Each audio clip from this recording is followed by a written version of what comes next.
During these 7 days, many survivors managed to earn crystal cores. Since the rooms in Building 2 of the Clear Spring base were already full, even those who earned enough crystal cores had nowhere to spend them. After arriving at the Clear Spring base, you could still see many survivors lying on the open ground resting. Besides Building 2, which was affordable and practical, the remaining options were the 2-room apartments in Building 3, with monthly rent costing 200 first-level crystal cores, not including water and electricity. At the open space in the base, resting there didn't require paying rent, and Linyu didn't seem to mind. So, everyone openly laid down mats on the ground. The ground was a bit uncomfortable, but that was the only issue. Since it was the end of the world, people didn't care much. As long as they had a place to sleep, that was enough. Some even hadn't paid the single crystal core required when they first entered the base. They thought to themselves that since there were so many people and the situation was chaotic, even if Linyu was very powerful, she couldn't keep track of everything. So, some people still hadn't paid their crystal cores. Qinling was one of them. It wasn't that he really lacked the first-level crystal core, but he was very wary of the base. He had heard from others who joined the base that after paying rent and joining, a string of black numbers would suddenly appear on their arms. The numbers appeared silently, and no one knew if Linyu had done something behind the scenes. He didn't want to reveal his identity.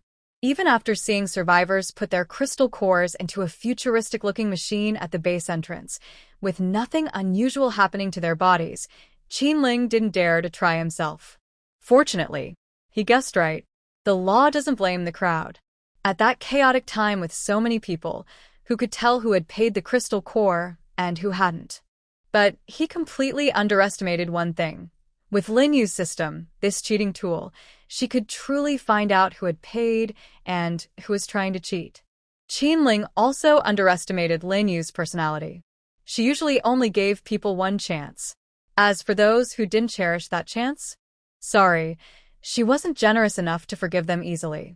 As Linyu walked toward the Clear Spring base, she was checking her system panel. Because she was mentally prepared for this, when she saw that 65 survivors had entered the Clear Spring base to seek refuge and had not paid the required first-level crystal core as she requested, she showed no surprise on her face. However, when Linyu saw the records on the smart rent collection machine, the coldness in her eyes slightly lessened. Although some survivors did not pay the crystal core immediately, they later made up for it. Linyu could probably guess the reason. It was likely that those survivors were so focused on escaping that they dropped their crystal cores along the way, which is why they didn't pay right away. After killing zombies and gaining some rewards in the past few days, they quickly made up for the missing crystal cores. People are different from each other. For those survivors who paid the crystal cores after earning them, Linyu felt it was understandable and could be flexible. But what about those who didn't follow her instructions? Linyu sneered silently. The Clear Spring base couldn't accommodate these big figures, so she might as well let them fend for themselves. The initial group of survivors she took in was about 2,000 people. They were all attracted by the golden light emitted by the safe zone. They heard about the benefits inside the base and wanted to join, but since the base was full, they settled in the Clear Spring mountain area. These 2,000-plus people had not officially joined the base. Although the system's tasks involved recruiting survivors, Linyu didn't want to overlook them just because of the mission. She also had no intention of exploiting them. It would cause trouble and could lead others to distrust her. So, the best way was to set an example with the warning. It wasn't long since the survivors entered the base, and no major issues had arisen yet, but their numbers were large. Over time, problems would surely emerge. Linyu didn't mind trouble, but she didn't want to spend all day dealing with it either. So she decided to use the 60-plus people as a warning by making an example. She lowered her eyelashes, hiding the emotions in her eyes, and entered the Clear Spring base. "Hello, Boss Lin. Why is Boss Lin here?" Boss Lin. Many survivors noticed her, and everyone felt grateful to Linyu, greeting her warmly. Linyu nodded slightly and headed straight toward the gathering of survivors. Seeing the cold condensation on her face, some survivors gradually realized that perhaps there was some new problem with the flood. In everyone's mind, Lin Yu rarely came to the Clear Spring base. She either came to dump zombie bodies into the Black Tower, or had something to discuss. At this moment, she had already crossed the Black Tower and was still walking without stopping. The crowd couldn't help but feel a sudden sense of tension, fearing that what Lin Yu wanted to say might be related to the flood. Many survivors are now a bit paranoid because of the apocalypse. Even small movements make everyone nervous. Everyone thought Lin Yu came with something important to say, so they quickly woke up the people still sleeping nearby. Those who had already joined the Clear Spring base hurriedly ran into buildings 1, 2, and 3 to call down their roommates. Lin Yu did not stop them and silently approved of their actions. Soon, everyone inside the base gathered in an open space, looking like a dark, dense crowd from afar. Qinling was also mixed among the crowd. He didn't know why, but his heart was pounding faster than usual, feeling a strange sense of fear. When everyone was mostly gathered, Lin Yu signaled that the system could start. At her command, a cold, emotionless electronic voice sounded above the Clear Spring base. Beep. Alert. Alert. 65 survivors entering the base have not paid the required first-level crystal core. They have been added to the blacklist and expelled from the base. A random teleportation will occur for these 65 survivors in 1 minute. Hearing the long list of names announced by the system, Lin Yu showed no change in her expression. But when she heard the name Qinling from the system, her eyes showed a clear change in emotion. Qinling? He surprisingly did not die in the sudden rise of temperature, and he even managed to sneak into the Clear Spring base. It's easy to guess that he still harbors intentions toward the safe zone, and has even been lurking nearby for a while. Otherwise, it would be hard to explain how he managed to sneak into the base. The only thing Lin Yu could think of was that a few hours before the flood, she had received a group of survivors seeking refuge in the base. If Qinling really thought that sneaking into the base would allow him to do something, he was simply too naive. Even without today's incident, as long as the system exists, Qinling would never dare to attack Lin Yu in her territory. But it doesn't matter anymore. Now, with floods everywhere, Qinling will probably be teleported into the water by the system soon. His fate could be turning into a zombie or being bitten and infected with the zombie virus. She slightly curled her lips. As the mechanical voice recited a long list of names, the survivors not on the list looked terrified. Especially those who had entered the base empty-handed and only later paid with crystal cores, trembling with fear. If they hadn't been helped by someone nearby just in time, they might have collapsed on the spot from fear. They felt lucky that they weren't greedy for small gains. If they hadn't paid the crystal cores later, they would now be on the blacklist too. Everyone knew what would happen if they left Qingchuan base, either turn into a zombie or die. No one wanted either outcome. And hearing expulsion from Qingchuan base and random teleportation made it even worse. If they were lucky, they might be teleported somewhere without floods and could struggle a bit. But if they were directly sent into the floodwaters, just imagining catching the zombie virus and then mutating due to radiation pollution in the water was chilling. No. They might not even have time to mutate into zombies. Their bodies could be roasted into mummies by the intense heat outside. Just thinking about that scene made them suffocate. The people whose names were called turned pale, their eyes full of disbelief. How could it be? How could Lin Yu know they hadn't paid the one first-level crystal core? It was so chaotic at the time with so many people. She wasn't watching everyone pay their crystal cores all the time. How could she possibly notice? How could she notice? Thinking about the consequences of being expelled from Qingchuan base, over 60 survivors called out with colorless lips. They were scattered throughout the crowd, struggling to break free and explain to Lin Yu. No, it's not like that. Boss Lin, listen to me, I can explain. Don't kick me out of Qingchuan base. Boss Lin, please listen to my explanation. Yes, I understand. Please provide the text you'd like me to translate and improve. Qinling did not insult Lin Yu. By this time, he could no longer stay calm. He stepped out from the crowd with a pale face and approached Lin Yu with a fierce look in his eyes. You're lying. Lin Yu was too tired to waste words on a fool. Whether she was lying or not, she would find out soon enough. This sudden turn of events stunned all the survivors at Qingchuan Base. It seemed like a long time had passed, but in reality, from the electronic sound to the survivors' insults, and then Lin Yu's actions, everything happened in an instant. Everyone stared at Lin Yu in shock, realizing that they had mistaken her kindness for her accepting everyone into the base for charity. But it seemed that was just their own thought. Everyone fell silent. Only now did they truly begin to understand Lin Yu. Lin Yu ignored their different gazes. She wanted this kind of intimidation to prevent anyone from insulting her in the future. Suddenly, a flash of gold light broke the heavy, oppressive atmosphere. Everyone watched as those people disappeared before their eyes. All the survivors who saw this widened their eyes. If not for the glaring bloodstains on the ground, they might have thought the whole thing was just a hallucination. When Pei Yan, Pei Linlang, Cheng Xiangbei, and the survivors killing zombies at the edge of the farm heard the system's voice and arrived at Qingchuan Base, the situation was nearly over. Pei Yan was the first to notice the lingering smell of blood in the air.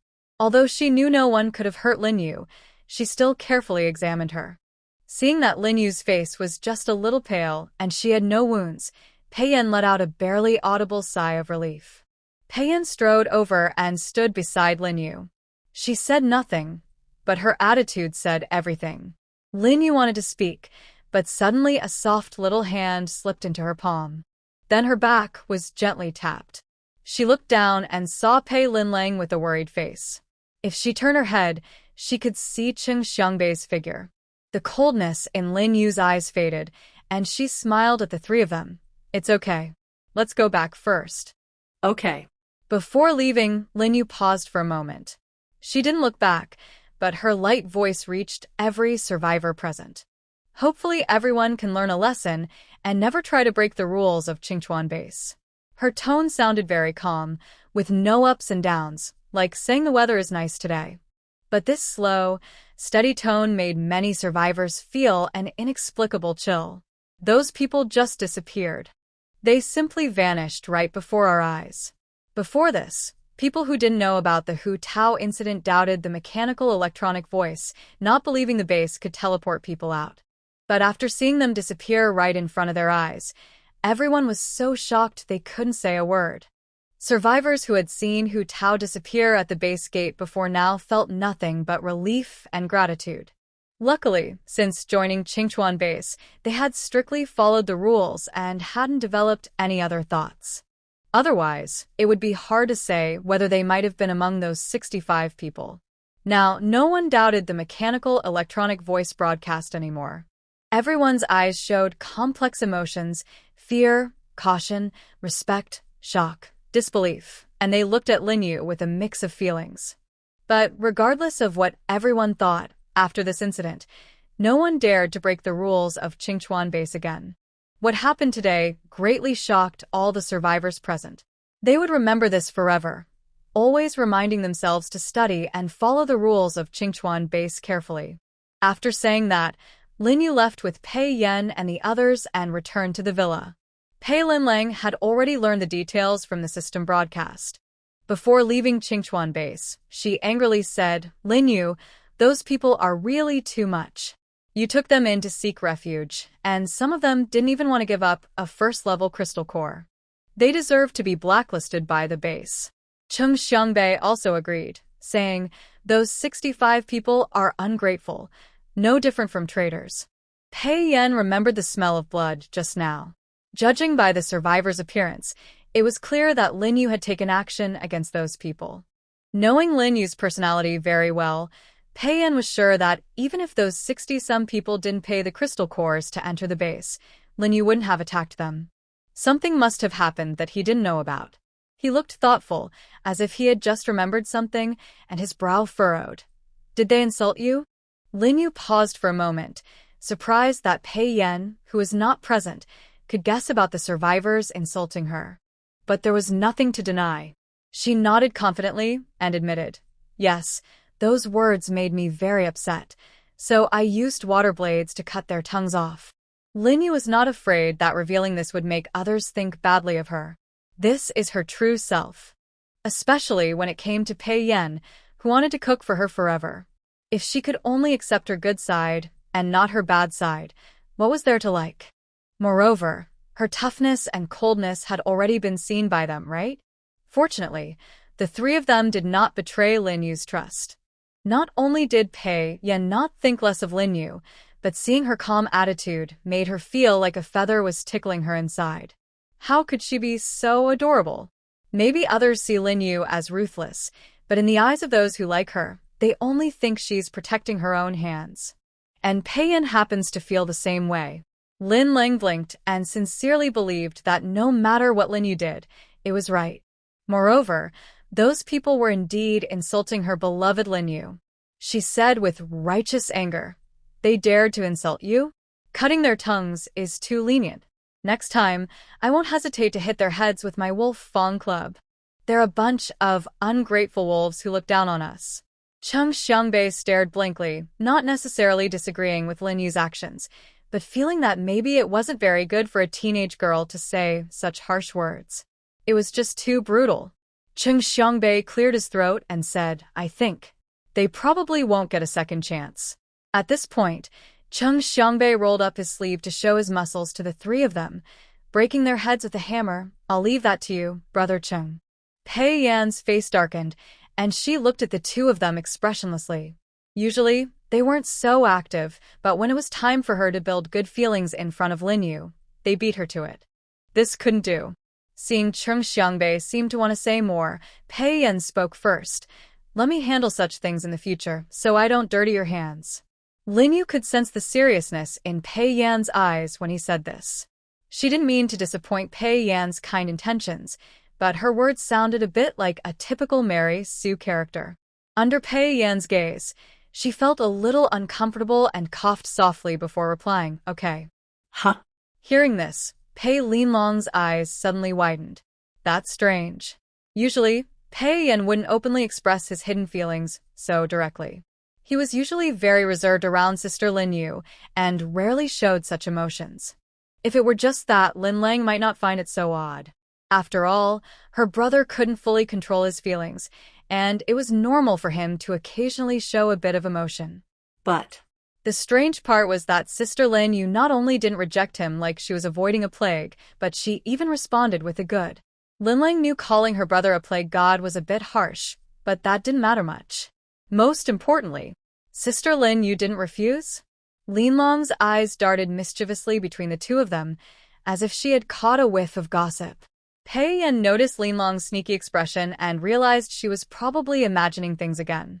He slightly narrowed his eyes, showing a hint of danger. Linlong's gaze kept shifting between them. Pei Yan saw her change in expression immediately. This time, she didn't back down. Instead, she winked at him and made a keep-going gesture from an angle where Lin Yu and Chung Xiangbei couldn't see. She silently mouthed, "Come on, hurry up and put in more effort." Pei Yan's face darkened, and he gently patted her on the back of her head. How disrespectful. Lin Ling pouted and looked at Lin Yu with a grievance, covering her head. "Sister Lin Yu, my brother hit me." Pei Yan's expression darkened further. He had only lightly tapped her on the back of her head, not hard at all. It was unfair to say he hit her, and now she was even tattling on him to Lin Yu. Lin Yu looked at him suspiciously. "Why did you hit Lin Lang?" Lin Lang made a mischievous face happily from the side. "Pei Yan." He took a deep breath and silently thought, "Dear sister, this is your sister. You can't really hurt her." Pei Yan calmly explained, "Oh, I think she got a little dust on the back of her head. Maybe a bit too much force was used." Lin Yu thought carefully and agreed. It made sense. There was no reason for Pei Yan to hit his own sister. After hearing his explanation, she turned to look at Pei Linlong's back of the head. It was indeed dusty and not yet cleaned properly. She reached out and patted her. "There, now it's clean." Pei Linlang was stunned instantly. Pei Yan sniffed lightly, "It's just a bit, still too inexperienced to fight with your brother." The person involved, Chung Xiangbei, never felt more useless than he did at that moment. When you're involved, you're confused. When you're an outsider, you're clear. Pei Linlang, Pei Yan, and Lin Yu might not realize that the scene just now looked very much like a family of three joking around. Lin Daimei's behavior just now really resembled a wife questioning her husband about why he was bothering their daughter. And he standing nearby looked like a plate of sour fish. Sour, spicy, and unnecessary. Not to mention, even Chung Xiangbei, who was slow to notice, sensed something was off. He squinted and looked at Pei Yan from the perspective of Lin Yu's family. If he wanted to win her over, he had to get past him first. But after scrutinizing for a while, he couldn't find a single flaw in Pei Yan. Handsome, tall, good cook, powerful abilities, nice personality, and six-pack abs. This conclusion made Chung Xiangbei fall into silence. But he quickly adjusted his mindset. Even if he couldn't find a flaw, he wouldn't let him go easily. Since he called Lin Yu big sister, he had to carefully check her out. His own precious girl couldn't be taken by a pig. Chung Xiangbei's strange gaze was noticed by Pei Yan, but he ignored it and looked at Lin Yu with a gentle expression almost like water. What do you want to eat for lunch? I'll cook it for you. Hearing this, Lin Yu suddenly remembered Pei Yan's promise in the kitchen before, and during these 7 days, he had indeed kept that promise. Whether she woke up or came back from killing zombies, she always saw her chosen dishes on the table. Her heartbeat quickened a little, but with Pilanlang and Chung Xiangbei nearby, she had to suppress her feelings and act calm, saying, I want garlic pork ribs and steamed eggs. At this moment, 2 voices spoke almost simultaneously. I want to eat celery with shredded meat. I can eat anything. These were Pei Linlang and Chung Xiangbei. They thought Pei Yan was just asking what dishes they wanted, so they blurted out their answers without much thought. Pei Yan nodded. Just as Pei Linlang was happy about having celery with shredded meat for lunch, she found that when noon arrived, there was no such dish on the table. She looked upset and realized belatedly that Pei Yan hadn't actually asked her or brother Chung what they wanted to eat. They had misunderstood his intentions. She angrily poked at her bowl of rice, feeling that her long-standing sibling bond with Pei Yan had been a mistake. Lin Yu, standing nearby, watched and couldn't help but laugh. She brought out the dish of celery with shredded meat that Pei Yan had hidden. Your brother was joking with you. Eat it quickly. Pei Linlang glared at Pei Yan with a pout. Lin Yu is the nicest to me. Pei Yan. He really shouldn't have made that dish. In the capital military base, Li Zhenhua, looking worried, stood on a 30-meter-high watchtower with a telescope, gazing out at the endless floodwaters. Jiang Yichen, dressed in a military uniform, stood beside him. Looking out, the entire capital base was surrounded by water, making it look like an island in the middle of the sea. The base was built on a mountain, with the uneven upper part leveled into a flat surface. To ensure the base's safety, the walls around it were built very thick, up to 10 meters and over 20 meters high. Thanks to the end of the World Survival Guide, the base responded quickly when zombies appeared, collecting various weapons, building materials, and supplies suitable for the apocalypse. If the zombie virus rain on the day the apocalypse started hadn't caught everyone off guard, the base might have been established even earlier. As the temperature rose each day after the apocalypse, the military base had already prepared. Before the disaster, Longhua had researched heat-resistant and cold-resistant building materials. After the apocalypse, a new energy source emerged, crystals inside zombie brains, leading to major breakthroughs at the base. Tests showed that this material could withstand temperatures from minus 95 degrees Celsius to plus 95 degrees Celsius. After much effort and rushing, we finally managed to cover the entire sky above the capital military district base with heat-resistant materials before the floodwaters arrived. Not long after, the flood came. Thinking of this, Li Zhenhua felt very lucky. Otherwise, he didn't know how many people would have died in the hours before the flood. Because the height of the base gate was not enough, if it weren't for the earth and metal element abilities of the base's fighters providing continuous reinforcement, the flood would have already broken through the gate. Even so, half of the 20-meter-high wall was submerged by the flood. When the rushing water slowed down, various 3-headed, 6-armed zombies climbed over the wall into the base, causing great trouble. The capital military district base was working on raising the wall higher and sending people to kill the zombies. Li Zhenhua was worried, so he came to monitor the progress. Jiang Yichen was very concerned for his safety and couldn't help but advise, "Commander, you should go back. It's not safe here." Li Zhenhua sighed deeply. "I can't rest easy without being here." Just as Jiang Yichen wanted to say something, 3 figures suddenly appeared out of nowhere. Jiang Yichen's eyes immediately narrowed. He thought zombies had entered, but these figures didn't have zombie features. Their expressions showed emotions only humans have. However, he remained alert, secretly protecting Li Zhenhua behind him. He quickly drew his pistol, loaded it in one smooth motion, and shouted at the 3 figures, "Don't move. Otherwise, I will shoot you down. Speak. Who are you? Why are you here? What's your purpose?" Not only Jiang Yichen but also the 3 people who suddenly appeared at the capital military district base looked confused. Their faces showed shock, anger, and fear, which hadn't yet faded. After they looked around and realized they weren't submerged in the floodwaters, they became ecstatic. The watchtower was tall, giving a clear view of the surroundings. It seemed they had been transported into some base. Seeing the dark gun barrels, they calmed down a bit and hurriedly raised their hands in surrender, one after another, giving their names. When Jiang Yichen heard the first 2 names, he showed no particular reaction. But when the last man said his name, both Jiang Yichen and Li Zhenhua's eyes sparkled with excitement. The 2 men exchanged a quick, understanding glance and spoke in unison. "What is your name?" The man whose name was called looked cautious. He silently took 2 steps back, alert, and watched the 2 men in military uniforms who looked like high officials. His special abilities were ready to activate at any moment.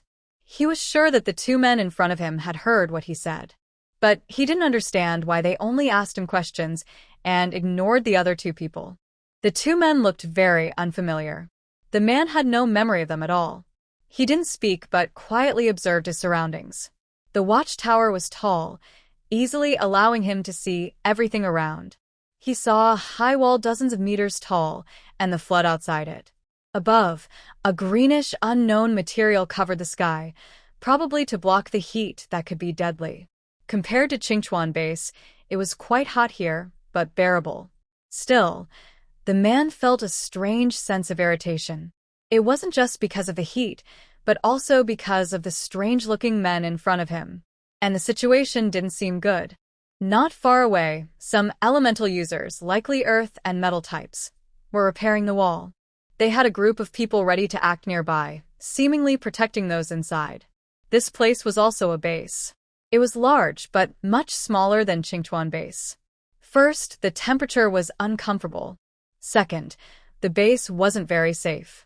Mutant zombies could climb over the high walls at any time. The man's joy at surviving without dying suddenly faded, replaced by a heavy feeling in his heart. At that moment, Jiang Yichen moved his gun slightly to the right, aiming at the man's forehead. "Did you see clearly? Now you can answer my earlier question, right? What is your name?" The man was silent. He could tell the man in front of him was very dangerous. They were probably alike, and he wasn't sure he could survive. Thinking about everything at Qingchuan base, the man's eyes flickered with hesitation. He repeated his name slowly. "My name is Qin Ling." Jiang Yichen's eyes sharpened, locking onto the man's gaze as if trying to see his deepest thoughts through his eyes. Qin Ling couldn't understand why he was still looking at himself with that kind of gaze and asked in confusion, "What's wrong? My name shouldn't be a problem, right?" "No problem? That's impossible. It's a big issue."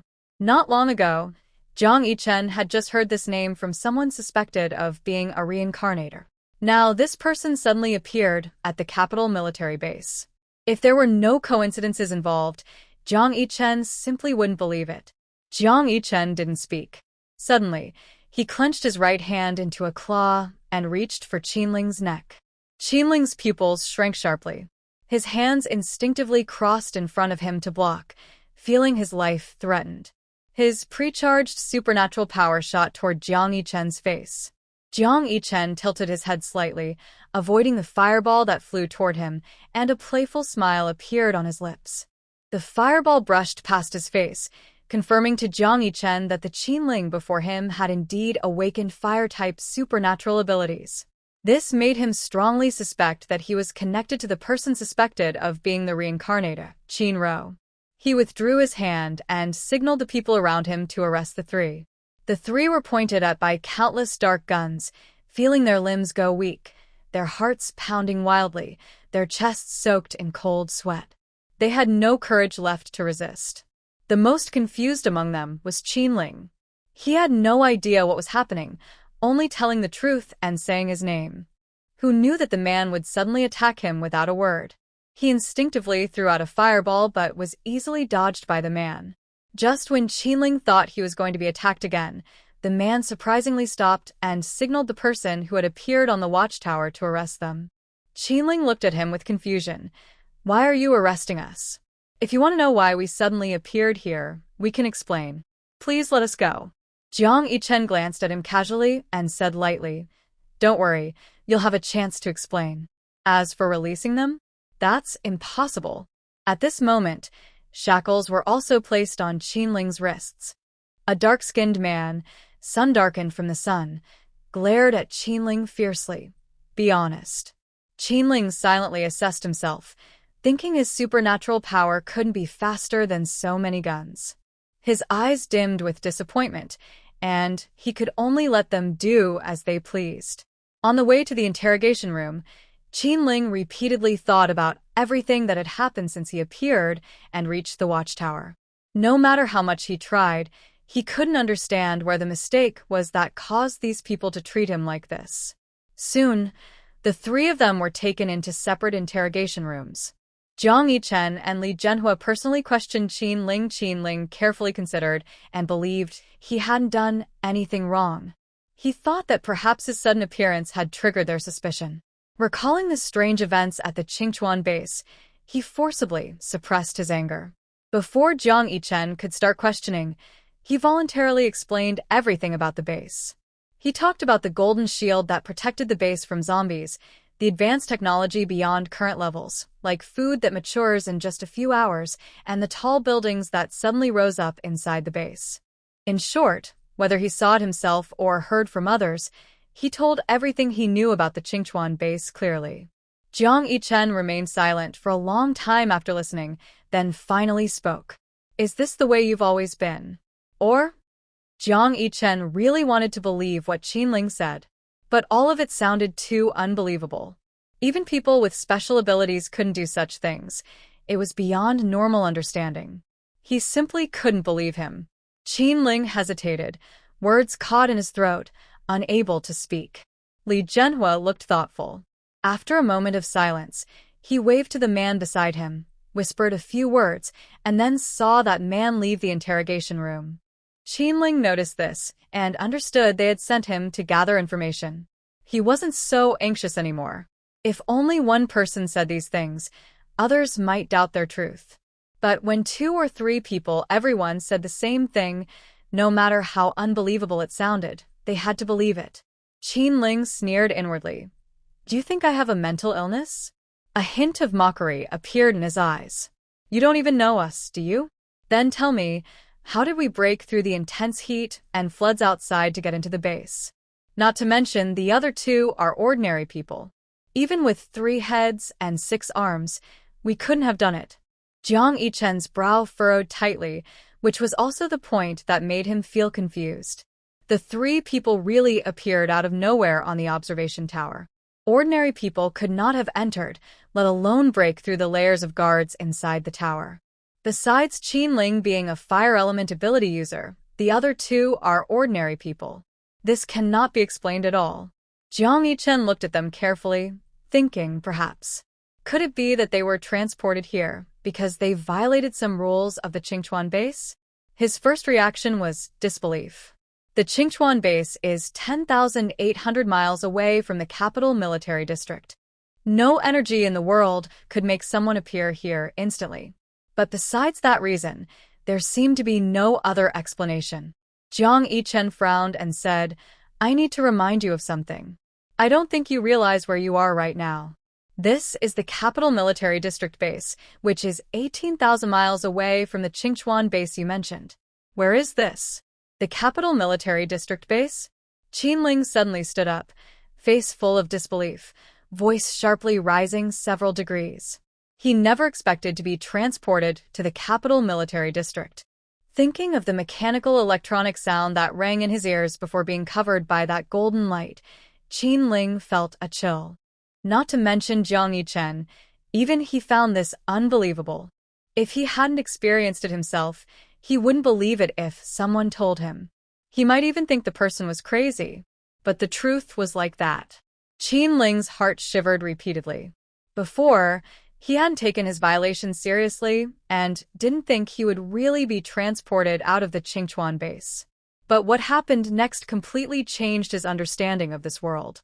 Qin Ling's reaction instantly dispelled Jiang Yichen's previously wavering thoughts. He sneered inwardly. Even Qin Ling himself found it hard to believe.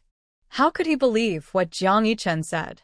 Jiang Yichen temporarily set this matter aside, his sharp gaze locking onto him as he spoke clearly. Do you know Qin Ro?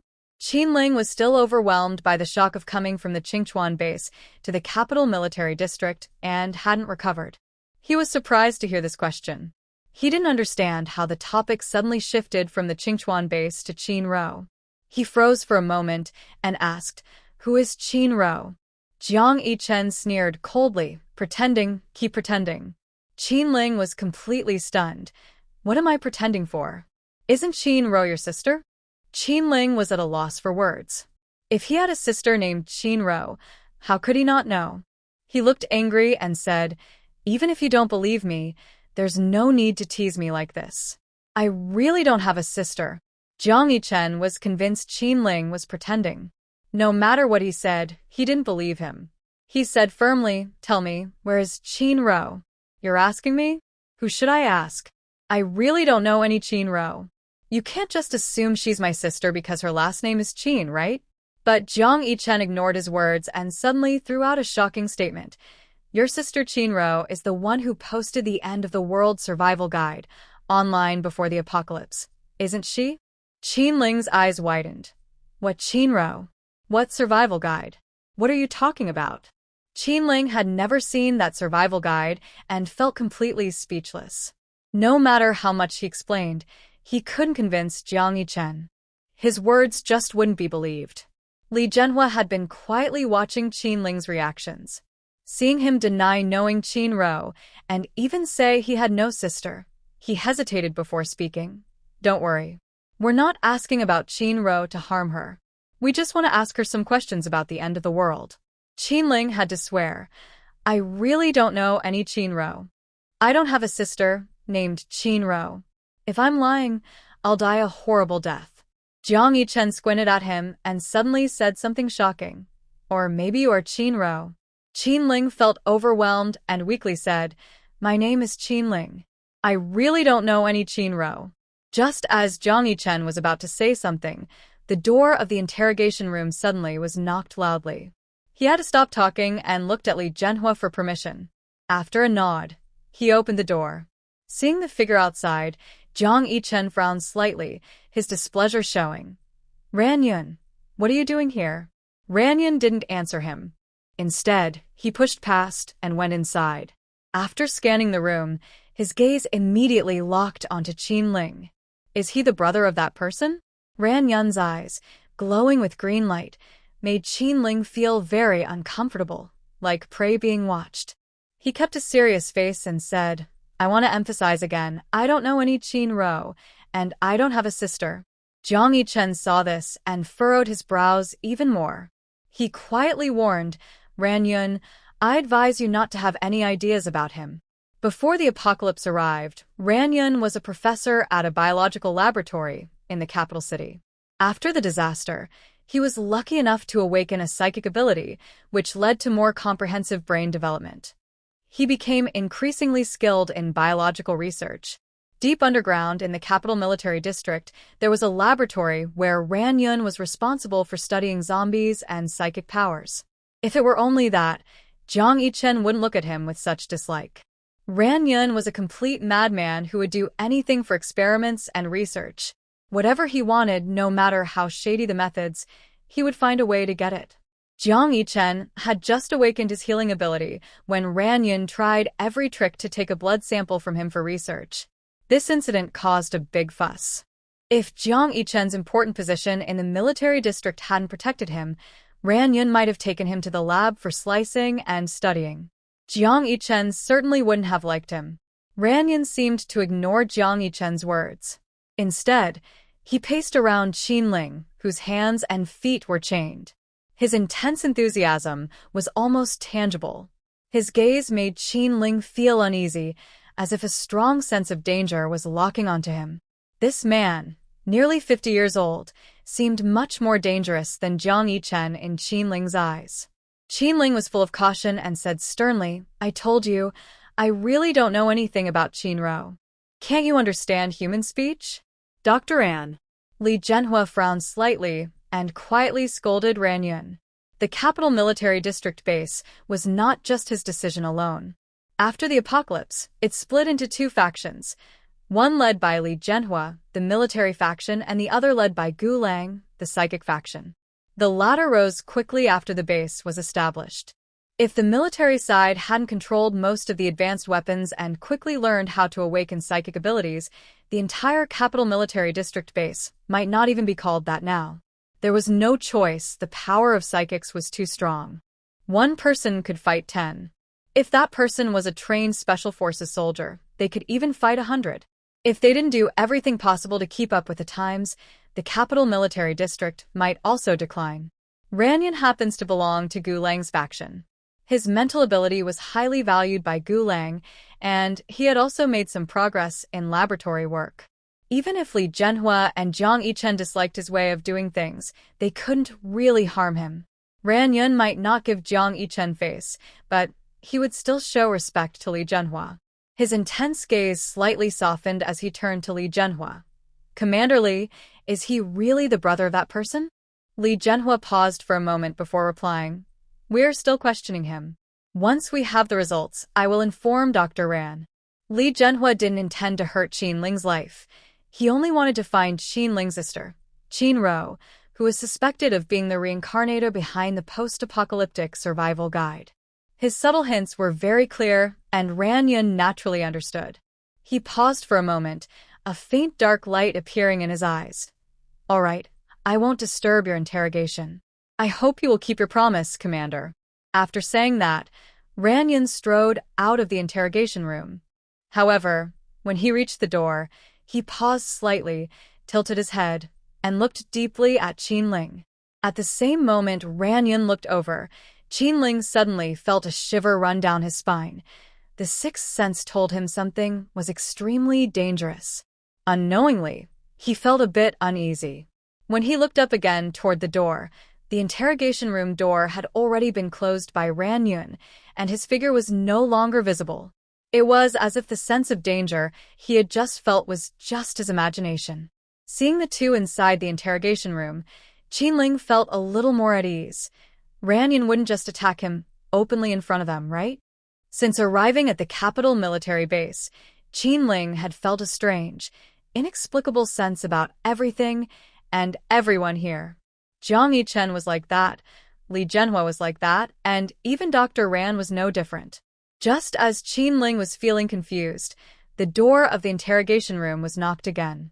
Before Jiang Yichen could react, a soldier who had gone out earlier to gather information hurriedly pushed open the door and approached Li Zhenhua. The soldier whispered a few words beside him, then saw Li Zhenhua suddenly stand up, eyes wide with disbelief. "What did you say?" This scene made Qin Ling forget the danger just moments ago. He probably guessed what the soldier said to Li Zhenhua, and a slight smile appeared on his lips. But in that instant, his mind went blank, as if all thoughts froze. Before losing consciousness completely, only the image of Li Zhenhua suddenly standing up remained in his eyes. Because Li Zhenhua and Jiang Yichen were both focused on the incoming soldier, they didn't notice Qin Ling's abnormality right away. By the time they realized Qin Ling was missing, it was too late.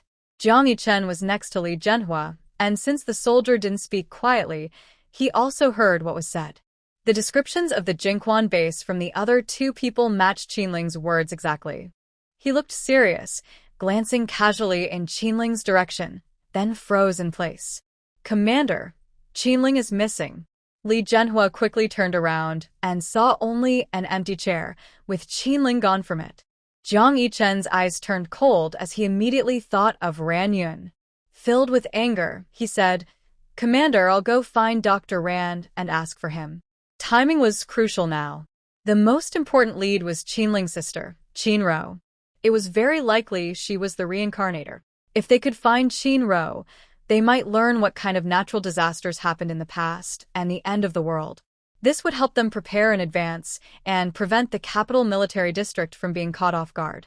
After a moment of silence, Li Zhenhua asked, "Do you have evidence that Dr. Rand took him?" Jiang Yichen's face tightened into a straight line, his fist clenched tightly, but eventually he released it with a feeling of frustration. Knowing that Qinling was taken by Ran Yun but having no proof was truly frustrating. After a long pause, Jiang Yichen finally muttered one word. "Commander, are we just going to leave it like this? I'm sure you understand how important Qinro is to us." Li Zhenhua clearly understood what Qinro meant to the military base and even to all of Long Country. Finding her could help them learn more about the disasters of the past, allowing more ordinary people to survive this crisis. They could even prepare early for many natural disasters instead of being led around by them. But does Qinro really exist? Does she truly have a younger brother named Qinling, who is a fire elemental abilities user? Coincidentally, just after Qinro mentioned Qinling's name, Qinling appeared at the capital military base.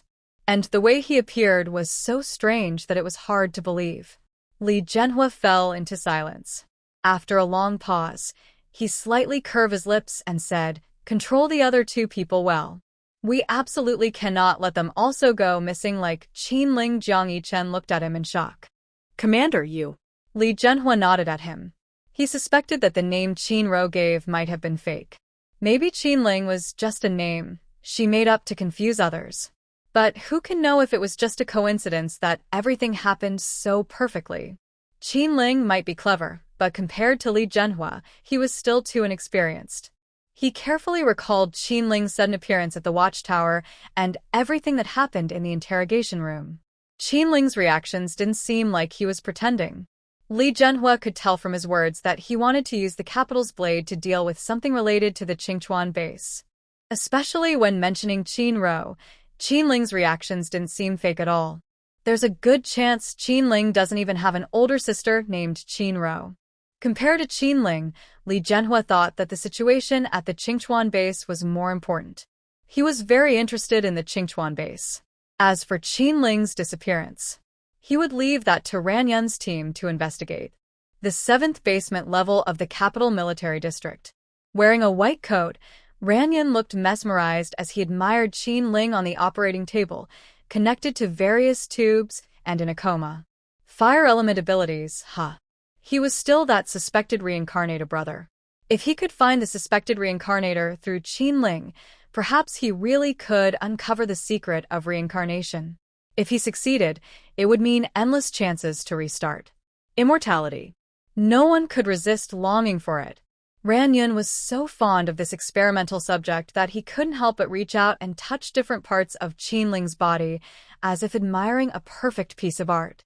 Before long, Qinling slowly woke up, immediately feeling a pair of large hands wandering over his body. He opened his eyes and saw a wrinkled, familiar face. He almost felt sick and wanted to. "Keep your dirty hands away from me." Just after Qinling shouted this, he immediately regretted it. Knowing his situation was bad, he shouldn't have angered the other person. Otherwise, he would end up suffering himself. Ran Yun withdrew his hand and looked down at him with a smile. He patted Qinling's face with a big hand, and his rough palm brushed across his cheek. Qinling felt like he was about to explode with rage. He had never been insulted like this before. He tried to use his fire ability to fight back, but his body was too weak to do anything. Then, Qinling saw the tubes connected to his body moving strangely. His eyes filled with fear. "What did you do to my ability?" "Ability?" "Ha!" Ran Yun's eyes, full of pleasure, were gradually replaced by a burning heat. "Tell me, where is Qinro?" If you tell me where she is, I can not only restore your ability, but also help you awaken a new one. It's possible. Qinling swallowed saliva. He was very tempted by what Ranyan said. But he really didn't know where Qinro was. Qinling was almost going crazy. Why did everyone here keep asking if he knew Qinro and where she was? If he didn't know any Qinro at all. I really don't know any Qinro. Not saying anything? Ranyan's patience ran out. His eyes showed a hint of madness. Then, Qinling on the operating table twitched as if something was being pumped into him through the tubes. It was so itchy. It seemed like something was trying to tear through his clothes and grow out of his stomach. Sizzle, the sound of flesh and clothes ripping echoed. Qinling looked at the pale, bluish arm emerging from his stomach with horror, stammering, That is a zombie's arm. Ranyan smiled and leaned his face close to Qinling. If you don't tell me where Qinro is, your body will keep growing zombie limbs and parts until you turn completely into a zombie. His tone was even gentle, but to Qinling, it sent chills down his spine. If he knew where Qinro was, he would have told them long ago. Why bother to ask him again? Lin Yu didn't know about the series of events happening at the capital military base. After lunch, just as she opened her system panel to start building the Clear Spring base, she was interrupted by Chen Chen, who came looking for her. Chen Chen directly spoke plainly, clearly stating his purpose. Boss Lin, I want to ask if you have any rose branch cuttings. If you do, I'd like to buy some with crystal cores. He appeared calm on the surface, but inside, he felt a bit guilty. The fact that plant-type mutants can activate plant seeds as a form of attack was something Chen Chen learned from his last inquiry about Lin Yu and plant abilities. However, he had never really considered this before. Firstly, most plants had mutated, and secondly, finding seeds in the end of the world was very difficult, so he had set this idea aside. As for why he brought it up today, mainly because of Pei Yan. Pei Yan asked him for a favor. Chen Chen wasn't sure why Pei Yan didn't ask Lin Yu himself, since they were so close, but he still agreed quickly. And so, the next scene unfolded. Lin Yu really did have rose branches. During the days after her rebirth, she stocked up on many supplies and various seed types. At that time, she bought a lot, and coincidentally, the boss had a batch of unwanted rose branches, which he gave to her as extras.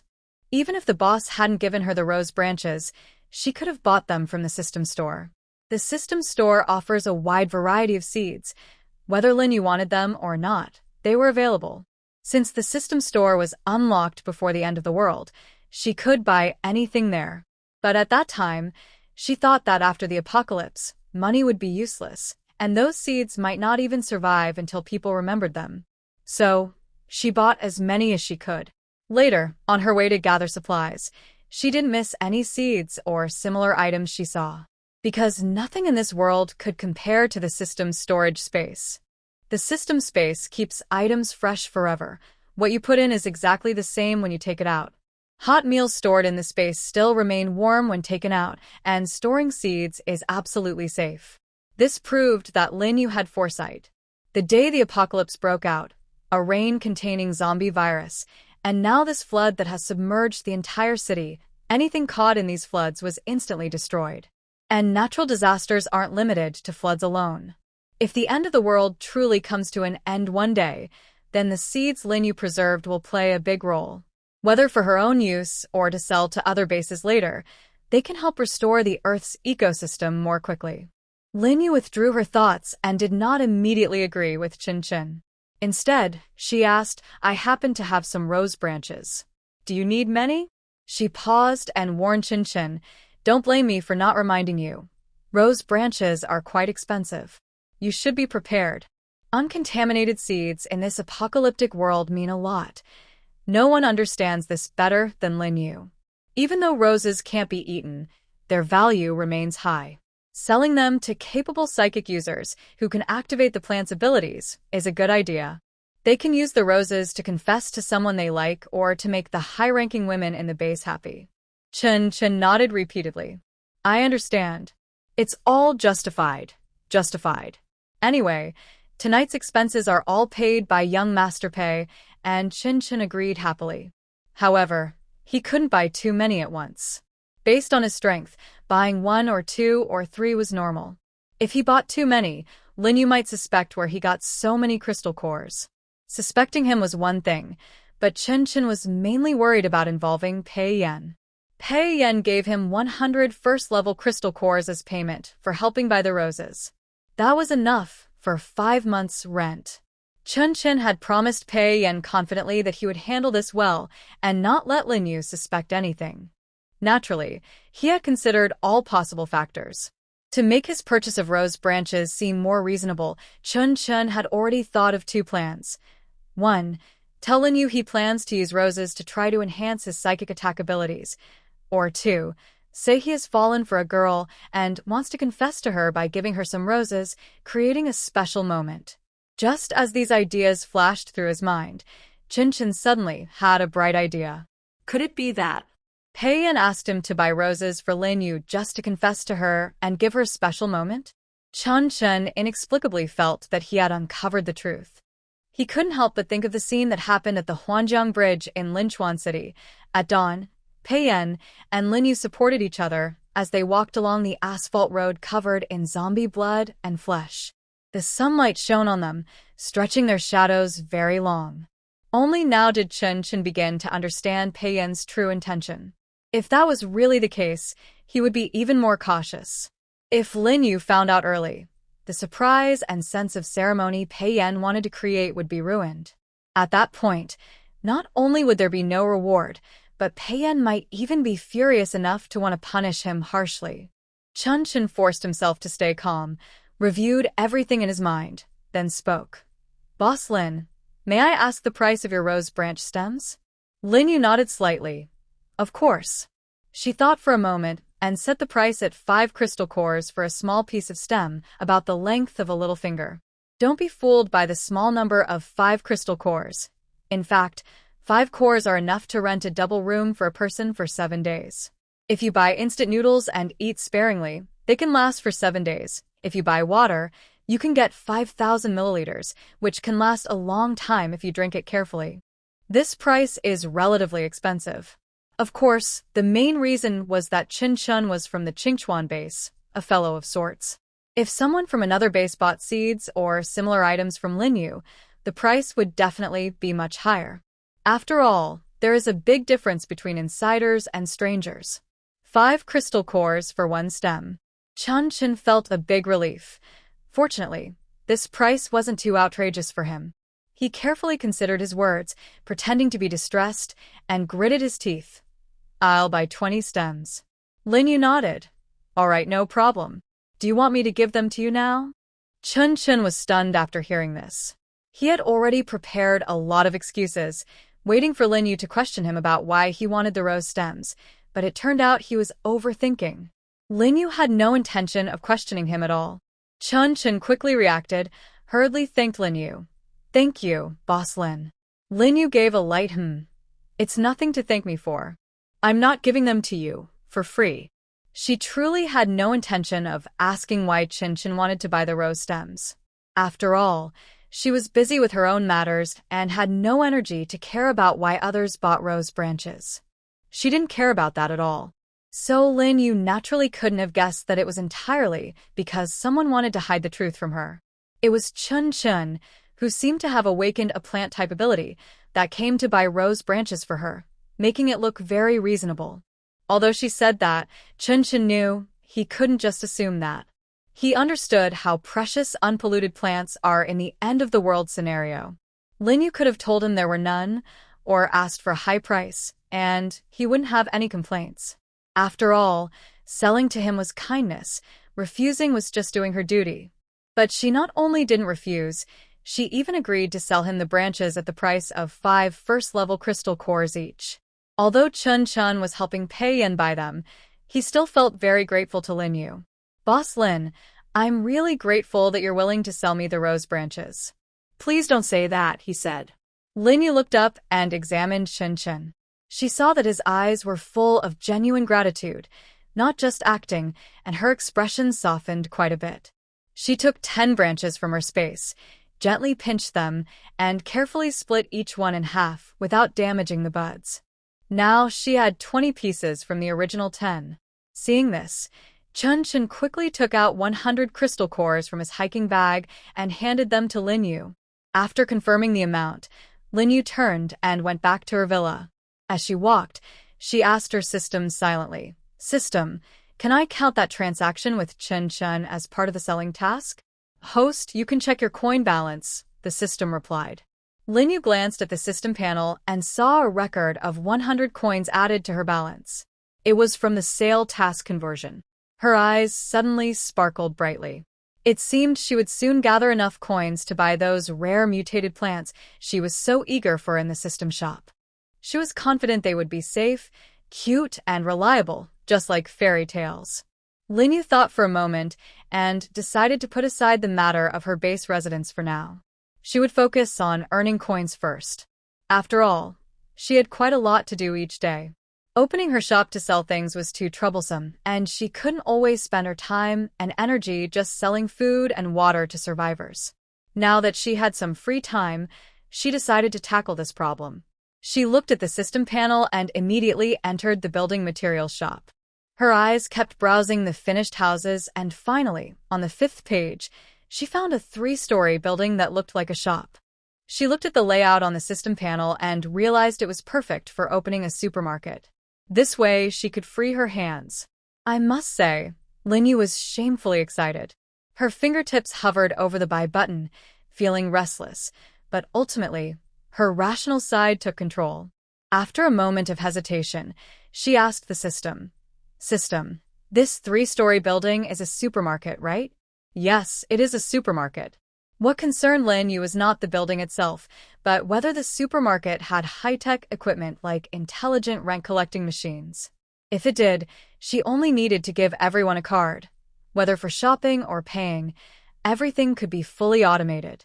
As for stocking the shelves, she could have a few employees responsible for bringing in supplies daily and placing items on the supermarket counters. The supermarket is not equipped with such facilities. The host needs to spend crystal cores to buy them. Anything that can be solved with crystal cores is not a big problem. As long as there are no facilities like intelligent rent-collecting machines, it's fine. A 3-story supermarket only costs 800 first-level crystal cores, which is very cheap. Compared to buildings 1, 2, and 3 in Qingchuan base, it's a real bargain. It's understandable. After all, the supermarket has only 3 floors, while the residential buildings for survivors have over 10 floors. Buying them with a few hundred first-level crystal cores is normal. After receiving a positive answer from the system, Lin Yu didn't hesitate anymore. Her finger decisively pressed the buy button. -800 first-level crystal cores. Please name the supermarket. Lin Yu was too lazy to think of a name, so she simply kept the words Qingchuan and named the supermarket Qingchuan Supermarket. The familiar name. Would you like to deploy Qingchuan Supermarket immediately within Qingchuan base?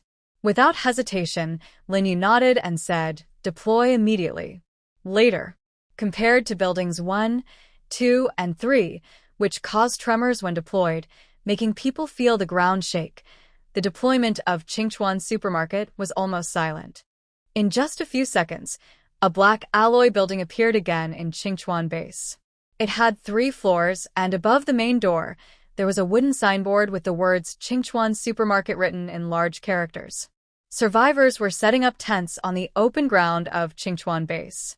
They noticed immediately when the Qingchuan Supermarket suddenly appeared out of nowhere. Seeing the scene, everyone looked surprised. They wondered if they had seen it correctly. Now, Qingchuan base even has a supermarket. They weren't sure if this supermarket was really like it was before the end of the world, where people could shop normally.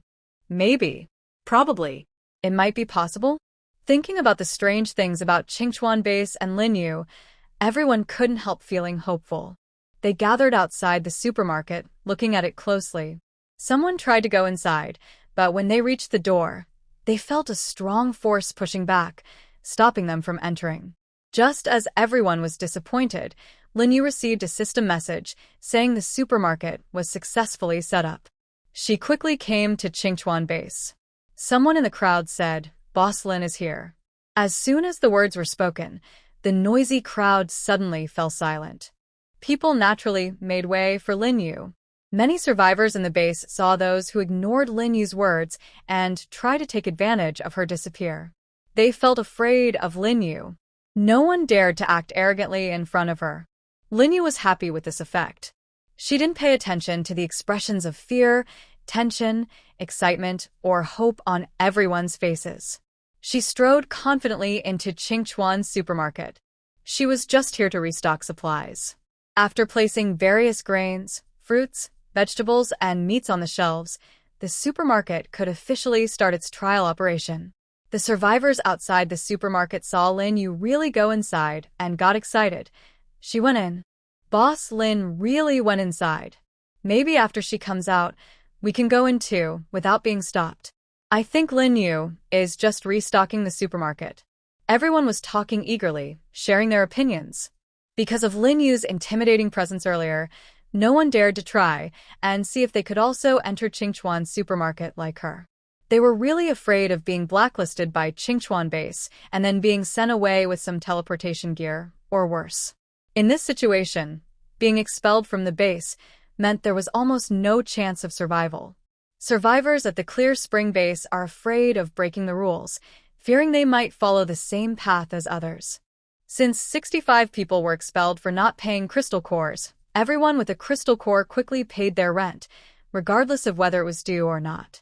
The rules carved on the door of the base are well known to all. Outside the supermarket, survivors stand quietly, watching and waiting for the outcome. Meanwhile, Lin Yu is walking inside the supermarket with a flashlight, inspecting the layout. After checking the interior, her first thought is to install lighting. The whole supermarket is very dark, and she can't see the floor clearly. Just like last time when she bought Building 1, finished buildings don't come with lights. She has to decorate it herself. Lin Yu slides her finger over the system panel, finds the cheapest lighting, and a thought flashes in her mind.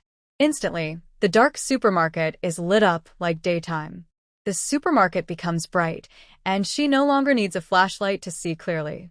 She turns off the flashlight and looks around. The supermarket has 3 floors, but right now it looks empty. Besides the elevator and toilets, nothing else is set up. She bought a squat toilet, a regular toilet, a wash basin, and wooden partitions for the toilets, installing them all inside. These items didn't cost many crystal cores. As for waste disposal, the system handles it automatically. She just needs to install the necessary equipment. As for decorating the store, she's too lazy to spend much effort. She recalls the interior design of supermarkets before the apocalypse and simply applies that to Clear Spring Supermarket. In just a few minutes, the once plain cement walls are transformed and the supermarket looks completely new. She only needs to arrange shelves and products to start using it. The interior fixtures and decorations are inexpensive, costing only a few crystal cores, which is very affordable for Lin Yu. She stored many shelves in her space, ready to use, so she doesn't need to buy more from the hardware store. She concentrates in her space, and with a thought, countless shelves neatly line up on the first floor of the supermarket. This was very convenient for Lin Yu. After arranging the shelves, Lin Yu began taking supplies from the storage space and placing them on the shelves one by one. Most of the items were crops from the farm, such as rice, wheat, and cabbage. These foods can grow repeatedly, so there's no need to worry about running out someday. The sales speed in the supermarket might even be slower than the harvest from the farm, so Lin Yu placed items on the shelves without any worries. As for fruits, because they are expensive and only a few people can afford them, Lin Yu only put a small amount on the shelves as a trial. She planned to increase or decrease the stock after the supermarket officially opened, depending on the situation. Regarding the various instant foods previously sold to survivors, like instant noodles, sour and spicy noodles, snail noodles, and self-heating hot pots, Lin Yu didn't stock too many. These foods are meant to be eaten in small amounts. Lin Yu might suddenly crave them someday, and since the supply chain has broken down, once they're sold out, there will be no chance to buy more. So she didn't stock too much. Currently, the most sold items in the supermarket are the grains produced from the farm. After neatly arranging everything, Lin Yu clapped her hands and looked satisfied at the food on the shelves. The supermarket is still in trial operation, and there aren't many types of food yet. Just using the first floor is already enough. Therefore, Linyu decided to only open the first floor of the Qingchuan supermarket to everyone. As for the second and third floors, she plans to take her time. There's only one thing left before the supermarket officially opens. Linyu's eyes flickered slightly. Tongzi detected that the farm has upgraded to level 2. The host qualifies to purchase the supermarket's smart checkout machine. Would you like to spend 10 second-tier crystal cores, 1,000 first-tier crystal cores, and 1,000 gold coins to buy it immediately? After purchasing the mutated cactus, Linyu's gold balance was completely used up. Fortunately, as the crops on the farm matured and were harvested, plus the crystal cores from selling roses earlier, her gold balance just barely exceeded 1,000. She could use this to buy the supermarket's smart checkout machine. Without hesitation, she nodded. Buy it now. As soon as she spoke, Linyu immediately lost 10 second-tier crystal cores, 1,000 first-tier crystal cores, and 1,000 gold coins. Supermarket smart checkout machine purchased. Would you like to receive it now? Yes. At the moment her thoughts flashed through her mind, a black machine similar in shape to the intelligent rent-collecting device appeared on the ground in front of Linyu. The overall material of the smart payment machine looked exactly like the walls of buildings 1, 2, and 3, as well as the supermarket exterior, all made of black alloy, giving a very futuristic mechanical feel. Based on the system's description, Linyu learned how to use this smart payment machine. First-time shoppers at Qingchuan Supermarket need to place their crystal core on the machine's sensing platform for detection and recording. Then, a black crystal card will appear on the machine. The crystal card is given for free, and the machine automatically converts the level of the crystal core into shopping points, which are then loaded onto the card. When paying, place the crystal card and the items on the sensing platform together. Once she hears a ding sound indicating successful deduction, she can take the card and her purchased items and leave the supermarket. After hearing the system's explanation, Linyu's mouth slightly opened in surprise. Although she was mentally prepared and knew the supermarket's smart payment machine would be as high-tech as the rent-collecting machine, she still felt a bit shocked when she learned the details. Soon, Linyu regained her composure and checked the exchange rates between crystal cores and shopping points. A first-level crystal core can be exchanged for 10 shopping points, a second-level core for 100 points, a third level for 1,000, and a fourth level for 10,000. The points increase in this pattern, regardless of whether the core is a special ability core or a normal one. Everyone is treated equally. Linyu was already used to this idea. Her system only favors her personally. To others, it's just a shrewd merchant. Anyway, she quite liked it. The supermarket's smart payment machine works well everywhere, but the only issue is that the crystal card does not store personal information. If the card is lost and someone else finds it, anyone can use it. However, as long as she is careful, this isn't a big problem. Shaking off these thoughts, Linyu began setting prices for the items on the supermarket shelves. Prices remain the same as before. A pack of instant noodles for 5 points, a 500 milliliters bottle of clean drinking water for 5 points, and so on. With a smart payment machine, the supermarket operates almost like a fully automated store. To maintain order, the system thoughtfully created 5 rules that she must follow. The rules are as follows. 1. No tasting items inside the supermarket. All sales are final with no refunds. 2. Customers should pay voluntarily and not attempt to leave without paying. 3. It is forbidden to sell items from the supermarket to outsiders. 4. Fighting or quarrels inside the supermarket are not allowed. 5. Damaging any facilities within the supermarket is prohibited. Anyone who violates these rules will be blacklisted from the Clear Spring base and randomly teleported out of the base. I must say, the system is very considerate. To make sure everyone can see these 5 rules easily, Linyu bought a white signboard from a building materials store. She wrote the rules in large, bold red letters with a watercolor pen and placed it where everyone can see it when entering the supermarket. After setting everything up, Linyu unlocked the access to the first floor of the Clear Spring supermarket, allowing everyone to enter freely. Next, the supermarket officially opened for business. After opening the door from inside, Linyu stepped outside.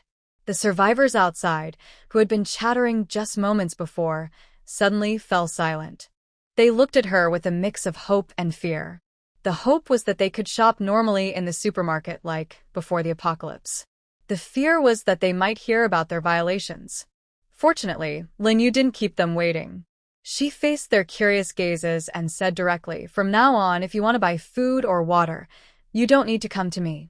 Just go directly to Clear Spring Supermarket. As for how to pay, here's how it works."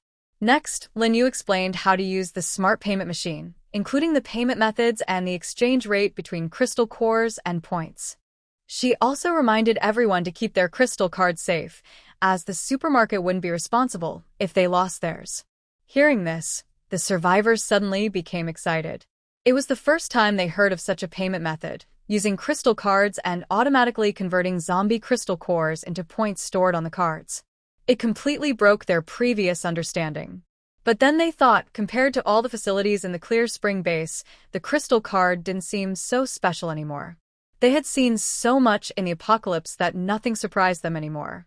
The opening of the supermarket made everyone forget about how terrifying Lin Yu was. They eagerly discussed it, wishing they could go in right now to explore. Seeing everyone's excited expressions, Lin Yu squinted and smiled. "That's still the same rule. Everyone must follow the store's rules. I won't say much more. If you want to buy something, just go in and browse. Also, the second and third floors of the supermarket are off-limits. You can only explore the first floor." After speaking, Lin Yu no longer paid attention to the thoughts of the survivors and strode away from Qingchuan Supermarket. However, she didn't leave the Qingchuan base immediately. Instead, she did a quick patrol around the base. When the word "follow the rules" was mentioned, everyone immediately remembered what had happened a few hours earlier. Just thinking about the scene where more than 60 people suddenly disappeared in front of them made everyone feel cold inside, and their excitement faded significantly. Some more perceptive survivors, confident they wouldn't break the rules, saw Lin Yu's back as she left and boldly entered Qingchuan Supermarket. This time, they faced no resistance and easily entered the store. With the first person leading, other survivors no longer hesitated and entered the supermarket with a mix of nervousness and excitement. Once inside, everyone immediately noticed the prominent advertisement board at the entrance. After reading the 5 rules clearly, they let out a barely audible sigh of relief. Everyone could follow these rules. To put it bluntly, Lin Yu's willingness to sell food was out of kindness. Refusing to sell was just doing their duty.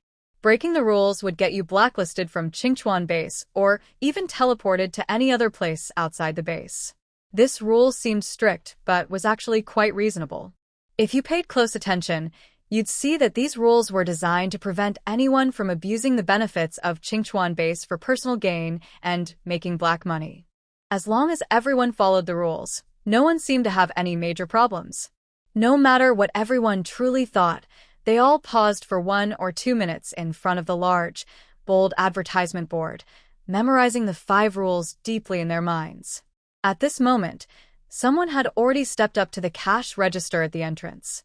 A girl in her early 20s looked at the sleek, dark gloss machine, which seemed very high quality. Her mind involuntarily recalled Lin Yu's description of the intelligent payment machine. She tentatively reached into her pocket, took out a level 1 crystal core, and placed it on the sensor pad, staring intently at the sensor. After about 3 seconds, the crystal core on the sensor panel disappeared, replaced by a thin black crystal card. The girl's eyes widened with surprise. She stammered as she pointed at the sensor panel. The crystal card really appeared. Her words drew the attention of many people.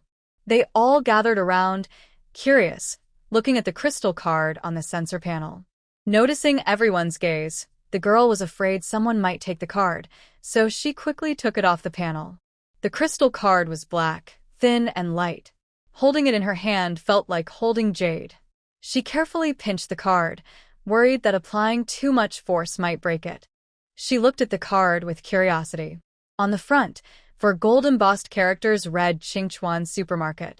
Turning it over, she saw a large 10 in the center of the back. The girl's mouth opened slightly in amazement. "Wow," she exclaimed. It looks so fancy.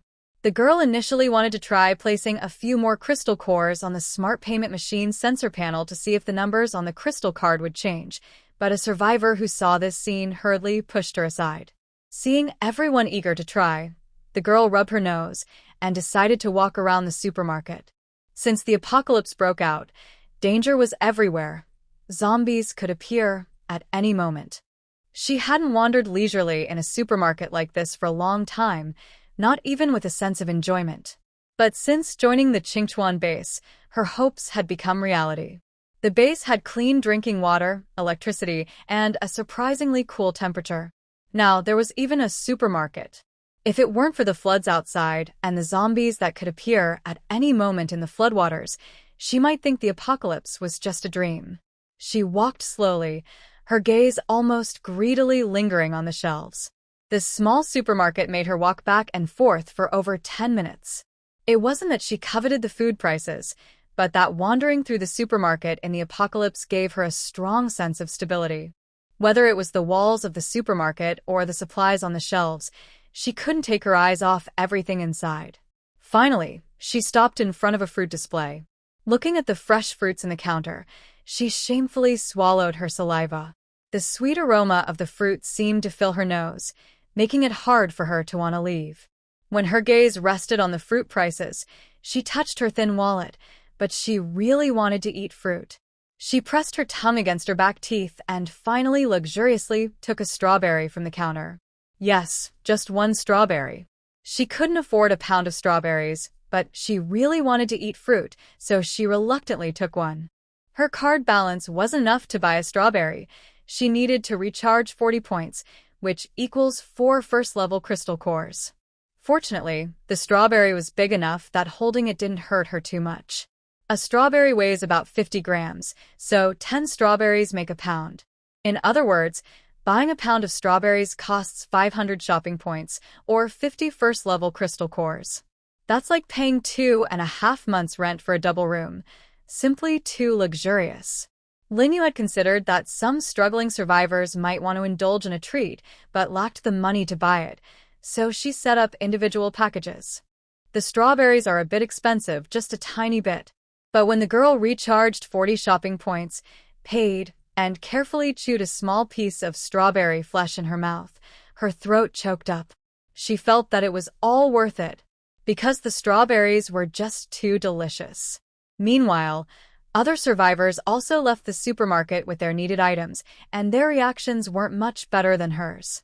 Many burst into tears loudly. Words like zombie, disaster, and apocalypse weighed heavily on everyone's hearts, almost suffocating them. Now, with a supermarket added after walking around, everyone inexplicably felt much less pressure. Plus, holding food in their hands, some couldn't help but cry out loud. Although everyone had previously bought food and water from Linyu and hadn't lost control like this before, it was different now. Because the supermarket appeared, everyone couldn't help but think of a world that was still functioning normally before the apocalypse. Hope rose in their hearts. If the supermarket was here, maybe the end of the world wasn't far off. After using points to buy rice, many survivors faced a problem.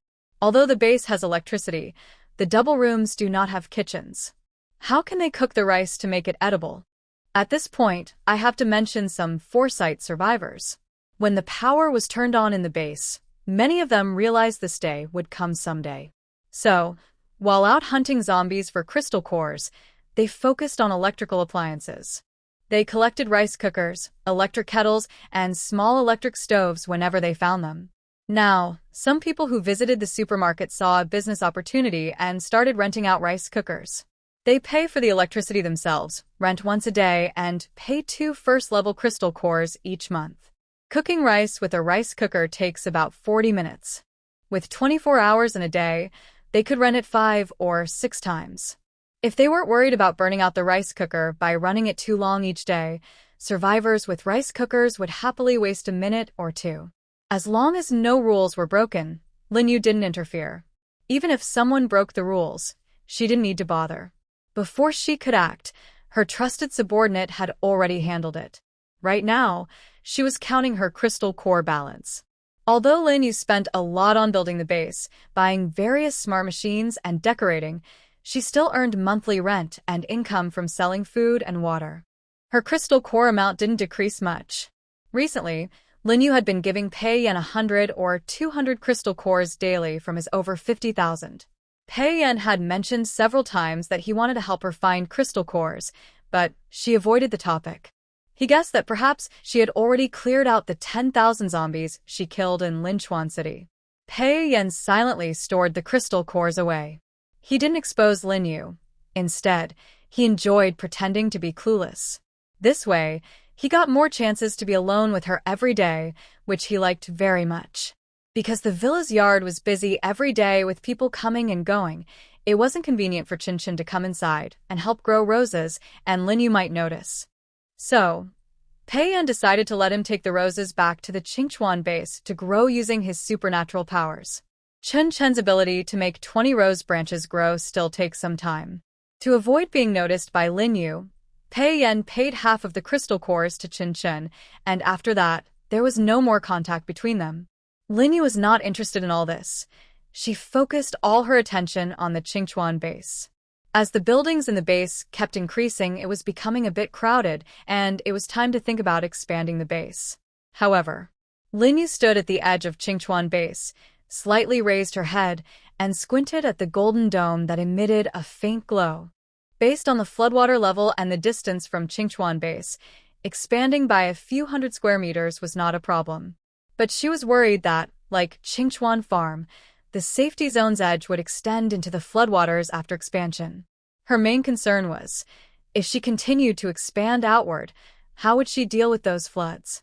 Just as this thought appeared in her mind, she heard the system's voice ring in her ears. Don't worry, host.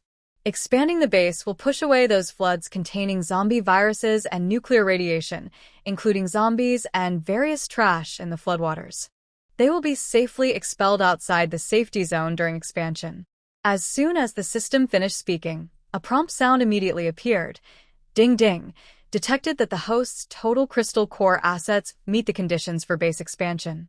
Would you like to spend 10,000 first-level crystal cores to expand 1,000 square meters of Level 1 safety zone? Lin Yu blinked and immediately decided not to hesitate, choosing yes. Instantly, her stock of first-level crystal cores decreased by 10,000. Then, she saw the safety zone expand outward like a tide. Soon, the expanding safety zone connected with the floodwaters, and the area was completely barren, with no plants growing. All the floodwaters, trash, zombies, and rotting flesh soaked in the flood were pushed outside the safety zone as it expanded. From a distance, it looked like a glowing balloon floating in the water. Congratulations, host. Level 1 safety zone expansion successful. Lin Yu strode forward and stopped about 5 meters in front of the waterline that had been submerged before the expansion. She carefully examined a small patch of land that had been flooded. Although the floodwaters, trash, and zombie bodies were kept out of the safe zone, Lin Yu wasn't sure if there was still residual nuclear radiation in the flooded area. Please rest assured, host. There is no zombie virus or nuclear radiation left in the Qingchuan base. During the recent expansion, we also cleaned up those pollutants, the system replied. Hearing this, Lin Yu felt a little more at ease. She looked down at the flooded area and saw that the ground was bare and dry-looking. With a closer look, she noticed the soil was dry. All she could say was that the system was impressive. Now, the edge of Qingchuan base was similar to Qingchuan Farm. The floodwaters had nearly covered the safe zone by about 2 meters. Perhaps because the safe zone had recently been expanded outward, the floodwaters had become very muddy, with visibility less than half a meter. Only when objects in the water touched the edge of the safe zone could she tell what they were. Lin Yu hesitated for a moment and decided to move Xian from the farm into the base to work. Since the safety level of Qingchuan base was 1 level lower than Qingchuan Farm, it would be safer if any zombies suddenly broke through the edge of Qingchuan base. Plus, with the mutated cactus there, it could help block or warn about intruders. Also, survivors in Qingchuan base who wanted to hunt zombies for crystal cores wouldn't need to run all the way to Qingchuan Farm anymore. They could split the flow of survivors more evenly. Lin Yu lowered her gaze and looked at the dark green bracelet on her wrist. She tapped it lightly and tentatively called out, "Xian Xian, do you know where your main body is? Can you bring it here?" Qingchuan base had expanded quite a bit now. She was thinking about buying a high-rise with double rooms, and running back and forth was inconvenient. So she decided to give it a try and poked the mutated cactus on her wrist. To her surprise, the mutated cactus responded.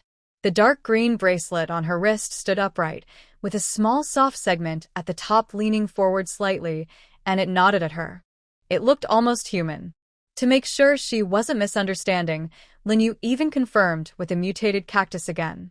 After the upright Xian Xian did the same action as before, she was sure it was indeed nodding. Lin Yu's eyes widened slightly. Even a mutated cactus was so strong, and it could understand her speech.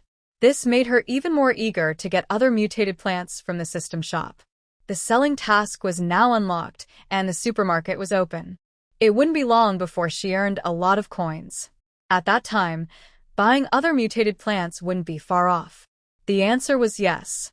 Lin Yu withdrew her thoughts and lightly tapped the top of the standing mutated cactus. "Please, fairy, call the main body over." After giving instructions to the mutated cactus, Lin Yu opened the system panel and entered the shop again, switching to the buying mode. The system's side missions required a total of 20 buildings in the Clear Spring base, but energy conversion towers didn't count. Currently, there were only 4 buildings in total. Plus, the rooms in the base were no longer enough for everyone. It was unreasonable to keep making survivors sleep on the floor. She needed to quickly buy buildings and earn crystal cores. Lin Yu bought 3 more buildings, all double rooms. The 2-star crystal cores decreased by 30, and the 1-star crystal cores decreased by 3,000. "Please, host, name the buildings." As usual, the 3 newly purchased buildings were numbered starting from 4, 5, and 6. Naming successful. "Do you want to deploy buildings 4, 5, and 6 in the safe zone?" Lin Yu chose yes, without hesitation. Processing. This time, 3 buildings were deployed simultaneously. The ground trembled noticeably, and Lin Yu staggered slightly. It seemed that the flood outside also became turbulent due to the tremors from Qing Spring Mountain. Buildings 4, 5, and 6 in the Qing Spring base have been successfully deployed. Please recruit survivors to enter the base promptly.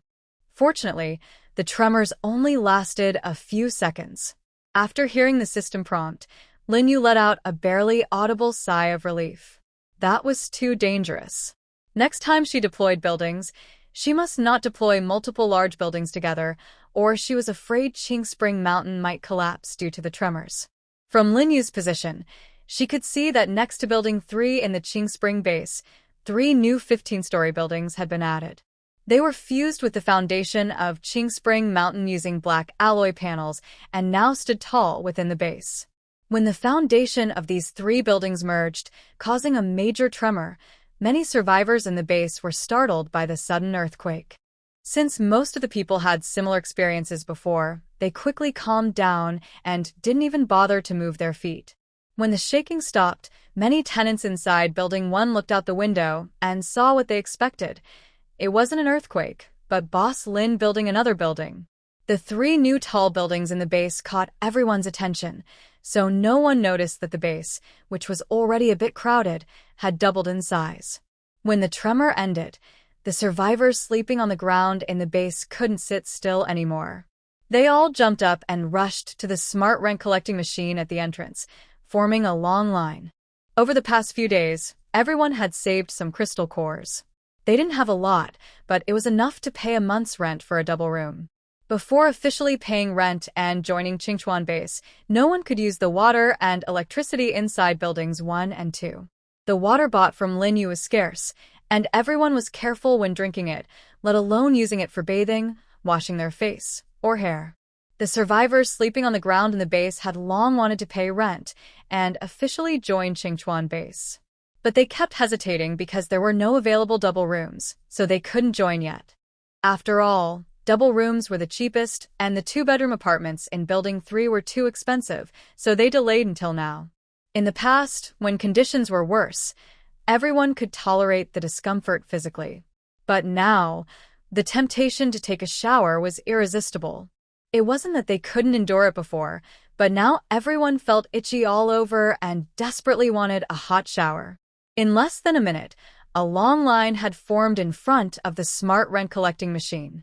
The system's notification sounds kept ringing. Linyu didn't find these sounds annoying at all. Seeing the increasing amount of gold coins on the system panel, he was practically smiling happily. Once the decoration and water and electricity connections in buildings 4, 5, and 6 were completed, Linyu didn't have anything else to do. The smart rent-collecting machine was truly versatile. With it around, he could completely free his hands. The crystals sold at the supermarket and the rent paid by survivors are directly stored in the system's warehouse through smart rent collection machines and smart payment machines, which are located inside the space. There is no need for Linyu to do anything. It's very convenient. It really is like the system said, it frees up both hands. Although Linyu no longer has any tasks at the base, she still needs to wait here for the mutated cactus to arrive and give her some instructions, so she isn't in a rush to leave. After about 2 minutes, Linyu clearly feels the dark green bracelet on her wrist tremble slightly. She immediately guesses something and looks up, seeing a chubby cactus approaching her. Over the past few days, the mutated cactus has grown quite a bit larger. It used to require 3 people to hug it, but now it takes 3.5 people to do so. The mutated cactus also seems to notice Linyu. Its speed increases significantly, rushing toward her like a cannonball. The survivor watching this tightens their pupils in fear and quickly makes way, worried that if they delay even a moment, they might end up like the zombies. Everyone has seen how fragile the third-stage zombies are in the hands of the mutated cactus. They are as weak as paper and easily defeated. The mutated cactus doesn't bother to give them any look. It simply passes through the crowd. When it's about to reach Linyu, its steps noticeably slow down, as if afraid of hitting her. The cactus retracts its sharp spikes from the top of its head, and its entire body turns into a soft, gooey mass. Soon after, Linyu feels something brush against her palm. She smiles softly and gently pats its top, saying, "Xian Xian, you're here." The mutated cactus seems to enjoy this kind of affection and rubs against her hand again. Linyu can't help but laugh and shake her head. Who would have thought that such a fierce-looking mutated plant could be so affectionate in private? She gently pats the cactus and says, "All right, let's get to the point. I called you here to ask you to be responsible for killing zombies in the Qingchuan base area. Remember, you must not hurt the tenants inside the base intentionally."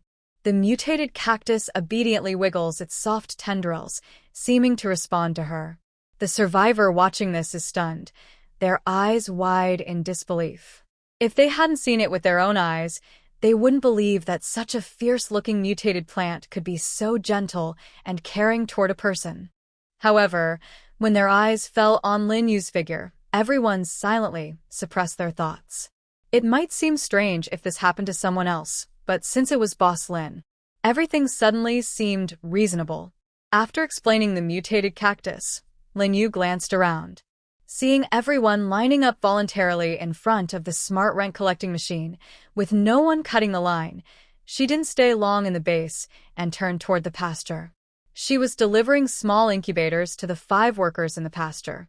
The chickens, ducks, and geese in the pasture had started laying eggs 2 days ago.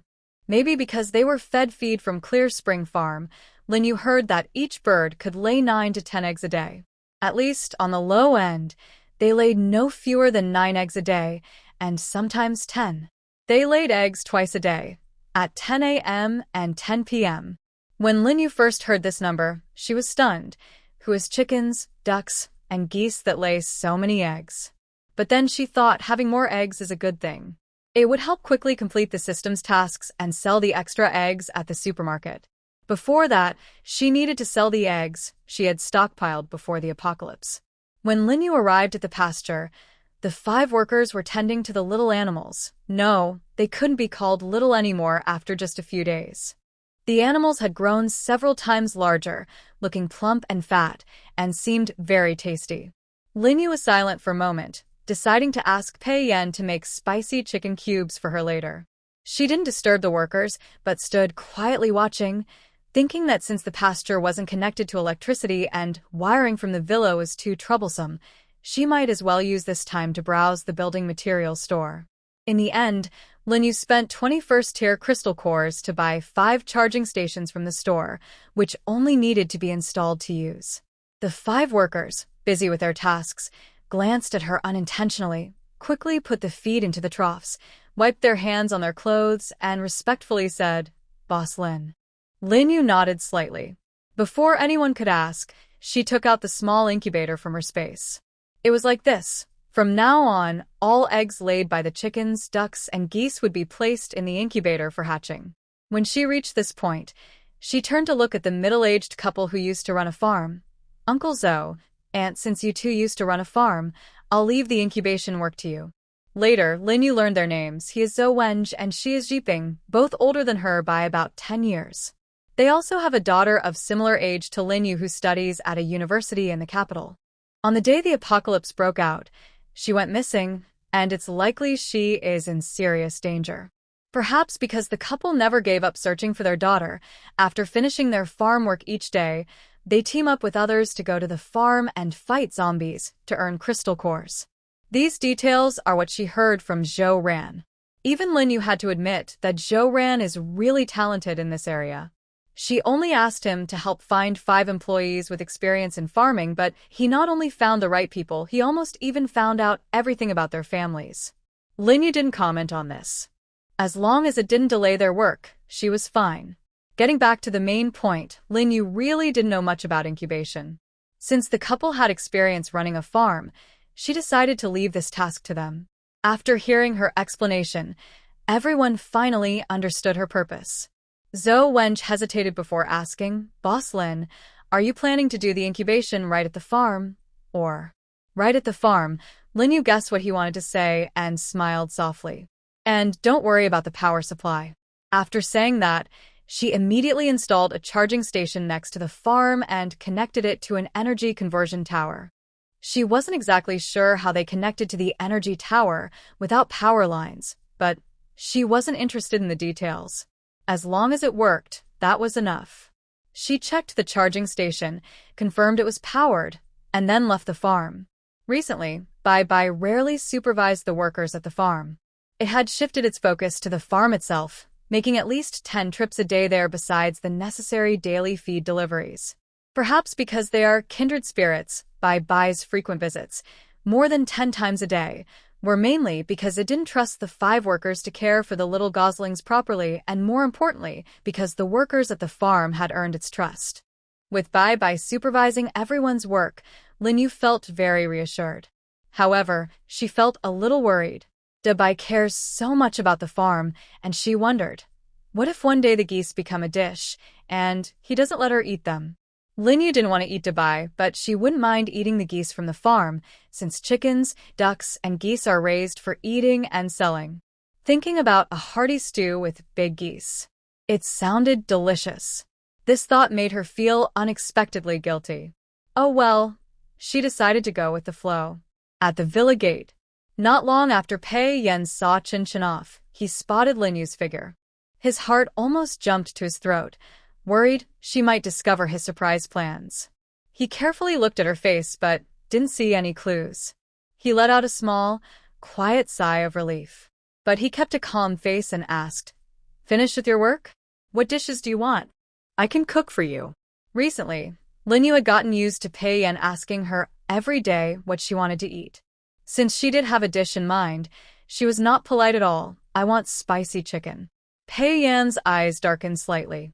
It was just a simple request, but a strange feeling of excitement stirred in his throat and heart. Suddenly, he really wanted to pat the girl's head. In fact, he had wanted to do that for a long time. But he was afraid of scaring Linyu, so he held back. Today, for some reason, when she said she wanted spicy chicken without hesitation, he couldn't hold back anymore. And his hand felt just as soft as he imagined. Linyu felt the warmth of the large hand above her head. She was about to say something, but Pei Yan quickly withdrew his hand, not lingering on her head for long. His eyes softened as he said, "All right, then I'll make spicy chicken." He paused and added, "But there are no chili peppers in the fridge." Lin Yu's face slightly flushed. She wanted to say something, but he had already pulled his hand back. It felt a bit awkward to say more, so she forced herself to stay calm. Just wait for me, she thought. She focused her mind and soon found 3 different kinds of dried chili peppers in her space. She handed them to Pei Yan. "Here, all of these." Pei Yan took the chili peppers and turned toward the kitchen. Lin Yu watched his distant figure in a daze. She had decided to try being with Pei Yan, but his dull personality made her reconsider. She thought she shouldn't force herself to be with him. Lin Yu was very sure she didn't feel any sense of obligation in her heart. However, she thought for a moment, life is so long, she should take a good look at Pei Yan's cooking to see if it really tastes good. What if it doesn't taste good? Wouldn't that mean she was tricked? Although Pei Yan's cooking is quite tasty, she still hasn't tried many dishes. Besides, since Pei Yan asked her to think carefully, Lin Yu initially felt a bit guilty. But now, thinking about it, she felt more confident. After entering the villa, she didn't see Qing Xiangbei or Pei Linling. When she asked, she learned they had gone to Qingchuan supermarket to look around. Pei Yan was about to finish cooking, but she still hadn't seen them. Just as he decided not to wait and was about to leave some dishes for them, their voices came from the door. Lin Yu quickly called them over to wash their hands and eat. Pei Linling finished washing her hands and was about to sit down to eat when, for some reason, she suddenly felt a strange pressure from Pei Yan. She shrank her neck a little and suddenly had a good idea. Maybe it wasn't the right time for her and brother Chung to come back, which interrupted the chance for her and sister Lin Yu to be alone. But with sister Lin Yu supporting her, she wasn't afraid. Thinking this, Pei Linling straightened her back, picked a piece of spicy chicken for Lin Yu, and looked provocatively at Pei Yan across from her, as if daring him. Pei Yan's face darkened even more. Is she his real sister? Next to them, Lin Yu almost couldn't hold back her laughter. All right, stop messing around. Hurry up and eat. Only then did the two settle down. After dinner, Lin Yu went to Qingchuan Farm. Zhou Ran and others were busy working there. When they found out why Lin Yu came, everyone looked at her with disbelief, raising their voices repeatedly to confirm. Boss Lin. You mean, you're going to give us a raise? Lin Yu smiled and nodded at her eager employees. Yes, you heard right, there will be a raise. Today just happened to be payday. She came not only to tell them about the raise, but also to distribute this month's wages. Each person would get 15 jin of rice, 10 heads of Chinese cabbage, 5 jin of pork, 10 eggs from chickens, ducks, or geese, 3 jin of apples, and 500 milliliters of milk and goat milk each month. Since it is still some time before the cows and sheep on the farm produce milk, fresh dairy products are not available here. However, she had stored a lot of pure milk and various drinks during her rebirth period. Moreover, on the way to Linchuan City to gather supplies, she visited several medium and large supermarkets, so she was not lacking in food. Therefore, she decided to use up the previously stored rice, frozen meat, eggs, and other supplies. These are renewable resources. If they run out, she can grow more crops on the farm or raise pigs at the farm. All right, Zhou Ran, go call everyone and tell them to stop working for now. Let them come over and collect their wages. Everyone looked forward to the day they received their monthly wages. Now, after hearing from Boss Lin about a possible raise, Zhou Ran was so excited he couldn't wait. How could anyone refuse such good news? He quickly responded with an okay and went to call all the employees scattered around the farm. Soon, a few figures followed Zhou Ran as he called them over. Everyone looked excited, and Lin Yu could tell they had heard about the wage increase from Zhou Ran. Lin Yu couldn't help but smile. Even in the end-of-world situation, no one could resist the enthusiasm for the words raise wages. Before Lin Yu could remind them, Zhou Ran and his girlfriend, Yao Xiaoning, took the initiative to count the number of employees present.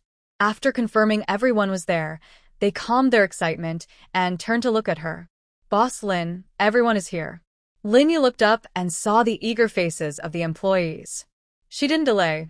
She focused her mind and used her space to prepare enough supplies for 20 people: rice, cabbage, pork, eggs, duck eggs, goose eggs, and apples. In addition, She prepared 4 bottles of 250 milliliters pure milk for each person, enough for 20 people. She weighed the rice and pork in her space to ensure accuracy. After everything was ready, she waved to the circle of employees in front of her. Everyone, line up to receive your wages. No one hesitated. Within less than 10 seconds after her words, the 20 farm workers lined up neatly. Linyu didn't say much and handed out the prepared wages to each person. The first person in line was a tall, thin man. When he received his paycheck from Linyu, he immediately sensed something was wrong and hesitated before speaking. "Boss Lin, did you give us the wrong salary?" He remembered that a month's wages included 10 pounds of rice, 5 heads of cabbage, 1 pound of pork, and 50 liters of drinking water. Now, Linyu had provided everyone with dormitories that had water and electricity. When she told everyone that the drinking water would be deducted from their wages, no one was unhappy. Instead, they felt even more grateful. However, the current wages didn't seem right. Linyu only mentioned that wages would increase, but didn't specify how much or when the change would start. So, it was understandable that the tall man was suspicious. Hearing this, she smiled kindly at him and confidently said, "No, the wages are correct."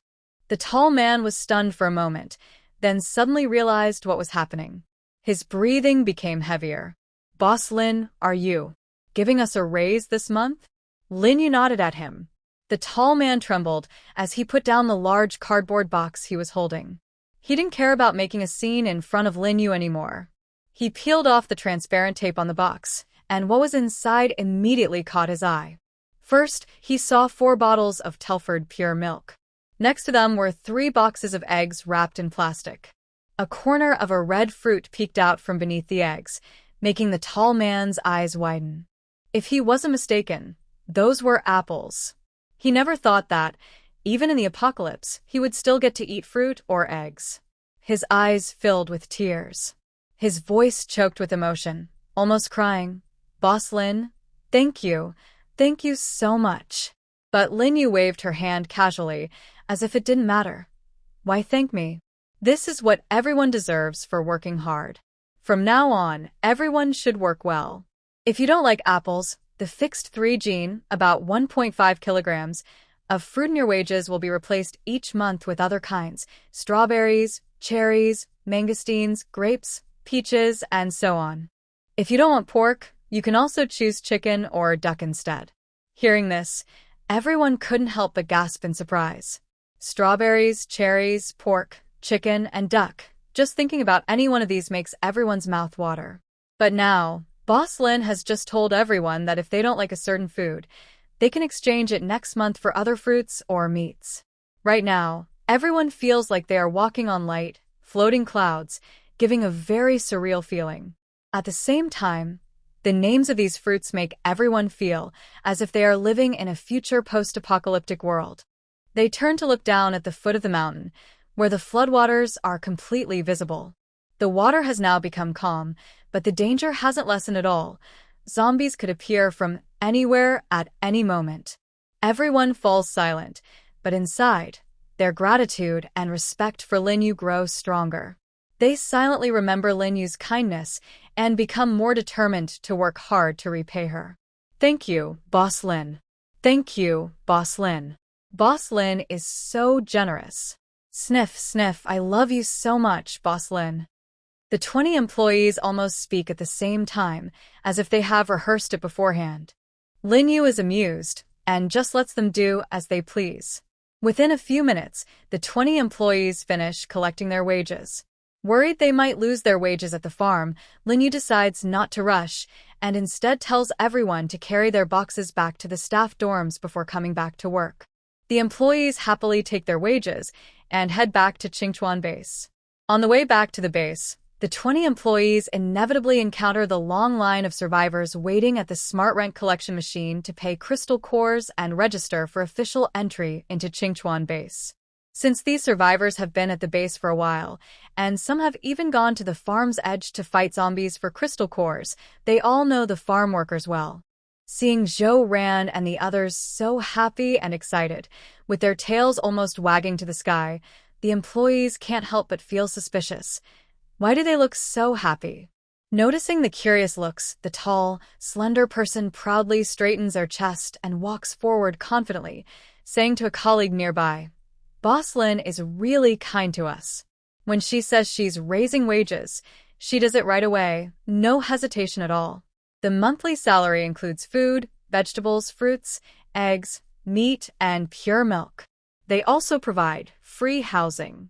The combined value of these benefits is probably worth over 100 first-tier crystal cores each month.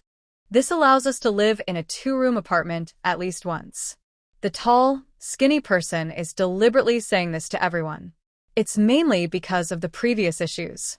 Some survivors, wanting to take advantage, didn't pay the single first-tier crystal core required to enter the refuge.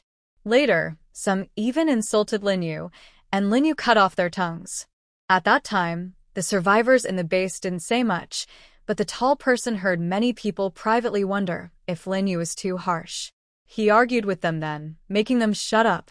Now, with Linyu's salary offering proof, who can resist feeling jealous? They probably wish they could work on the farm. Seeing this, the tall person noticed the other's intentions, but didn't stop him. He happily peeled off the tape on the cardboard box, revealing the food inside. The survivors who saw this were so jealous that tears of longing ran down their faces. Wow. They weren't lying. There really are vegetables, fruits, meat, eggs, and milk. Most survivors work hard for a month killing zombies to earn crystal cores. Besides paying rent, they can barely avoid starving.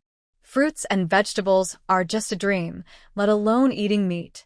Killing zombies is risky and can be deadly at any moment, unlike farming, which seems easier and doesn't require much thinking, just physical effort. The high salary and free housing are amazing. Now, everyone only has one thought. They want to ask Linyu if Qingchuan Farm still needs workers. And that's not all. After finishing farm work, the tall person plans to borrow a rice cooker and an induction stove from colleagues to cook meals and fry meat. Linyu's pork is pork belly, weighing about 5 jin, around 2.5 kilograms. They didn't cook much at once, just cut a small piece, about half a jin, around 250 grams. They boiled it in cold water until just cooked, then took out the meat. The broth was used to boil half a cabbage leaf. The pork belly was cut into pieces and stir-fried in the pot. When the pork started to curl slightly, they added the cabbage stems. This dish is simply made with 1 vegetable and 1 soup. After stir-frying the twice-cooked pork in the same pot, add rice and stir-fry it a bit, which helps use up the oil in the pot without waste. Because there are no seasonings, everyone only adds a little salt to the cabbage stalks and pork, but it still tastes very fragrant. Most of the 20 workers do it this way. After cooking the pork, they also use the pork fat to fry 2 eggs. For a moment, the entire Qingchuan base was filled with the smell of pork. The survivors who can't afford meat smell the distant aroma and look at their plain white rice, feeling suddenly very disappointed. They angrily put their chopsticks aside and mutter, "Please, just be a person." Some survivors haven't eaten meat for over 2 months. They could endure it at first, but once they smell the meat, they can't hold back. They grit their teeth and run to Qingchuan supermarket, spending a lot to buy 2 ounces of meat to satisfy their craving. Those who can't afford meat simply buy 2 eggs to eat, since eggs are also considered a type of meat. The capable telepaths who live in 2-bedroom apartments don't want to feel wronged when they have the chance. They go straight to Qingchuan supermarket and buy a pound of meat, along with fruits, vegetables, and eggs on the shelves. This brings a boost in sales for the supermarket. Before long, the meat, vegetables, fruits, and eggs on the shelves are all sold out. The 20 workers, who just received their wages today, don't know about this. Each of them eats at least 3 bowls of rice per meal. Their plates are completely empty, no vegetables or meat left, not even the oil from stir-frying pork and cabbage stalks, which they use rice to soak up and eat clean. The tall, thin worker chews his mouth and says happily, "It smells so good." After eating, everyone doesn't relax. The workers' dormitory has no refrigerator, so they can't store meat. They spread the remaining salt on the pork belly, planning to make cured meat. They leave only a few cabbage leaves to eat, and the rest is turned into pickled cabbage. Making pickled cabbage is simple. No need to wash the cabbage. Just pour boiling water over it until it covers the cabbage, then seal it and let it sit for half a month before eating. The longer it sits, the more it can enhance the flavor. As for apples, they last a long time. Just eat them before they spoil. Linyu didn't know that the vegetables, fruits, pork, and eggs on the shelves of Qingchuan's supermarket were all sold out, nor did she know the reason why farm workers were actively involved. When the system reminded her that only 10% of the supplies remained in Qingchuan's supermarket and that restocking was needed, Linyu decided to buy more items this time. The meat in the supermarket was the batch of frozen meat she had stored in the cold storage of Qinglan Logistics Transfer Warehouse. Since the supermarket had just opened, she only tentatively stocked some pork. She didn't stock beef, lamb, or frozen chicken and duck. The first day's sales told her that the store was doing well, so Linyu planned to add other types of meat from the cold storage. Just as Linyu stepped out of the villa's first-floor hall, a steady male voice sounded behind her. Linyu. Turning around, she saw Pei Yan's figure. Linyu raised an eyebrow but didn't hide anything, straightforwardly saying, "I'm planning to visit Qingchuan's supermarket."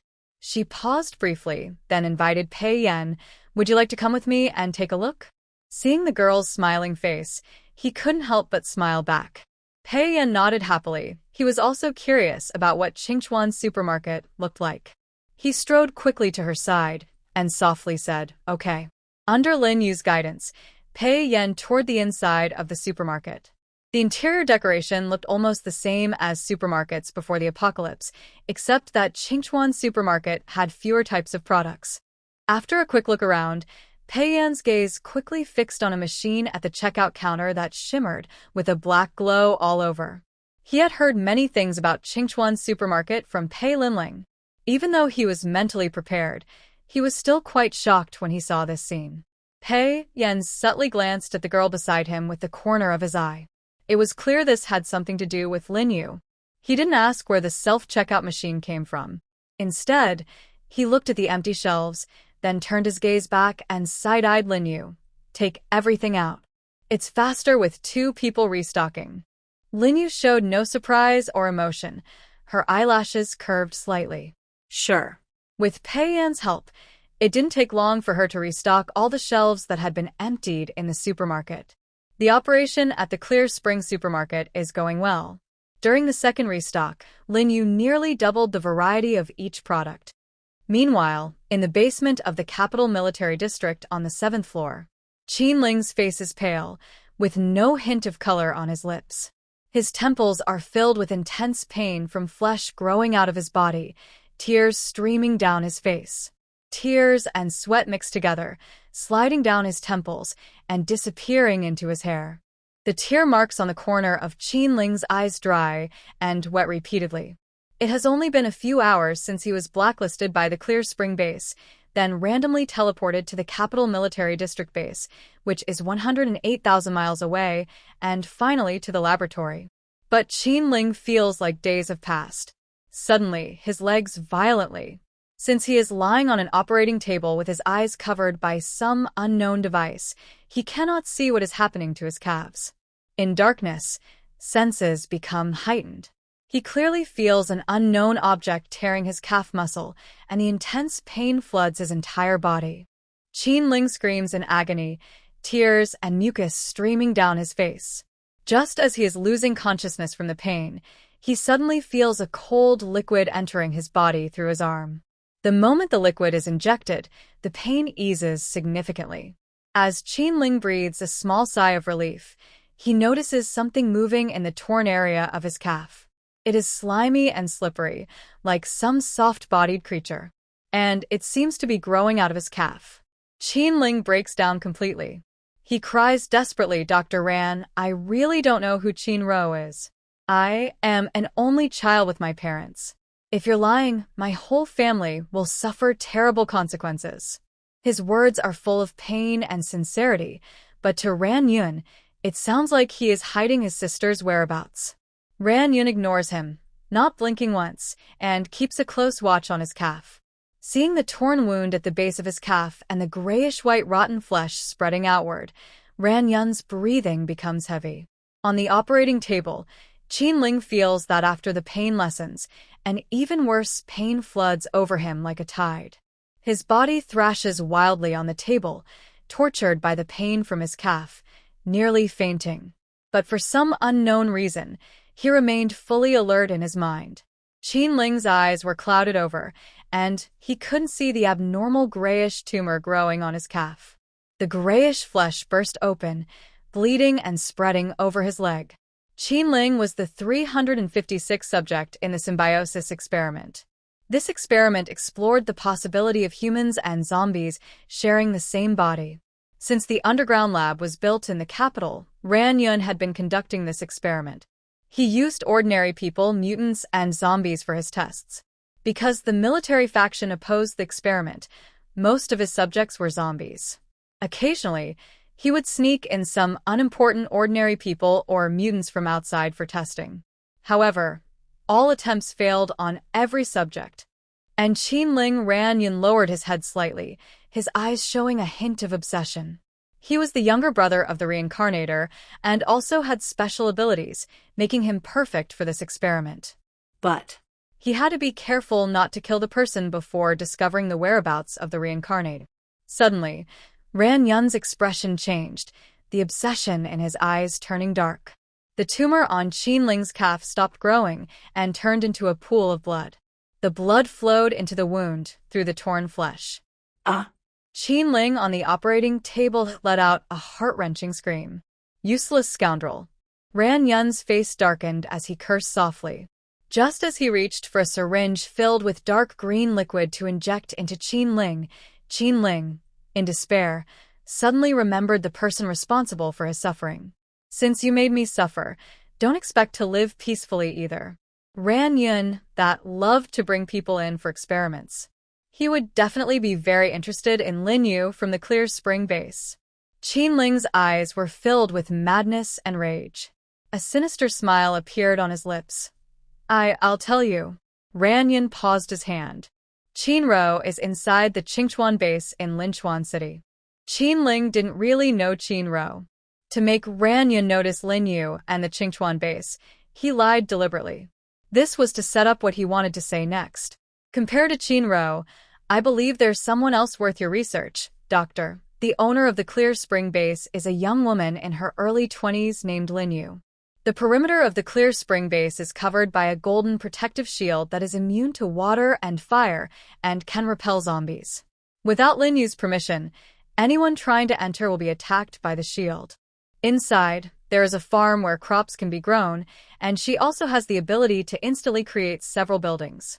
Qin endured the pain and quickly shared all the information he knew about the Clear Spring base. Ran chuckled softly. At first, his laugh was quiet, but then it grew louder and more uncontrollable, making him bend over with laughter. After a while, Ran gently patted Qin face. Number 356 is very obedient. While Qin was still wondering what number 356 meant, he heard Ran speak again. Since you've already told me about the tracker of the reborn person, then. Number 356, you should help with my symbiotic creature experiment. What reborn person? What symbiotic creature experiment? Qin felt as if his soul was frozen at that moment, losing the ability to think. Since he had already learned the whereabouts of the reborn person from number 356 and was given a surprise, there was no need for number 356 to stay anymore. Ran changed the dark green reagent in his hand to yellow. Qin immediately felt a numbness in his arm. As Ran pushed the syringe, the yellow liquid was injected into his body. The moment the liquid entered his veins, Qin's arms, thighs, hips, waist, collarbones, and even his head emitted sounds like tearing flesh. Countless lumps of flesh grew out of his body. At this moment, only one thought remained in Qin's mind. He just wanted to tear everything around him apart. Roar, roar, roar. Qin opened his mouth, but his words turned into beast-like roars. His rational mind was completely filled with violent emotions, and he didn't realize anything was wrong. Ran narrowed his eyes slightly, with his mental powers surrounding Qin, observing the changes in his body as if enjoying a show. About a minute later, Ranyun sighed softly, picked up a pen, and quickly scribbled notes in his notebook. Subject 356 has died. The symbiotic creature experiment has failed again. This was the last thing Qin Ling heard as his consciousness drifted in and out of sleep. After death, Qin Ling's body turned into a pile of blood and broken flesh. Ranyun didn't even look at it. His invisible mental force reached out and quickly retrieved a bright red crystal from the blood and flesh. That was Qin Ling's core crystal. The core was at level 1, but its energy was almost enough to reach level 2. Ranyun sighed softly, almost level 2. What a pity. But then he remembered the news Qin Ling had shared, and he couldn't help but lick his lips. Qin Ro? Lin Yu? Haha. They're both doing well at Qingchuan base, so he doesn't have to bother looking for them. Ranyun held the bright red core crystal in his hand and turned to leave the laboratory. Dr. Ran. Several assistants waiting outside the lab saw him come out and called out to him. They quickly lowered their heads, not daring to look directly at him. Everyone was trembling with fear. Ranyun responded casually with an ignoring the assistants. Soon after, he found Gulang. After the flood ends, I want you to send a team of mutants to join me in Linchuan City. Gulang tapped his fingers on the table, slow and steady. He had learned about Qin Ling's death from an assistant in the laboratory at the moment it happened, and also knew about Qin Ro and Lin Yu. Naturally, he agreed. 98% of the land on Blue Star has been polluted, making it impossible to grow crops. If it weren't for the post-apocalyptic survival guide, the military base in the capital would have collected some soil and seeds and stored them away during the outbreak.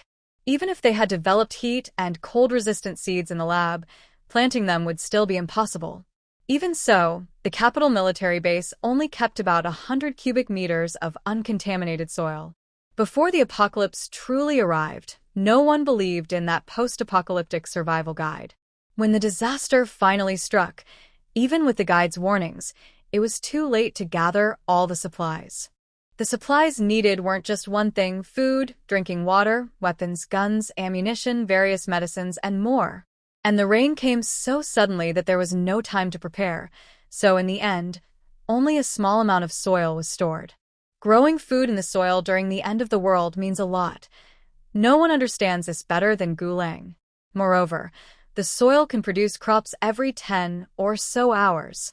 The Clear Spring base is his top priority. A hint of ambition flickered in Gulang's eyes, but he quickly returned to normal. Although he already knew Dr. Rant's intentions, he pretended to be confused and asked, "Why?"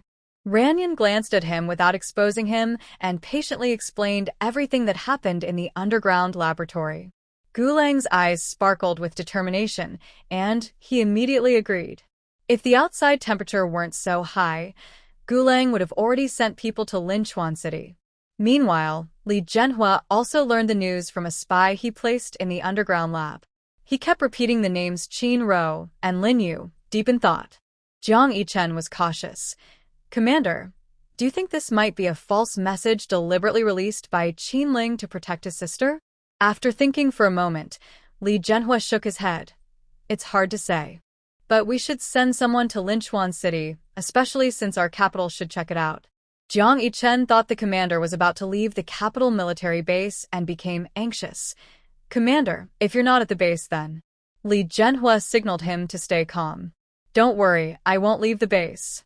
His face grew serious. "Yichen, when the flood subsides, I plan to send you to Linchuan City." He paused and added firmly, "I hope you won't cause trouble with the Clear Spring base. If possible, try to establish trade relations with them." The capital military's stored grain could feed the base for 5 years without issue. But with only about 100 cubic meters of land, the planting speed couldn't keep up with consumption. The laboratory was already researching how to grow food on land contaminated by zombie virus, but Li Zhenhua was used to preparing 2 plans just in case. Therefore, the Clear Spring base must not be offended. Li Zhenhua still believed in Qin Ling. Although his words sounded unbelievable, there was no other explanation for how he and 2 others managed to bypass layers of guards and appear out of nowhere on the watchtower. Jiang Yichen was not a fool. When the chief said this, He understood that he truly believed Qin Ling's explanation. Li Zhenhua slowly stood up, hands behind his back, quietly watching the strict defenses of the capital base, with high walls built for protection. After a while, a long sigh reached Jiang Yichen's ears. Whether the Qingchuan base is really as exaggerated as Qin Ling said, we should send someone to check it out. And Qin Rou. Li Zhenhua hesitated for a long time before speaking carefully. Qin Rou might just be a fake name. There's no need to specifically look for Qin Rou. If you happen to meet her in Linchuan City, remember to protect her and prevent Gulang's people from capturing her. Jiang Yichen slightly moved his lips. Chief. From the chief's tone, it seemed that the matter of the resurrected person was secondary. He didn't quite understand. Although the Qingchuan base was important, in his heart, the resurrected person was even more so. Finding her would allow early understanding of what might happen after extreme heat, so preparations could be made in advance. Jiang Yichen knew that Li Zhenhua also wouldn't overlook this point. The name Qin Rou might just be a random alias created by someone, coincidentally matching the Qin Ling who was transported after violating the rules of the Qingchuan base. Moreover, according to the post-apocalyptic survival guide, there was no warning about natural disasters. The author of that guide had posted information about the apocalypse, zombies, supernatural powers, and related topics on the internet to warn everyone in advance. It was unlikely that they would omit warnings about natural disasters. Li Zhenhua's thoughts became clearer. Either the resurrected person suspected to be Qin Rou died early in the outbreak, or something unexpected happened in the world, causing everything to not match up. For example, the butterfly effect.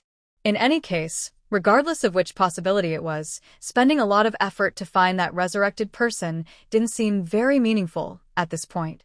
As for preventing natural disasters, given the flood encirclement, the best Li Zhenhua could do was to keep reinforcing the capital military base. Therefore, he believed that finding Qin Rou was not as important as the Qingchuan base.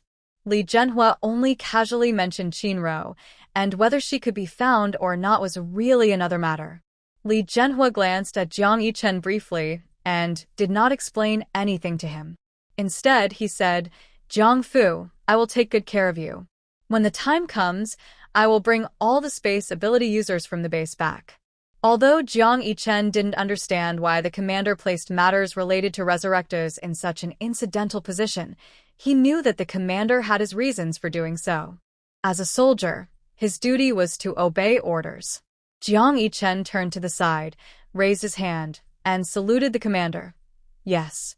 The military base in the capital city was preparing for the trip to Linchuan City after the floodwaters receded, both from the military side and the ability users. No one knew that Qin Rou was actually Lin Yu, and Lin Yu could also be Qin Rou. Almost a month had passed in the blink of an eye. Apart from the main task of increasing the number of ordinary people in the Qingchuan base to at least 10,000, the minimum number of ability users to 100, and completing subtask 8 to expand the base's buildings to 20 structures, all other subtasks had been finished. Undoubtedly, the rewards for completing the other subtasks were still very generous. The systems gifted gold coins, and such were not worth mentioning. Especially after completing the tasks, the rewards of farmland and ranches were the most surprising. After receiving the rewards and gradually expanding the farmland and ranches, looking back at the current safe zone, half of it was submerged in floodwaters. The floodwaters had risen nearly 1.5 meters above the safe zone and had not receded much to this day. During this busy month, Lin Yu's water element ability was just one step away from reaching the 4th level. Her ability tree had also matured and bore fruit. It was as if it was tailor-made for her. The mature ability tree produced 6 fruits. One of these was a water element ability fruit, and the other 5 were attribute-less fruits. Lin Yu planned to immediately swallow the water element ability fruit once her ability reached the 4th level. This way, she could upgrade her ability to the 5th level without any side effects. She didn't know what a 5th level ability looked like, as she hadn't reached that height in her previous life, but she still felt happy. As for the other 5 fruits, eating them wouldn't be useful because the fruits borne by the ability tree could only enhance her by 1 level within the 5th level without side effects. Depending on the situation later, she would give them to Pei Yan, Pei Linlang, and Cheng Xiangbei to consume. The value of the ability tree's fruits is well known. With these 6 fruits, 6 fifth-rank ability users can be created instantly. Lin Yu is not sure about the current strength of the capital military base, but there are definitely 3rd, 4th, and even 5th-rank ability users. Beyond the 5th rank, things are less certain. The capital military is very strong. Using crystal cores, they could produce 2 or 3 5th-rank ability users. When Pei Yan and others reach the 4th rank and consume the fruits from the ability tree, the overall strength of Qingchuan base can almost match that of the capital military. Any one of them could level a large base alone. Whether it's Pei Yan, Pei Linlang, or Cheng Xiangbei, they all join Qingchuan base. Because of the base's restrictions, she doesn't have to worry about anyone betraying her. Their abilities are valuable for training, and they are all our people. Lin Yu carefully thought about it and decided to sell to them at a very low price. Maybe she could just give them a small favor. Wait until their abilities improve to the 4th rank and they have the strength to kill 4th rank zombies, then exchange 10 4th rank crystal cores for 1 ability fruit. This price would be quite cheap. Ability development after reaching the 3rd rank is a real turning point. To improve further, it usually takes several times more time and energy. 10 4th rank crystal cores contain less energy than needed to raise 1 ability user to the 5th rank. At least 100 or more would be required. The number of crystal cores needed to upgrade depends on the individual. It could be more than 100. Compared to the value of the ability fruits, 10 4th rank crystal cores are just a drop in the bucket. Although Pei Yan, Pei Linlang, and Cheng Xiangbei are our people, and Lin Yu even has some feelings for Pei Yan, she knows these are different matters. Gratitude for favors can turn into resentment. If she gives them free access now, when better things come in the future, should she give or sell? She doesn't want to raise them to be dependent, always asking for help. She decided to sell everything at the price of 10 4th rank crystal cores. Regarding the remaining 2 fruits, Lin Yu plans to wait until Xian Xian and Xiao Lu reach the 4th level before giving them to the fruits. At that time, Lin Yu will have 2 extremely loyal and powerful bodyguards and helpers. Even against 6th level zombies, they might be able to hold their own. Just thinking about that scene fills Lin Yu with energy and hope for the future. Lin Yu opens the system panel to check basic stats. Doomsday Farm Host Info. Lin Yu, Water Element Ability, Level 3, Farm Level 2, can expand farmland, Safe Zone. Level 2, already activated, number of farmlands, 94, covering about 3.49 acres, pasture area. 2,400 square meters, Clear Spring Base. Established, manageable, system shop. Unlocked. See details in the shop. Material store. Unlocked. See details in the shop. Gold balance. 64,590 system warehouse. Unlocked. See details in the warehouse. Lin Yu's gaze shifts downward, and only 2 tasks remain on the taskbar. Main task. Minimize the number of ordinary people in the Clear Spring Base to at least 10,000, and the number of ability users to at least 100. Current progress. Ordinary people 1302/10,000. Ability users 39/100. Side task 8. Expand the number of base buildings to 20. Current progress. December 20th. This morning, a 3rd level ice ability user, along with 2 2nd level earth ability users, 1 2nd level gold ability user, 1 2nd level space ability user, and several ordinary people, bravely withstood the high temperatures outside. They arrived at the Clear Spring Base in 2 specially equipped attack boats, which had 3 layers of protection made from ice, earth, and gold ability energy. Lin Yu learned from the ice ability user, named Suyu, that they escaped from the other side of Linchuan City, near Zhulan Mountain. Originally, with ice ability users present, they wouldn't need to take risks. Suyu's ice could easily withstand the extreme heat. However, unexpectedly, a 4th level mutated plant appeared on Zhulan Mountain. It was completely immune to high temperatures and was ruthlessly harvesting the lives of the survivors who had fled there and were protected by Suyu. This 4th level mutated plant was terrifyingly powerful.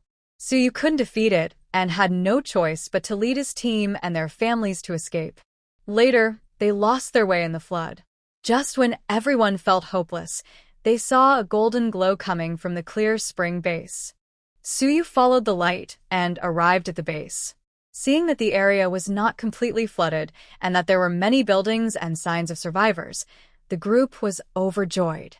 After hearing the requirements to join the base, they paid the rent on the spot, completed the registration, and officially moved into Building 7, which Linyu had just expanded a few days earlier. Building 7 was a 3-bedroom, 1-living-room apartment, a finished unit with 13 floors, bought by Linyu during his free time at a building materials store. Judging by how the ice-type ability users spent money, Linyu could guess how they survived the extreme heat to reach the base. Besides spending money, Linyu couldn't think of any other way. But that money wasn't ordinary money, it was crystal cores. Otherwise, even with an ice-type ability user in their team, it would be impossible to sail a boat safely through waters nearly 70 or 80 degrees Celsius, full of danger. However, it wasn't only this possibility. Linyu's eyelashes slightly lowered as she suddenly thought of another possibility.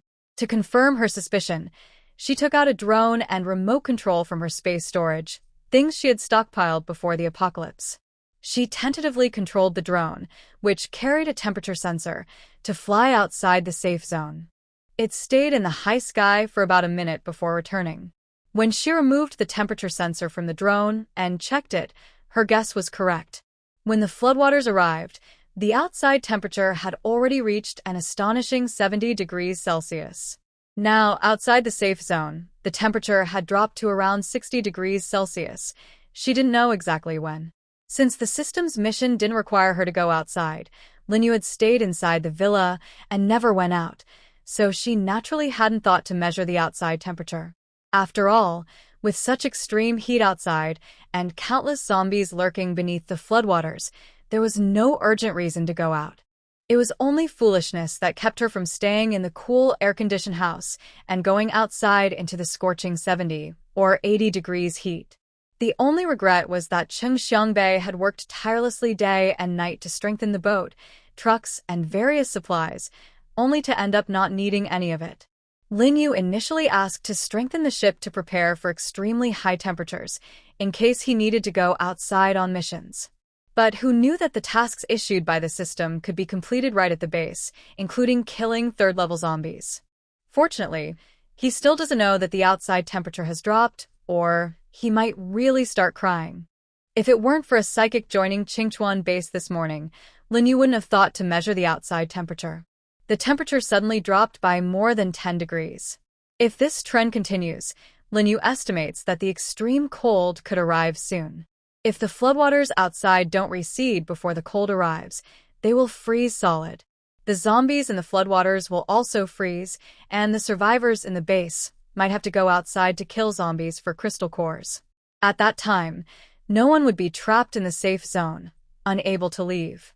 Thinking of this, Linyu suddenly felt guilty and touched his nose. Cheng Xiangbei. Probably, maybe, he won't say anything, right? Ahem.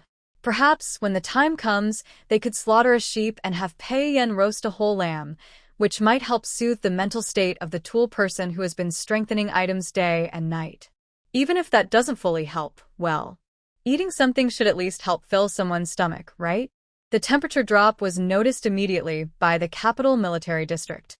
When Gulang learned from the lab scientists about the upcoming temperature forecast, likely a sharp decline, the country would face its lowest recorded temperature ever. His eyes sparkled with determination. After the meeting, he immediately called Ran Yan over. Dr. Ran, you know about the forecast for the upcoming temperature, right? Ran Yan nodded slightly, guessing what Gulang wanted to say next, and spoke first. The lab just developed temperature-regulating clothing and various cold-resistant equipment. It's up to you, Gu Lao, to handle that. There are multiple underground labs in the capital military district base, but Ran Yun is only responsible for research on zombies, psychic abilities, and humans. Otherwise, he could have directly ordered the lab to produce the most advanced equipment. For cold-resistant facilities, it's better to leave it to Gulang to handle. If Gulang takes charge, the equipment will be more complete. By the way, you must prepare more fuel. Gulang naturally had no reason to refuse. Don't worry about that. I will make sure everything is ready for you. He paused slightly, suppressing the sharpness in his eyes, and calmly said, "When the temperature drops a bit more, I will send Qifeng and Dr. Ran to Linchuan City." Qifeng is a level 4 fire element mutant, his right-hand man, and also someone who is absolutely loyal to Gulang. There's no need to worry about Qifeng betraying him. Sending Qifeng with Dr. Ran on the mission is partly because Gulang doesn't fully trust him, and partly to protect Dr. Ran's safety. If it weren't inconvenient to leave the capital military base, Gulang would go to Linchuan City himself. Not just for the reincarnator, but also for the magical spring base Qin Ling mentioned, and the farm that can mature twice a day. The food stored at the capital military base isn't much, and those foods soaked by floods are definitely not edible. No one would complain about having too much food. Gulang's eyes were full of ambition. Besides uncovering the secret of the reincarnator, his second goal was to seize the magical spring base and the farm. In a time of food shortage, having a self-sufficient farm means everything. Gulang knew this very well. With a steady supply of food, taking control of the capital military base would be no problem. Realizing that Dr. Ran was still there, Gulang slightly reined in his ambitions. With Qifeng here, I can rest assured about Dr. Ran's safety. Ranyan lifted his eyelids. Of course he knew that Gulang, this old fox, didn't trust him. He said Qifeng was there to protect him, but it was obvious it was more for surveillance. However, if Qifeng was used well, he could also be a double-edged sword. Ranyan sneered inwardly, but showed no sign of it. He lowered his eyes slightly, hiding his emotions behind his eyelashes. "Then I will wait for good news from Gu Lao." Gulang laughed loudly. Good. I have experiments to do, so I won't bother you." Ranyan strode out quickly. Although he saw through Gulang's true intentions, it didn't stop him from looking forward to the trip to Linchuan City. He was almost going crazy from the extreme heat. Once he could go out, no longer under Li Zhenhua's watchful eyes, he could freely stockpile test subjects. But stockpiling test subjects was secondary. Ranyan never forgot what was most important. That was eternal life. Gulang smiled warmly as he watched Ranyan leave the meeting room. After his figure completely disappeared from sight, Gulang nervously used his psychic abilities to scan the entire room, checking every corner for listening devices. He was worried that Ranyan might have left behind something to eavesdrop. Since mental type abilities are quite diverse, he had to be cautious.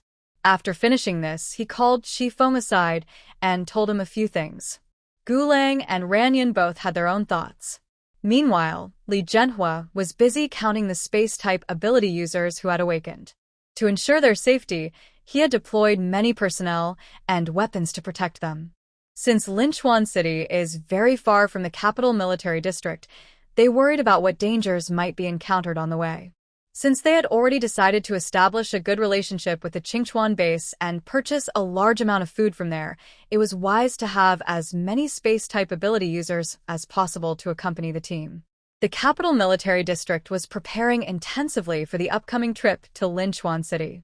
Lin Yu told Pei Yan, Pei Linlang, Cheng Xiangbei, and the survivors at Qingchuan base about the temperature dropping outside to 60 degrees Celsius. Some survivors still looked confused after hearing this. Even though the outside temperature had dropped by more than 10 degrees, they couldn't go outside because they were still trapped inside the base. They muttered a temperature drop of just a few degrees doesn't really help. Even those with watercraft like speedboats or kayaks didn't dare to go out in such conditions. For example, Tang Shi and Xia Yunxua, who had followed Lin Yu and collected a kayak in Linchuan City, wouldn't dare to paddle out openly. High temperatures and floods were secondary concerns. The main dangers were zombies hiding under the water, zombie viruses, and nuclear contamination in the floodwaters. Touching them would be deadly. Some sharp-eyed survivors noticed that the phrase temperature dropped hinted at something more. If it was just a temperature drop, Lin Yu probably wouldn't have needed to mention it separately. Could it be that? Everyone's gaze shifted to Lin Yu, quietly waiting for her explanation. As expected, what Lin Yu said next confirmed some clever people's suspicions. The reason I told everyone is to remind you that a sudden drop of over 10 degrees Celsius is unusual. It's likely that an extreme cold spell will follow, so please stay alert. Lin Yu's main goal in sharing this information is to prevent potential losses among the base personnel.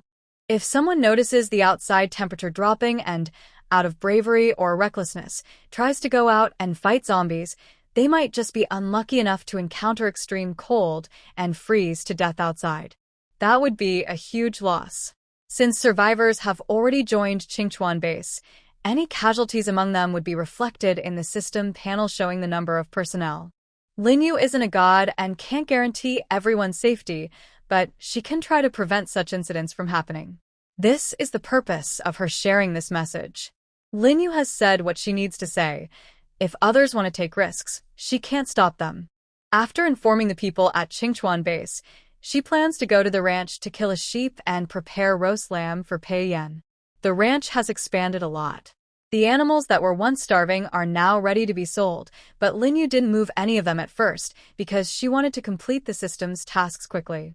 When she arrived at Qingchuan Ranch, 5 staff members were collecting eggs from the chicken coop. The animals kept in the ranch are very obedient and usually don't make much noise.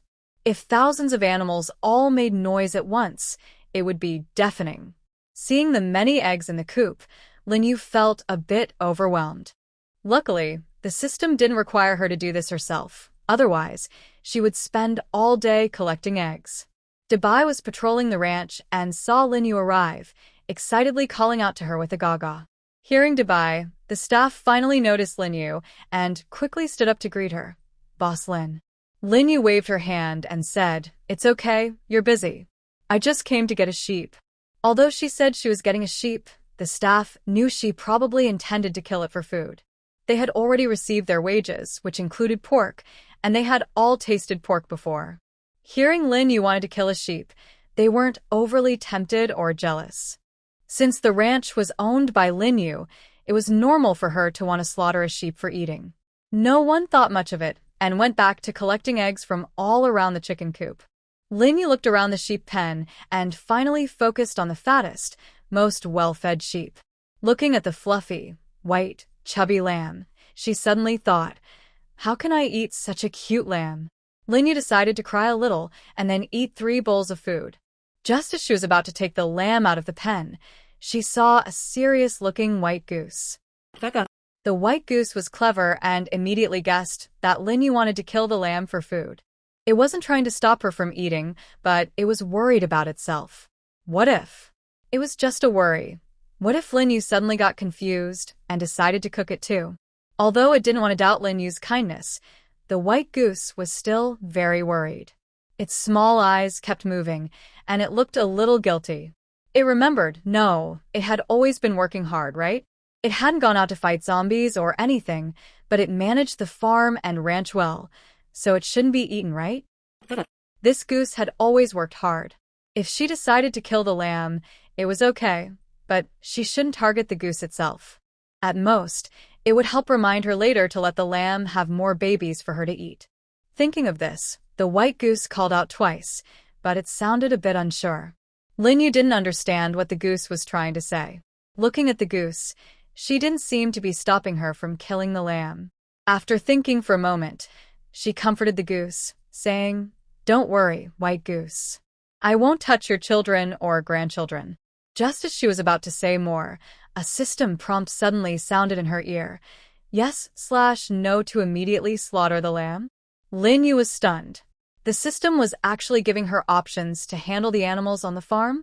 She didn't care about the goose anymore and tentatively asked in her mind, "Immediately slaughter." As soon as her voice was finished, she saw the lamb in her hand start shedding its wool automatically. Then, its head tilted, and a bloodline appeared at its neck. In the blink of an eye, the lamb she was holding was already taken care of. The white goose's big eyes widened in surprise, and it couldn't help but step back several paces. It looked at Lin Yu and saw she seemed unaware of what just happened, so it turned and ran away. Even Lin Yu couldn't help but stare wide-eyed, looking down at the smooth lamb in her hand. Is it already done? She carefully checked and found the whole lamb had been cleaned thoroughly.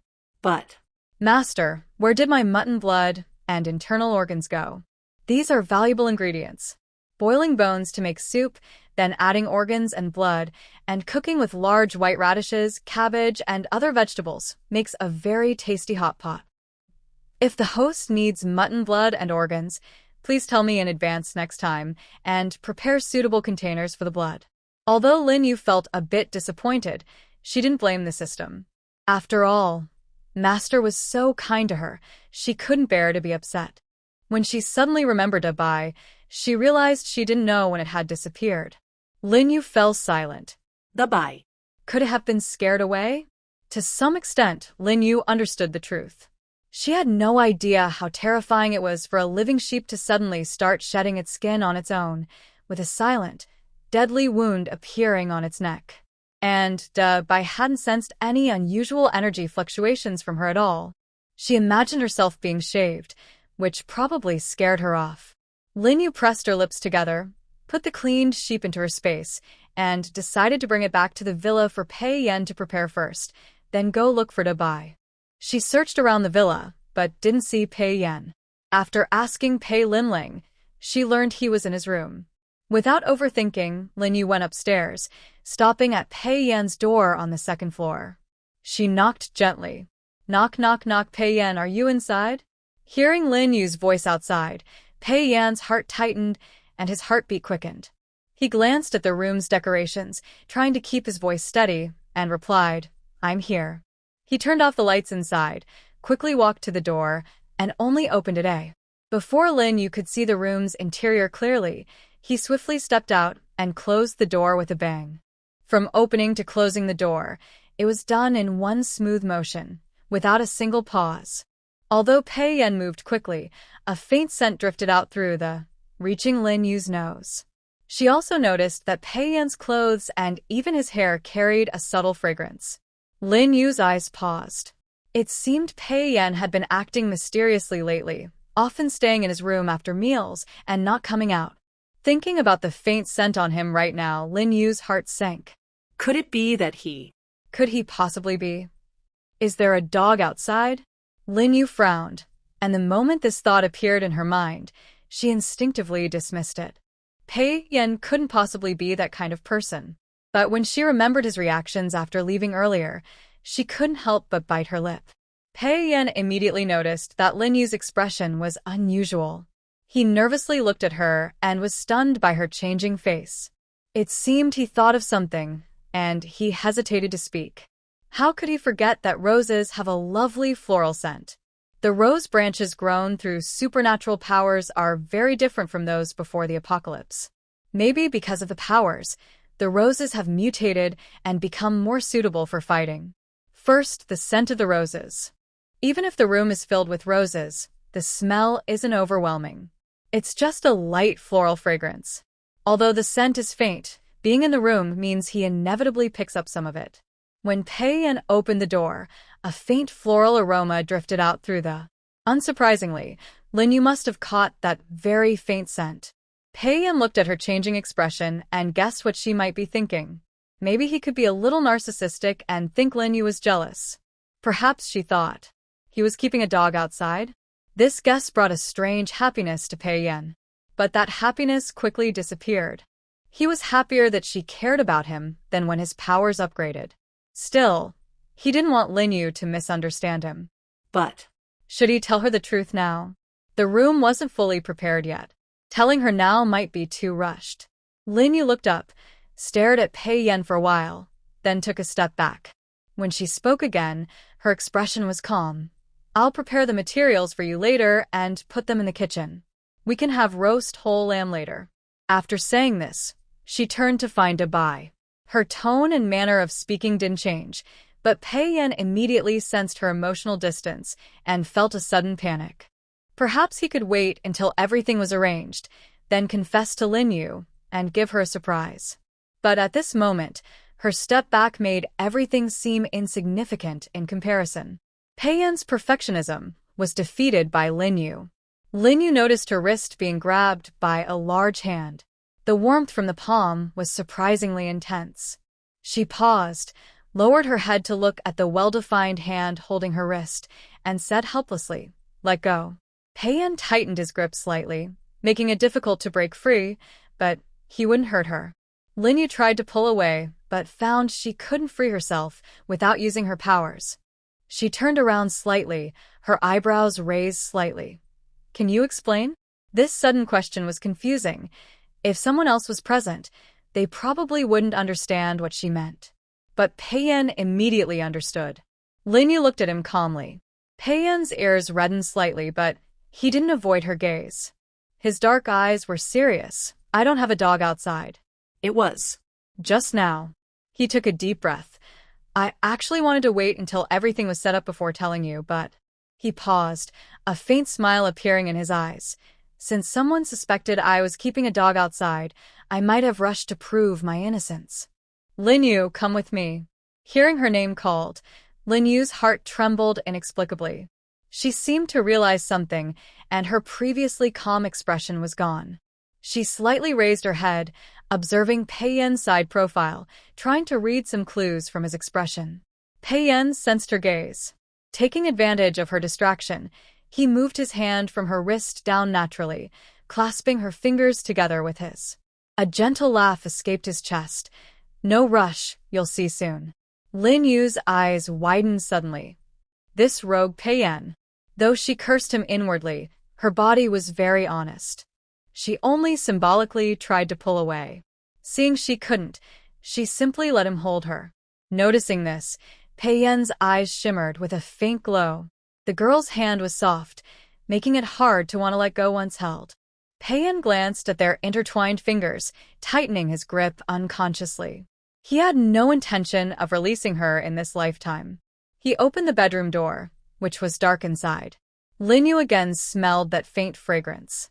Although the scent hadn't changed at all, for some reason, her heart started pounding uncontrollably. At this moment, Pei-yen's voice came from the darkness. She heard him ask, Lin Yu, are you ready? Just as Lin Yu was puzzled, she heard a snap sound as the lights turned on, and the entire room lit up. At this time, Lin Yu finally understood why Pei-yen had been missing after meals lately and why he had been so elusive. It was because his whole bedroom was filled with red roses. The roses stretched from the entrance hall all the way up to the ceiling. Rather than just covering, it seemed as if the roses had climbed up the walls from the entrance. The roses Lin Yu saw now were very different from those before the apocalypse. If the flowers hadn't changed, she might not even recognize what kind of plant it was. Green leaves twisted and curled on the ground, growing wildly, while the roses densely overlapped on top of the green foliage. Above the bed, Pei-yen used his lightning powers to draw a heart shape.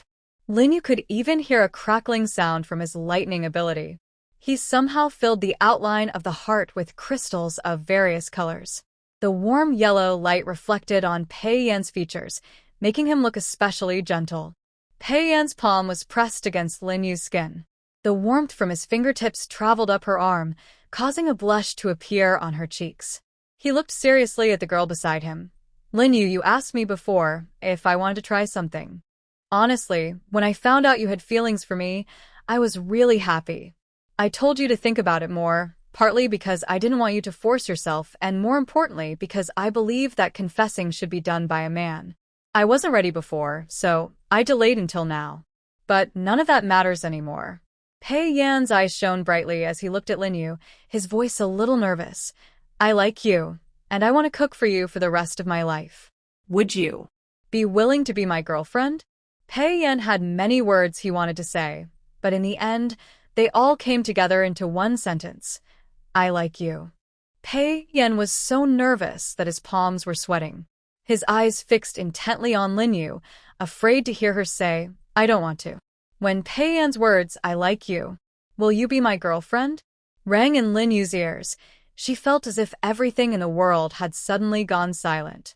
All she could hear was her heart pounding loudly in her ears. Her heartbeat was a mix of Pei-yen's and her own. Their hearts' beats blended together, making it hard to tell who was making which sound. The wait felt especially long, each second seeming unbearable.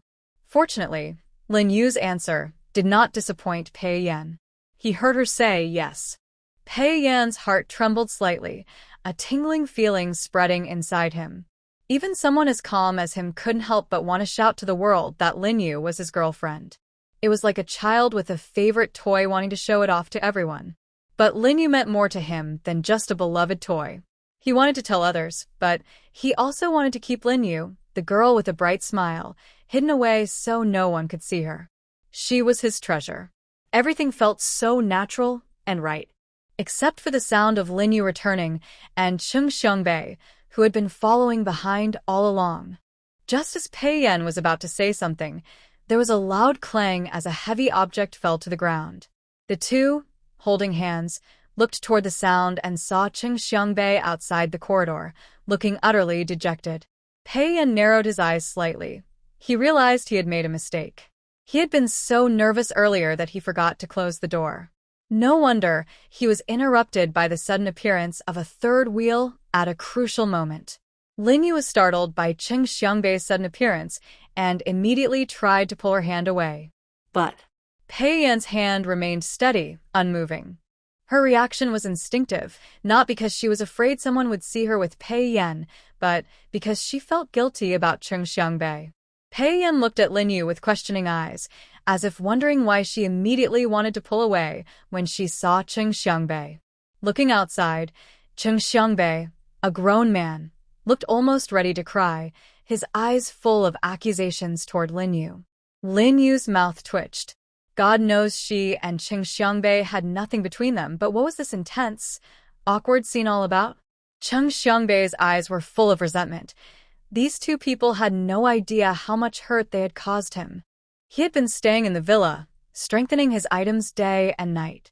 Just when he thought he could finally relax, Lin Yu told him he needed to strengthen them again after advancing in rank. Fine, if that's the case, he had no complaints. Cheng Xiangbei used his second-tier abilities to reinforce all the supplies once more. But who knew that after the extreme heat arrived, the ships he had worked so hard to reinforce were completely useless? Cheng Xiangbei silently comforted himself. It's okay, don't worry. One day they will be useful.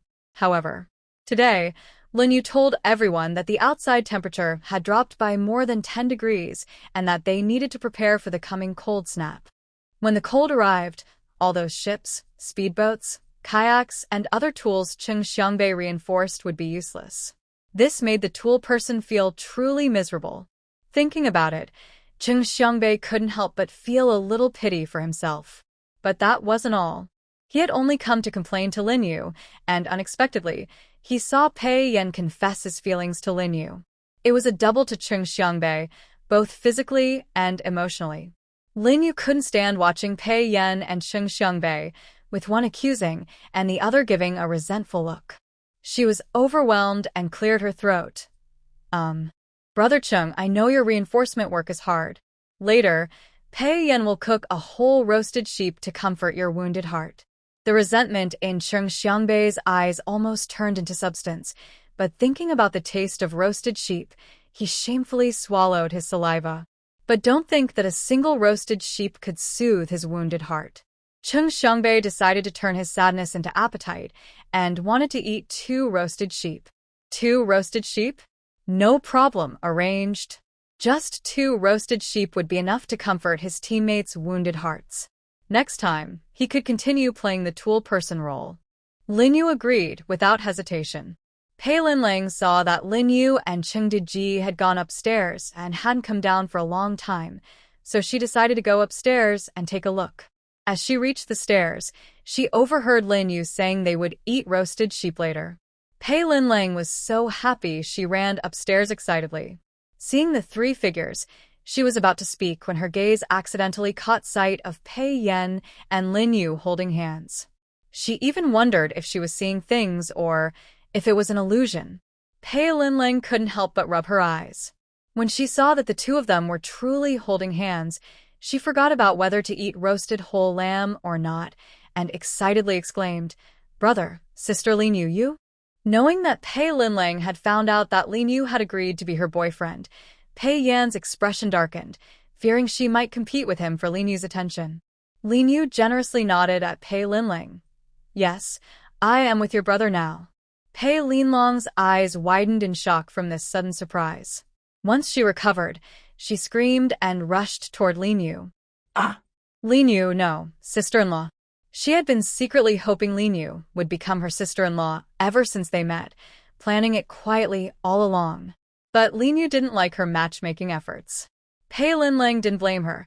She only blamed Pei Yan for being too clueless. Now that her wish came true, she was even more excited than Pei Yan himself. Pei Linlang hugged Lin Yu's waist, acting like a puppy, feeling that her sister-in-law was soft and fragrant. She liked her very much. Unsurprisingly, Pei Yan was pushed aside when she was distracted, and before he could get close to his new wife, Pei Linlang had already taken her away. Is this her biological sister? Pei Yan's forehead veins bulged, his face dark as a pot bottom. Lowering his voice, he said sternly, Pei Linlang. Pei Linlang paused, her eyes spinning as she looked up with a pitiful expression. Sister-in-law, you don't know. My brother is really strict with me in private. Unlike me, I only care about you. Lin Yu almost couldn't help but laugh or cry. She knew it was probably all an act, but she still didn't want to get angry at such a cute girl. So. She opened her mouth and softly called his name. Pei Yan. Pei Yan. Don't ask, just know he's feeling wronged. But his wife's words still had to be obeyed. Pei Yan's eyes unconsciously showed a hint of affection. All right, then take those crystal cores. I'll go make roasted whole lamb now. Pei Linlang didn't expect her brother to be such a devoted husband. Lin Yu hadn't said anything yet. She just called Pei Yan's name once. His expression instantly darkened from cloudy to stormy. His changing face was even faster than a Sichuan opera's face-changing performance. But on second thought, being a devoted husband wasn't such a bad thing. From now on, Sister Lin Yu will support her, and Pei Yan can't control himself. Thinking of this, she straightened her chest. Although her posture wasn't perfect, she felt proud. Lin Yu watched nearby and couldn't help but laugh. Lin Lang was truly a treasure, like a real sister. Just as Pei Yan was about to go downstairs, a voice sounded in her ear. Don't worry, wait a moment first. Pei Yan turned sideways, with a questioning look in her eyes. What's wrong?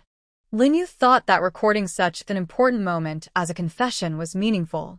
In the harsh environment of the end times, everything Pei Yan prepared for her was very precious. If they could safely get through the end times, then in the future when they were old, looking at these photos would be very nostalgic. She didn't keep it a secret and shared her idea of taking photos for keepsake. After hearing this, Pei Yan was silent for a long time. It wasn't just her who valued this feeling. From Lin Yu's few words, she could feel how much she cared about it. Pei Yan's heart softened completely. She wished she could hug the girl in front of her tightly, but because of the two bright lights on the stage, she had to hold back her feelings. Her gaze toward Lin Yu grew deeper, and the heat in her eyes made her cheeks flush slightly. Lin Yu coughed lightly to hide her embarrassment, then took out her phone from her pocket and opened the camera. She didn't know which nerve in her brain was wrong, and by the time she realized what she had done, the shutter sound was already ringing in her ears. Click. In the photo, the girl's cheeks had a faint blush on both sides, and the man beside her seemed surprised to be suddenly pulled down, with deep eyes showing a hint of shock, looking quite funny. You. Lin Yu was a little shy at first, but since she now considered Pei Yan her boyfriend, she felt justified. She glared fiercely at Pei Yan. What are you doing? Just take the photo properly. This was the first time Pei Yan saw Lin Yu act fierce and cute at the same time, and it hit her right in the heart. Her throat went dry, and she spoke in a hoarse voice. Okay, I'll take the photo. Lin Lang covered her mouth and giggled secretly. Then, she happily suggested taking a group photo of the two of them. Initially, Pei Yan was a bit annoyed about Pei Linlong's electric, light, lamp, bubble, foam, but he immediately changed his expression. He tidied up his clothes, feeling it wasn't enough, then brushed his hair again, and repeatedly reminded her, remember to take good-looking photos. Pei Linlang made an okay gesture with her hand. Next, Pei Linlang took many photos in a row, including a couple's photo and pictures of the flower sea in the room. Every photo made Pei Yan very satisfied, mostly because she and Lin Yu both looked very good, and just by looking at the photos it felt like they were a perfect match. Lin Yu thought for a moment, then took a stand from the space, and took a few group photos with Pei Linlang and Cheng Xiangbei. Cheng Xiangbei. Probably this was the third big shock he received today. He was full of dog food. Suddenly, Chung Xiangbei started to regret why he chose to go upstairs just now. Originally, Lin Yu planned to tell Pei Yan that they would have roast whole lamb later and then go find Dabai. But who knew that a series of events would happen afterward, and by the time she thought of Dabai again, it was already the next day. Watching Dabai lost in thought, looking guilty, avoiding eye contact, and not coming close to her, Lin Yu's mouth twitched involuntarily. Usually, she left the farm feed matters to Dabai because Dabai's space was large, so he would come to ask her for feed about once a week. The scene where the sheep mysteriously died yesterday had deeply hurt Dabai. If she wasn't worried that those silly goose chicks would become even dumber after such hunger, she wouldn't have dared to approach Dabai. Lin Yu squinted and called out, "Dabai, come here." This time, Dabai finally dared to look at her directly, but it still didn't dare to come closer. Dabai's actions made Lin Yu sure that it was frightened by what happened yesterday. She felt both angry and amused. "Silly Dabai, you're my right-hand man. How could I bear to eat you?" Lin Yu pretended to be sad. "Do you think I am that kind of person in your heart?" Dabai hesitated. "Gaga? Really? Really? The animals on the farm are raised for us to eat or sell." When she said this, Lin Yu's tone became serious. "Although you're also a goose, you're different from the other animals on the farm. White is very important to me. In my heart, it holds the same status as Pei Linlang and others. It is my partner. How could I possibly eat you? Moreover, if I really wanted to eat you, why would I go through the trouble of giving you so much fruit? You know how precious fruit is in the end times." Thinking this over, White also felt her words made sense. If she truly wanted to eat it, why would she give it fruit? White quickly finished grooming her fur. She hesitated for a moment, but couldn't help but make 2 clucking sounds. "On the farm, there are so many animals. Maybe we can discuss it and I can eat more chickens and ducks. There's a saying, a dead friend is not a dead enemy." Although those goslings are a bit slow, they are still related to her. It was hard to find normal animals like these in the end times. White didn't want them all to go extinct. Otherwise, she'd be the only lonely goose left in the world. As White spent more time with them on the farm, she couldn't help but feel some compassion. In a miraculous way, Lin Yu understood what White was trying to say through her calls. She couldn't help but chuckle. White really is as adorable as ever. Lin Yu had long prepared herself for the possibility that White might not want her to eat the farm's geese. Now, White was just letting her have fun with the other animals on the farm, without stopping her from eating any. This outcome was much better than Lin Yu had expected. Over time, the number of animals on the farm would only increase. Given how quickly chickens, ducks, and geese lay eggs, it's likely they'd be eaten faster than they could grow. Eating and raising animals at the same time would, to some extent, keep the goose population stable. No matter how many she ate, it wouldn't matter. White just hadn't realized this right away. Once she did, she wouldn't stop Lin Yu from eating the geese. Lin Yu wasn't embarrassed at all and said with some difficulty, "All right. For your sake, I'll eat more chickens and ducks in the future." White, unaware of human scheming, happily flapped her wings and made 2 clucking sounds. Her eyes sparkled with gratitude, and she decided she would work hard to repay her meal ticket in the future. Since confirming her relationship with Pei Yan, Lin Yu spends almost all her free time with him, except when she needs to use the bathroom or sleep. She also spends time improving her abilities. Wherever Lin Yu goes, Pei Yan is right behind her. However, Pei Yan only occasionally holds her hand or pats her head, without doing anything too bold. Probably because they just became a couple, they both want to stay close all the time. Lin Yu understands this perfectly and doesn't feel any dislike. After all, Pei Yan is very handsome and looks very pleasing to the eye, which helps Lin Yu forget about the mutated zombies caused by nuclear pollution in the floodwaters. It's like a little eye refresh. Lin Yu controls a drone equipped with a temperature sensor, flying outside the safe zone. She notices the outside temperature has dropped by another degree. When it's hot, everyone mainly worries about how to survive in extreme heat and amidst zombies. Most people stockpile food and water. Since joining the Qingchuan base, Survivors rarely need to gather food or water actively. If they find some while outside, they bring it back. If not, it's okay because Linyu runs a farm, providing food that seems endless and inexhaustible. She also sells various foods outside, so everyone doesn't need to worry about eating or drinking. Naturally, they focus more on crystal cores. Few survivors think about stockpiling warm clothes, and if they do, it's only a small number.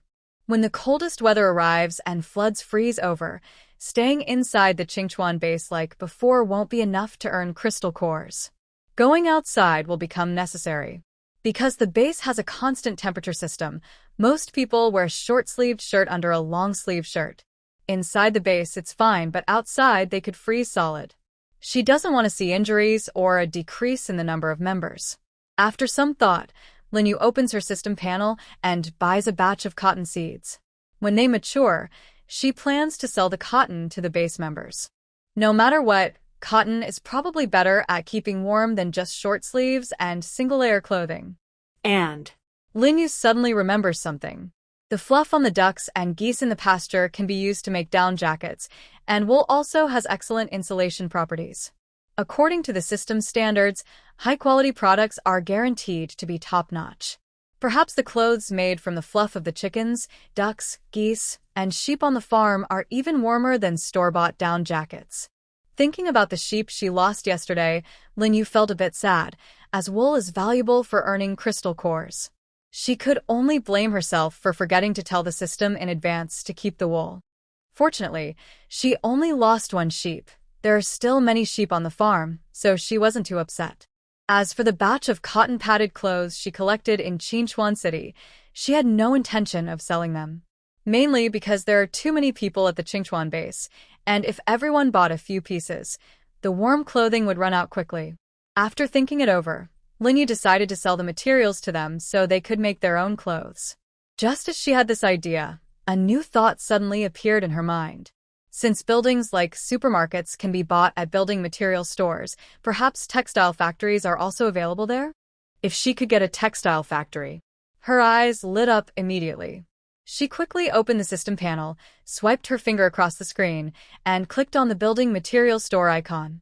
She eagerly searched back and forth in the building materials store several times but found no trace of a textile factory. Confused, Linyu asked the system, is there no textile factory in the building materials store? Please upgrade the host's level. The textile factory will unlock after the farm reaches level 3. Hearing this, Linyu relaxed a little, glad that it was just unavailable for purchase. She checked her task progress.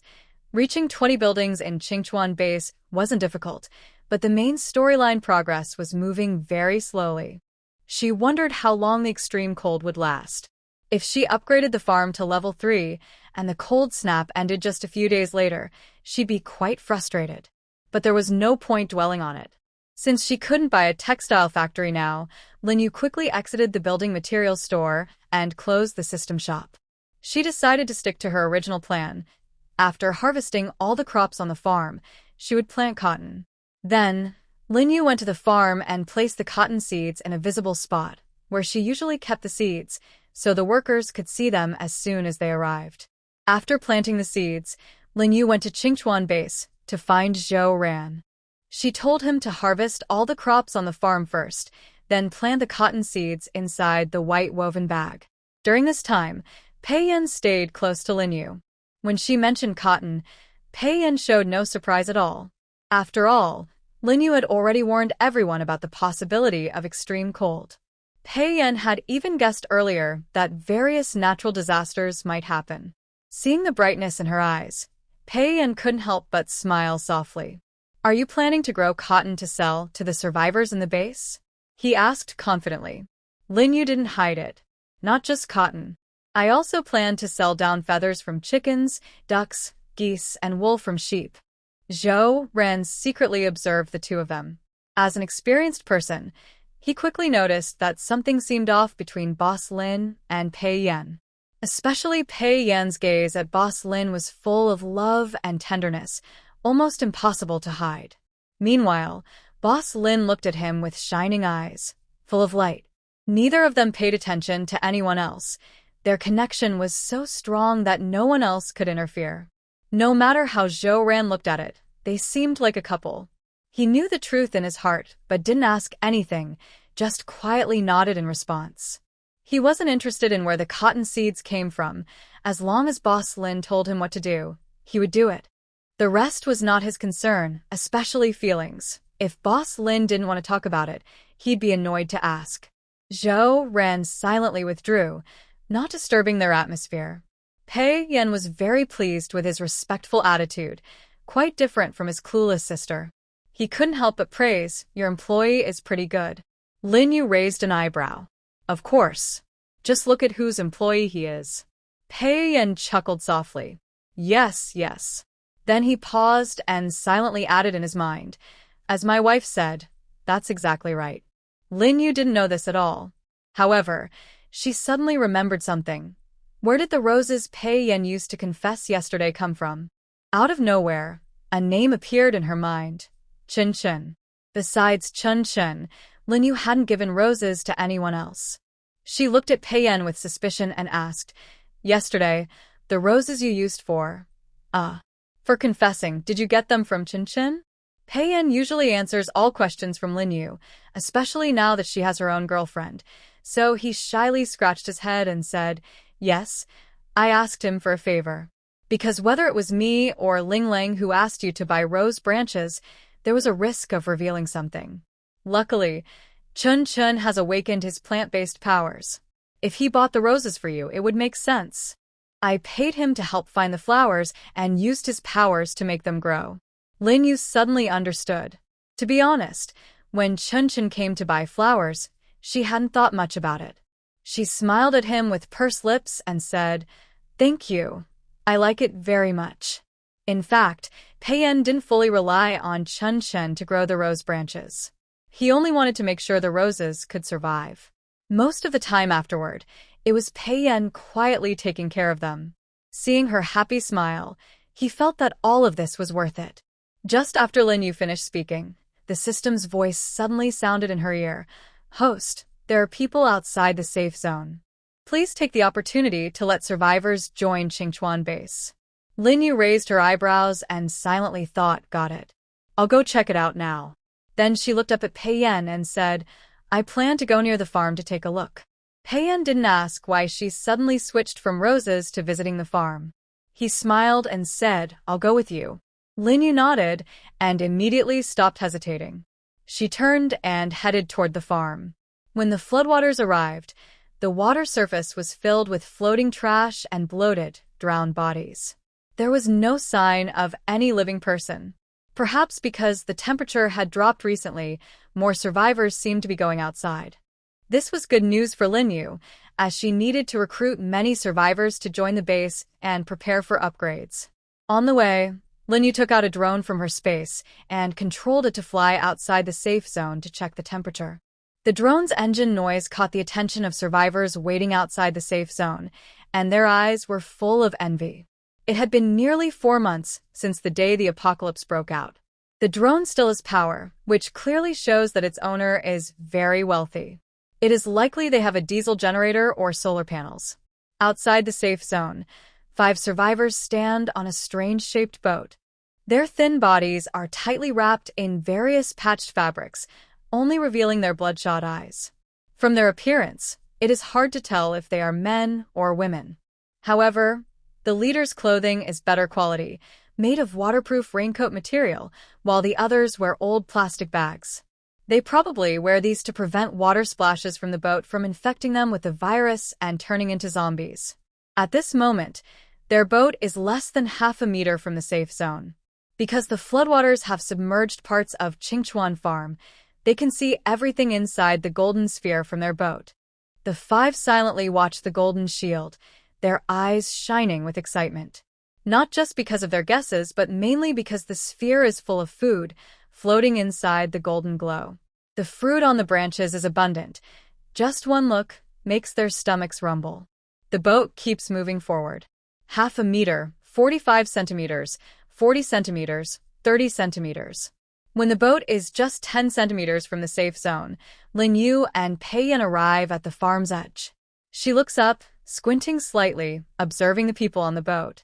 In just a glance, she can tell from the strange, glowing boat that some of them must have special abilities.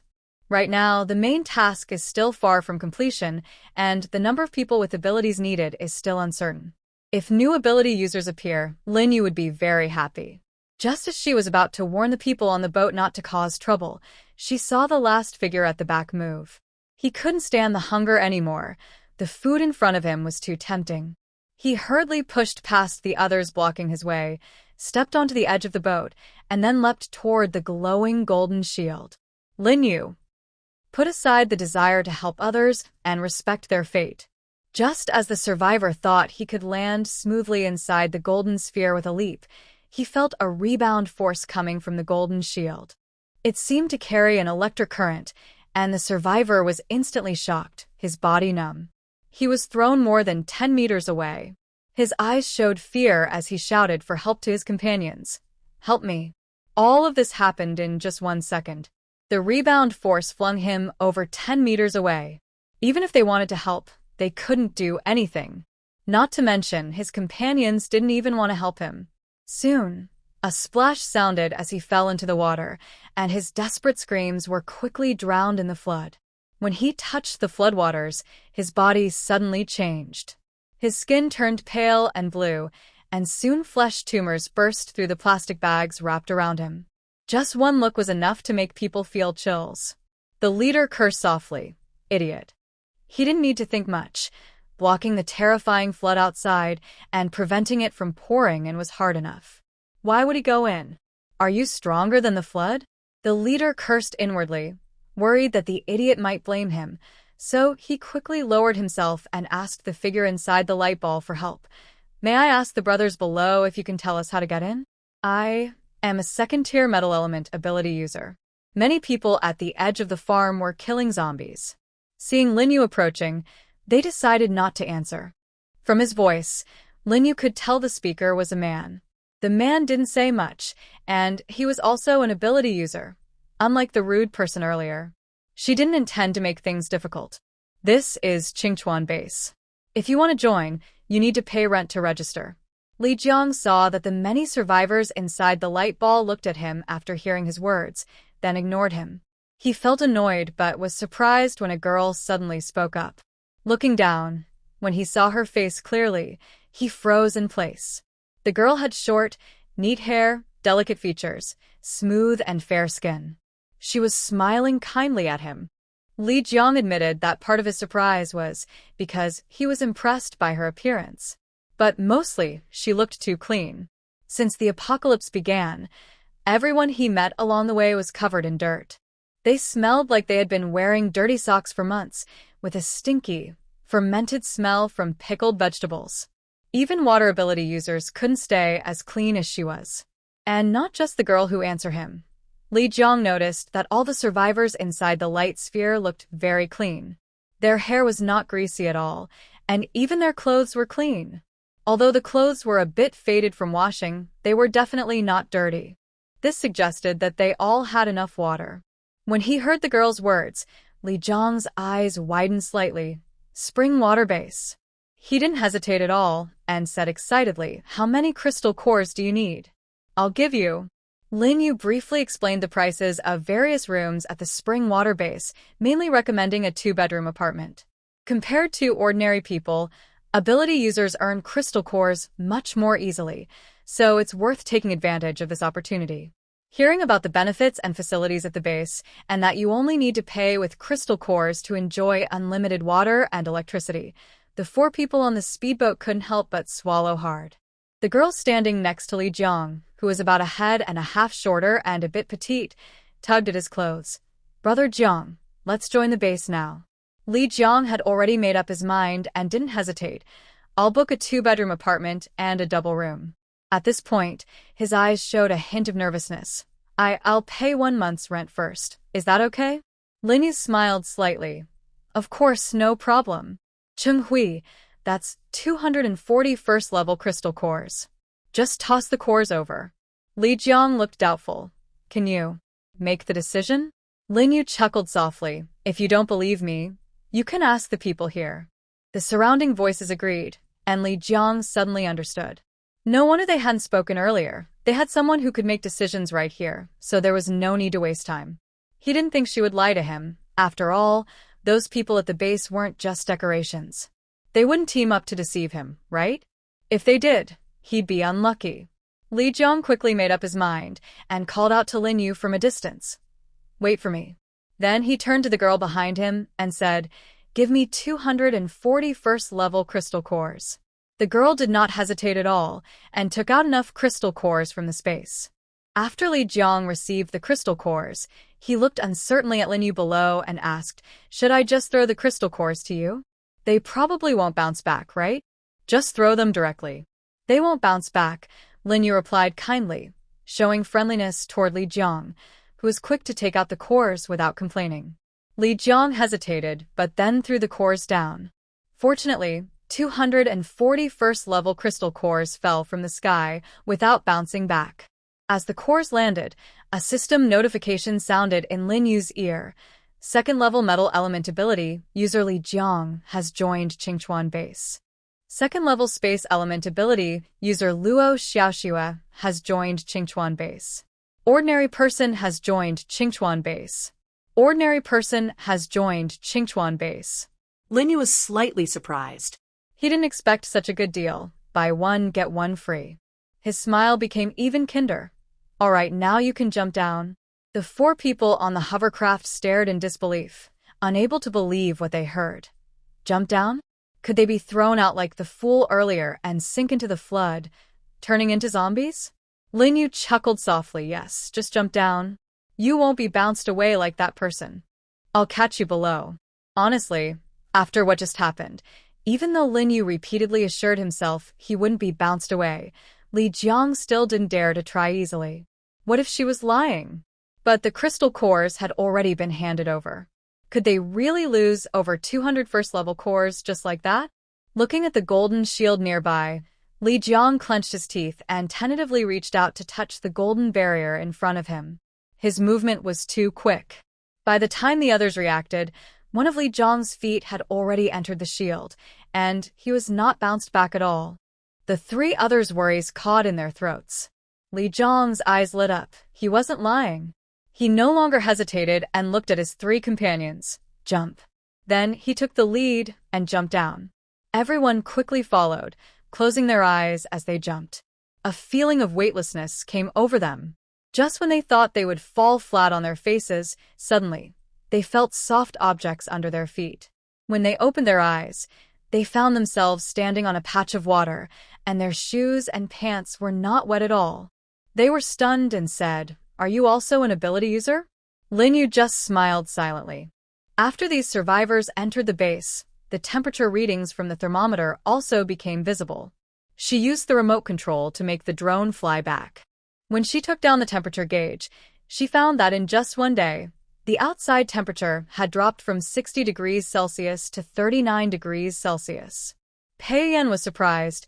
A 21-degree drop overnight? Lin Yu looked serious. Based on this cooling trend, in at most 2 days, the temperature could fall below zero. Fortunately, extreme cold is not as hard to endure as extreme heat. In cold weather, wearing thicker clothes helps, and if they can find firewood, they can warm themselves by a fire. High temperatures can only be endured by toughing it out. Luckily, the Clear Spring base has a temperature control system. Otherwise, many people might have died from the heat. Seeing her serious expression, Pei Yan gently patted her hand to silently comfort her. Don't worry. We've survived extreme heat, so we can get through extreme cold too. Lin Yu sighed slightly, hopefully. Over the next day, more survivors were attracted by the golden light emitted from the safe zone while searching for food outside as the temperature dropped. Altogether, about 100 people gathered. Most of them were ordinary people, with only a few mutants, but they still added 8 more mutant fighters to Lin Yu's main mission progress. Their watercraft varied. Some used kayaks, homemade wooden boats, speedboats, or were ordinary people brought along by mutants to find food. But many more died on the way, either from starvation or unlucky encounters with zombies. Every day, people died. This was quite common in the apocalypse. These survivors came from different places, mostly those who had escaped into the mountains during the flood. But hiding in the mountains didn't guarantee safety. Besides the zombies crawling out of the water, they also had to watch out for mutated animals and plants. Many ordinary people fell victim to these mutated creatures and plants, but some lucky ones fought back and teamed up with mutants to kill the mutated animals and plants on the mountain. The flood had submerged cities and cut off food supplies, and the small amount of food they carried was barely enough to eat. To survive, everyone has eaten mutated animals, their own, and even mutated plants killed by superpowered individuals. The taste is definitely not good. The lucky ones only experience dizziness, a headache, and nausea, while the unlucky ones are poisoned and die from the mutated plants. They have endured so many days without being burned by the heat, dehydrated, or starved, which is the limit of what they can handle. There is no food left in their location. Fortunately, the weather has cooled down, and while they still have their conscience, they hurriedly go out to find food. Otherwise, the demon in everyone's heart will be unleashed. When people are pushed to the brink, they will do anything to stay alive. This also includes eating people. Some places have even experienced cannibalism. On November 31st, 2040, the outside temperature dropped to 20 degrees Celsius. The Clear Spring base admitted 400 ordinary people and 22 superpowered individuals. On December 1st, 2040, the temperature dropped to -3 degrees Celsius. A thin layer of ice formed on the still floodwaters, and nearly 700 ordinary people and 31 superpowered individuals were admitted to the base that day. Many of those who joined the base on this day caught colds due to the cold. On December 2nd, 2040, all the floodwaters at the edge of the Clear Spring farm froze into ice. Linyu was controlling a drone to fly out of the safe zone when it was instantly blown away over 30 meters by the strong wind and then heavily crashed onto the ice, making a sharp sound. Immediately after, the debris was swept into the air and scattered in all directions. All of this happened in the blink of an eye, so fast she had no time to react. Linyu stared blankly at the drones and temperature sensors flying in the sky, lost in thought. Is it wind? More accurately, a super hurricane is brewing. Linyu's pupils suddenly constricted. Her only goal in sending the drone out was to check the outside temperature, but she didn't expect the drone to lose control the moment it left the safe zone. She had no time to react, as the drone was instantly torn apart by the fierce wind. It's not entirely Linyu's fault. The safe zone is just too safe. Outside, there is a raging storm, but inside, they feel nothing at all. The main reason is that the flood nearly submerged almost 2/3 of Qingchuan Mountain, with the remaining third mostly within the safe zone. Just as the extreme cold arrived, the areas flooded by the water were frozen solid. Everything was hardened by ice, leaving nothing for the fierce wind to through. Therefore, inside the safe zone, there was no feeling of the strong wind at all. She lost one drone and a temperature sensor. Luckily, Linyu still had a few drones and temperature sensors in her space. However, given the current situation, she didn't dare to let the drones fly out again, as it would be like sending them straight into the wind's danger. While Linyu was controlling a drone to fly out, some people noticed her actions. Before they could even wonder about the outside temperature, the drone was suddenly swept away by the fierce wind. As for how strong the wind outside was, Linyu had no idea because she didn't have any instruments to measure wind speed. Everyone who saw this was shocked and gasped. They looked outside through the thin safety shield, but no matter how hard they stared, they couldn't see the wind. Inside the safe zone, everything was calm and the temperature was very comfortable. If they hadn't seen what just happened with their own eyes, few would believe it was real. Everyone swallowed hard and said, "That's so terrifying. Maybe the wind outside is a level 10 storm?" I don't think so. The drones are small, but judging by their speed, the wind outside might already be over level 10. Considering the thickness of the ice outside, the temperature might be -30 or 40 degrees Celsius. Bro, I think you're being too cautious. Don't forget how many people died on the day of the flood because of the heat. Maybe it's already -60 degrees outside. Zombies, extreme heat, extreme cold, super typhoons. Nature really isn't giving us a chance to survive. In this kind of environment, even the ability users might struggle to survive. That's not necessarily true. Although most ordinary people haven't awakened special abilities, everyone's body has changed a bit as the extreme heat arrived. Their heat resistance improved a lot, or else no ordinary person could have survived so long. The person speaking is a survivor who recently joined the Clear Spring base. He is a good example. When the extreme heat came, he found it very hard to endure and even thought he might die from the heat. Luckily, he managed to hold on. At first, it was unbearable, almost like suffering. Later, he could sit calmly in a hot cave all day without changing his expression. Soon, someone questioned him. People who are heat-resistant might not be cold-resistant, right? Extreme heat and extreme cold are totally different. Even if your body has become tough enough to handle high temperatures, that only applies in hot weather, doesn't it? If it's freezing cold, you probably wouldn't be able to handle it, because their environment is safe and comfortable, and they don't have to worry about food or water. Everyone has time to argue. In other words, they are just bored and have nothing to do.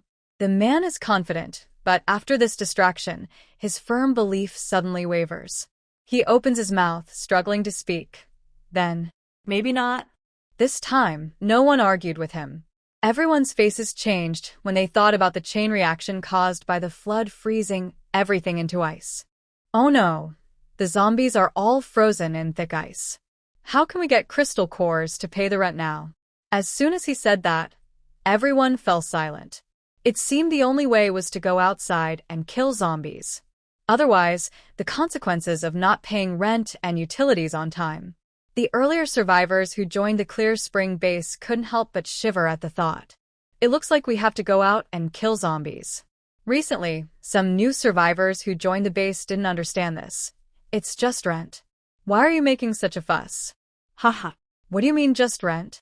As someone who's been through it, I advise you to follow the rules of the Clear Spring base and the supermarket rules. Be respectful to Boss Lin. If she tells you to go east, you absolutely can't go west. Otherwise, you won't even know how you died. The newcomers instinctively wanted to argue, but when they saw the string of black numbers silently appearing on their arms, they immediately stopped. Listen to advice and eat well. Qingchuan base is quite good, and the rules there are not impossible to follow.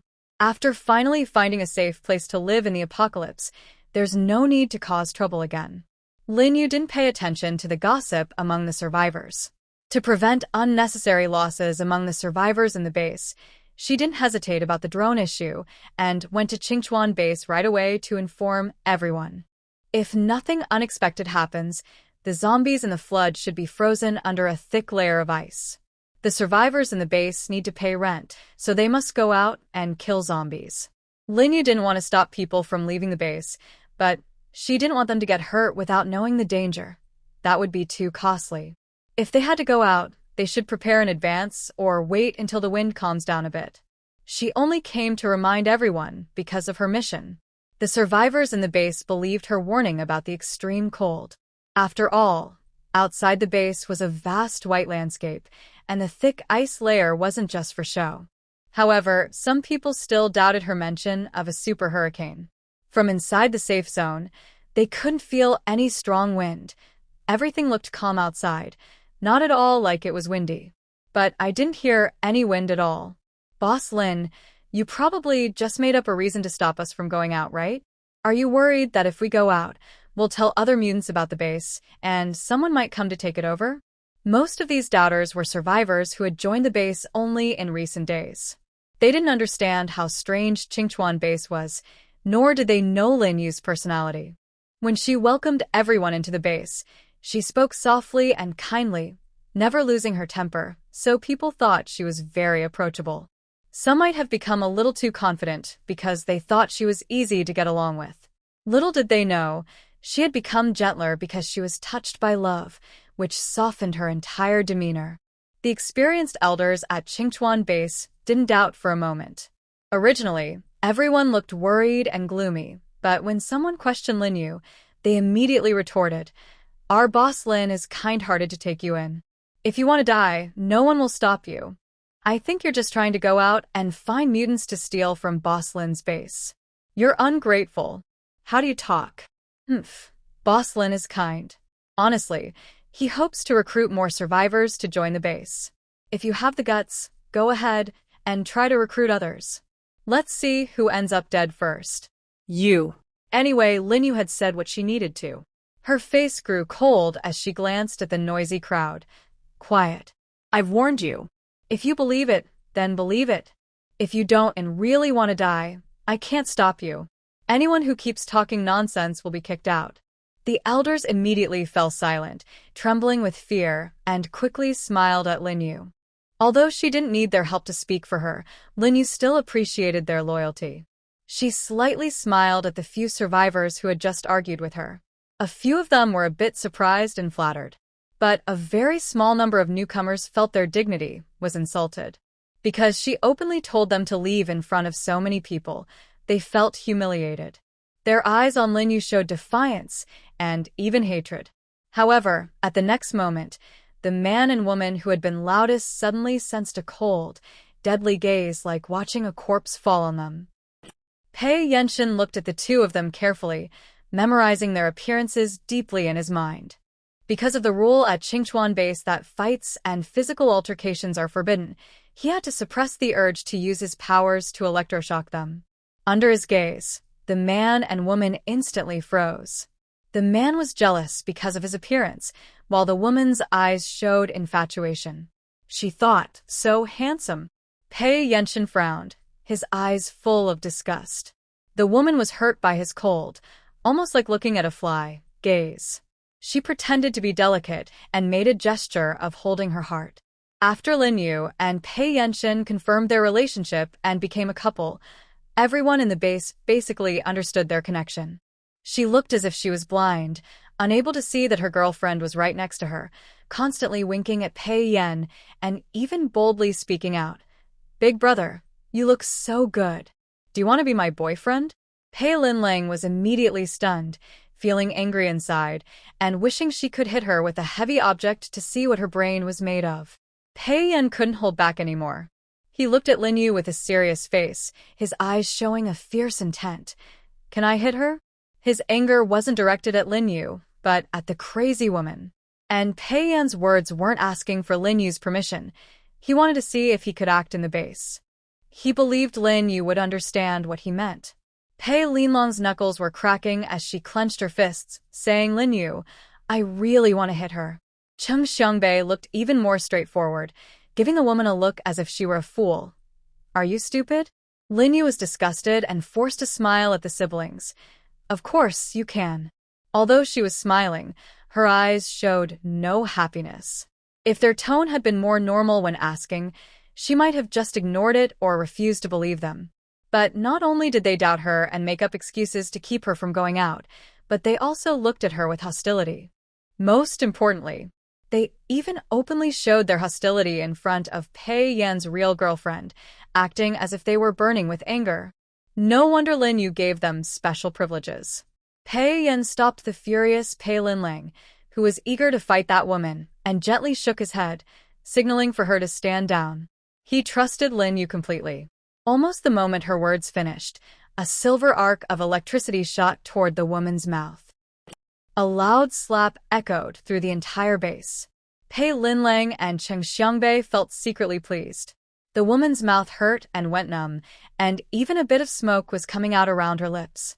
She was stunned, trying to cover her mouth with her hand, but it hurt too much. She grimaced in pain, looking around but couldn't tell who had hit her. After all, she was just an ordinary person and wouldn't notice the fluctuations when Pei Yan used his powers. She also didn't think he would hit her. Her earlier words were probably just to get her attention. Men. The woman couldn't tell who had just made the move, but her intuition told her it was Linyu. Linyu, with a gloomy face, questioned her. "Was it you who hit me just now?" Because her mouth had been electrocuted, her tones sounded very vague. The woman was hit, and it was obvious it was the work of a supernatural ability user. The man who was shouting the loudest was stunned. He couldn't help but shrink back, feeling scared for the first time. Linyu shot her a cold look, It seems you've really forgotten what I just said. If you don't want to stay in the base, then leave. Her tone was very calm, like she was saying, the weather is nice today. But when the woman heard this, her hands and feet turned cold instantly. Outside, the temperature was probably below -40 or 50 degrees, and the woman was only wearing a thin long-sleeve hoodie. If she was forced out of the base, she would definitely freeze to death. The woman trembled with anger, her heart filled with fear, and she said fiercely, "How can you kick me out? I have the crystal core. You can't just kick me out. Even if Qingchuan base was built by you, so what? This isn't just your decision." Linyu seemed to hear a big joke and couldn't help but laugh. But soon, her smile faded, and her tone became a bit indifferent. "In Qingchuan base, my rules are the rules." The rules set by the system for Qingchuan base were only to help Linyu manage the base better. The rules themselves couldn't control her. Linyu didn't want to waste words. She slightly tapped the dark green bracelet on her wrist with her finger. In the next moment, what looked like a beautiful and harmless bracelet instantly transformed into a tentacle monster. Thick, long vines shot out from her wrist. The woman had no time to react. Her body was immediately. She looked terrified, watching helplessly as the thick vines wrapped around her and lifted her into the air, rushing toward the light screen. The feeling was more exciting than a roller coaster. The woman screamed loudly. "Even if Qingchuan base is yours, you can't treat the survivors who join the base so casually." But as soon as she finished speaking, she clearly felt her speed increase. The wind from rushing forward made her eyes almost unable to open. Seeing how close she was to the light screen, she finally became afraid. She cried and apologized to Linyu. "I'm sorry, Boss Lin. Please put me down. I was just joking with you." Boo-hoo. I really was wrong, but it was already too late. At that moment, the mutated cactus clone's vine appeared and wrapped around the woman, stopping near the light screen. The woman thought Linyu had heard her confession and was willing to forgive her. She immediately relaxed, her face showing lingering fear, and silently reminded herself, "Linyu is really a crazy person. I won't bother her again." Unaware, the mutated cactus was thinking about how to throw her out, and it dared to speak disrespectfully to its owner. After a moment of thought, it decided not to bother with clever tricks and simply used the most basic way to throw her out. It turned out she had underestimated how early she could relax. Just as she was about to ask Linyu to put her down, she was suddenly flung out of the base by the vine. In that instant, an indescribable strong wind and bone-chilling cold hit her hard. Her exposed skin turned red, and within seconds, frostbite set in. Her hair, eyelashes, and even her entire body froze into ice crystals. She didn't even have a chance to land. She was swept into the air by the wind. Because the outside temperature was very low and she only wore thin clothing, she froze into a human-shaped ice block in midair, then fell onto the thick ice sheet. Her broken limbs and shattered arms were scattered across the ice, and her eyes, unable to close, were filled with endless regret.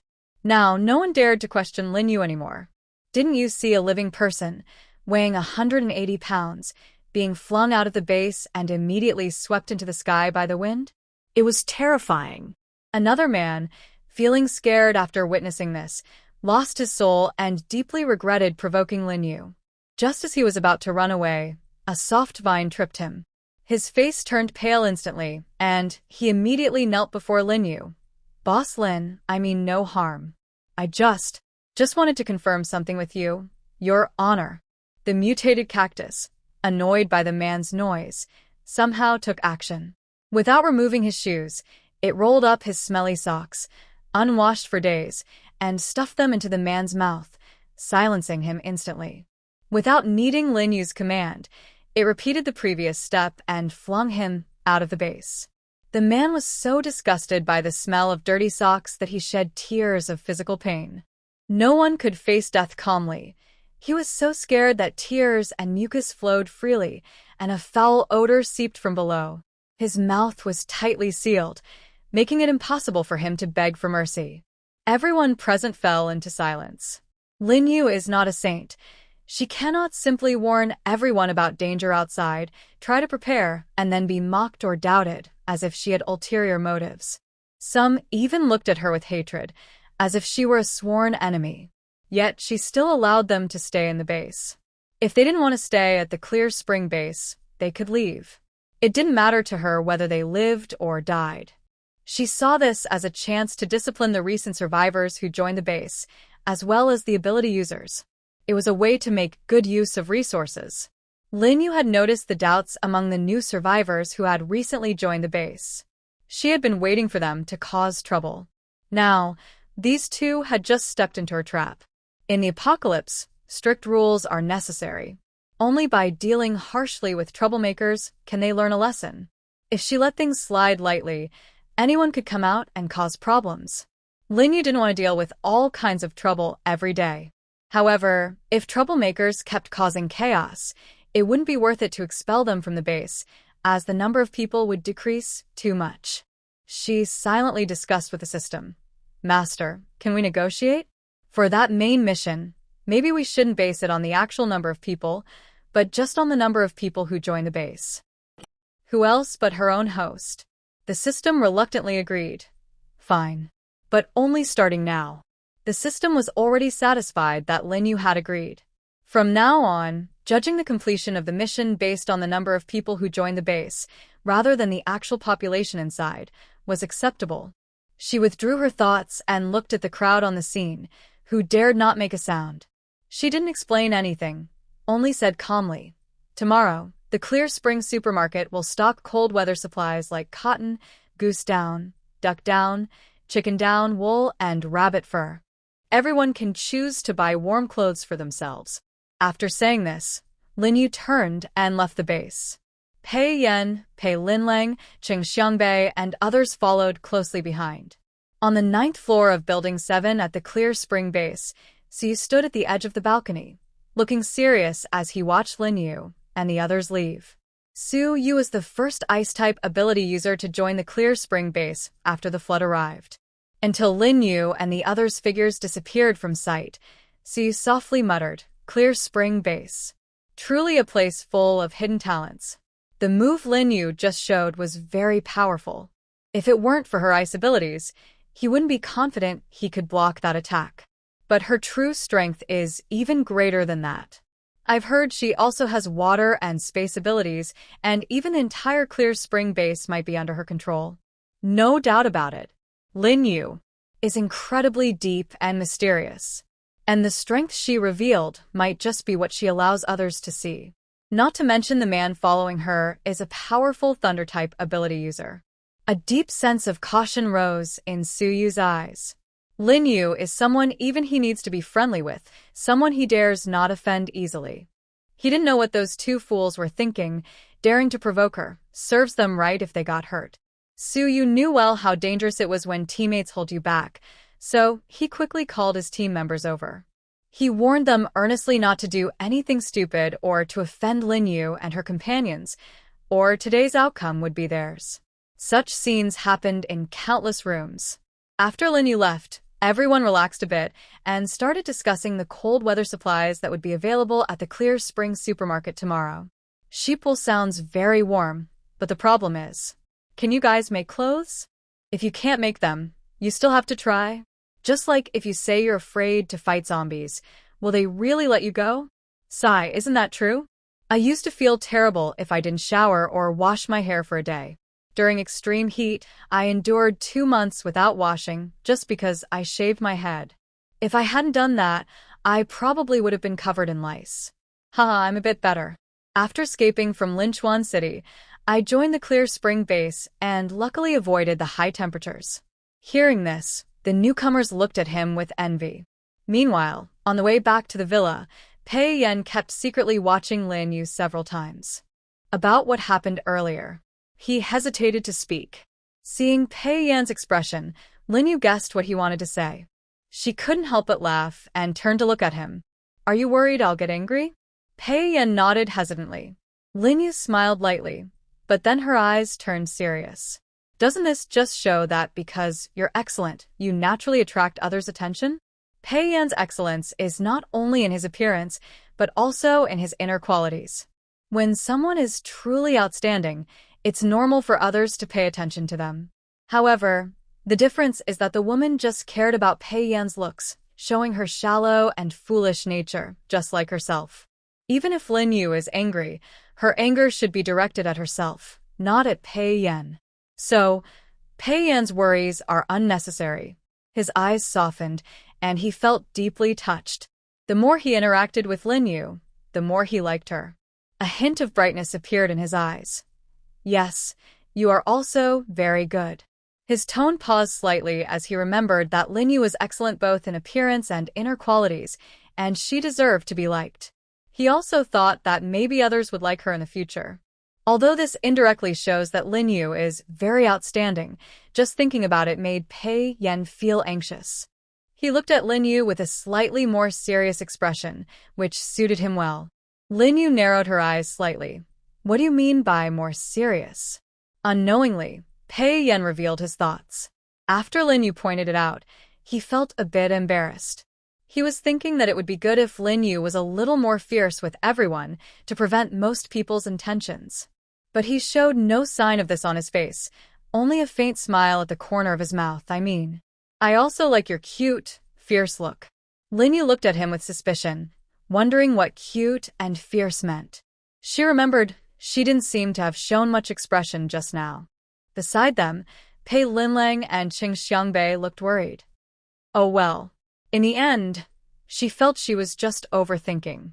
This dog food was really overwhelming.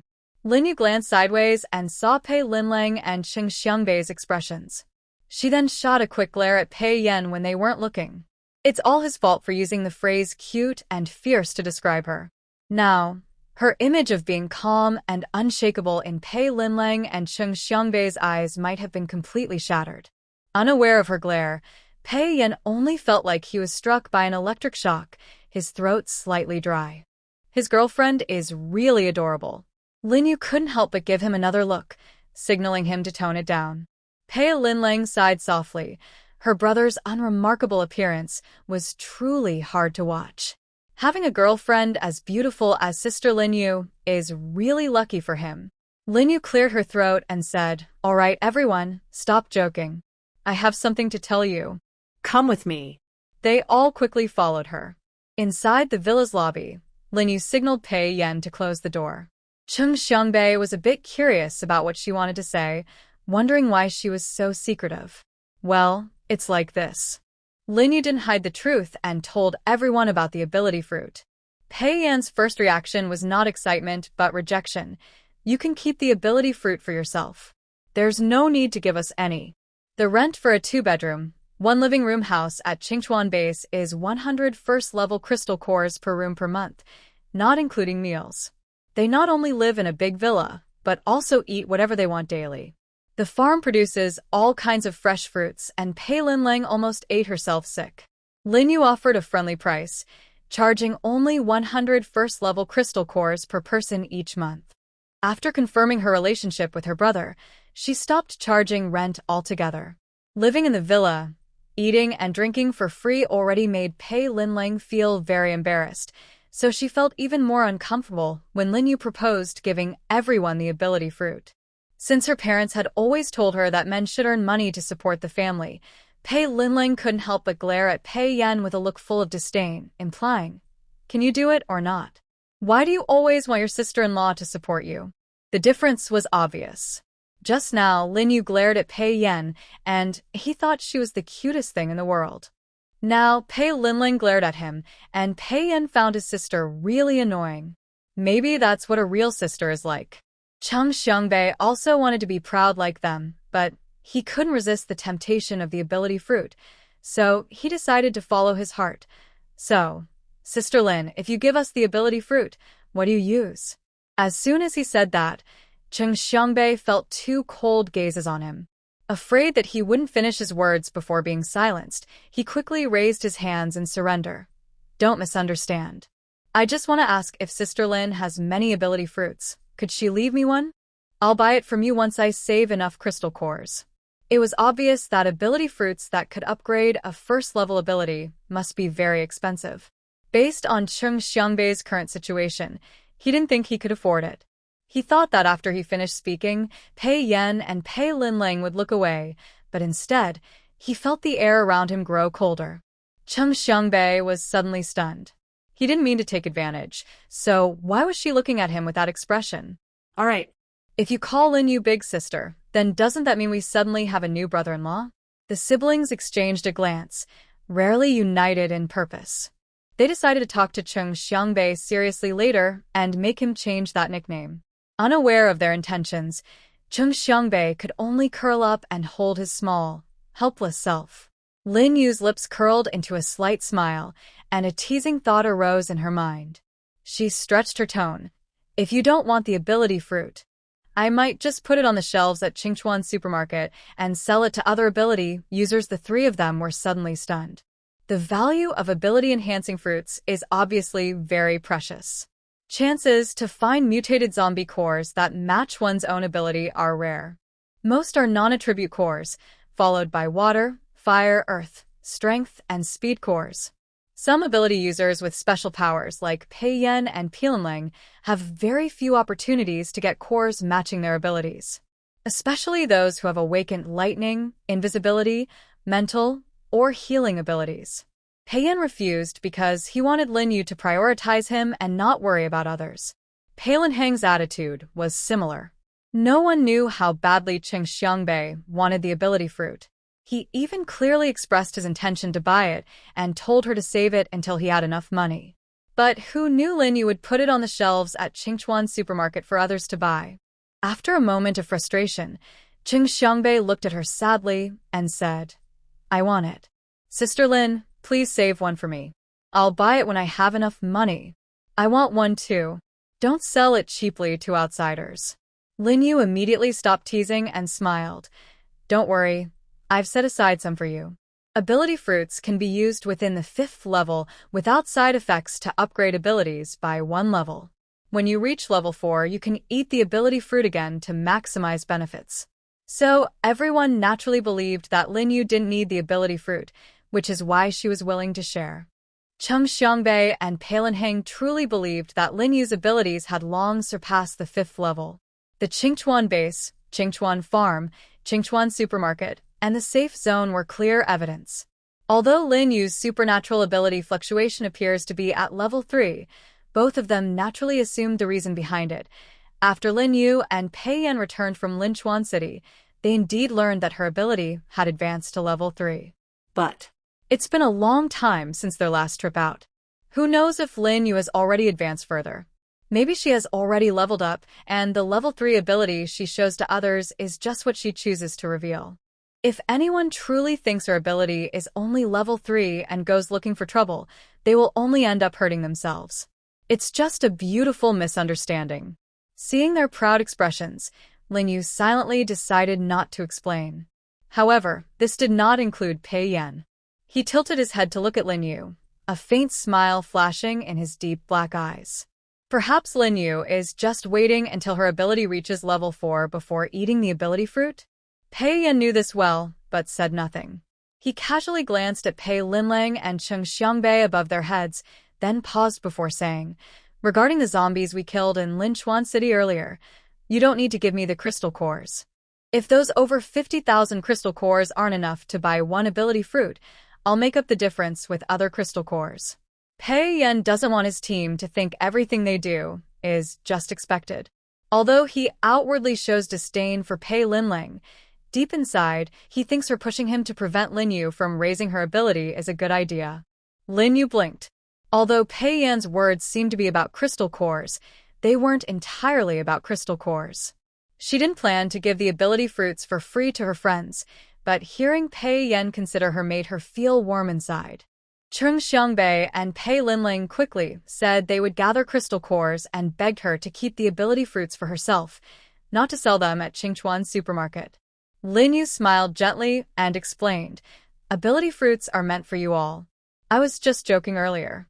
As for the crystal cores, everyone doesn't need to rush. Once you raise your abilities to level 4, kill 10 level 4 zombies each, and then give me 10 level 4 crystal cores. That shouldn't be a difficult task for you. Although Cheng Xiangbei and Pei Linlang currently only have level 2 abilities, they strangely felt that killing 10 level 4 zombies wasn't hard, maybe even easy. Perhaps. They're getting a bit overconfident? But it's still too early to talk about this now. We should wait until we reach the 4th stage before discussing other matters. Knowing that the supernatural fruit was originally meant for them, Cheng Xiangbei was full of energy, feeling confident that he could strengthen items for 10 days and nights without issue. Cheng Xiangbei loves to be a tool person. If anyone tries to stop him from being a tool, he gets upset. Next, Pei Yan, Pei Linlang, and Cheng Xiangbei went to enhance their supernatural abilities. Lin Yu went to Qingchuan Ranch. She needed to prepare for the upcoming launch of various cold-resistant fabrics at Qingchuan Supermarket tomorrow. Looking at the fluffy animals in the ranch, Lin Yu smiled brightly. These were all glowing crystal cores, and no one disliked them. However, if they killed all the animals just for their fur, it would seem a bit wasteful. With the arrival of extreme cold, everyone's first concern was definitely how to stay warm, followed by eating and drinking. Lin Yu thought for a moment. Tongzi, the animals on the ranch should be able to have their fur taken without killing them, right? The thick fur on the animals is a renewable resource. Lin Yu hadn't yet tried how long it would take for the fur to grow back after being plucked. But based on the nearly crazy growth rate of the animals, it should be much faster than the time it takes for a batch of chickens, ducks, or geese to reach maturity. If it's just to take their fur, there's no need to kill them all. Keeping the animals with long fur would be more cost-effective than raising new ones until they are mature. As soon as she finished speaking, a crystal-clear system panel appeared before her eyes. Would the host like to spend 100 first-stage crystal cores to immediately remove the fur from all adult animals on Qingchuan Ranch? Lin Yu didn't agree immediately. She hesitated and asked, won't they freeze to death? This wasn't an unfounded concern. When the extreme cold arrived, the temperature inside the main safe zone dropped by 5 degrees Celsius, maintaining at 19 degrees Celsius. The temperature in the divided zones dropped by 15 degrees Celsius, staying at 15 degrees Celsius. Because of the incident involving a man and a woman, everyone's attention was focused on the extreme cold and the super hurricane outside the base. Even if some survivors noticed this, few paid much attention. Based on the previous system instructions, the animals on the farm seem very fragile. If the farm's cleanliness drops to 50%, there's a risk they could get sick. She is also waiting for the young animals to earn crystal cores for her. It needs to be a steady process, and she can't afford to lose all her animals just because of shedding. Please rest assured, host. After the animals mature, their immunity improves significantly. As long as you don't remove the fur from the young animals, you'll be fine. Lin Yu breathed a sigh of relief. She wouldn't go so far as to the young animals of their fur just to earn crystal cores and coins. After the system's approval, she no longer hesitated. Remove the fur now. Later. All adult animals on the farm have had their fur removed. Would you like to collect the categorized pelts? At the moment the system's voice sounded, the fur on all the adult animals mysteriously disappeared. Thousands of animals looked at their bald companions and fell into thought. It was just quite bald. Lin Yu remembered that cows and pigs only had a thin layer of fur, which didn't keep them warm at all. She didn't have time to tell the system that cows and pigs didn't need to shed their fur, but it had already taken care of everything. Not only did the animals find it strange, but Lin Yu and the 5 staff members also found it quite odd. Watching the quiet, well-behaved animals on the farm, she looked blank. Is this good? Painless fur removal, host. You deserve it. Lin Yu. Gag gag gag. The big white goose, patrolling the farm, let out 2 screams and immediately looked down to check if its feathers were still there. When it saw that all its feathers were in place, unlike the bald young animals, it was filled with lingering fear. It was really frightening. Fortunately, all its feathers were still there. Otherwise, it would be completely bald and look terrible with its exposed. It didn't even need to think. This was definitely related to Lin Yu. Since it was her source of income, providing a comfortable environment, delicious food, and a position to showcase her worth, The goose could only look at Lin Yu with a resentful, pleading gaze. Unfortunately, it was playing the lute for a fool, and Lin Yu, in her dazed state, didn't notice its look. The farm staff looked confused. When they realized what had happened, they almost fainted from shock. After finally securing a stable and comfortable job in the end-of-the-world situation, everyone worked diligently and carefully, afraid of making even the smallest mistake at work. However, right before their eyes, a major incident happened on the farm, which was a serious mistake in their work. Especially when they saw Lin Yu, who was also staring blankly nearby. Everyone couldn't help but hold their breath. The employee couple, Zhou Wenjie and Jiping, looked anxious, and with 3 other workers, they nervously approached Lin Yu's direction. Actually, it's not entirely their fault. Besides eating and sleeping, most of their time and energy were spent on the farm. They couldn't finish collecting all the eggs in the farm, and they also had to watch the incubators, clean out the eggs that failed to hatch, and take care of cleaning the farm, feeding and watering the young animals, and other miscellaneous tasks.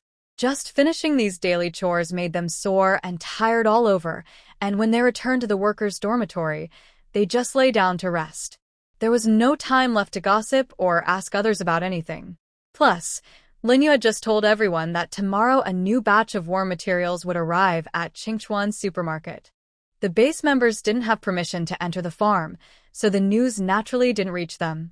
The last time Lin Yu slaughtered sheep, the farm workers were busy collecting eggs and duck eggs, and no one paid attention to the fact that the 2 live sheep had become completely bald in her hands, except for Dabai. Boss Lin. Before Lin Yu could recover from the sight of the bald animals, she heard a frightened voice nearby. She snapped out of her thoughts and looked up to see 5 workers standing in front of her, lined up like children who had made a mistake, looking guilty and worried. Seeing their expressions, Lin Yu immediately guessed that they probably thought they were responsible for making all the animals on the farm bald. Sure enough, Zhou Wenjie's words confirmed her guess. He looked pale and said, "Boss Lin, we don't know what happened. The animals on the farm suddenly lost all their fur. It's our fault for not being careful enough. It's a mistake in our work." Jiping was worried about how to compensate if thousands of animals on the farm all died, her face pale. But she still tried to stay calm and looked at the girl in front of her. "Boss Lin, please punish us. Whether it was a fine or compensation, both old Zhou and I accept it. I hope you." Jiping originally wanted to say don't drive them out of the base, but when she saw Lin Yu's clear, bright eyes, she couldn't say anything else. Yes. They made such a serious mistake at work. It's not enough to just compensate Lin Yu with their lives. How can they still have the face to stay at the base? The other 3 employees looked frightened and pale. "Boss Lin, we're sorry. It was our mistake at work. Please punish us." The heavy atmosphere around them made it hard to breathe. The 5 of them forced a smile that looked worse than crying. They quietly waited for Lin Yu's judgment. Meanwhile, the animals whose bodies had been shaved smooth looked at the 6 people with their heads tilted, their sparse hair making them look very wise. "Lin Yu." No.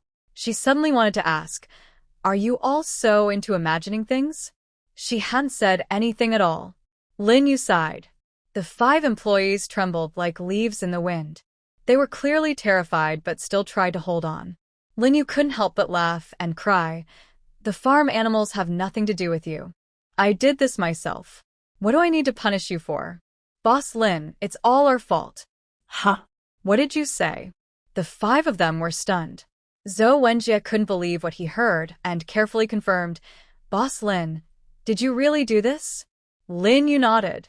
"I plan to sell their fur at Qingchuan supermarket. Sorry I forgot to tell you in advance. Alright, go ahead and get busy. Don't worry about those animals. Everything is the same as before." Finally, she added, in the future, think less and imagine less. She knew it was all the work of the food voucher. Dabai barked twice. This time, Lin Yu finally received the accusatory look from Dabai. Lin Yu cleared her throat, reached out, and patted Dabai's head to comfort it. Dabai wanted to say something else, but was so engrossed in the way she was petting the goose that its eyes no longer looked sad. Meanwhile, the 5 employees felt both ashamed and embarrassed. Oh my, those bald animals were actually the work of Boss Lin. What exactly were they doing just now? Just thinking about it made them feel so ashamed. They wished they could dig a hole and hide right away. Although this was a misunderstanding caused by information not being shared properly, what can be done? Linyu thinks these responsible employees are a bit silly, but quite adorable. After a short pause, Linyu said, "After you finish your work at the farm, come to the villa and find me. Tell me your clothing sizes." Having given this instruction, she hurriedly took the cold weather supplies of her space to Qingchuan supermarket. The 5 employees were left standing there, thinking to themselves, could Boss Lin be planning to give everyone warm clothes? Otherwise, it wouldn't make sense for her to ask for their sizes. Linyu plans to give all employees uniform work clothes, not just those at the farm but also the staff at the other farm. 2 sets of winter clothes, 2 sets of summer clothes, and 2 sets of spring and autumn clothes. She's worried she might forget when she gets busy, so she told the employees in advance. Once the farm reaches level 3 and the textile factory is unlocked, the unified employee system can start. She also plans to give the farm employees a salary increase at the end of the month. Linyu always treats obedient employees very well. In just a few minutes, she arrived at Qingchuan supermarket. Business was very good there now, with many customers shopping inside. When they saw Linyu, everyone stopped and greeted her. "Hello, Boss Lin." Linyu nodded slightly. "Hello." There was still plenty of time, so she didn't rush to stock cold weather supplies. Instead, she observed the supermarket to see if its facilities were complete. And she did find one thing. Since there were no shopping carts in the supermarket, some customers had to carry their items to the smart checkout machines one by one, which caused long lines. Linyu didn't hesitate anymore. She quickly bought 100 small carts and 200 shopping baskets at the hardware store. After having the system print Qingchuan supermarket on them, she placed them at the entrance of the supermarket. Just then, a customer walked into Qingchuan supermarket and saw the small carts and baskets at the door. They made a light sound of surprise. When did the supermarket start offering shopping carts? It will be so much easier to shop and check out in the future. After saying that, the customer casually pushed a cart to pick out items. Without any surprises, after entering the supermarket, many people asked her where she found the small carts. The person pushing a small cart nodded toward the supermarket entrance and said, "I saw them right when I entered. There are many small carts and shopping baskets there. You can take one if you need." Many people ran toward the entrance. Seeing this, Linyu decided not to tell everyone about the new shopping baskets in the supermarket. After arranging the baskets, Linyu thought for a moment and went to the second floor of the temporarily closed supermarket. Since upgrading the farm to level 3 unlocks the textile factory, she decided to use the second floor of the supermarket to sell clothes. Various women's underwear, men's underwear, shoes, socks, skirts, and similar items. When she bought the supermarket, she had already decorated the 3 floors, so no further renovations were needed. Linyu spent some time in her space, pulling out 8 large metal tables. She sorted cotton, chicken feathers, goose down, duck down, wool, rabbit fur, pig hair, and cow hair onto 7 tables. Except for cotton, all the other animal furs came from Qingchuan Ranch. Since these materials hadn't been washed by humans, they still carried a faint animal smell when smelled closely. Linyu had no intention of washing them herself. If anyone disliked the smell, they could buy and wash them themselves. She wouldn't help with cleaning. Looking at the cow and pig hair on the metal tables, she hesitated for a moment. In the end, she kept only a small amount and stored the rest in her space, planning to use them after unlocking the textile factory. She was worried that someone might buy all the materials for making warm clothes at once, leaving others unable to go out and hunt zombies for crystal cores. After thinking for a moment, Linyu limited each person to buy no more than 10 jean of warm clothing materials, ensuring everyone could get enough to make warm clothes. As for the prices, she hadn't personally tested which animal's fur was warmer in extreme cold. Besides pig hair, the prices for cotton and the 5 animal furs were set at 10 grams of shopping points per 1 point. According to the exchange rate between points and crystal cores, One first-level crystal core could buy 100 grams of warm materials. To buy one gene, it would cost 5 first-level crystal cores. Pig hair was priced at 100 grams per shopping point. Pig hair was really coarse and rough to the touch, so it was sold cheaply. Once everything was arranged, Linyu clapped her hands, opened access to the second floor of Qingchuan Supermarket, and instructed the system to place a sign at the entrance that read, "The second floor of the supermarket is now open. If you need cold weather supplies, please go upstairs." Many survivors heard that cold weather materials would be available at Qingchuan Supermarket. They were so excited that they couldn't sleep all night, worried that if they arrived late, the supplies would be sold out. Some even stayed awake all night and queued outside the supermarket. The next day, at 5 a.m., such good weather made it hard to sleep. But most survivors had to get out of their warm beds quickly and rush toward Qingchuan Supermarket. They thought waking up at 5 was early enough, but when they arrived outside, they saw a line nearly 20 meters long. Wow, I didn't expect anyone to get here even earlier than us. Haha bro, you don't know. I didn't sleep at all last night, and came straight here to queue. You old fool. People talked excitedly. Linyu set the supermarket's hours from 8:30 a.m. to midnight. She didn't need to come every day to open the doors. The system would automatically open and close the supermarket at the set times. 20 minutes before closing, the smart payment machine at the entrance would remind customers not to linger inside. Thanks to Lin Yu's repeated warnings, everyone was careful not to stay too long, which made things much easier for her. As for the staff responsible for restocking the shelves, she hired 2 people over the past month who came daily to restock and put out new items. Before the supermarket even opened, a long line had formed outside. Everyone was discussing how to make clothes. Coincidentally, some of the people in line knew how to sew, and many survivors took the opportunity to ask them to make clothes for a fee. Who doesn't want to earn money? But even with materials, without needles and thread, they couldn't turn raw supplies into clothes. They could only hope that the supermarket had the necessary tools. As time passed second by second, it finally reached 8:30 a.m. The opening time of Qingchuan Supermarket. As the supermarket doors slowly opened, the person at the front couldn't wait to enter. As soon as they stepped inside, they saw several large characters posted by Lin Yu. After reading the message, they eagerly grabbed a shopping basket and rushed to the second floor of the supermarket. On the second floor, various colored furs on metal tables caught their eye, with labels indicating the types of fur. Just a glance made it feel very warm. Looking closer at the prices, it was 10 grams per shopping point. It didn't seem too expensive at first glance. So, what are we waiting for? Let's buy it. Everyone hurriedly filled their baskets with fur, acting like old men and women rushing for discounts, just like in a busy market. Some people already started to regret not bringing a bigger basket or a cart, wishing they could buy all the warm materials.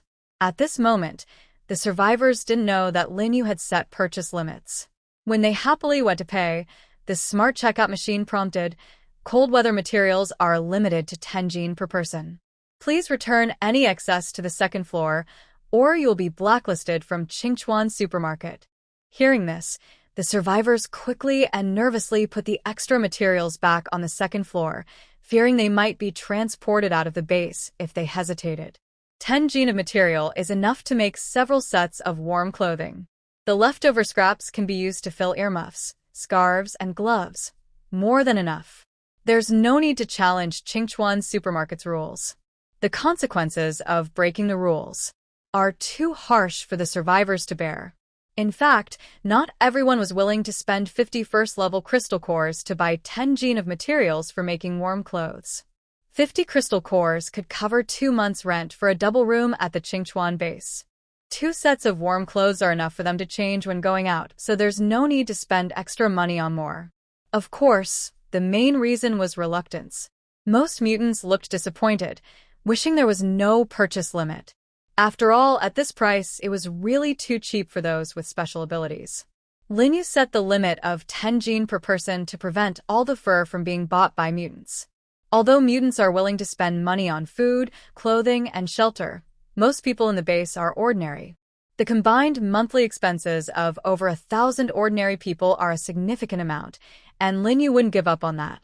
Most of the survivors who entered the Clear Spring supermarket to buy things first thought about wool and cotton.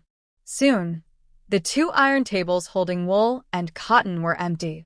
When most of the wool and cotton were sold out, everyone turned their attention to other furs. People understood about cotton, duck down, goose down, rabbit fur, chicken feathers, and even cow hair, but what on earth is pig hair, which is hard, coarse, and rough to the touch? At that moment, no one paid attention to the iron table with pig hair on it. A few survivors who knew how to make clothes bought materials to make warm clothing, but after searching around, they couldn't find items like needles and thread. They had no choice but to focus on the pig hair that everyone disliked. Gritting their teeth, they decided to spend 2 shopping points to buy 200 grams, planning to study whether pig hair could replace needles and thread. Linyu held 2 third-level water crystal cores. Both were rewards from the system after completing tasks. Linyu's abilities had just recently advanced, and she was worried that using the cores might destabilize her foundation and make her energy unstable, so she kept them for now. But just now, her body was already adjusted to the best condition. Using these 2 water crystal cores to break through to the 4th level was perfect. Everything would come naturally. It was also logical to eat the water ability fruit, which would allow her ability to upgrade directly to the 5th level without side effects. While practicing, Linyu didn't notice the passage of time. The energy in the water crystal cores gradually decreased, drip by drip. After about half an hour, with a crisp, her crystal cores instantly turned into powder, and an invisible wave of energy spread from her body. She suddenly opened her eyes, a faint smile appearing in her gaze. Water ability, 4th level. She took out a black fruit from her space. The fruit was about the size of a fist, and she used her ability to wash its outer skin clean. Linyu swallowed the whole fruit, including the skin and flesh. The ability fruit was crispy and tender, and as she ate it, warm currents flowed through her limbs. Its sweet taste filled her entire palate, and Linyu licked her lips, still wanting more. Ignoring the fruit's actual effects, it was also a very delicious fruit. After swallowing the entire ability fruit, a stronger energy wave radiated from her body. Pei Yen, who was on the 2nd floor enhancing his abilities, was suddenly awakened by a wave of energy. A faint smile appeared in his half-closed eyes as he slightly looked up at the ceiling and silently said 2 words, "Congratulations." After speaking, he immediately entered a calm state like a meditating monk. He couldn't afford to fall behind his wife too much. At this moment, 2 system notification sounds also rang in Linyu's ears. Congratulations, the host's water element ability has been upgraded to level 4. Rewards have been issued. Claim them after upgrading the farm to level 3. Congratulations, the host's water element ability has been upgraded to level 5. Rewards have been issued. Claim them after upgrading the farm to level 4. Linyu raised her eyebrows slightly. System. What are the rewards? Water crystal cores. Level 4 and level 5 water crystal cores? Yes. People feel happy when something good happens, and today, Linyu felt like she was experiencing 4 happy events at once. The value of level 4 and level 5 water crystal cores is obvious to all. Even for ability users, obtaining a level 4 or a level 5 crystal core requires great effort. But she just upgraded her ability and received 1 level 4 and 1 level 5 water crystal core for free. Thinking about it made her very happy. Linyu made a heart shape with her hands. System, I love you, system. Even without a response from the system, Linyu still felt happy. She tried to activate her ability. Suddenly, an inexplicable idea arose in her mind. As long as she wanted, she wouldn't need any system's help. Just rely on herself. Her water ability could cover the entire safe zone in an instant, extract all the oxygen inside, and within 3 breaths, she could instantly kill all survivors in the base. Even Linyu, usually calm, couldn't help but breathe more heavily now. Is this the power of a level 5 ability? She looked down at her fair hand, her eyes filled with complex emotions. In her previous life, When she died in the zombie tide, her ability hadn't reached this level, so she didn't know what the world would be like after upgrading to level 5. She knew level 5 would be very powerful, but she didn't expect it to be this strong. In just a moment, with a single thought, she could control the lives and deaths of everyone inside the safe zone. Moreover, Linyu felt her physical strength had also improved significantly. A 5th-tier psychic can reach such a level, so what about a 5th-tier zombie? Linyu gently closed her eyes, calmed her emotions, and then opened them again. She carefully recalled the feeling just now. Compared to her psychic ability, she preferred to call the sensation of controlling all living beings' life and death the domain. This made Linyu think of the scene her system showed her before, when her attempts to upgrade on Blue Star failed 239 times. In that scene, a man wrapped in lightning, with an unclear face, fought bloody among a horde of zombies. The city was overwhelmed by zombies, dark and silent all around. Many humans emitted faint light, but they were all eventually wiped out. In the end, it seemed as if only a streak of lightning that could cut through all darkness remained in the entire world. Linyu pressed her lips together. The domain that appeared after her ability improved to the 5th level seemed to be similar to that man's lightning. But later, it became too dark. Whenever she thought of that scene, the bleak and hopeless blackness filled her heart with heavy pressure. After a long while, she exhaled a deep breath and her eyes grew more determined. Whether that figure was indeed Pei Yan or not, dwelling on it now was useless. At least Pei Yan was still safely by her side. Nothing had happened, and there was still time to change everything. Linyu believed even more that humans could defy fate. Perhaps sensing the heavy atmosphere around Linyu, the system spoke. Whether it's zombies or psychics, once their ability reaches the 5th level, they will gain a domain similar to what the host described. However, the strength of the domain varies. Many psychics only reach this effect after advancing to the 6th or 7th level. Usually, ordinary zombies don't survive until they evolve a domain. They are either killed by humans or their crystal cores are eaten by others. She looked thoughtful, guessing, is it because of the psychic fruit? Not entirely. Linyu estimated that the remaining reasons might be partly related to her rebirth. She wondered whether the other psychic fruits had similar effects. There are, but their effects are weaker than the host's water-type fruit. Linyu nodded slightly.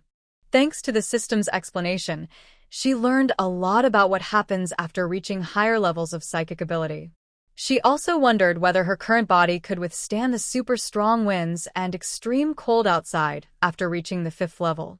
Linyu opened the system panel. Doomsday Farm Host Information. Linyu, Water Elemental Ability Level 5, Farm Level 2, can expand farmland, Safe Zone. Level 2, activated, Number of farmlands, 94, covering about 3.49 acres, Ranch Area, 2,400 square meters, Clear Spring Base, Established, Manageable, System Store, Unlocked, see details in the store. Building Material Shop, Unlocked. See details in the store. Gold balance, 112,790. System warehouse, unlocked. See details in the warehouse. Linyu quickly glanced over the basic information, then focused on the progress of the main task. Main task, minimize the number of ordinary people at the Clear Spring Base to at least 10,000, and mutants to at least 100. Current progress, ordinary people, 2, 614/10, 000. Mutants, 102 out of 100. The mutant progress has already reached 100%, even exceeding by 2 people. However, Linyu's eyes fixed on the ordinary people section. There are still nearly 7,400 more ordinary people needed to complete the main task. Relying solely on survivors to come one by one and join the base is too slow. It might take forever to finish the task. She took a deep breath, then decisively exited the system panel. Without hesitation, she strode to the edge of the safe zone. She slightly tilted her head, looking at the thick ice layer almost covering her head. Her fingertips moved slightly, and Linyu was lifted into the air by her water elemental ability until her feet were level with the outside ice, then stopped rising. She wanted to test whether she could withstand the fierce wind and extreme cold outside, but she was cautious. Just as Zhou ran and the others finished harvesting the cotton from the farm and hadn't yet planted a new batch, she didn't worry about the large truck crushing the crops. In her thoughts, a flashy, heavy truck appeared beside her. Lin Yu manipulated her water ability to turn into a thick rope, tying herself tightly to the truck. Then she retrieved a brand new thermometer from her space. She transformed her water ability into a fragrant incense burner, mimicking the act of lighting incense, and inserted the thermometer into the water elemental incense burner. Given the uncertainty about how strong the outside wind really is, it is wise to be very careful. After preparing everything, she carefully extended the thermometer beyond the safety zone. Immediately, the incense burner froze into ice, and the top of the thermometer shook violently. The exposed end seemed about to be snapped off by the fierce wind. Lin Yu quickly used her supernatural power to wrap the exposed part with water element energy. Soon, the entire thermometer was encased in a thick layer of ice. She left the thermometer outside for about a minute, then quickly pulled it back inside. Before it could react, she continued to send her energy into the ice layer. With her supernatural help, the ice melted away, revealing the thermometer. The outside temperature was -72.5 degrees Celsius. Without proper instruments, Lin Yu couldn't measure the wind outside. She took off the thermometer and used her space ability to bring out warm clothes, gloves, and layered them on herself. Since the temperature inside the safety zone was 19 degrees Celsius, she quickly started to sweat just from dressing. Once fully dressed, she tentatively extended half her arm outside the safety zone. At the moment she put her arm outside, Lin Yu sensed a powerful force sweeping toward her from all directions, even through her shield, feeling a very strong resistance. The warmth from her clothes disappeared instantly, and her body felt much colder. Her arm was pushed uncontrollably by the wind to one side, but Lin Yu was cautious. She only extended half her arm to test, ready to pull it back with a little effort. However, she didn't withdraw her hand. Instead, she took a small step forward with her toes. Now, half of her body was outside the safety zone. The wind hit her cold clothing, and she felt resistance everywhere on her body. She didn't need supernatural powers to stay airborne. If a large truck hadn't been nearby, she would have been blown away by the wind. After returning inside the safety zone, Lin Yu paused to think, then threw a silver-white SUV vehicle onto the ice outside. Initially, she collected discarded cars into her space to clear the roads, thinking these cars could be used to drop from the sky and crush zombies. As a result, her space was filled with many such old cars. Now, she could test whether the strong wind would the cars away. Lin Yu's gaze was calm. An SUV weighs about 1.5 tons. If the wind could lift a car into the air, she might need to adjust her plans. The main storyline progress for ordinary people was too slow. Although the system promised not to count the actual number of people in the base, only recording those who joined Qingchuan base, even if someone later died, the number wouldn't decrease. However, this only started after Lin Yu mentioned it. So, she decided to take action herself and gather survivors from various bases. About promoting Qingchuan base. She believed that just having water and electricity would attract many people to join. The main reason for her going out was the confidence brought by her improved strength. According to the system, she could fight against 6-stage zombies. But all of this depended on the strong wind outside. She had already tested the external temperature. Her cold-proof suit could withstand extreme cold. Later, she planned to bring along the mutated willow trees, which only needed to be fed crystal cores and zombie bodies daily to provide endless warmth. The only thing left untested was the wind. Lin Yu withdrew her thoughts and quietly watched the silver-white SUV outside the shield. Fortunately, the SUV wasn't blown high into the sky by the wind. She could see the front of the car, dented from a collision, sliding forward. No. Perhaps more accurately, the wind was pushing the car forward. Because of the changing wind direction, she saw the SUV sometimes driving straight ahead, sometimes suddenly drifting at high speed.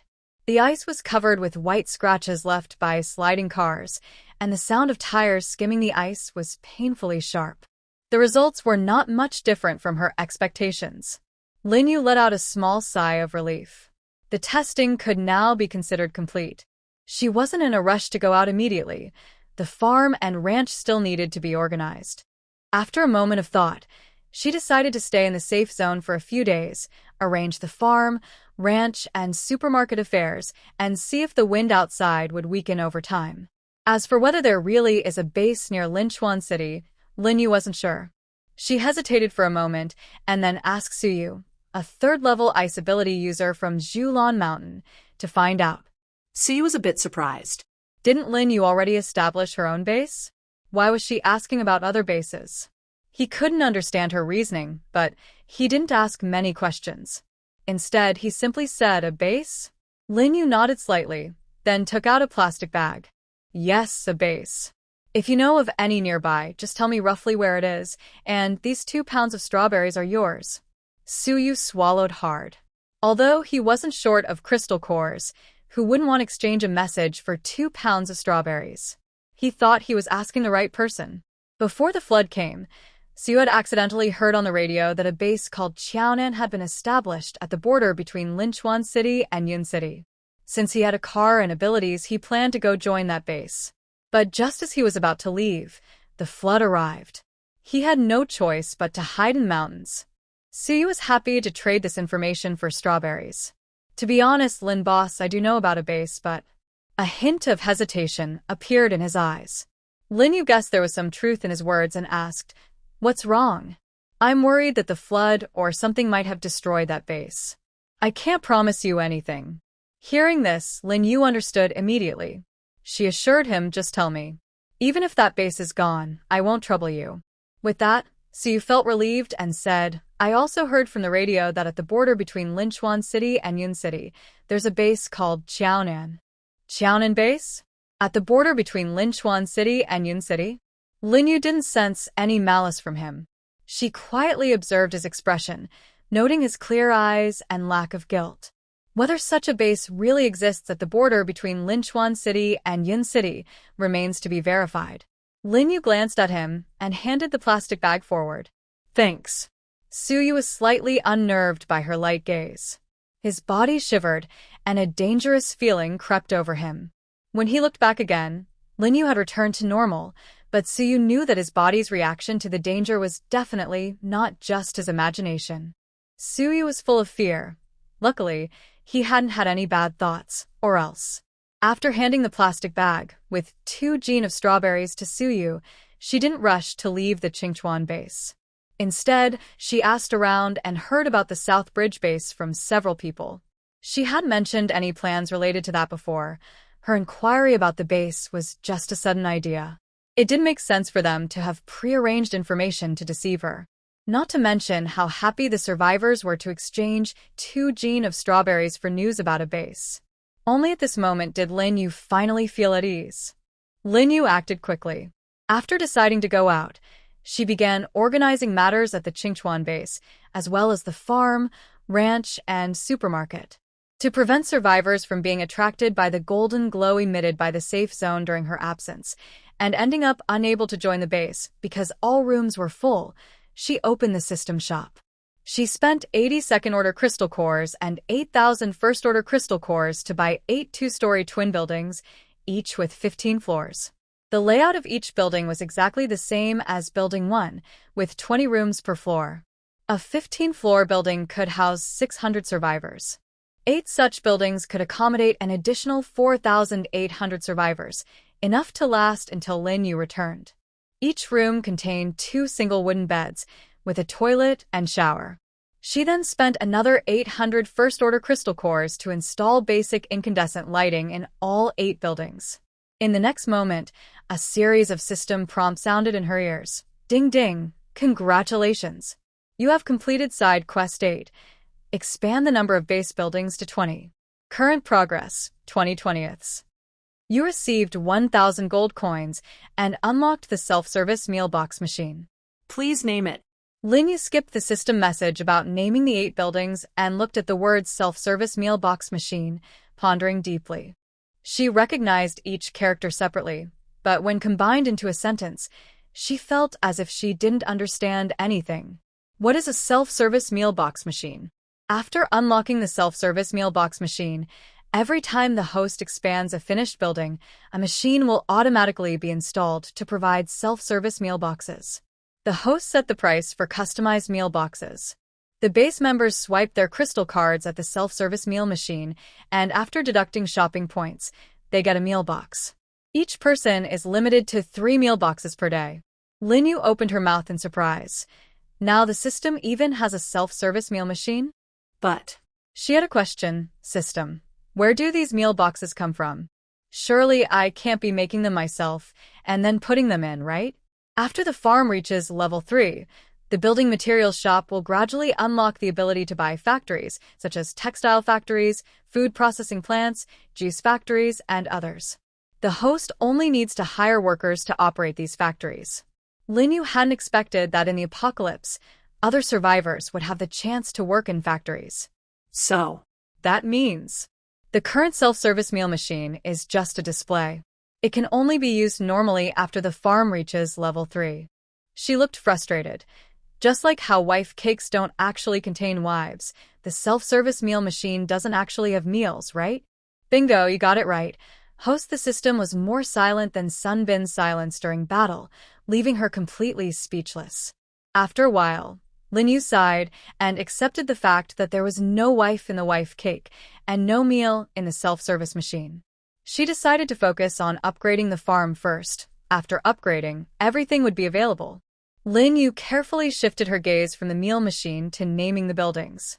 She numbered them from building 12 to building 19 in order. In the entire Qingchuan base, there are 19 residential buildings for survivors, plus 1 3-story supermarket. So far, 13 buildings are 2-bedroom units.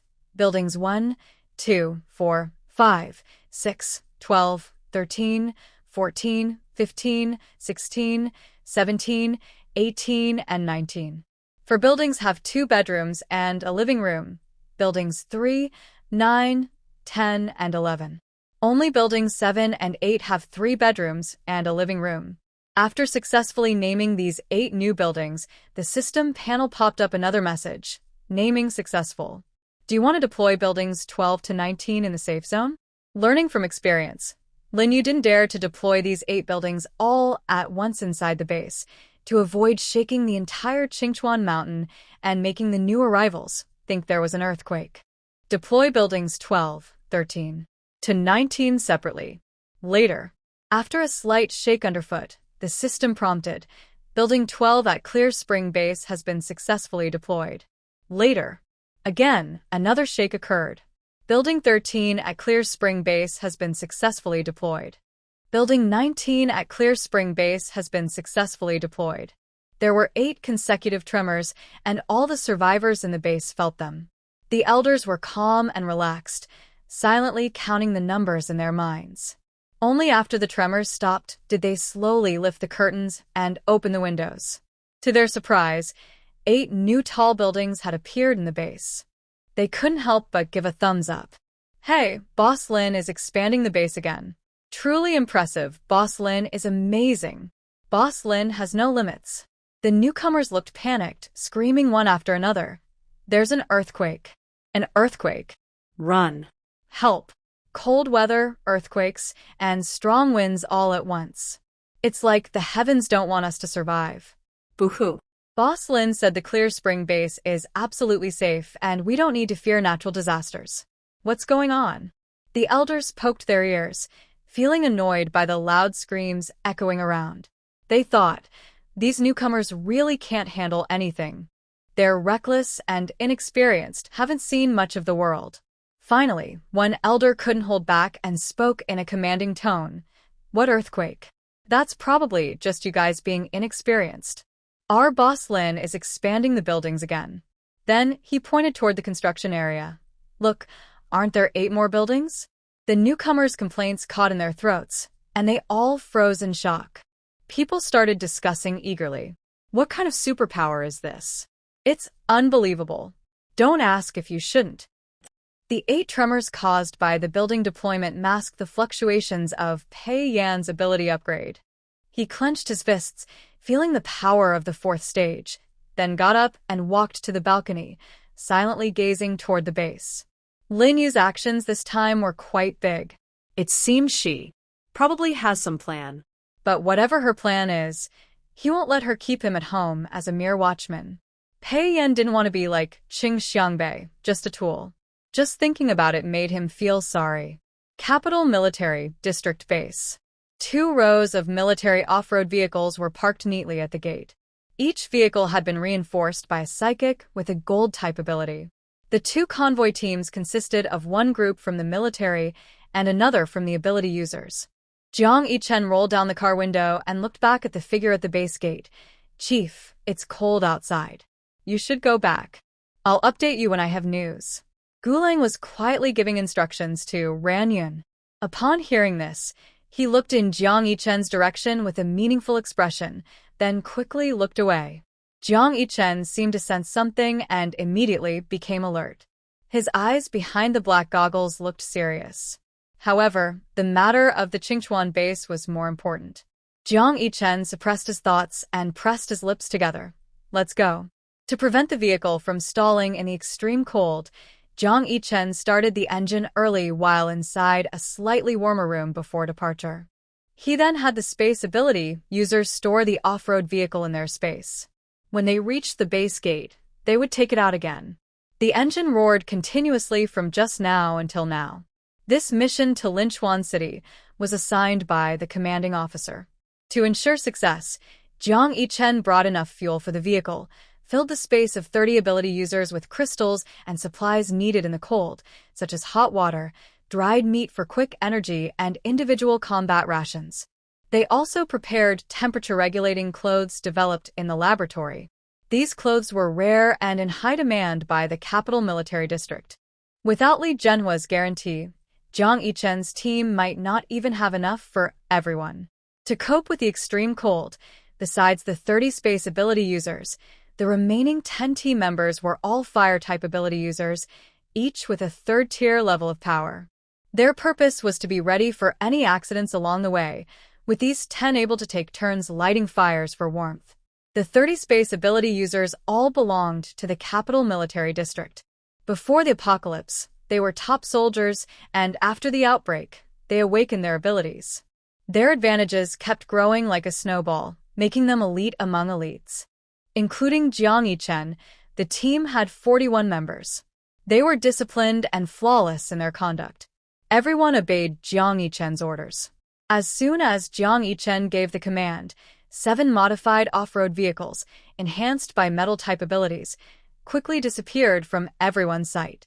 Seeing Jiang Yichen's team leave, Gulang was still giving instructions about various matters, but Ran Yun's impatience was almost impossible to hide. Gulang wanted to say something, but after noticing Ran Yun's repeated hesitation, he paused slightly and then patted his shoulder. "Go ahead. I'll wait for good news." After saying this, he exchanged a knowing look with Qi Feng, a 4th-rank fire-type ability user standing beside Ran Yun. Unlike Jiang Yichen's disciplined soldiers, Ran Yun's team mainly consisted of strong ability users, with only 3 space-type ability users to store supplies.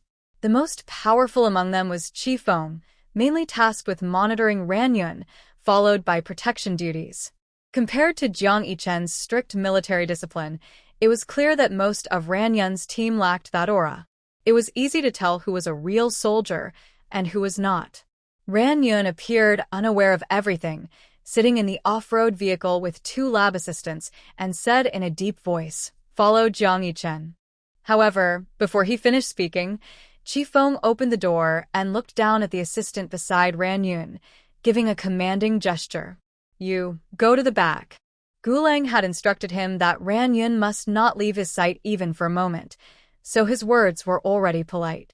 The assistant looked at Qi Feng and then at Ran Yun, trembling as he said, "Dr. Ran." Ran Yun's expression darkened slightly. As the saying goes, you need to consider the master when dealing with a dog. Since they hadn't left the capital military district, Qi Feng dared to act this way, clearly under someone's orders. As for who gave the order, the answer was already obvious. Ran Yun looked through the open car door and saw Gulang smiling at the base entrance. He suppressed his displeasure. "Shao, go to the back." Shao quickly responded and made space for Qi Feng. Soon after, Ran Yun and his team set off. The convoy quickly disappeared into the vast, snowy white world. Guling watched the convoy leave until it was out of sight, then turned to Li Zhenhua, who was also watching the convoy, and invited him. "Chief, let's go back. It's cold at the gate." Li Zhenhua shot him a nonchalant look, his expression unreadable. "Let's go." On the other side, Lin Yu finished explaining everything about the farm, ranch, and supermarket to her employees. Since she wasn't sure when she would return from her trip, she decided to pay all 27 employees in advance. The employees were very happy and said that even if Lin Yu wasn't home, they would still work hard. Then she told Pei Yan, Pei Linling, and Chung Xiangbei that she planned to visit the Qiaonan base. Linlong's eyes widened. Where is the Qiaonan base? Before Lin Yu could answer, Linling suddenly leaned in close, acting like she had no bones, and clung to Lin Yu's arm, acting cute. "Even though I don't know where the Qiaonan base is, Sister Lin Yu, you have to take me with you this time." Chung Xiangbei remembered how he had been used as a tool in the villa and felt nervous. He boldly said, "Lin Mei, maybe you should consider taking me too?" He added, "If there's any damage to the car or anything, it would be easier to fix it quickly with me around." None of the three asked what Lin Yu planned to do at the Qiaonan base in such cold weather. They just begged her to take them along. Pei Yan cleared his throat, stood up, and moved beside Lin Yu, showing with his actions that he also wanted to go. He slowly opened his hand, and a flash of silver-white lightning appeared in his palm, surrounded by silver arcs of electricity, making crackling sounds. He slightly smiled and said seriously, "Don't rush to refuse. My lightning power has already reached the 4th level, so I won't hold you back." Lin Yu raised an eyebrow, surprised. "You've advanced?" When? Pei Yan smiled. "Just a little while ago." Chung Xiangbei and Linling were stunned. 4 levels already? That means Pei Yan might soon reach the 5th level of his lightning power. But that wasn't the most important thing. The key was that Pei Yan used his own power upgrade as a reason to persuade Lin Yu to take him to the Qiaonan base. It was really impressive. Oh no. Wouldn't this make Lin Yu think they weren't working hard enough on their training? Linling and Chung Xiangbei looked at each other, both looking upset. They hadn't been lazy and had been trying hard to improve their abilities. They thought they'd catch up to Lin Yu and Pei Yan soon, but Pei Yan reaching the 4th level was a big. Why are some people so much better than others? The difference between people is so big. Honestly, Lin Yu isn't sure why. Right now, she's overjoyed by Pei Yan's ability upgrade, smiling from ear to ear. She doesn't know what would happen if her water-type and thunder-type abilities, both at level 5, attacked together. But there's no doubt it would be much more powerful than her attacking alone. She's so happy, she can't imagine refusing Pei Yan. With a smile on her face, Lin Yu says 2 words, "Congratulations." Pei Yan's eyes deepen. "So, "Are you going to take me along?" Lin Yu nods. of course I am." Pei Linling blinks. "Big Sister Lin Yu, what about me?" Chung Xiangbei raises his hand. "Me too. Me too." Lin Yu almost can't hold back her laughter. "Don't worry, everyone will come." Before they can celebrate, an unexpected shout suddenly sounds behind them. "Ga, Ga, Ga." Turning around, they see Da Bai with a look full of resentment in his eyes. It seems to be saying, "Wow, I work so hard every day, and you guys are planning to go out without taking me?" Seeing Da Bai's complaint, Lin Yu feels strangely guilty. Can she really say she was thinking of leaving Da Bai behind to watch the farm? Da Bai is strong, and he's also very capable at work. He manages both the farm and the ranch very well. His space is convenient for storing grain and other supplies. Lin Yu wants to say no, but when she looks into Da Bai's eyes, she can't say a word. Just then, she notices the mutated cactus on her wrist moving. She clearly feels the bracelet wrapped around her arm pressing against her skin, holding tightly as if trying to say it doesn't want to be left behind. Lin Yu feels overwhelmed. She didn't expect even the mutated cactus to get involved. When she is about to be completely tangled and can't move, the system speaks. "Host, the current dilemma can be solved by upgrading the farm to level 3. After that, you'll gain remote control ability." However, the problem is that the base's population limit is holding her back, and she can't upgrade it quickly. Lin Yu sighs lightly. Master, can we talk in one go next time? After the farm reaches level 3, besides unlocking factory purchase rights and remote control, are there any other benefits?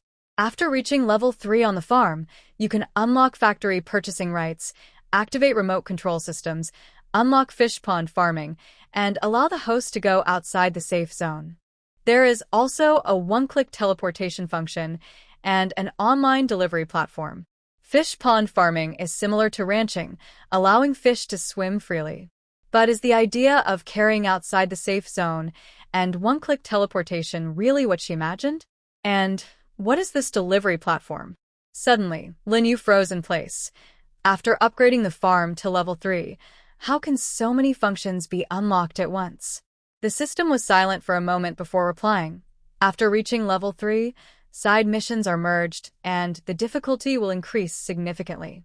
Lin Yu is even more confused. Merging missions and increasing difficulty? The system paused, thinking that since it had already mentioned this, it might as well reveal some details about the tasks from level 3 to 4. After the farm reaches level 3, to upgrade further, besides requirements for the size of the base, farm, ranch, and fish pond, the remaining side missions involve eliminating zombie hordes. However, the system will no longer display size requirements on the panel. Once the area requirements are met, it will notify the host. With this explanation, Lin Yu finally understood what merging side missions meant. Dealing with zombie hordes is just a matter of fighting back as they come. But she was still confused. Does eliminating zombie hordes mean I have to kill zombies myself, or will I be teleported into the horde, or summon the horde near Qingchuan Mountain? Summon the zombie horde near Qingchuan Mountain. This answer made the fog in Lin Yu's mind gradually clear. She always felt that the end-of-days farm system only truly started after level 3. Instead of calling it an end-of-days farm, it might be better to call it an end-of-days infrastructure system. She even started to speculate about how Blue Star could advance. No, she should remember that the system had already told her this before. It was her fixed way of thinking that clouded her judgment. Only now did she start to see things more clearly. She took a deep breath and suddenly remembered she had never asked about the farm's level cap, and asked, Tongzi, is there a limit to the farm's level? The limit is level 7. Level 7? The farm is only at level 2 now, so there's still a long way to go. Lin Yu was deep in thought. With mental preparation, she stopped dwelling on that small detail. Probably guessing what she wanted to say next, the system proactively explained the remote control system, fish pond farming, the ability to carry outside the safe zone, the one-click teleportation feature, and general information about the food delivery platform. She learned from the system that the remote control system allows her to manage the base even when she is not there. For example, she can use the system panel to put supplies from the warehouse onto Qingchuan's supermarket shelves. After the farm workers harvest crops, they can be stored in the granary, and Lin Yu can remotely move them into storage. Of course, she needs to buy the warehouse herself. While she can't do things like one-click harvest or one-click sewing on the system panel, most other functions can be handled through it. The fish pond farming is just as she guessed. Besides freshwater fish, it also supports seafood farming. Thinking about oysters, abalone, lobsters, and king made her mouth water. Carrying outside the safe zone means that even if Lin Yu is not inside the safe zone, she can still use the safe zone functions to repel and defend against zombies. This feature not only protects against zombies but also against mutants, plants, and even people. The strength of the protection depends on the farm's level. As she upgrades quickly, she can become nearly invincible. The one-click teleportation means she can instantly appear in her villa from anywhere just by pressing the Return Home button on the system panel. The food delivery platform allows her to choose different types of food factories, like a box meal factory or a hot pot factory. All ingredients are supplied by the farm, ranch, or fish pond. As long as customers have a Qingchuan supermarket shopping card, they can receive deliveries from the Qingchuan base no matter where they are. And while eating the delivered food, they are also protected by the safe zone defenses, with protection strength depending on the farm's level. After hearing all this, Lin Yu's mouth opened slightly in surprise. She never expected that reaching level 3 in the farm would unlock so many benefits. This made Lin Yu even more determined to promote Qingchuan Base at Qiaonan Base. Only by quickly completing the main missions could she enjoy these benefits. For example, the one-click teleportation feature is incredibly convenient. From now on, no matter where Lin Yu goes, if she feels tired and doesn't want to travel, she can instantly teleport home. If she encounters any dangerous situations she can't handle, the one-click teleport function is like giving her a second life. Although the appearance of benefits means that after the farm reaches level 3, the difficulty of tasks will increase greatly. Even without task pressure, would Lin Yu choose not to kill zombies if she encounters them? In fact, she wouldn't. Humans and zombies are in a life-or-death situation. It's either you or them. Regardless of whether there are hidden tasks, Lin Yu will always kill zombies. Upgrading her powers requires crystal cores, which are currently the most useful currency. She has never been indecisive. Once she makes a decision, she acts. There's no need to hesitate because of increased task difficulty. As for the food delivery function, in a world lacking food supplies, just by joining a base, she can order meals anytime and anywhere. The food is delicious and not contaminated. Most importantly, when eating takeout, she can activate a safe zone shield that protects her and deflects all attacks. Who wouldn't be tempted by that? Lin Yu suspects that this is all a trick by the system to attract survivors to join the Clear Spring base. The system claims, "I don't have it, I don't you hear my excuses." Because the system's message was too shocking, Lin Yu lost her composure in front of the 3 people and a goose. Pei Linlang looked confused and, seeing her distracted, couldn't help but wave her hand in front of Lin Yu's eyes. "Senior Lin Yu."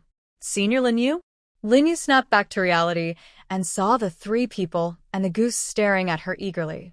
Her brow furrowed slightly. Although the system's promises sounded tempting, the problem was that the farm was only at level 2, and she hadn't even completed a third of the main quest. It was like talking to herself for nothing. Lin Yu quickly calmed down, glancing at her gold coin balance, which was enough to buy a mutated plant with monitoring abilities. After a brief pause, she looked down at the mutated cactus on her wrist, which was playing clingy with her. Xian can come with me, but your main body must stay here to guard the base. If no one causes trouble, just capture them first. I'll deal with them when I return." The mutated cactus was satisfied and pressed against her wrist, rubbing happily. Lin Yu felt a bit itchy where it rubbed, so she reached out with her other hand to hold the cactus, signaling it not to move. Once the mutated cactus settled down peacefully, she looked up at the eager 3 people and a goose. "All right, stop arguing. Just go together." Pei Linlong's breath caught in her chest, and she excitedly said, "Yay!" They were all happy. Cheng Xiangbei let out a sigh of relief, finally able to say goodbye to being a tool person and take a short break. Seeing everyone's smiling faces, Lin Yu couldn't help but smile too. She wasn't someone who stuck to strict rules, so she waved at Pei Yan nearby. Pei Yan had just moved a little closer and hadn't spoken yet when he felt a pair of soft, delicate hands press against his. He noticed his palm was being gently flattened by someone, and the warmth from their fingertips traveled from her fingers to his heart. A strange, fluttering feeling arose inside him, like feathers tickling, both itchy and sweet. No one could refuse the affectionate gesture from his adorable girlfriend. His big hand quickly covered her small, restless hand. Lin Yu paused for a moment, then unceremoniously reached out her left hand and lightly tapped Pei Yan's fingers, glaring and saying, "Stop messing around." Pei Yan felt wronged. Clearly, the one teasing him was her. Why was it now considered him causing trouble?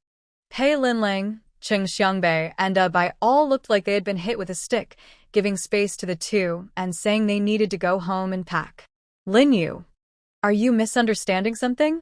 She tried to explain. "No, I was trying to give Pei Yan the fruit of his special ability." "Don't misunderstand." "Oh, I see. Haha, the 2 and the goose shared a knowing smile, their voices lingering long. What about the ability fruit? Whether or not it was a real ability fruit, they could tell she was just teasing Pei Yan's body, and they understood.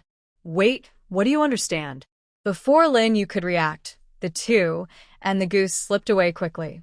Now, only she and Pei Yan were left in the living room on the first floor of the villa. No. There was also a mutated cactus trying to get close to Lin Yu. Lin Yu couldn't help but glare at the culprit. It's all your fault. Pei Yan smiled affectionately, very eager to admit his mistake. Sorry. Lin Yu. All right, considering Pei Yan's handsome face, she could reluctantly forgive him. She awkwardly cleared her throat and quickly withdrew her claws from his palm, then said seriously, I have some things to take care of. Please use this time to consume the special fruit. Pei Yan half closed his eyes and smiled at her. Understood. Lin Yu felt a little overwhelmed by Pei Yan's charming smile. Her cheeks inexplicably warmed, but she tried to stay calm and ordered. Open your hand. Pei Yan obediently followed her command. I'll give you the special fruit. Remember, you owe me 10 4th-level crystal cores. Pei Yan chuckled softly, his alluring eyes fixed on the girl in front of him. He took a step forward, slightly bowed, so his gaze was level with Lin Yu's, and his voice was a little husky. Got it. In a daze, Lin Yu thought she heard the words wife or darling. But when she looked up, trying to find any clues on Pei Yan's face, her eyes met his deep gaze. She saw her own face blushing and looking as beautiful as a peach blossom. Oh no, this was terrible. Lin Yu didn't know what was wrong with her. She and Pei Yan were already a couple, so there was no need to feel shy about a nickname. Her mind told her not to be embarrassed, but her body reacted before her mind could catch up. She quickly shoved the special fruit into Pei Yan's hand and almost ran away in a hurry. Pei Yan watched her hurried retreat with a smile. He gently tapped his fingertips and slowly lowered his eyelids. It seemed Lin Yu's skin was a bit too delicate. Maybe he shouldn't tease her anymore. By the time she finally reacted, she was already upstairs. It seemed like Pei Yan's light laughter was still echoing in her ears. Lin Yu couldn't help but bury her face in the blanket. After calming down for a while, she lifted her head, opened the system panel, and entered the shop. Her fingertips brushed over the transparent system interface, and soon her gaze locked onto a spot, a 3rd-level mutated hydrangea. The system shop had a very detailed description of the mutated hydrangea's features and uses. Through the system panel, she could clearly see the mutated hydrangea, which was entirely black. The flower ball was about the size of an egg, covered densely with nearly 50 tiny silver needle-like flowers. However, after mutation, the hydrangea's flower ball had no petals, only densely packed black needle-like structures. If not looked at carefully, it was almost impossible to tell what it was. The 3rd-stage mutated hydrangea has no real attack ability, but it costs much more than the mutated cactus, 110,000 gold coins. The high price is because each needle-like part on the flower ball can spread out, and even when separated, they still retain 3rd-stage strength. Fortunately, the mutated hydrangea doesn't have any offensive methods. It only has the ability to record surveillance footage. Otherwise, 110,000 gold coins wouldn't be enough to buy it. Because the Qingchuan base has a large population, including some with special abilities, Lin Yu worries that someone might cause trouble while she is away. She also fears that the mutated cactus alone can't watch everything. So, she bought a mutated hydrangea with monitoring abilities from the system shop to help share the burden. The needle-like parts at the top of the mutated hydrangea are very thin, perfect for use as surveillance tools. Of course, Lin Yu would never use these to invade the privacy of the tenants. After buying it for 110,000 gold coins, she scattered the hydrangea throughout the safe zone. Now, she can't stay inside the safe zone and hunt zombies for crystal cores. She simply closed the passage from Qingchuan base to the edge of the farm, leaving only the farm workers, ranch workers, and 2 supermarket employees able to come and go. Then, she went back to the building materials store and bought 5 large warehouses, each covering 100 square meters and 10 meters high. These took up part of the farmland and were used to store various items like food, fruits, and eggs produced by the farm and ranch. As for the regular crops, Lin Yu can only have the 2 supermarket employees put them on shelves to sell. Excess supplies are stored in the warehouses, which helps reduce their burden and keep them running until she returns. This is the only way she can think of. Even leaving Da Bai here doesn't seem very useful. Although Da Bai also awakened a space-type ability, its space is nowhere near as unlimited as the system warehouse, which can store endless supplies without any limit. Relying solely on Da Bai's space to hold all these supplies is just wishful thinking. Just like when Lin Yu stockpiled supplies in Linchuan City last time, if she had returned later, Da Bai's space would have been nearly full. Linchuan City isn't far from Yunjing City. If everything goes smoothly, she should be able to make a round trip within a week. No matter how many warehouses there are, they should last until she gets back. Although Lin Yu's main goal was to visit the bridge south base between Linchuan City and Yun City, if she encountered other survivors along the way, she wouldn't miss the chance to promote herself. As for the farm's seeds and supplies, Lin Yu had already prepared them early and placed them in the villa's yard. Zhou ran, and the others could just watch over the planting. 2 days passed quickly. Lin Yu had finished explaining everything she needed to, and now she was doing the final temperature check beside the safe zone. The temperature had dropped another 5 degrees, now at -77.5 degrees Celsius. Fortunately, the strong wind outside had lessened a lot. She could still feel the resistance of the wind when she reached outside the safe zone, but it was no longer uncontrollable. It's worth mentioning that the energy conversion tower at Qingchuan Base can turn everything on zombies into energy. Besides converting into water and electricity, it can also produce fuel for vehicles. However, apart from a few awakened space-type mutants with cars, most survivors' vehicles were washed away by the flood. The hot water at over 70 degrees Celsius had directly damaged the vehicles, causing them to become unusable or even explode in the hot water. Those space-type mutants who had cars hadn't gone outside since joining the base, so they didn't know they could buy fuel with shopping points from the Qingchuan supermarket crystal card. Lin Yu had stored a lot of gasoline in her space, so she only tried to buy a barrel of fuel using the crystal core. She took out a Hummer she hadn't used in a long time from her space and started a fire inside the safe zone. Lin Yu opened the car door and turned her head to the 3 people and a goose. "Get in the car." Pei Linling looked a bit confused. "Sister Lin Yu, the ice outside is so thick. How are we going to drive the car out?" Lin Yu smiled mysteriously. "Get in first, and you'll see in a moment." Hearing this, everyone could only suppress their curiosity and crouch into the Hummer. Pei Linling, Cheng Xiangbei, and Pei Yan were all dressed in thick cold weather gear, snow boots, gloves, goggles, hats, earmuffs, and scarves, fully equipped. This made even just getting into the car cause everyone to sweat heavily.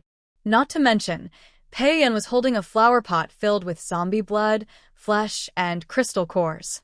The mutated willow tree inside, now shrunk several times, stood stiffly in the pot. Pei Yan could feel the continuous warmth coming from the mutated willow tree. He wiped his sweat and looked at Lin Yu curiously, wanting to see how she would drive the car out.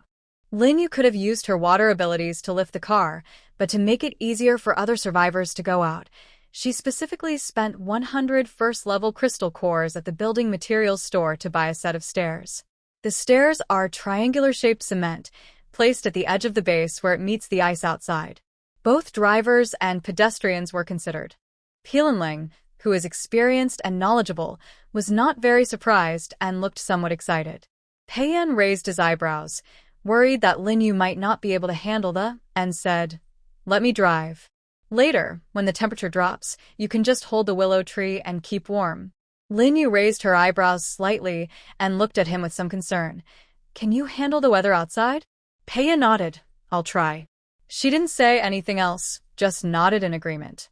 Pei Yan then got out of the passenger seat, handed her the flower pot, and carefully placed his hand above the car door to prevent her from hitting her head when she got in. The onlookers in the back of the Hummer made some noise. "TSK, TSK, TSK." Lin Yu cleared her throat lightly, and under Pilanling's teasing gaze, she sat in the passenger seat. Pei Yan quickly moved to the driver's side from the other door. He noticed that Lin Yu, dressed in thick clothes, was a bit heavy and couldn't quite fasten her seatbelt. She leaned forward slightly, and he smoothly took the buckle from her hand, fastening the seatbelt for her. As his body leaned over, Linyu could clearly feel his warm breath and was surrounded by a strong, masculine scent. Her body stiffened slightly. They were too close, so close that if she looked up, she would bump into his chin. But soon, Linyu relaxed her body, her nose twitching slightly as she caught a faint scent of men's shower gel. It seemed quite nice. Noticing her relaxation, Pei-yen's eyes deepened with a smile, and the whole space seemed to fill with a pinkish glow. But this atmosphere was quickly interrupted by the light tsk sound from the back row of onlookers. Pei-yen glanced warningly at the few light bulbs in the back, his eyes warning them to stay back. Pei Linlang pretended not to notice her older brother's gaze. She looked around here, glanced over there, but simply refused to look at him. Finally, she decisively hugged the large white figure dressed in a yellow winter coat, which looked somewhat odd, and acted as if she hadn't seen anything. The large white figure was wearing a yellow coat, which Linyu had modified from a women's size S cold weather outfit. Her craftsmanship wasn't very good, but since the large white figure wouldn't mind, it was fine. Pei-yen's forehead kept twitching as he cast a faint look at Pei Linlang. Forget it. After all, Pei Linlang was his biological sister. He withdrew his gaze and looked down at the golden steering wheel. When Chung Xiangbei's psychic ability advanced to the second level, every part of the Hummer was carefully reinforced with his psychic power, giving it heat insulation effects. In temperatures below -77.5 degrees Celsius, the interior temperature could stay between -60 degrees Celsius and -65 degrees Celsius. And as Chung Xiangbei continued to improve his psychic abilities, this number would increase. Other ordinary cars would freeze or slip on such extreme cold, and they might even fail to start, but the Hummer would never freeze. First, because Chung Xiangbei was inside the car and could send his psychic energy to repair the engine anytime needed. Second, when reinforcing the car, Chung Xiangbei considered some difficult driving conditions.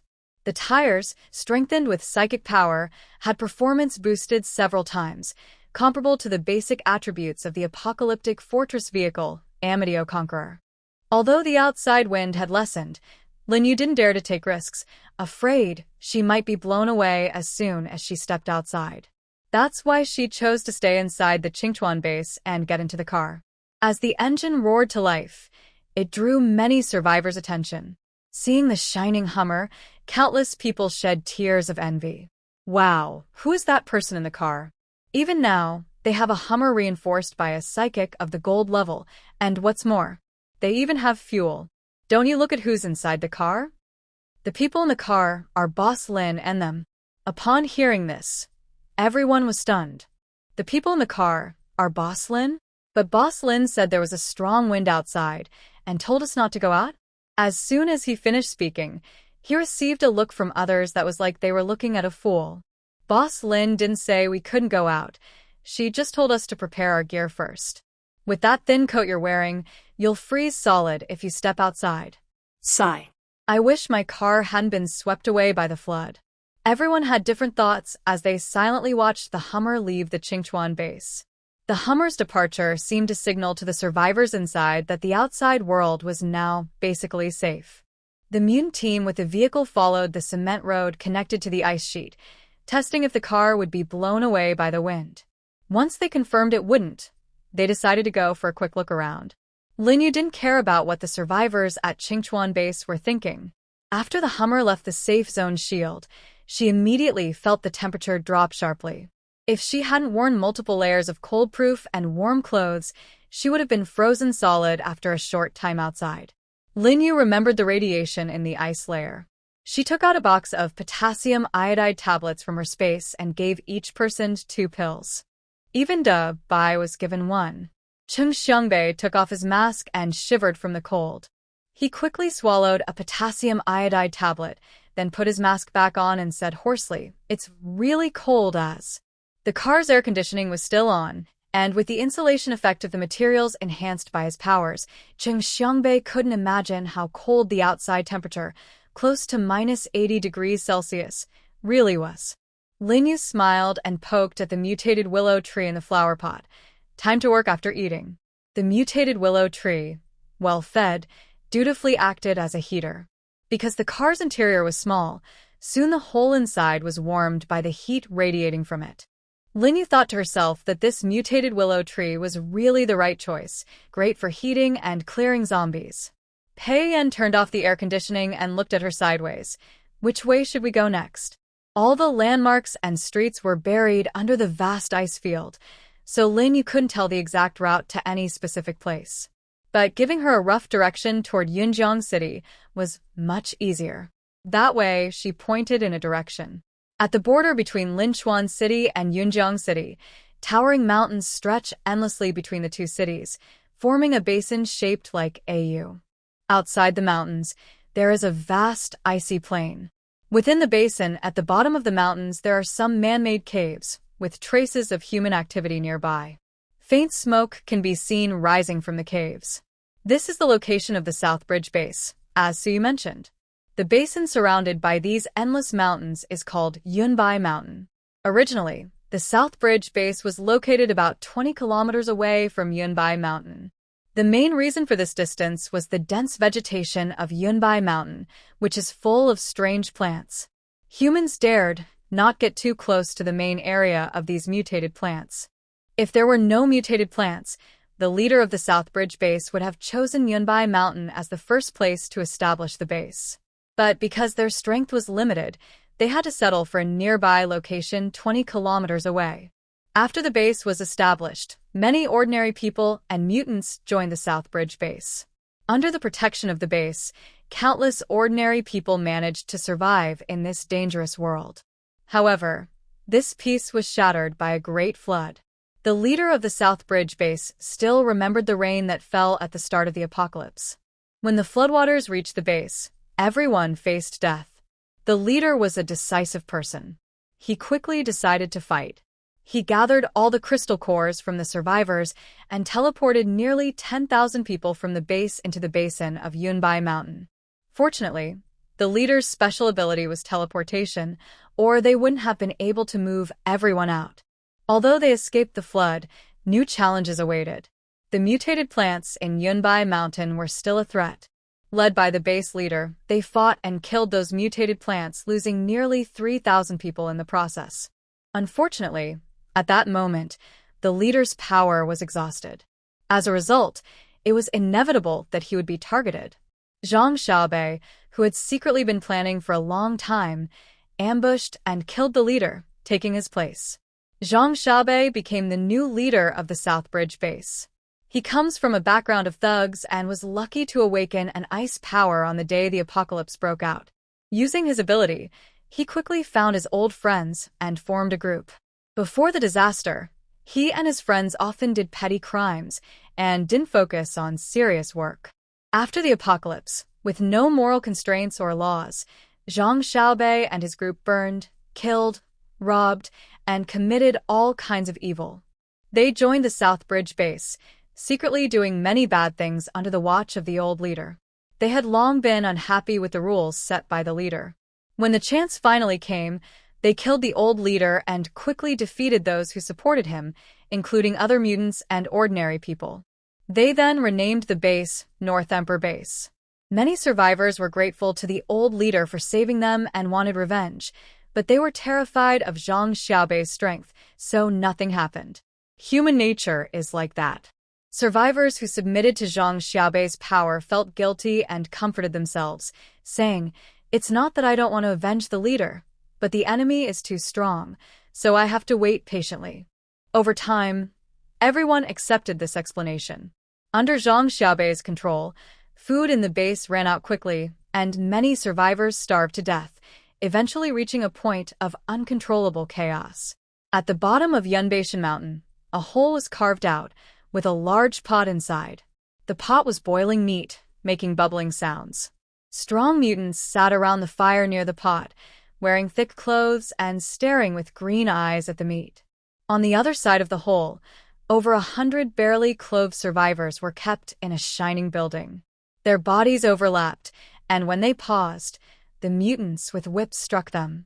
Among these bodies, children as young as 10 or 12 could be seen. After being whipped, they mechanically responded, their eyes hollow and their bodies numb. Meanwhile, a woman with a slightly protruding belly wore warm clothes, and fire mutants used their powers to bring her over to keep her from freezing in the cold weather. Most of the clothes worn by these people come from the abilities of one plant-type mutant at Zhang Xiaobei's side. When he was disturbing the battlefield, he found an unknown seed. After using his powers to grow it, it turned out to be a mass of wool similar to sheep's fleece. Thanks to him, the Beihuang base has survived until now. However, at this moment, many people in the base have died fighting mutated plants. Zhang Xiaobei has killed some to warn others, and during extreme heat, some died from heatstroke. In cold weather, some froze to death. Strong winds also took some lives. Most of those who died from heat or cold were used as two-legged sheep. Along with the mutants, only about 600 people remain in the entire base. Because of the flood, they cannot go out to find food. Zhang Xiaobei treats everyone in the base as stored food. If someone dies from cold, they are eaten. Healthy men are kept for breeding. Women are used to produce food. The old, weak, and disabled are all stripped of their bones and eaten. Soon, the meat in the big pot is ready. Zhang Xiaobei waves his hand, signaling to send the food to the women with big bellies. The floating meat chunks in the broth make some of the pregnant women after a glance. The man delivering the food becomes angry and rolls up his sleeves, slapping each of them. Do you know how precious food is right now? How dare you? You better swallow what you spit on the ground, or else. He sneers and grabs 2 handfuls of their chests. The shriveled feel of their makes his eyes show some dissatisfaction, and he frowns slightly. One of the pregnant women spits a thick phlegm in his face. You, if you have the guts, kill me. They have tried to end their lives many times but are kept under guard and cannot do it.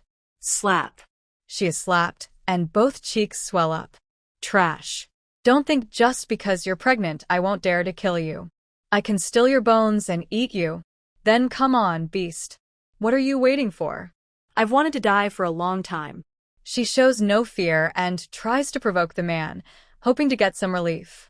His face changes quickly, and he sneers. Dream on. The woman's body stiffened, and she was surrounded by a feeling of despair. When will these days end? She only hopes someone will show mercy and end her suffering. She is close to losing her mind. At that moment, a car emitting a golden glow stopped at the foot of Yunbai Mountain. The window slowly rolled down, and a hand reached out, as if checking something. A slightly surprised female voice said, "The wind has stopped." Immediately after, several people got out of the car one after another. Throughout this time, the engine's roar never ceased. Once the last person stepped out, Lin Yu stored the car in her space. As soon as she got out, a cold, biting chill filled her nose. Lin Yu couldn't help but shiver and pressed the flower pot close to her chest, which made her feel a bit better. The roots of the mutated willow tree firmly held the zombie's flesh and crystal core inside the flower pot. Even if she turned the flower pot upside down, no blood or flesh would fall onto the ice. So, Lin Yu wasn't worried about the zombie flesh spilling out and dirtying her clothes. Her mutated willow tree was very reliable. She looked up at the endless mountain peaks ahead, and a muffled voice came from behind her mask, saying, "Let's go up the mountain." For people, all fully armed and wrapped from head to toe, with not a bit of skin showing. Even Dabai wore a yellow jacket, looking strangely adorable despite the oddity. Previously, Lin Yu hadn't told her friends what she was doing this time. After she suggested going up the mountain, combined with her actions since the establishment of the Qingchuan base, her friends began to have some guesses. She must be here to recruit survivors. A little thinking would reveal that when the flood came, anyone not foolish would head to higher ground to escape. The mountains were the most likely place to find survivors. Pei Yan pondered silently. Normally, Lin Yu wasn't someone who meddled in others' affairs, but she kept recruiting survivors for the base. He probably guessed that all this was related to her special ability. Pei Yan turned his head to look at the girl beside him. Her small face was covered tightly by goggles and a mask, so he couldn't see her expression clearly. After a moment, he let out a soft sigh from his chest. He could only wait until the day Lin Yu was willing to tell him everything herself. He just wanted to share some of her burden. Pei Yan slowly spoke, "Let's go." It took only 3 hours by car from Qingchuan Base to Yunbai Mountain. Lin Yu was not very familiar with Yunjiang City, only knowing the general direction to the city. She drove straight ahead in that direction, and all she could see along the way was a vast ice plain with no buildings on the ice. All the structures seemed to be frozen underground, with occasional dents or bumps on the ice surface. Lin Yu guessed these were marks left by zombies breaking through the ice near the surface. Fortunately, the Hummer had been strengthened with a metal element ability, or it might not have handled the uneven road well. After driving for about half an hour, a shadow of mountain ranges appeared in front of them. Lin Yu wasn't sure if these mountains were where Jiao Nan Base was located, but perhaps there were survivors among the mountains. So, they stopped the car at the foot of Yunbai Mountain. Actually, she wasn't determined to find Jiao Nan Base at all costs. If she could find it, great. If not, she would change her target. As long as the survivors who hadn't joined the base, she wouldn't let them escape from her grasp. Lin Yu nodded slightly at Pei Yan, then flicked her finger. A staircase made of water ability quickly formed, sticking to the mountain and leading straight from the foot to the top of Yunbai Mountain. She didn't deliberately increase her ability output. The water staircase froze solid in just over 10 seconds. Fortunately, the staircase was wide enough, and her cold-proof boots were also slip-resistant. As long as she paid attention to her footing, she wouldn't slip and fall. "Be careful, everyone," Lin Yu warned, then took the lead onto the water staircase. Pei Yan turned sideways, letting Pei Linling walk in front of him. This way, if anything unexpected happened, he could notice immediately and save the two most important people in his life. As for Cheng Xiangbei, he might as well stay somewhere cool. Cheng Xiangbei. I'm wronged, but I won't say it. He silently cursed Pei Yan for being distracted by looks and forgetting friends, then followed behind the group, sharing the same difficult journey. Lin Yu didn't know how much of the mountain was frozen in the ice. She estimated that about 20 meters of the exposed mountain was above the ice. Within a few minutes, they reached the top. Lin Yu saw a basin surrounded by endless mountain peaks. Everything below came clearly into view. She quickly noticed a few wisps of smoke rising from the cave entrance across the way, along with the sound of voices. However, their tones sounded tense, as if they were arguing. There really are people in the mountains. She repeated her previous method, forming an image of a staircase descending downward. For people, and a goose quickly went down the staircase.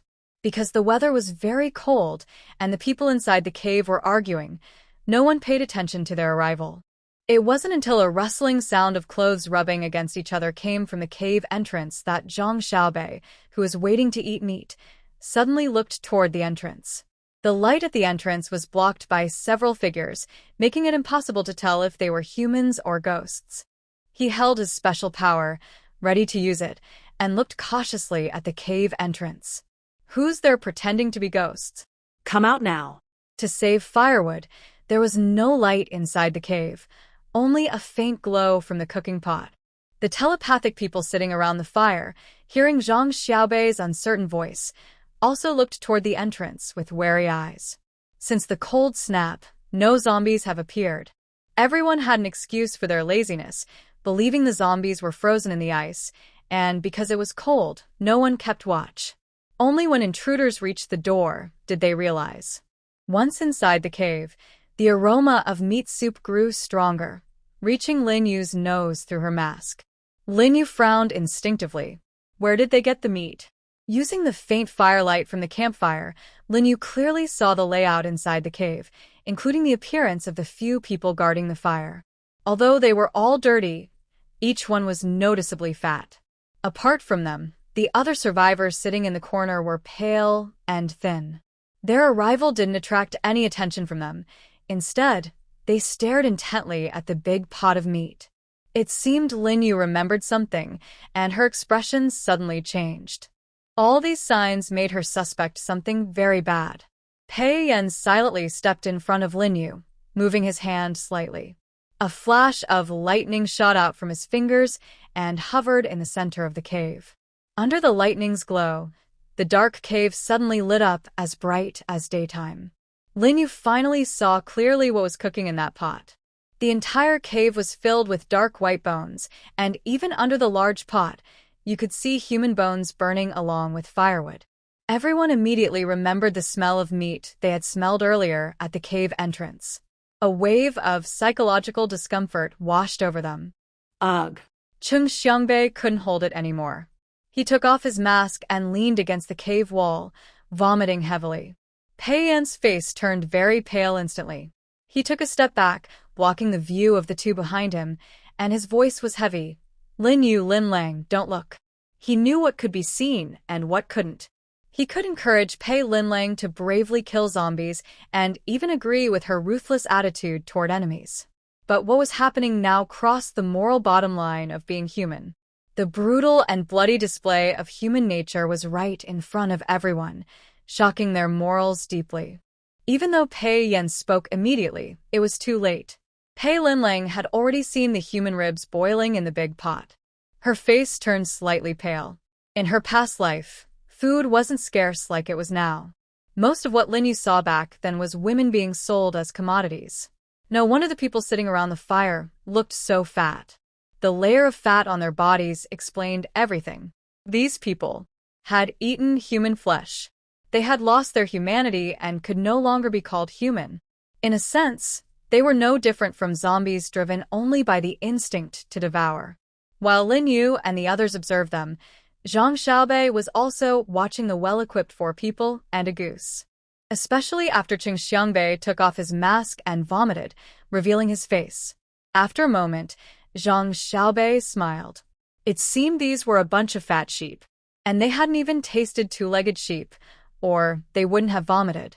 Killing this group of two-legged sheep would not only give them lots of fresh, tender food reserves but also take their gear. Zhang Xiaobei's eyes sparkled with excitement, and he eagerly invited, "It's so great to find survivors in the end times. How did you find this place? After walking a long way, it must have been very cold. Come over here and warm yourself by the fire." Zhang Xiaobei was worried something might go wrong, so he planned to keep these people calm first, waiting for them to relax before making a final move. But unfortunately, no one was stupid. No one could believe Zhang Xiaobei's words after seeing the human meat boiling in the big pot. Lin Yu Lian didn't even want to waste words with him. With a wave of his hand, Zhang Xiaobei's head was instantly cut off. Such a ruthless and heartless butcher shouldn't exist in the world. Killing him was like saving many others. As long as someone didn't break the rules of the Qingchuan base, whether good or bad, Lin Yu would accept them. As long as they behaved and didn't cause trouble after entering the base. But this didn't include those like them, who had lost their humanity and become no different from animals. Bang! The head hit the ground with a loud sound, like a dull drumbeat pounding on people's hearts. Zhang Xiaobei died with a look of defiance. He could never understand why the other person was so cold. Without even asking, they just killed him outright. As for the other ragtag crowd at the entrance, at the moment Zhang Xiaobei's head fell, they weren't scared but instead thought about how delicious the brains might taste. No one mourned the death of their base leader. Even the few survivors sitting against the wall, gaunt and thin, after the person in charge of the base was killed, rushed toward the fire pit, whispering, "Meat! The meat is cooked." They grabbed the meat from the pot and started eating greedily, their low murmurs sounding like the whispers of demons. A few of the dark, chubby mutants sitting around the fire still had some sense left and didn't bother the crowd pushing past them. Their eyes showed deep fear. Zhang Xiaobei was a third-level mutant, yet he died in less than a second. They only saw a streak of transparent water slicing across Zhang Xiaobei's neck, and the powerful mutant was as fragile as paper under that water blade. They didn't even see who made the attack. Even the water-type mutant in their team couldn't control his powers to that extent. He could only gather some water to use. This showed that the attacker had excellent control over water powers and was clearly much stronger, capable of crushing them easily. The strongest Zhang Xiaobei has died. One overweight man with big ears threatened fiercely, "Sir, we have no grudges with you. We won't pursue the matter of you killing our leader. Leave quickly, and we will forgive this once. Otherwise, don't blame us for being rude." They responded with a long silence. Their silence made a few people's hearts sink, and a bad feeling grew. Following their instincts, the group knelt quickly and cried out, "Hero, we didn't mean to eat human flesh. You see the situation now. If we don't eat, we'll die of hunger." They all froze to death. "We had no choice but to eat." "You're lying. You're lying." Just as the man finished explaining, a sharp female voice echoed from deep inside the cave. Several pregnant women inside the cave were positioned near the fire. Seeing the scene of Zhang Xiaobei's head falling, one woman with swollen cheeks burst into loud laughter. "Ha ha ha, today is your day too. Her voice was hoarse and exhausted from laughing, tears streaming down her face.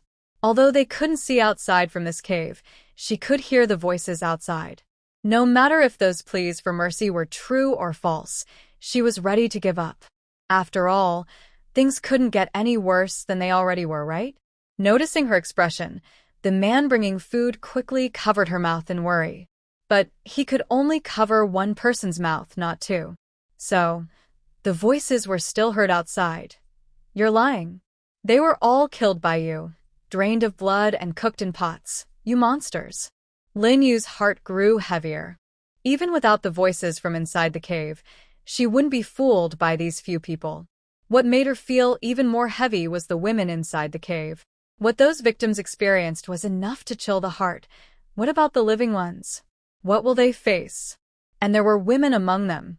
Lin Yu suddenly felt afraid to think further.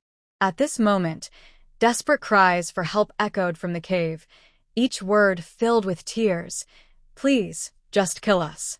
The few people kneeling and begging for mercy looked terrified when their plans were exposed.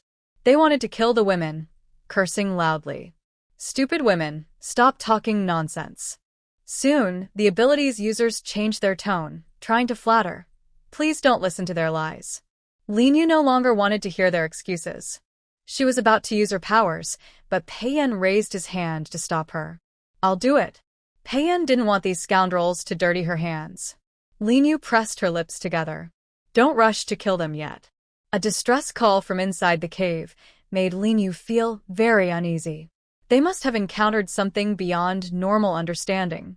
Maybe because they were all women, Lin Yu's decision to spare their lives wasn't out of mercy, but to keep these ruthless animals alive so that those calling for help could vent their anger.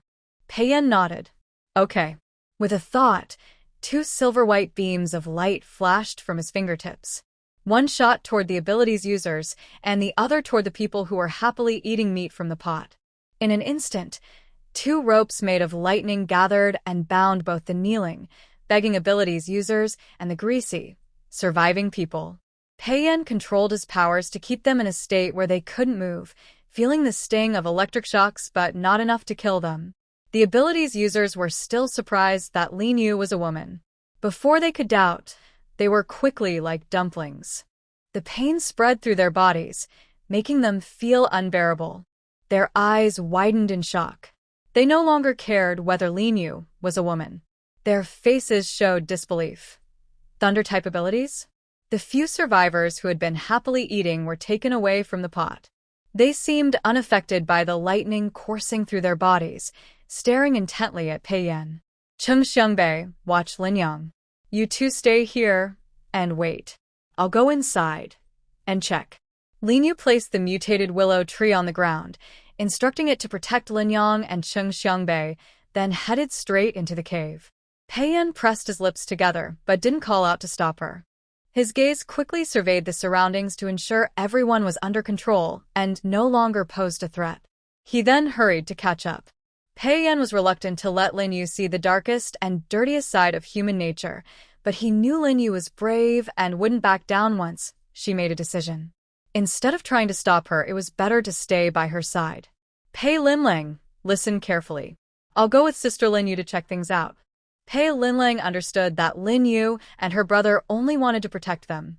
She nodded heavily. "Brother Cheng, let's go outside for some fresh air." Everything happening around her was too heavy for her to bear. Pei Linlang would rather freeze in the -70-degree weather than see any more of this. Chung Xiangbei looked pale and nodded. I haven't wanted to eat meat for the past month. Me neither.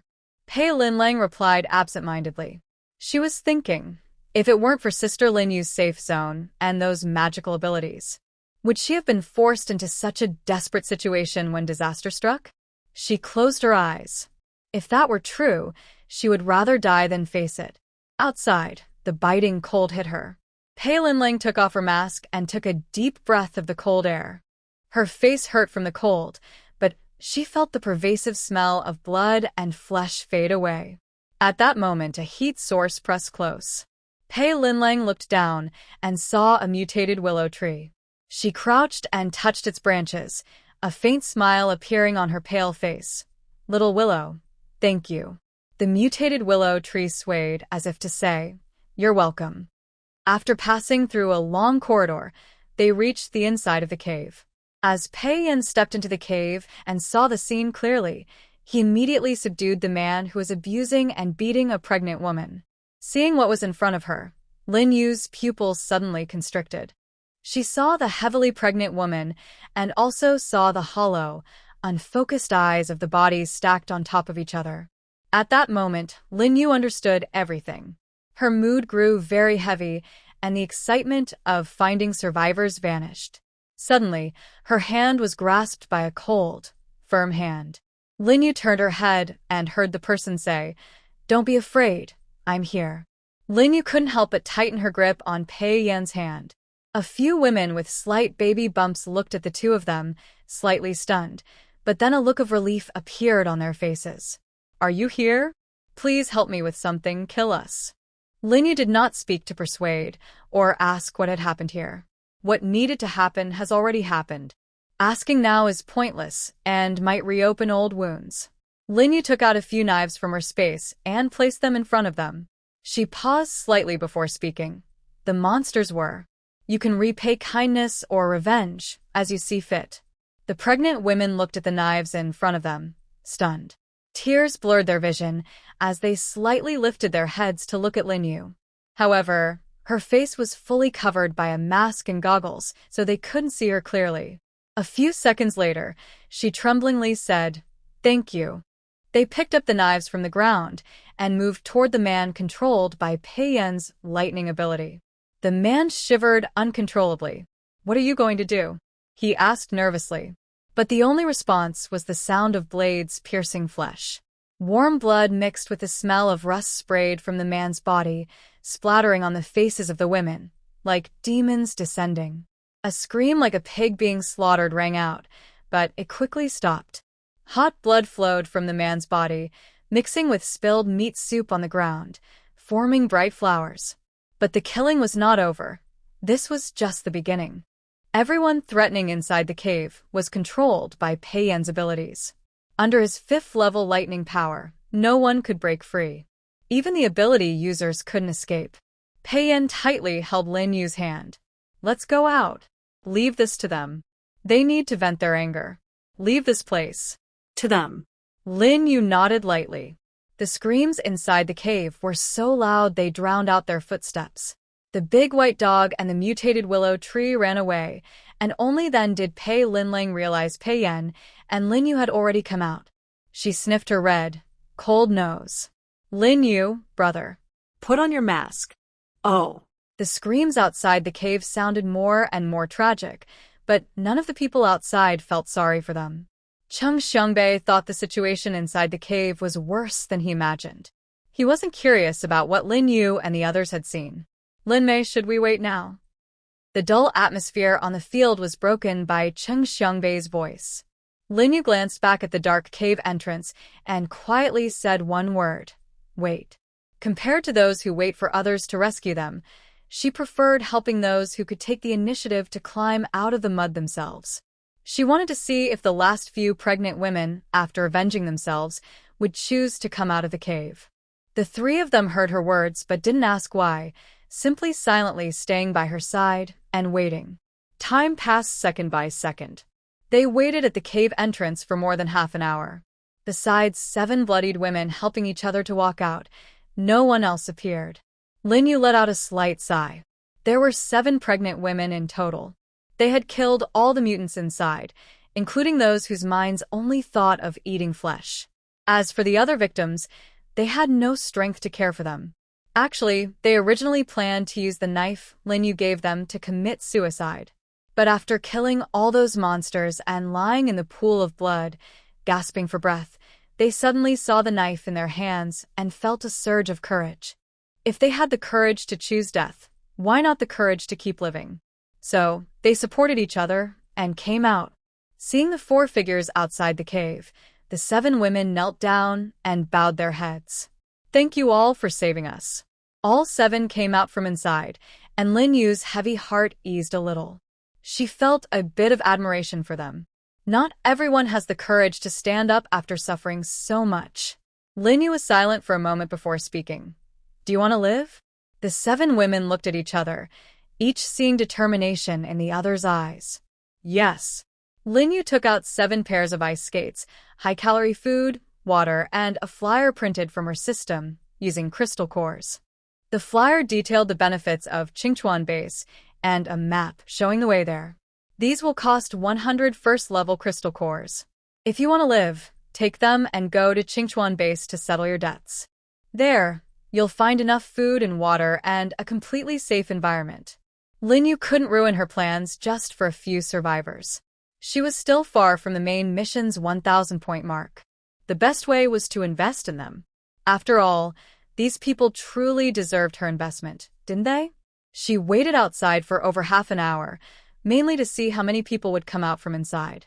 The Qingchuan Base really needs survivors to join, regardless of their personality, good or bad.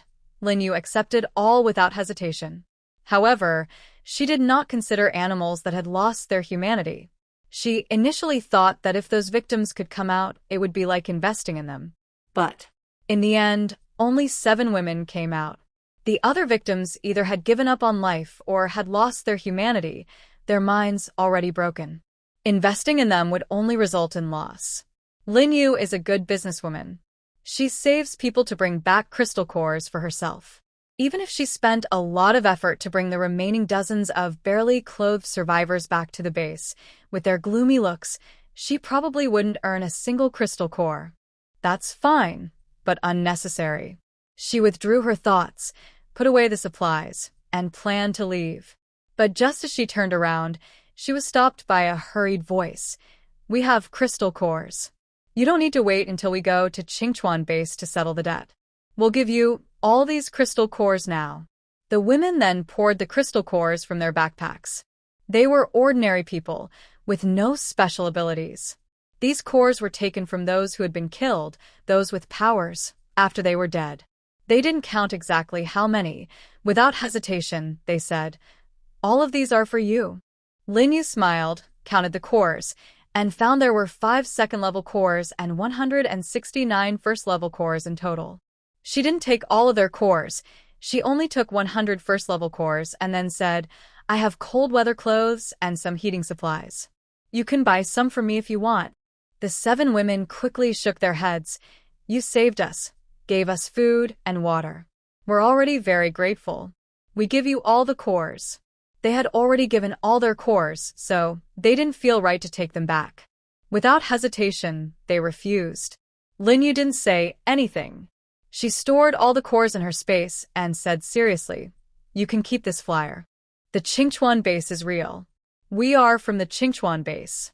After saying that, she didn't say more and looked at the others beside her. Let's go. 7 people looked uncertainly at the black flyer on the ground, then looked up again at the distant figures of 4 people and a goose walking away. Are we going to the Clear Spring Base? Let's go see. But what if we encounter something like that again? If they told us to go to the Clear Spring Base, it must be a decent place. If it were as bad as here, they wouldn't have come to help us earlier. That's true. Someone glanced casually at the ground and suddenly saw 7 sets of cold weather clothing, along with earmuffs, goggles, scarves, masks, snow boots, hand warmers, and solid alcohol supplies. They exclaimed in surprise. Realizing something, they quickly stood up. Just as they were about to call out to someone, they suddenly remembered they hadn't asked for the name of their benefactor, and they froze for a moment. Just as they were about to chase after her, Lin Yu, as if she had eyes behind her back, did not turn around. She waved her hand with her back to the 7 people. No need to worry about returning it to me. You bought it with your own money. The payment is settled. The crystal core is already in my bag. Don't think about making me give it back. The 7 people stared blankly at one figure, lost in thought. They had sworn never to cry again, but now their eyes inexplicably felt a little moist. It must be the cold wind, making their eyes hurt. Their eyes were red, and they stared fixedly at her graceful figure, blinking rarely, as if trying to remember her silhouette deeply. The woman who had just been about to call Lin Yu to stop stomped her foot and hurriedly shouted, "Benefactor, thank you. We don't even know your name." Hearing this, Lin Yu's body paused slightly. She smiled softly, still not turning around, but her name, Lin Yu, floated to the 7 people's ears with the cold wind. They silently repeated her name in their hearts. Lin Yu. These 2 words kept bouncing around in their minds. Every time they thought of her name, it was like drinking a hot cup of water in the cold winter of March, making their whole body feel warm. They carefully picked up the knife and supplies Lin Yu had left behind. Their faces showed a reverent expression, as if holding a rare treasure. They stood up and looked around. Besides the cave, there was nowhere else for them to change clothes. The 7 had to endure their disgust, supporting each other to return to the cave and change out of their blood-soaked clothes. When they finally put on their warm clothes and came out, the figures of Lin Yu and others were already gone. One person carefully took out a flyer from their pocket, checked the direction, then looked toward a specific spot. "Girls, let's go." After coming down from the mountain, Lin Yu took out the Hummer that had been in the space and had not been turned off. She opened the door, and a warm breeze hit her face. This was the residual heat from the mutated willow trees that had been on the car earlier. Not long after getting in, the cold on her body was driven away by the warm air. The driver was still Pei Yan. He glanced at Lin Yu and asked, "Where are we going now?" Bypassing the continuous mountain range in front of them, they entered the jurisdiction of Yunjiang City. They had come from the Qingchuan base, and besides Yunbai Mountain, they hadn't seen many other mountains. Most of them were probably submerged by floods. Lin Yu guessed that the people in those caves earlier were likely from Qiaonan base. Except for the 7 pregnant women, the others were either losing their humanity or their will had been worn down, all covered in a gloomy, lifeless aura. Qiaonan base was practically no longer operational. Instead of wasting energy there, it was better to look elsewhere. She quickly pushed Qiaonan base out of her mind to avoid feeling worse the more she thought about it. After a moment of silence, she spoke, "Just focus on driving. As long as we go somewhere with people, it's fine." Pei Yan nodded and drove in the direction away from Qingchuan base. On the road, they hardly saw anyone. Occasionally, they encountered zombies covered in sores. Because of the extreme cold, the rotten flesh was frozen into ice. As the zombies moved, the ice fell off in pieces all over the ground. Lin Yu's main task was to recruit survivors to join the base. Since zombies were scattered everywhere, she initially planned to ignore them. But because the journey was so boring, apart from meeting a few living people at Yunbai Mountain, she hadn't seen anyone else. So she kept walking, stopping now and then to fight zombies. 2 days passed, and Pei Linlang and Sheng Xiangbei's supernatural abilities both successfully advanced to the 3rd level. The more they moved forward, the more zombies appeared on the ice. Almost every 3rd-level zombie was accompanied by many 2nd-level zombies. Lin Yu even saw a 3rd-level zombie commanding 2nd-level zombies to crash into the ice surface, seemingly trying to rescue others frozen deep in the ice that they couldn't break free from on their own. As the level of zombies increases, they will eventually evolve to have intelligence comparable to humans.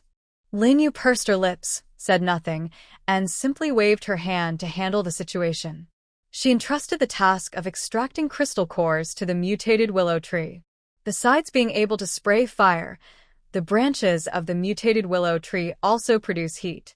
Currently, with the cold weather, zombie heads that are cut off quickly freeze into ice.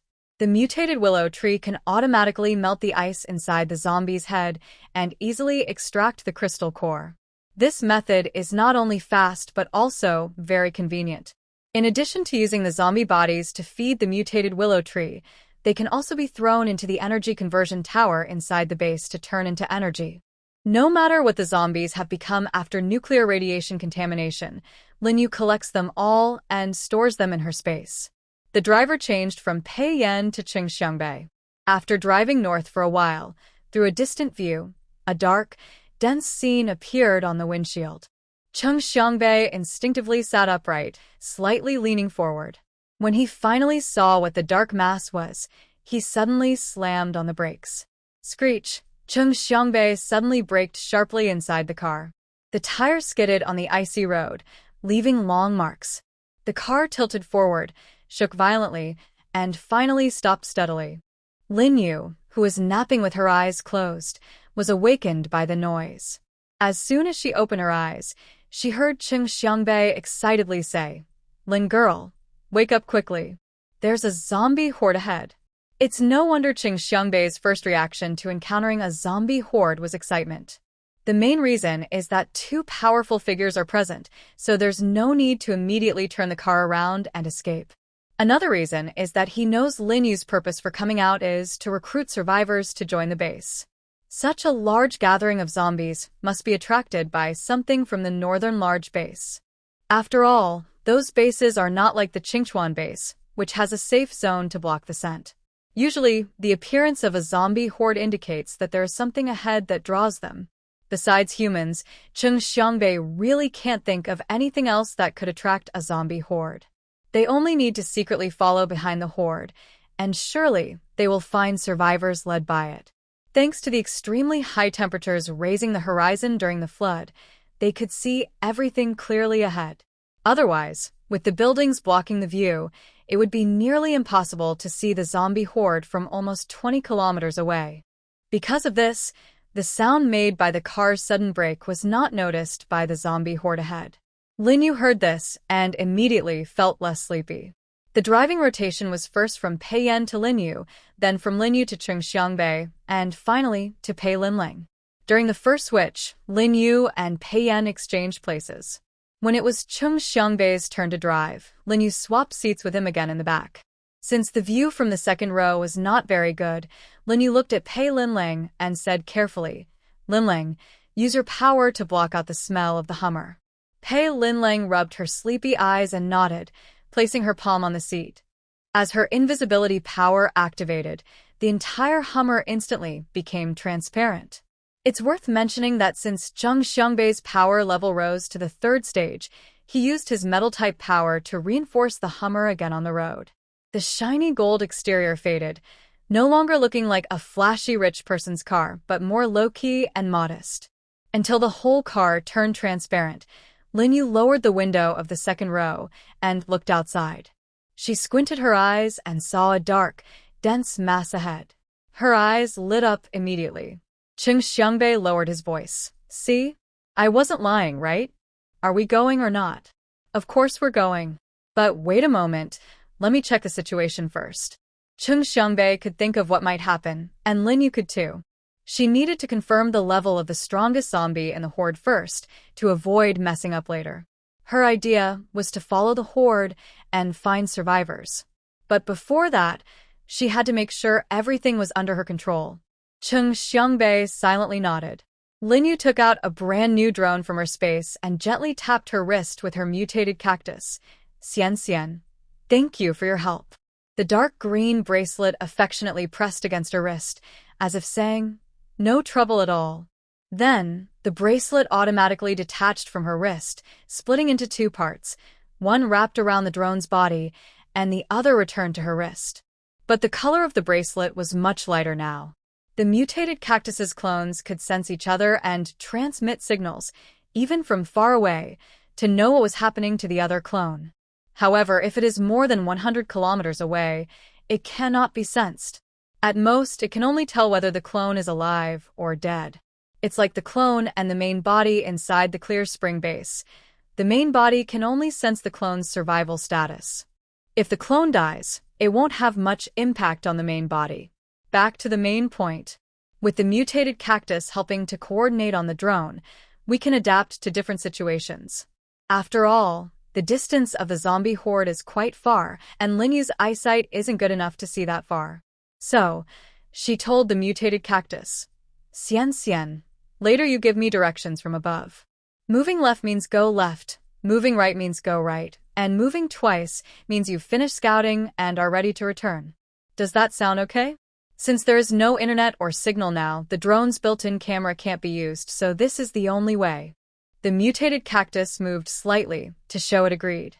Linyu then controlled the drone to fly out through the car window. Because the Hummer was still far from the zombie horde, the sound of the drone's propellers didn't attract any attention from the zombies. Linyu set the drone to maximum speed and flew straight toward the horde. Soon, the drone in the distance became a black. Fortunately, the mutated cactus stayed close to Linyu's wrist. When she steered the drone off course, it would occasionally move slightly left or right on her wrist, helping the drone stay on track. The drone model she bought could reach speeds of up to 35 kilometers per hour. Since the zombie horde kept moving forward and the drone was flying ahead, it took about 50 minutes for the drone to catch up with the moving horde. The arrival of the drone immediately drew the zombies' attention. They looked up at the drone in the sky and tried to jump and reach for it. Luckily, the mutated cactus was directing from afar, preventing the zombies from catching it. After all, the drone is just a machine. When the zombies couldn't catch it, they gradually ignored it and continued moving forward on their own. It took about 10 minutes for the drone to scan the entire horde. When the bracelet on her wrist made 2 quick movements, Linyu spoke. "So, Xian Xian, did you sense any danger from the zombie horde towards me? If yes, move once. If no, move twice."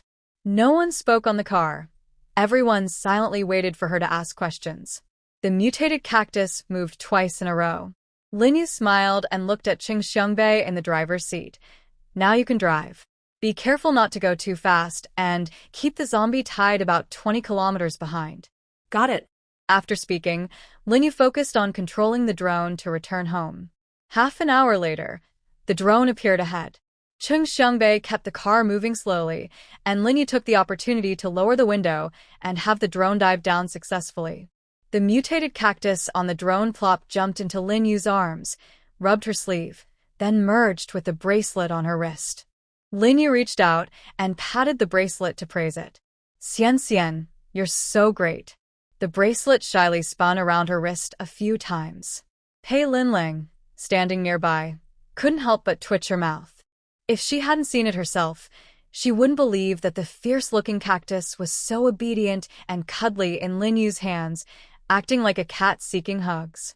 She also wanted to act cute like the mutated cactus and cuddle Linyu. But she was already an adult and needed to be mature, steady, and reserved. The zombie tide pressed northward, destroying everything in its path. As the tide moved, the group grew larger and larger. Occasionally, high-level zombies roared, calling nearby low-level zombies to approach. Linyu and her team followed behind the zombie tide for 3 days without it stopping. During this time, she was worried about unexpected changes in the tide, so she repeatedly used the drone with the mutated cactus to check the situation. Luckily, nothing threatened her. At this point, Pei Yan was driving. Sitting in the front passenger seat, Qing Xiangbei kept looking at the dark, moving zombie tide ahead, feeling more and more nervous. He had been nervously sitting in the passenger seat for a long time, and the tide hadn't stopped moving. Just when he doubted his judgment, buildings finally appeared on the horizon.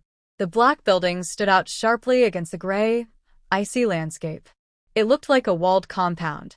As the black buildings came into view, the zombie tide seemed to grow restless. The roars from their mouths could be heard from 20 kilometers away. Now, Qing Xiangbei's heart finally settled. "Finally, I see people." Lin Yu's eyes narrowed slightly, filled with a captivating light.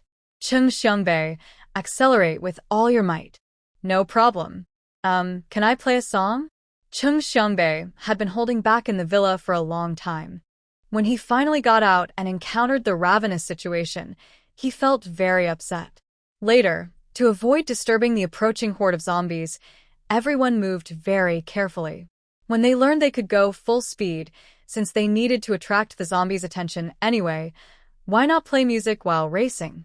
Lin Yu nodded with a smile. Go ahead. Cheng Xiangbei's eyes lit up. He whistled and quickly selected a song without even checking the title, then stepped on the gas pedal to the floor. The car sped up rapidly. Because the entire vehicle had been enhanced with his supernatural power, the sound system's effect was greatly amplified. In the gray, icy wilderness, the roar of the Hummer engine blended with electronic music that sounded sharp and harsh, especially with the lyrics, "If I were a DJ, would you love me?" Pei Linlang covered her ears. So loud. I might go deaf. Pei Yan turned his head to look at the back seat, frowning slightly. Do you want to get out? It's dangerous. Don't be reckless. Cheng Xiangbei let loose, his knuckles slightly bent as he rhythmically tapped the steering wheel, humming, "If I were a DJ." Hearing Pei Yan's voice, he first let out an ah, then nodded in agreement. Exactly, isn't it exciting? Everyone sing along with my rhythm. Lin Yu said, no need to turn up the volume anymore. This sounds pretty loud. Dabai looked around, and then also raised his voice to sing along. Everyone in the car was shouting to communicate, but because the music was so loud, their conversations were completely out of sync. About 15 kilometers ahead of the zombie horde, in the line of sight of Cheng Xiangbei and the others, was a wall. Behind the wall was a base with nearly 100,000 people, Nanyang Base. At this moment, the high-level officials inside the base were engaged in a fierce argument. Are you all stupid? The zombie horde is pressing from outside, and we can't handle it. The horde will arrive in 15 minutes. We could take the core forces from Nanyang Base and leave before the zombies get here, then find a new location to establish Nanyang Base. The person speaking is Li Zhenyu, the leader of Nanyang Base. Quick, Xiao Lu, go tell the professors in the laboratory to bring all the important data. We need to evacuate from Nanyang Base immediately. Some people agree with Li Zhenyu, while others disagree. An old man in his 50s slammed the table loudly and scolded angrily. Li Zhenyu, I can't believe you're still the leader of Nanyang Base. If I had known you were so afraid of danger, I would never have stepped down from that position. Old Master Yu, please calm down. We had no choice.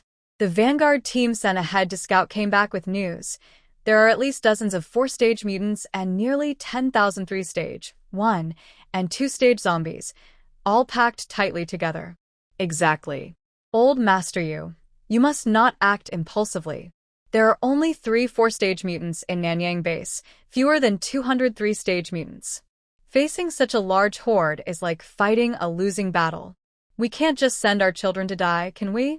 The old man, Yu Changming, in his 50s, fell into silence. His tall, straight back suddenly bowed. If we run now, what will happen to the tens of thousands of ordinary people in Nanyang Base? After a moment, he weakly waved his hand. Fine, go if you must. I'm too old for this. A person must stay true to their conscience. Yu Changming was the original leader who founded Nanyang Base. But because he was just an ordinary person, under pressure from Li Zhenyu and other mutants, he had no choice but to step down and retire there. He couldn't abandon the people of Nanyang Base. Although, he was no longer the leader. Old Master Yu, your life is much more important than those ordinary people in Nanyang Base. Please don't do anything foolish. The room was filled with heated arguments. Lu Ning looked at the leader of the base, who appeared noble and selfless, as if considering everyone's safety, and felt disappointed. He never expected Li Zhenyu to be so selfish. Suddenly, someone burst into the room, looking anxious and worried. Base Commander, the entire Vanguard team of the mutants is dead. The atmosphere in the room instantly fell silent. Li Zhenyu's face darkened. He looked at Yu Changming and sneered. Enough. Everyone stop arguing. Under the leadership of the 4th-level psychic Wu Jiang, all the Vanguard team sent to gather information was wiped out. Time is running out. Those willing to stay and wait for death can stay here. Those who want to leave with me should pack their bags immediately. Lu Ning clenched his fists, stood up, and blocked the door of the meeting room, his eyes glowing red. Li Zhenyu, when you recruited us to join the base, how did you guarantee our safety? Wu Jiang was a close brother to him at the Nanyang Base. They shared a deep bond, so Lu Ning was caught off guard by this news. Just this morning, they were talking about eating meat together, and now his brother is gone without explanation? Li Zhenyu is a 4th-level psychic. He's not afraid of Lu Ning, who has a plant-type psychic ability at the same level. I promised you and Wu that you wouldn't be treated unfairly. But Wu Jiang was worried about the vanguard team of psychics. He chose to go and risk his life. Who can blame him? If you want to die, go ahead, but don't stop me from escaping. The atmosphere in the meeting room instantly turned cold, ready for a fight to break out. At that moment, a child's crying and shouting could be heard from outside. Dad, I won't go anywhere. I don't want to leave Nanyang with Grandpa Chen. Wherever you are, I'll be there. Ugh, Mom. Don't leave Xinshin alone. Xinshin is scared. Li Zhenyu looked at Lu Ning at the door with a half-smile. Lu Ning, I see you're planning to defend Nanyang base to the end. If that's the case, isn't it a waste of time to keep fighting here? Lu Ning's fists clenched and loosened repeatedly. Finally, a look of defeat appeared in his eyes. He sidestepped and moved aside. There are people in Nanyang base that Lu Ning cannot leave behind. His teammates, during the flood, were saved by old Zheng from the impoverished district, preventing them from exhausting their psychic energy and drowning or turning into zombies. Old Zheng also has a granddaughter. If Lu Ning leaves Nanyang, what will happen to them? Seeing Lu Ning's actions, Li Zhenyu smiled with satisfaction. It's actually good that Lu Ning stays. This way, someone can buy enough time for their escape, preventing the zombie tide from catching up right after they leave Nanyang. He sneered and quickly left the meeting room. Lu Ning suppressed his anger and hurried out. There's not much time left to boost morale. Yu Changming didn't say much, just patted Lu Ning on the shoulder and said, "Good kid." During the following time, Yu Changming and Lu Ning quickly organized the people who did not want to leave the Nanyang base. The large base finally had only 10,000 people willing to stay. It's not because everyone is overly kind-hearted, but because most of the remaining people are the elderly, the weak, the sick, and the disabled. They can't go far if they leave the base. Moreover, their food supplies are almost exhausted.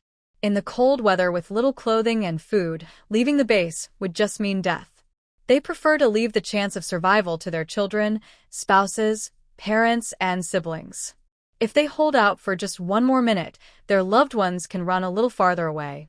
After Lu Ning and Yu Changming managed to gather the 10,000 people willing to stay, the horde of zombies was less than 3 kilometers from the city wall of the Nanyang base. On the tall walls, the survivors held various weapons. Looking at the dark mass in the distance, their bodies trembled with fear, but no one backed down. Lu Ning watched the direction of the zombie horde nervously. At that moment, the 90,000 people planning to leave the base turned back, their eyes full of despair. Lu Ning frowned. What's going on? After asking, they learned that when Li Zhenyu led the core members of the Nanyang base to leave, he ordered a dozen or so ability users to use all means to lock the back door of the base. The wall is nearly 20 meters high. Only a few plant-type ability users could climb over without injury. Most ordinary people could only be trapped and die inside the base. Lu Ning was furious and trembling, feeling deep regret for not killing Li Zhenyu, that selfish and greedy man. But it was too late for regrets. The zombie horde could reach Nanyang in 3 minutes at most. The hundreds of thousands of people inside the base couldn't all evacuate in that time. Even if they all evacuated within 3 minutes, without transportation, they would soon be caught and torn apart by the zombies. Lu Ning closed his eyes, then opened them again with a determined look. Everyone, grab your weapons and get on the walls. Prepare to fight the zombies to the death. Maybe we still have a chance to defeat them. After hearing Lu Ning's words, everyone looked pale. How could there be any chance of winning against the zombie horde? Even if a miracle happened, it wouldn't guarantee that everyone could survive. There was chaos at the Nanyang base. Some people broke down and cried, others silently picked up weapons and climbed onto the city wall, while a few stubbornly tried to escape through the back door of the base. The zombie horde was getting closer to the Nanyang base. From the watchtower, people could hear the vibrations from the ice layer, and the zombies' growls grew louder. Lu Ning's palms were sweaty as he stared fixedly at the dark mass ahead, unable to see the edge of the approaching horde. When the zombie tide was just 1 kilometer from the base, Lu Ning's hoarse voice ordered, "Long-range psychic attackers, prepare to launch the first wave. Make sure to hold back the zombies at least 1 kilometer away." Maybe Lu Ning was imagining things, but just after he finished speaking, he felt as if a familiar song was playing in his ears. "My heart has a wall, but I find a window." It was the DJ remix of Heartwall. How long has it been since the water and electricity went out? Can you still hear music? That's impossible. But as the song grew louder, Lu Ning was momentarily stunned. He looked confused at Yu Changming beside him. "Old man, did you hear the music too?" Yu Changming stared wide-eyed. "You heard it too?" "I thought I was just imagining things." They both looked down towards the base of the wall. Because the zombie horde was so large it almost covered the entire ice plain, they searched through the horde for a while but couldn't find the source of the music. At this moment, fire-type, ice-type, and earth-type psychic fighters on the wall had already launched their attacks. They didn't bother searching for the music anymore and focused on the battlefield. Just as they looked away, they saw a blazing car streaking across the icy plain, heading straight toward the zombie horde like a shooting star. Cheng Xiangbei stepped on the accelerator so hard sparks flew, finally catching up with the front of the zombie army. He let out a sigh of relief. Because Cheng Xiangbei was playing music while driving, the zombies at the very back of the horde noticed. They broke away from the main group, snarling and clawing their way toward the Hummer. Some were either smashed into pieces by the reinforced Hummer or turned into muddy pulp under the tires. The windshield was covered in zombie blood and flesh, making it hard for Cheng Xiangbei to see the road ahead. Before he could speak, Lin Yu used her water-type psychic power to wash the windshield clean. The Hummer was about 8 kilometers away from the tall, cloud-reaching wall ahead. Through the windshield, you could see people moving on top of the wall. It looked like there were many of them. Cheng Xiangbei was very excited. "Lin, look. There are so many people up front." His voice was drowned out by the speakers, so Lin Yu didn't hear what he said. However, she also saw the crowd of heads on the wall. She quickly glanced and slightly squinted her eyes into a gentle arc. Although she didn't know exactly how many people were in this space, she could estimate from the height and length of the wall that it was at least a 10,000-person base. Otherwise, it wouldn't attract such a huge horde of zombies. Lin Yu couldn't guarantee that the large base wouldn't have incidents of people eating each other, but compared to smaller bases, such events should be less frequent. After all, that towering wall clearly shows strength. Anyway, a base with such a tall wall must be quite powerful. Maybe it even has mutants who can produce food. If that's true, it would be so advanced. Just thinking about the benefits of upgrading the farm to level 3 made Lin Yu feel excited. At this moment, Cheng Xiangbei turned off the radio, and the Hummer slowed down. Now it was time for the two big bosses beside him to show their skills. Cheng Xiangbei still asked, "Lin, should we stop the car?" Lin Yu shook her head. "Drive a little further ahead." Cheng Xiangbei drove a bit further. The Hummer quickly caught up with the zombie horde and charged through behind them. The windshield, just cleaned with Lin Yu's water element ability, was instantly covered with zombie blood and flesh frozen into ice shards. Luckily, the Hummer was now very close to the zombie horde, only about 5 meters apart. Lin Yu told Cheng Xiangbei to stop the car. When the Hummer stopped, the zombies, attracted by the roar of the vehicle, immediately turned around and surrounded the Hummer. They frantically pounded on the doors, and some low-level mutated zombies gathered their abilities, apparently preparing to attack the Hummer. Cheng Xiangbei was amused at this. He moved his wrist, ready to gather his abilities and cover the car with sharp, steel blades, when Pei Yan suddenly made a move. He didn't fully understand how Pei Yan moved his hand. The surrounding zombies turned into a black powder, leaving only sparkling crystal cores on the ground. The area around Hummer instantly formed a vacuum zone. Cheng Xiangbei was amazed. Is this the strength of a 5th-rank expert? Thinking that he would soon have 5th-rank power himself, he couldn't help feeling excited. As long as he quickly raises his abilities to the 4th rank and kills 10 4th-rank zombies, he can buy a special fruit from Lin Yu that will boost his power. His strength will increase rapidly. With his bare hands, It was not a dream to make zombies turn to ash. Peiyan didn't know what Qing Xiangbei was thinking. He turned to look at Lin Yu behind him and asked with a questioning tone, "Shall we attack together?" Actually, there was no need for both of them to use their abilities at the same time. Either Peiyan or Lin Yu could handle the zombie tide alone. It was just a matter of time. But Lin Yu wanted to try. Since the disaster struck, she hadn't combined her abilities with Peiyan for a long time. She wanted to see if combining water and lightning powers would create a 1+1 is equal to 3 effect. This way, they could clear the zombie tide faster, reduce casualties among survivors, and test how well their abilities work together. It was a win-win situation, so she nodded immediately. Okay. Creating a large rainstorm with water abilities was the easiest method, but the temperature was now below -70 degrees Celsius. Once her ability was formed, it would freeze into ice. So, Lin Yu activated her water ability, forming a water ball about the size of a swimming pool above the zombie army. Peiyan's lightning ability was just as impressive, and he also donned a pool-sized skin for his lightning power. Qing Xiangbei's eyes widened in shock. Wow. This is truly a once-in-a-lifetime sight. He had never seen lightning as thick as a small swimming pool before. Even with 10 lives, he wouldn't dare to challenge it. Pilan Lang looked on with admiration. Her thoughts were the same as Qing Xiangbei's. Is this the power of a 5th rank? It's simply terrifying. Daoda's big eyes were full of shock. It felt the intense energy from those 2 energy balls, so powerful. It seemed like a long time had passed, but in reality, everyone's thoughts flashed in less than 1/10 of a second. The huge water ball quickly fell from the sky into the zombie army. Before the zombies could make a move, a blinding white light burst out in all directions.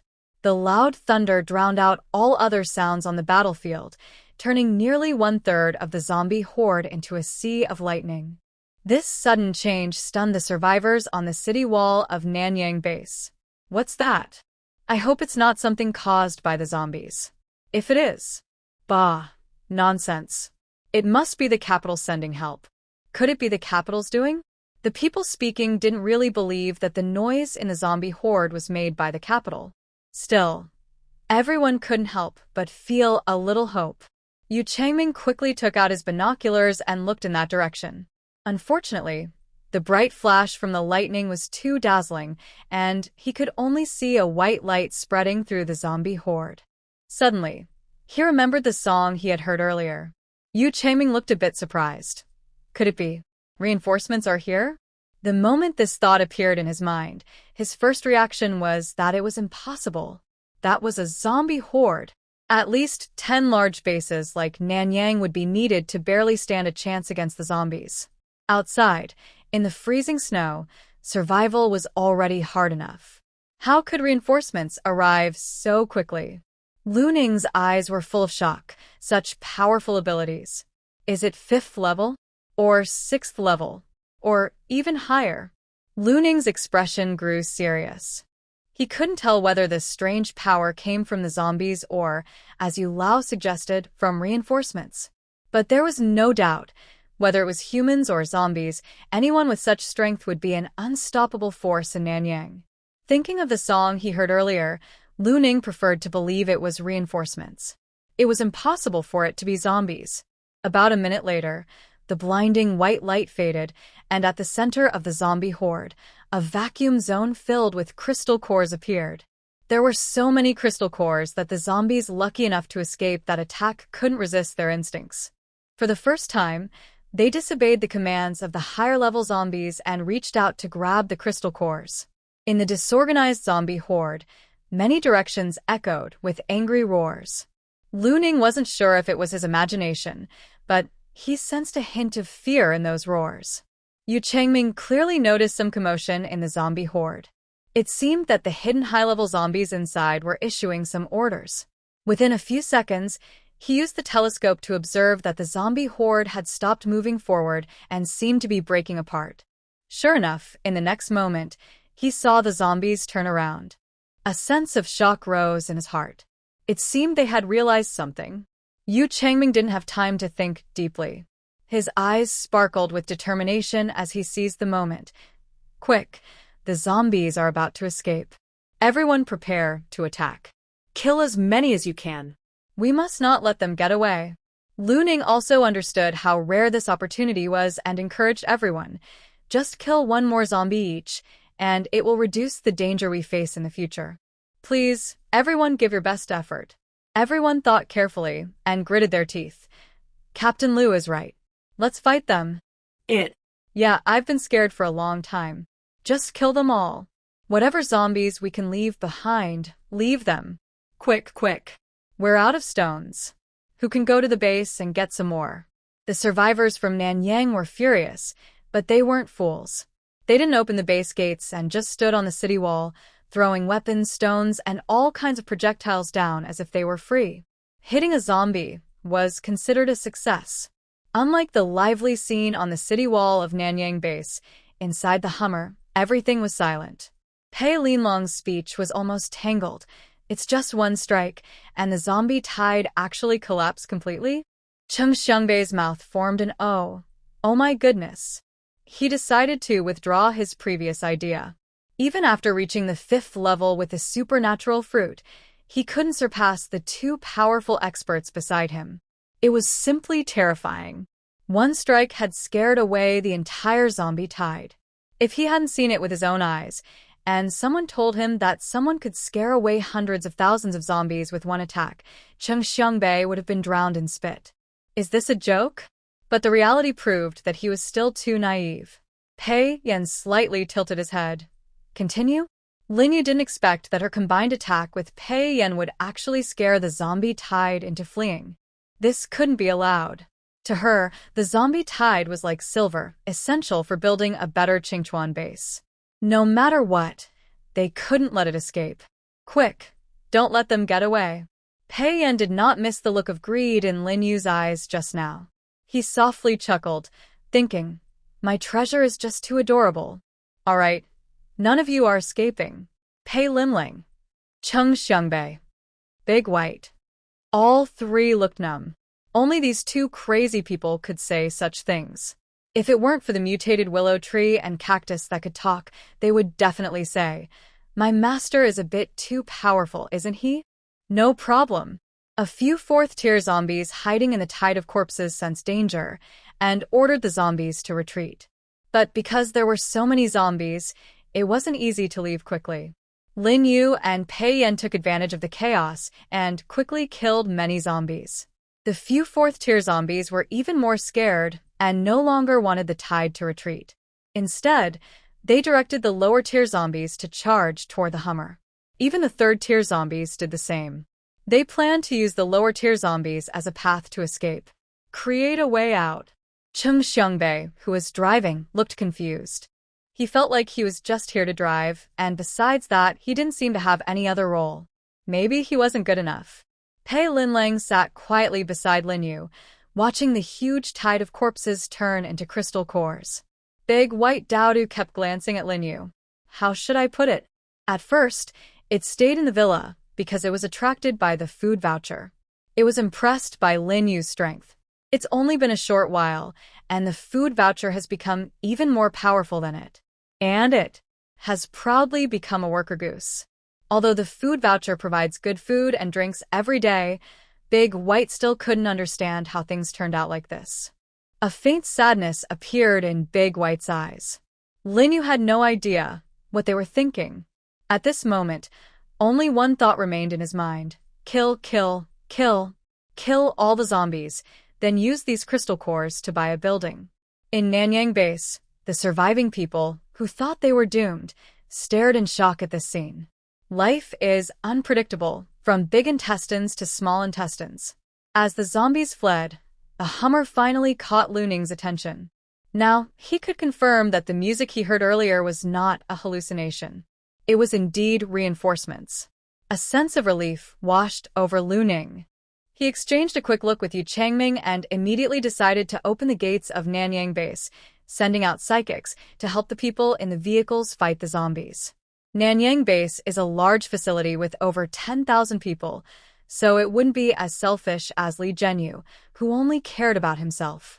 They weren't crippled or unable to walk, so they couldn't let the heroes down. Lu Ning shouted loudly, "Everyone at Nanyang Base, listen to my command. Grab your weapons and follow me. We're going out to fight the zombies. We can't let the reinforcements fight alone." Soon, the heavy gates of Nanyang Base opened from inside. Many psychics, armed with weapons, hurried out in groups to join the fight against the zombie horde. Linyu was already close to Nanyang Base and could clearly see the gate opening. A smile spread across her face. She was eager to promote the benefits of Qingchuan Base and extend her most sincere invitation to the people inside. Linyu couldn't help but urge, "Pei Yan, let's speed up." No problem. With Nanyang Base joining the fight, the number of zombies visibly decreased. Soon, the nearly 1 million zombie army was completely wiped out. Only a few high-level zombies escaped at the beginning, but the rest were all left outside Nanyang Base on the icy plain. Thanks to Pei Yan, a powerful human weapon, and Linyu, who was quite formidable, the battlefield was cleaned very thoroughly. About 1/5 of the zombies were turned into black ash by lightning-type powers. These were the ones killed by the combined water and lightning abilities. Even if Linyu was disappointed that their bodies would go to waste, there was nothing she could do. Fortunately, the bodies of the zombies she killed later, along with their crystal cores, were all stored remotely in her system warehouse. As for the zombies killed by others from Nanyang Base, Linyu didn't interfere. However, the psychics from Nanyang Base also gained a considerable number of crystal cores. Linyu exchanged a knowing look with Pei Yan and smiled happily. This was their first teamwork after reaching the 5th level of their psychic powers, and they performed very well together. After all the zombies were gone, the people from Nanyang Base were still a bit stunned and couldn't quite believe what had just happened.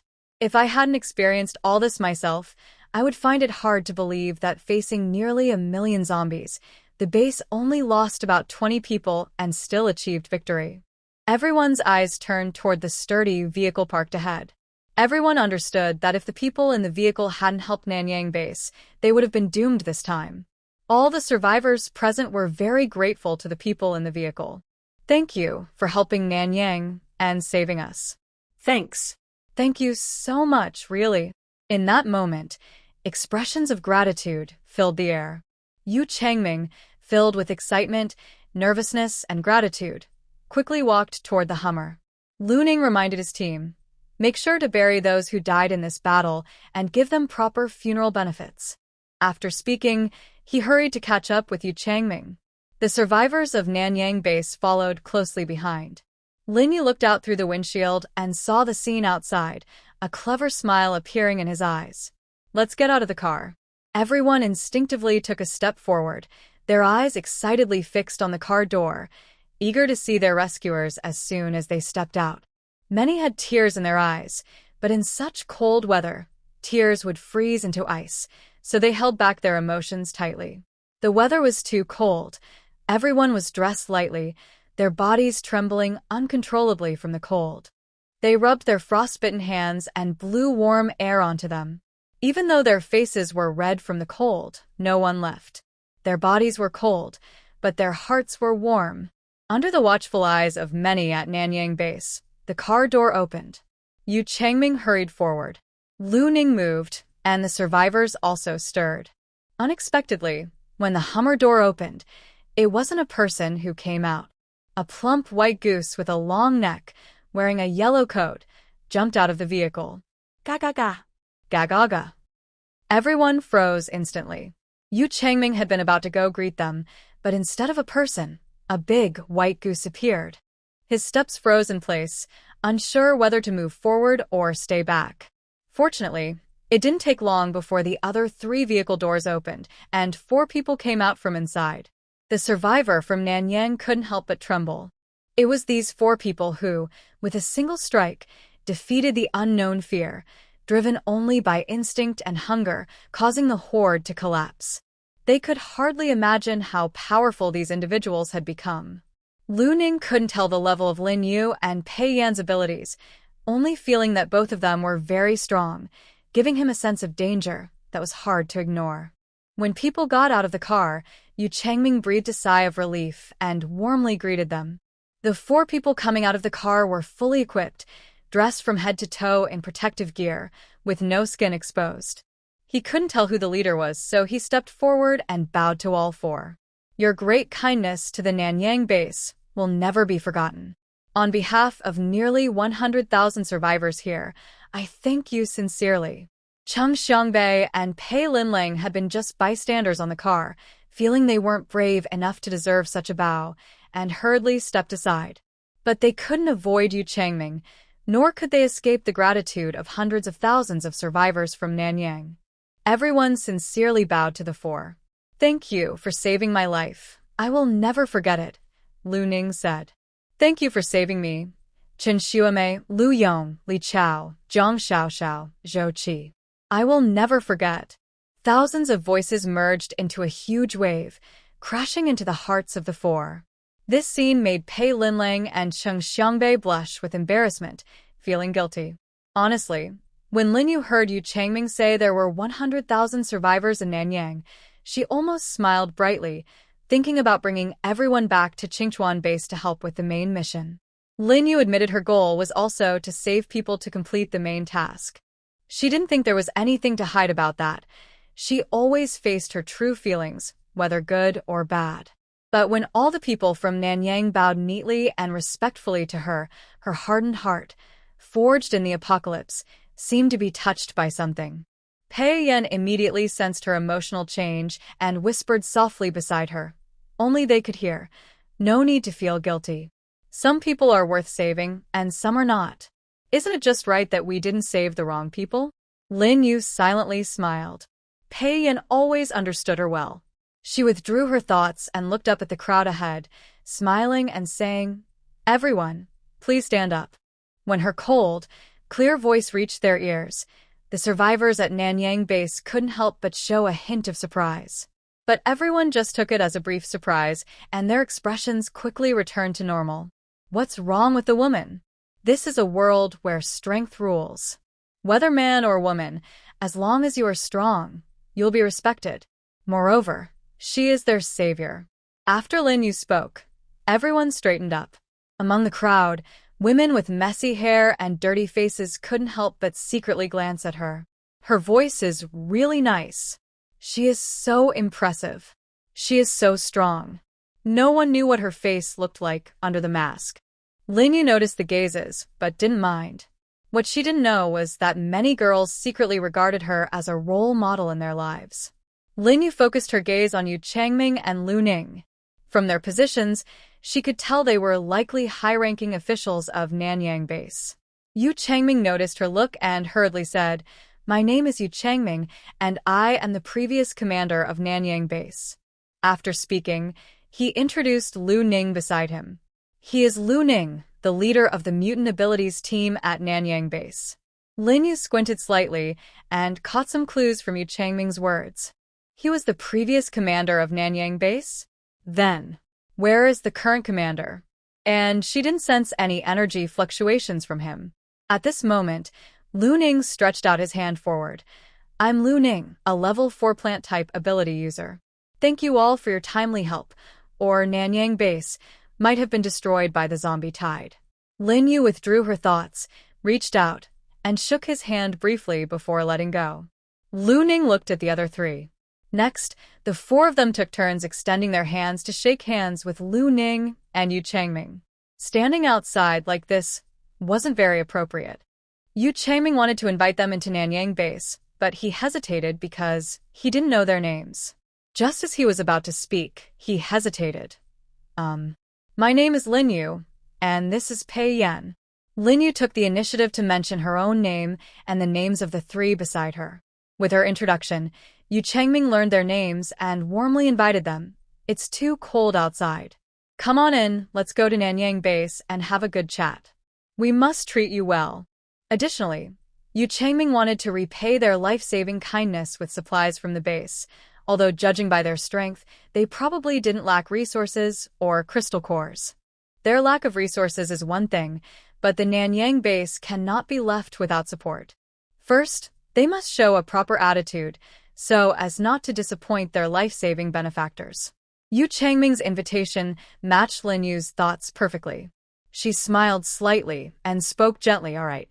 Pei Yan, Pei Linling, and Cheng Xiangbei naturally had no objections and nodded in agreement. After a brief discussion, Yu Changming and Lu Ning both understood that Lin Yu was the leader of the small team of 4. However, while talking to Lin Yu, they did not ignore the other 3 people. The way the Nanyang base handled things made everyone feel very comfortable, and Lin Yu's smile grew even wider. The survivors ahead cleared a path, supporting the 4 of them and a goose into the Nanyang base. Lu Ning stayed behind with the members of the Special Abilities team to clean up the battlefield, then also returned to the base.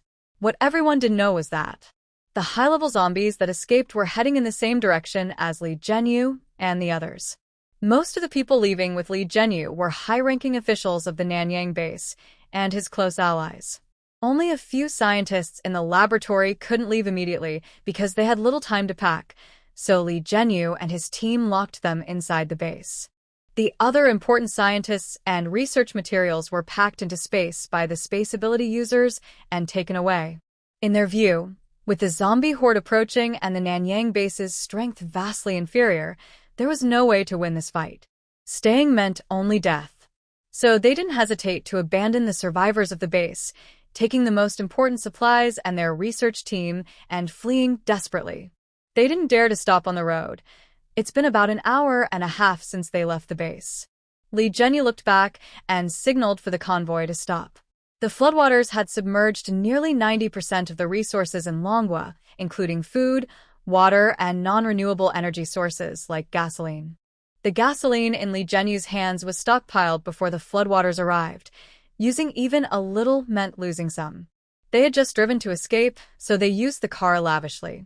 It's been about an hour and a half since they left the base, and maybe the people in Nanyang are still fighting the zombies stubbornly. There's no need to keep driving. Of course, the main reason was that they didn't want to waste the gasoline. Du Feng, take out the skating equipment from your space. Li Zhenyu was referring to the skating gear made by a metal elemental ability user who had crafted skateboards for skiing and ice skates using their powers. These could now be used to slide on the ice surface. Just be careful to avoid the holes on the ice, and the speed will be much faster than walking. Du Feng quickly retrieved the skating equipment from his space. Everyone put on their gear and started skating across the icy plain. An hour passed quickly. Suddenly, at the back of the group, a scream rang out. Zombies. Zombies are coming. As soon as the words left his mouth, a 4-stage zombie's claws pierced through the speaker's throat. It grabbed the back of his neck with one hand and buried its head into his shoulder. This scene looked both terrifying and thought-provoking. Li Zhenyu, in the middle of the group, immediately frowned and shouted. Stop shouting. Keep quiet. Are you trying to attract more zombies? It's just zombies. We can kill them. Before he finished, more than 10 zombies appeared in his line of sight. His pupils shrank suddenly, and his face turned pale. If it had just been 10 or so zombies, he wouldn't look like that. But all of these zombies were 4-stage. One 4-stage zombie was already hard enough to deal with, let alone 10 or more. His eyes widened with rage, trembling as he spoke. Du Feng, the car. Quickly, bring out the car. To save gasoline, Li Zhenyu had told Du Feng to turn off the car and store it in his space. Now, he deeply regretted why he had stopped the convoy just because he was reluctant to waste a little fuel. But it was too late now. There were too many zombies. Li Zhenyu couldn't care less about his companions. As soon as Du Feng brought out the car, he jumped in without hesitation, ignoring the people pounding on the car door outside, and urgently shouted, "Hurry up! Light the fire!" The abandoned people saw that Li Zhenyu seemed to have truly abandoned them. Behind them, the approaching zombies filled them with despair. They felt immense regret. They knew he was selfish and self-centered, so why did they follow him out of the base? Maybe if they fought hard, they wouldn't die. Thinking of this, they hardened their hearts. Since you are unkind, don't blame me for being unfaithful. Even if I die, I will take someone down with me. They simply gave up trying to escape, knowing they couldn't. Everyone silently surrounded Li Zhenyu's jeep, shouting insults. Li Zhenyu, you son of a gun, if you don't let me on the car, you won't survive. Trying to escape? Ha! Dream on. Lee Jianyu's face quickly turned grim, but he couldn't open the window. He could only hurriedly urge Du Feng to drive faster. In the extreme cold of over -70 degrees, Du Feng was so scared that he broke out in a cold sweat. His eyes, bloodshot and bulging, showed his fear, but luckily, the engine finally roared to life. The sound of the engine was like music to their ears. Du Feng heaved a sigh of relief. The engine is running. In a life-and-death moment, Du Feng didn't care if there were people ahead blocking his escape. Anyone trying to stop him deserved it. He slammed the accelerator to the floor. But it turned out they had underestimated the danger. The moment he pressed the gas pedal, the Jeep was suddenly hit from behind with great force, causing the entire vehicle to cave in. Bang! A loud crash came from the roof of the Jeep, and the two inside immediately felt the car sinking down. No matter how much Du Feng pressed the accelerator, the Jeep wouldn't move. Their faces turned pale instantly. Du Feng angrily pounded the steering wheel. Just 1 second, just 1 second longer, and they could have escaped. One thought of heaven, one thought of. Now, everything was over. Originally, those dozen fourth-stage zombies were rampaging among the crowd, killing indiscriminately, and hadn't paid attention to Lee Jianyu. Mainly because the shouts from the survivors outside the Jeep drew the zombies' attention. Also, because they were frightened by Lin Yu and Pei Yan's terrifying attack, they followed the scent of living humans, biting anyone they saw. This was their way of venting their anger from being attacked by Lin Yu. That's why they didn't immediately attack the drivers. The intelligence of fourth-stage zombies was roughly the same as an 8-year-old human child. First, they killed the people inside the car. None of the others could escape. The survivors outside the Jeep quickly fell under the zombies' claws. Seeing that Lee Jianyu couldn't drive away, they all died with satisfied smiles on their faces, caught in the zombies' grasp. The virus rapidly invaded the central nervous system. The fallen people twitched a few times, then got up and bit nearby living humans. The people at Nanyang base didn't know what was happening to Lee Jianyu. At this moment, Lin Yu was smiling as she looked at Yu Changming and Lu Ning. I have a business deal I want to discuss with Nanyang.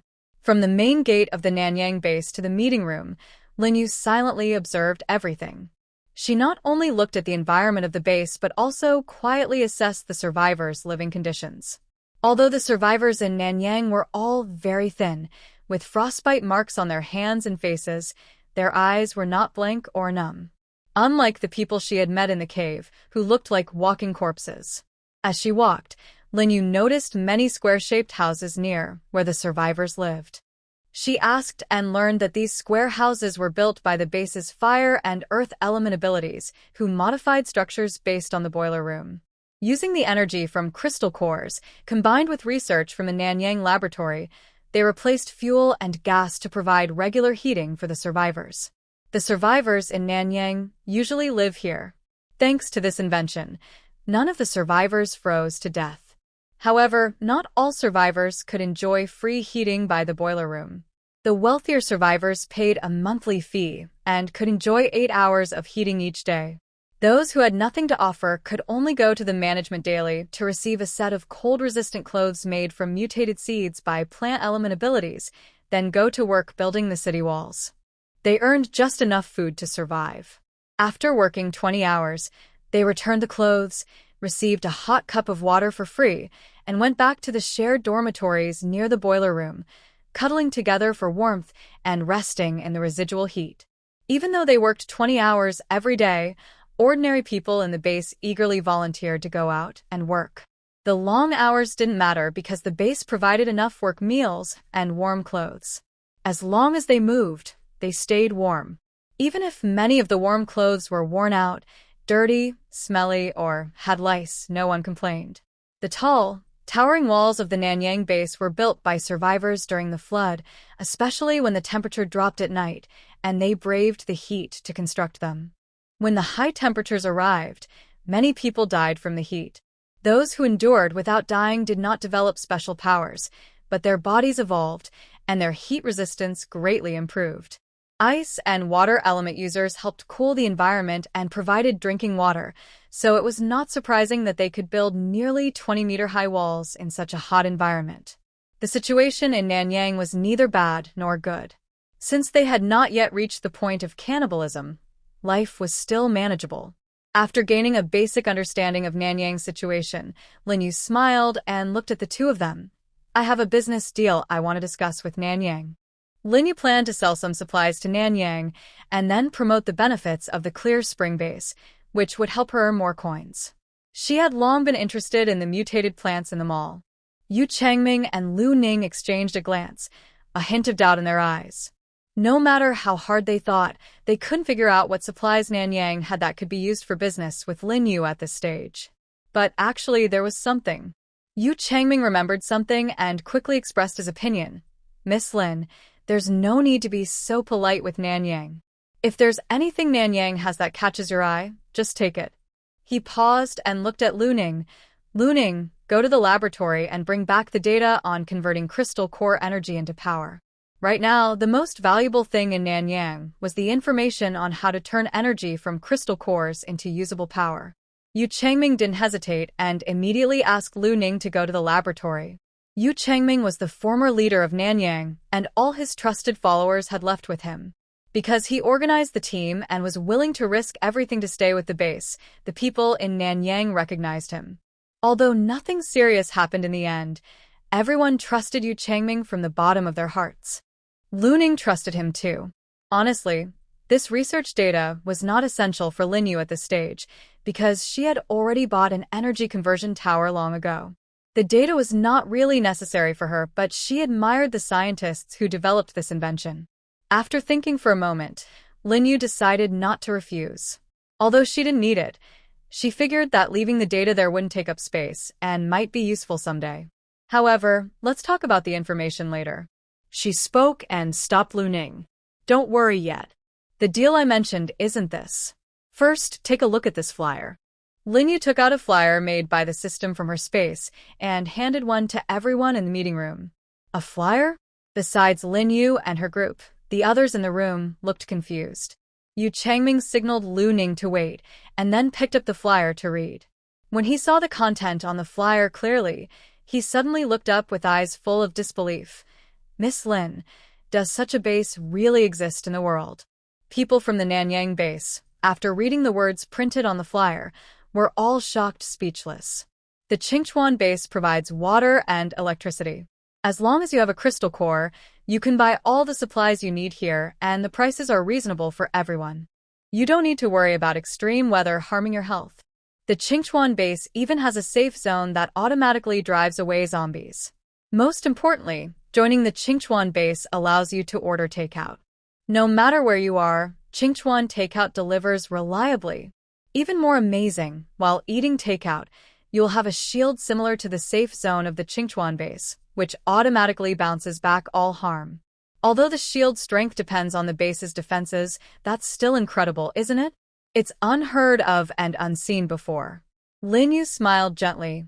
Of course, because I am the creator of the Qingchuan base. Pei Yan could almost imagine Lin Yu's expression hidden behind her mask and goggles at this moment. He slightly smiled, and his eyes behind the goggles sparkled brightly as he looked at Lin Yu. As for the deal I mentioned, currently, Nanyang probably needs a lot of food, and I happen to have plenty of it. I wonder if Nanyang would consider doing this business with me? Perhaps even heaven was on Lin Yu's side. Just as she finished speaking, 2 urgent knocks sounded at the door. Yu Changming knew that if it weren't for an urgent matter, the people in the base wouldn't come to disturb him while he was talking with the savior of Nanyang. He looked at Lin Yu with an apologetic expression. Sorry, Miss Lin. Please wait a moment. Lin Yu nodded slightly. Please go ahead. After the door of the meeting room opened, 2 mutants entered and spoke seriously into Lu Ning's ear. In an instant, his face turned extremely ugly. Yu Changming frowned slightly, recognizing these 2 as the people he had sent to check the supplies in Nanyang's warehouse. From Lu Ning's expression, he guessed something had gone wrong. Suddenly, he had a very bad feeling in his heart. Lu Ning closed the meeting room door and quickly walked toward Yu Changming. After hearing his report, Yu Changming's mind sank sharply. Even with his good temper, he couldn't help but let out a low sigh. Li Zhenyu really is no good. Running away without a fight was one thing, but taking all the grain from Nanyang was terrible. Was he trying to starve everyone in the Nanyang base? Hundreds of thousands of people. Yu Changming trembled with anger. Many important documents from the laboratory had also been taken. Fortunately, the researcher responsible for converting crystal cores into energy was still working on an experiment and didn't have time to pack up, so he didn't leave with Li Zhenyu. He had just promised Lin Yu that he would give her the information on converting crystal cores into energy for free, but now the data was gone. If it had been like that, Yu Changming's face would have no place to hide. Although the data was still there, the food was gone. Yu Changming felt very heavy-hearted. He couldn't even imagine what would happen if Lin Yu refused to sell food to Nanyang. Yu Changming moved his lips but couldn't find a way to refuse Lin Yu's plan to do business with Nanyang. But if they bought supplies using crystal cores, they would lose the gratitude gift Nanyang planned to give in return for saving Lin Yu and the others. Not to mention Li Zhenyu, that scoundrel, had also taken away most of the base's supplies, and there probably weren't many crystal cores left. Yu Changming sighed deeply, thought carefully, and decided not to mention the business at this moment. Instead, he asked Lin Yu, "May I ask, Miss Lin, when you handed us the flyers just now, was it?" Lin Yu guessed that something had gone wrong at Nanyang base, but she seemed unaware of Yu Changming and the others' expressions. She smiled slightly and straightforwardly explained, "To be honest, Yu Lao, I came here to recruit survivors to join the Qingchuan base." Yu Changming had already guessed this in his heart. Hearing this, he felt a faint relief. He looked at Lin Yu steadily and slowly said, "The business you mentioned, Nanyang has accepted." When he reached this point, he paused briefly, took a deep breath, and then continued, "I have a small favor to ask. I hope you won't laugh at me for being too bold." Lin Yu didn't speak and quietly waited for him to continue. "Would you be willing to accept the Nanyang base?" Ding ding, congratulations. The host has triggered a hidden quest, gaining the recognition of Nanyang base survivors. Do you want to accept this hidden quest? Reward: 1 transmission portal from Qingspring base to Nanyang base, unlocking the security zone division for Nanyang base. Yes/no to accept the hidden quest? Lin Yu was stunned in place. Hidden quest? Because of this reward, Lin Yu had to accept it. The reward meant she could establish a safe zone in Nanyang base, which was hundreds of kilometers away from Qingspring base, with no difference between the two. After completing the quest, she could freely travel back and forth between Qingspring and Nanyang bases. This meant that once she finished the hidden quest, she wouldn't need to drive for days to return. She could just use the portal to arrive instantly. It was incredibly convenient. Although, after her farm reached level 3, Lin Yu could teleport home with one click, but that was a special reward only for her, not for Pei Yan and others. Now, just by completing the hidden quest, she could directly return to Qingspring base through the Nanyang portal. Without hesitation, Lin Yu silently thought, "Accept immediately." Ding ding, congratulations. The host has completed the hidden quest and gained the recognition of Nanyang base survivors. Reward: 1 transmission portal, Nanyang base security zone unlocked. Do you want to spend 200,000 first-level crystal cores to include the 20,000 square meter Nanyang base into the security zone? Lin Yu was still surprised. The moment she accepted the quest, she saw a long string of zeros on the system panel. 10, 100,000, 10,000, 100,000. She counted the zeros and found it would take 200,000 first-level crystal cores to include the entire Nanyang base in the protected security zone. 200,000? It didn't seem too expensive. After all, the entire Nanyang base was only 20,000 square meters. She didn't even know how many zombies she had just killed, and for Lin Yu now, 200,000 crystal cores was just a number. Lin Yu chose yes. Successfully unlocked. Would you like to change the name of Nanyang base? She thought for a moment and decided not to change her name after all, as it would be easier to tell people apart. Congratulations, the host has successfully established Nanyang base. At the moment the system's voice finished speaking, a golden protective shield covering 20,000 square meters instantly rose around the city tower of Nanyang Base. Survivors who saw this were all stunned and in a daze. They weren't sure if it was just their imagination, but after the golden shield appeared, everyone seemed to not so cold anymore. Thinking they might be hallucinating, they didn't bother to check if it was real or not. Instead, they hurried to inform Yu Changming and others about the strange phenomena outside the base. Some people curiously poked at the shield with their hands. In short, everyone reacted differently. At that time, Yu Changming didn't know what was happening outside. When he saw Lin Yu silent for a long time, a bitter smile appeared on his face. He had been too optimistic.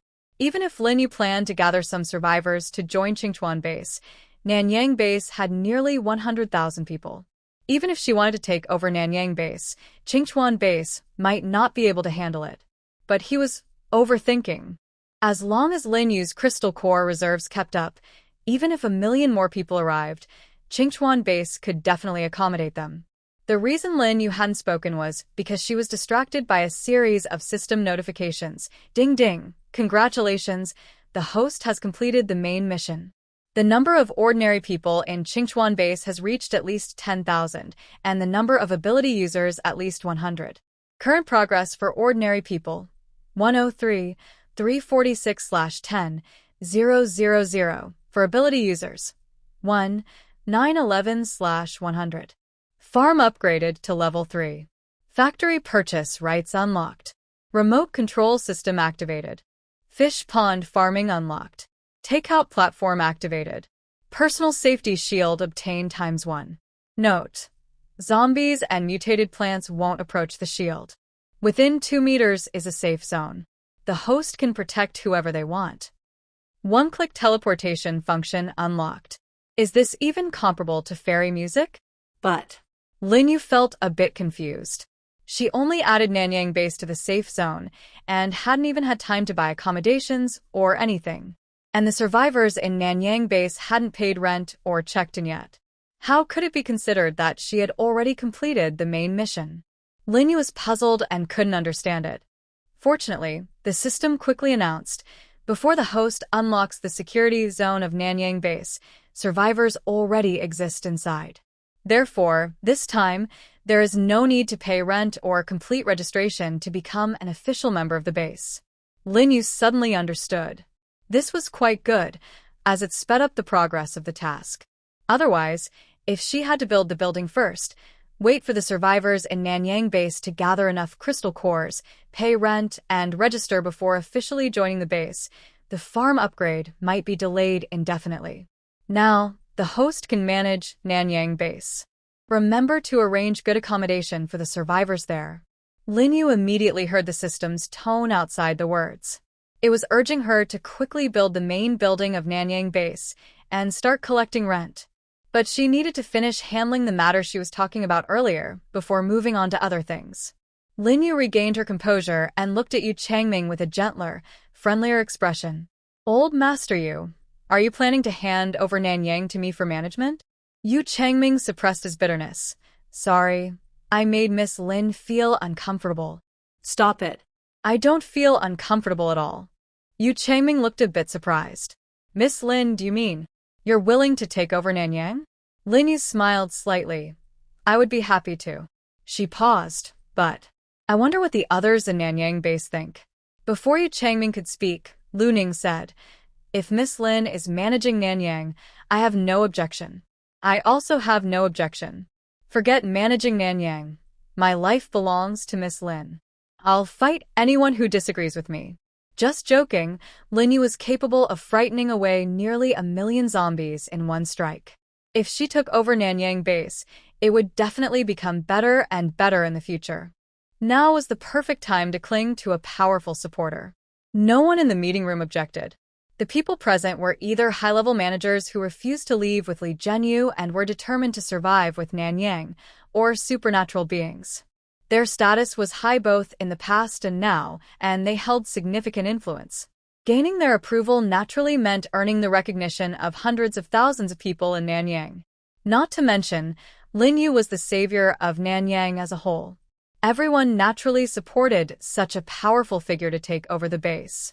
Although Lin Yu had already learned through a hidden mission that she had gained the recognition of the survivors at Nanyang base, she still needed to go through the proper procedures. After all, they didn't know about the system's existence. By now, the protective shield of the safe zone had been up for a while, and with the mutant willow trees continuously providing her heat, Lin Yu started feeling a bit warm. This was a good time for her to do so. She reached out and took off her mask, goggles, scarf, and hat, then removed her gloves and stored them in her space, revealing her true face. Immediately, she stood up and extended her hand to Yu Changming. "Well, I look forward to working with you." Lin Yu's fingers were delicate and fair, not at all like the hands that kill zombies. Her refined yet cool appearance stunned everyone in the meeting room, as they hadn't expected Lin Yu to be so beautiful. Yu Changming was the first to recover. He looked down at his dark, rough hands, quickly wiped them on his clothes, and then dared to shake her hand. "Miss Lin, there's no need to thank me. From now on, Nanyang base is entrusted to you." Yu Changming withdrew his hand, relaxed his brows, and said, "Look at that. Miss Lin, you are now the leader of Nanyang base. I should be calling you base leader." As he finished, a clear voice rang out in the meeting room.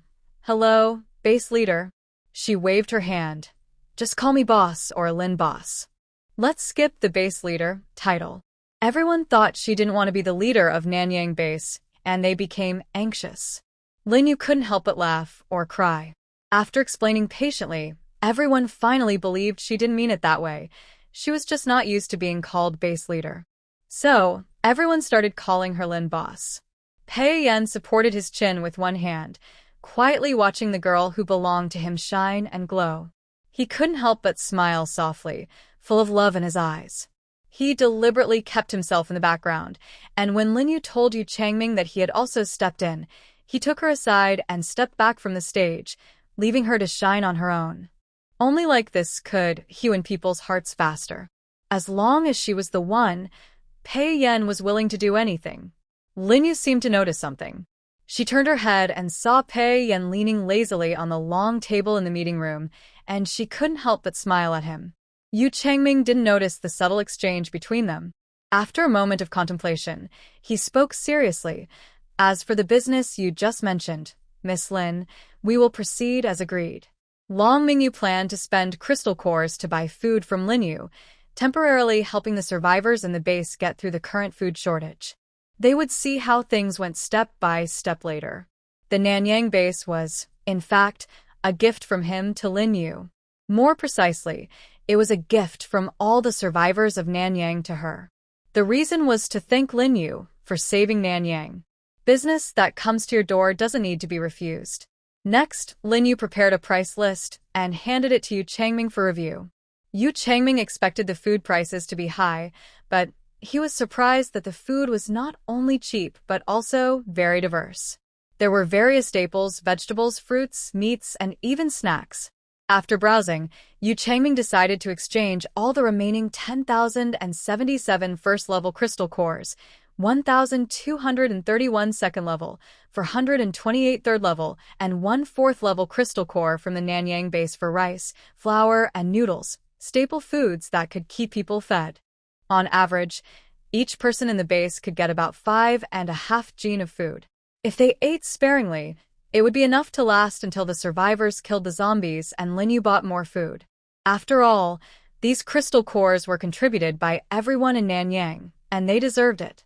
If Li Zhenyu hadn't taken a large part of Nanyang's wealth, the total crystal cores in the base would have been several tens of thousands. These came from survivors killing zombies and trading crystal cores for food or cold weather clothes. What a pity. Lin Yu didn't delve into past conflicts in Nanyang.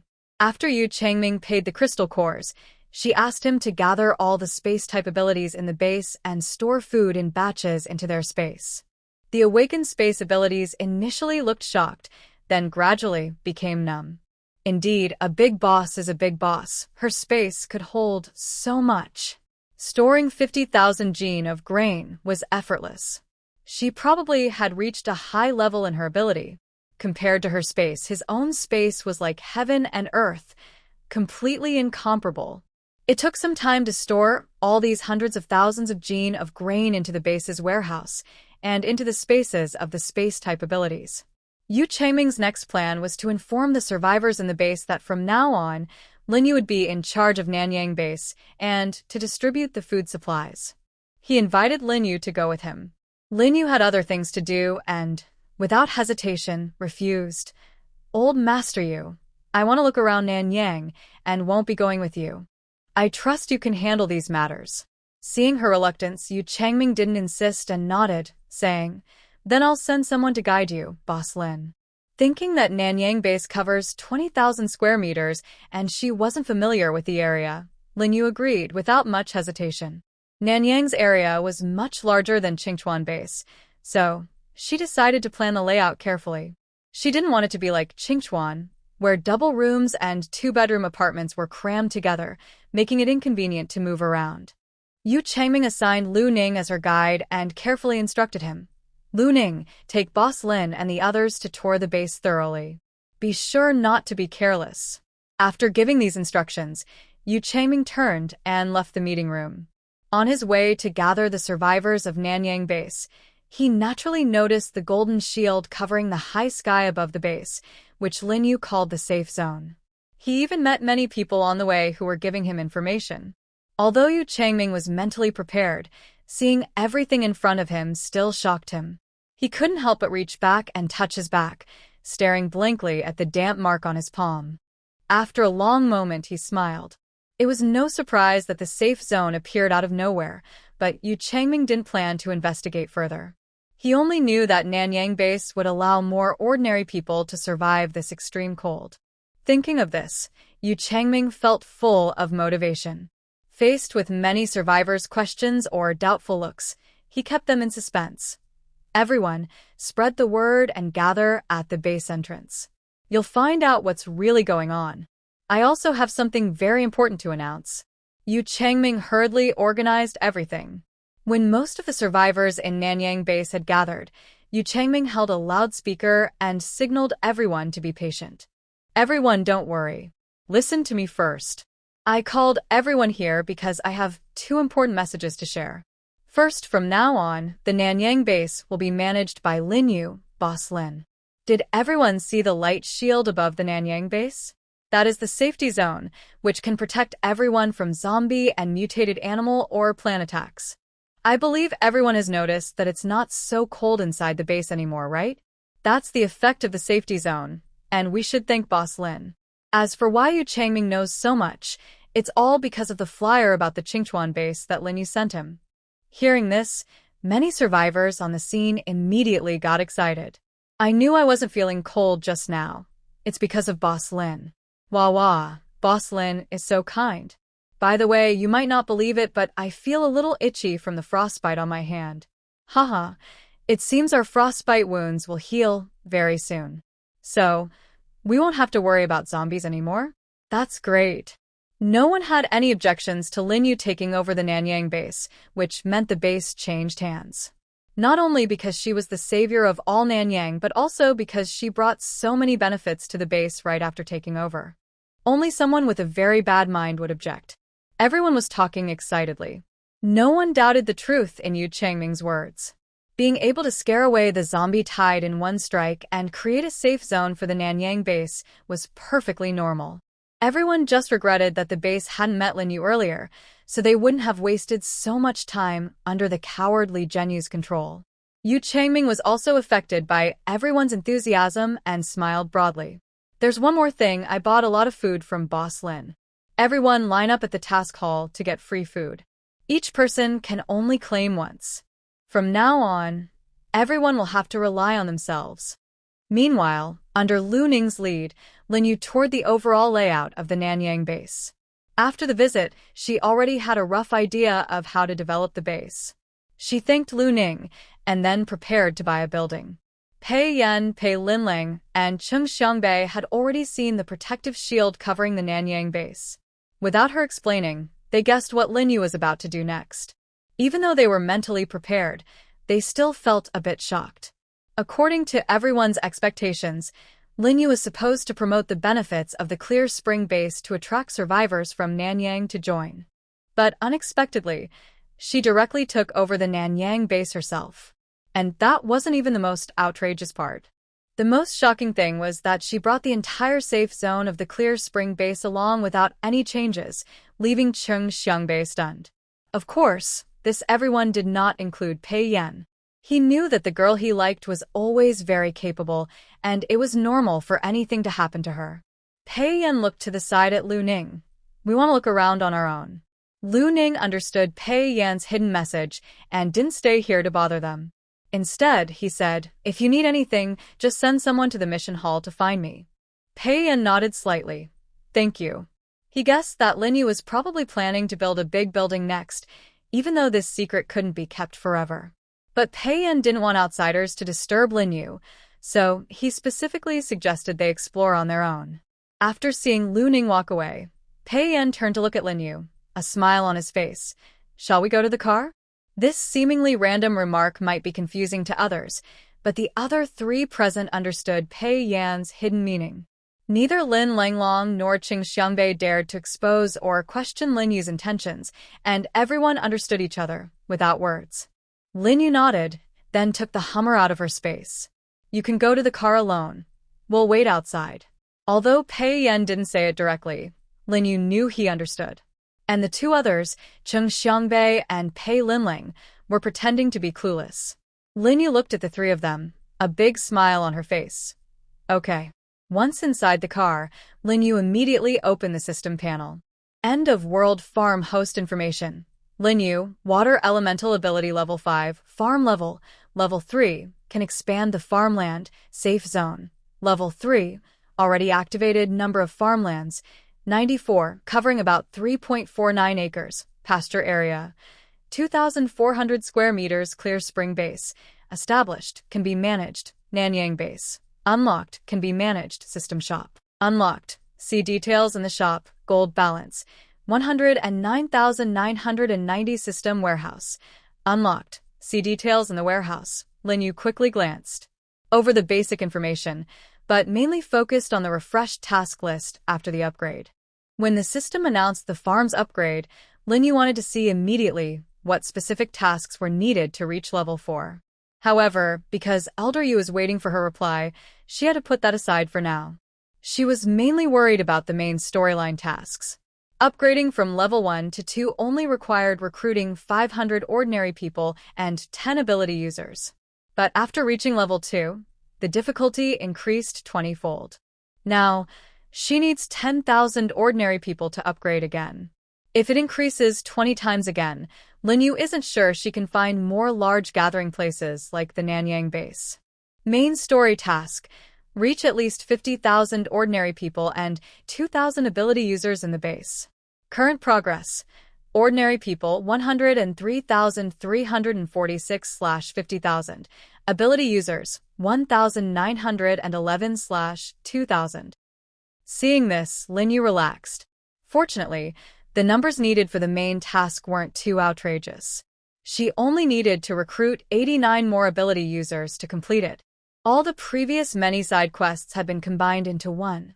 Side quest: lead the base members to kill the zombie horde, with a total of 200,000 zombies, level 1 zombies, 100,000, level 2 zombies, 98,000, level 3 zombies, 1,980, level 4 zombies, 20. Current progress: 50%, 50,000/100%. Lin Yu wasn't surprised to see the progress at 50%. The system had already told her earlier that, besides killing the zombie horde, the base's facilities also needed to meet certain standards, such as farm, pasture, base area, and the number of buildings. A 50% progress bar appeared, likely because some parts had already reached the standard. After defeating the zombie horde, the side quest progress should reach 100%. It seems that the difficulty of the main and side quests doesn't quite match the system's earlier claim of difficulty doubling. Thinking about Lin Yu now being at level 5 and having taken over Nanyang, the current tasks are no longer so difficult for her. Lin Yu quickly felt at ease and didn't dwell on this issue. After closing the system panel, she entered the building material shop. Considering the current number of survivors at Nanyang Base, to accommodate them all, Lin Yu decided to buy 50 large twin-room buildings in one go. Unlike the twin-room buildings at Qingchuan Base, to make better use of the land, this time she bought buildings with 20 floors, each floor having 30 rooms. One building can hold 1,200 people. As a result, the price of crystal cores increased slightly. The cost for one building is 15 second-level crystal cores or 1,500 first-level crystal cores. Lin Yu bought 60 buildings, which can hold a total of 72,000 survivors. For the remaining over 20,000 survivors, she bought 15 two-room apartments and 5 three-room apartments to house everyone.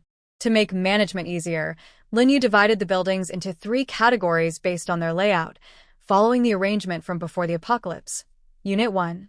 Twin-room buildings. Unit 2. 2-bedroom, 1-living-room buildings. Unit 3. 3-bedroom, 1-living-room buildings. The building numbers still follow the usual pattern, like Building 1, Building 2, and so on. For example, Unit 1, Building 1. Unit 2, Building 1. Unit 3, Building 1. Regarding interior decoration, since there are sample rooms from Qingchuan Base, Lin Yu decorated the buildings accordingly: twin-room, 2-bedroom, and 3-bedroom buildings, for convenience and speed.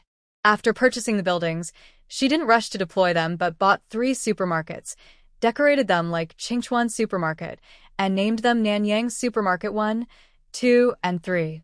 Lin Yu kept clicking on the system panel with her finger until her hand almost twitched, experiencing both pain and happiness at the same time. Because Lin Yu bought many buildings at once, discounts were unavoidable.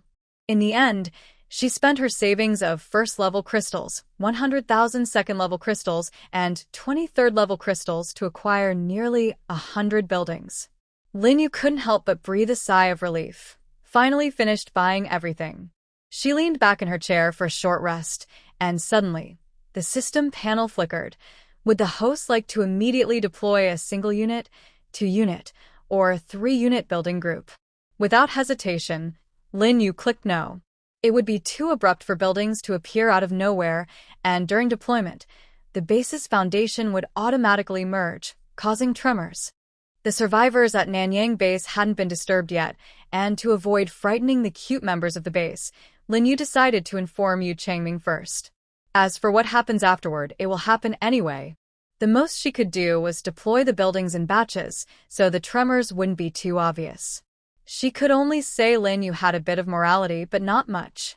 And by now, he probably has already told everyone who needs to know. Lin Yu then exited the system panel and got out of the vehicle. Seeing the car door open, the 3 people and a goose waiting outside looked over in unison. Gaga. Gaga. Thank you for your hard work, my meal ticket. Since Lin Yu got out of the car, Pei Linling hadn't felt the familiar tremor. She blinked repeatedly, curious, and looked around, but still didn't see the buildings like Qingchuan Base. She wanted to ask, but worried it would break the unspoken understanding among everyone. If she didn't ask, it felt like there was a cat scratching inside her heart. Pei Linlong's face turned red with frustration, and she finally swallowed her words, then asked warmly, Lin Yu, are you tired? Do you want to eat something?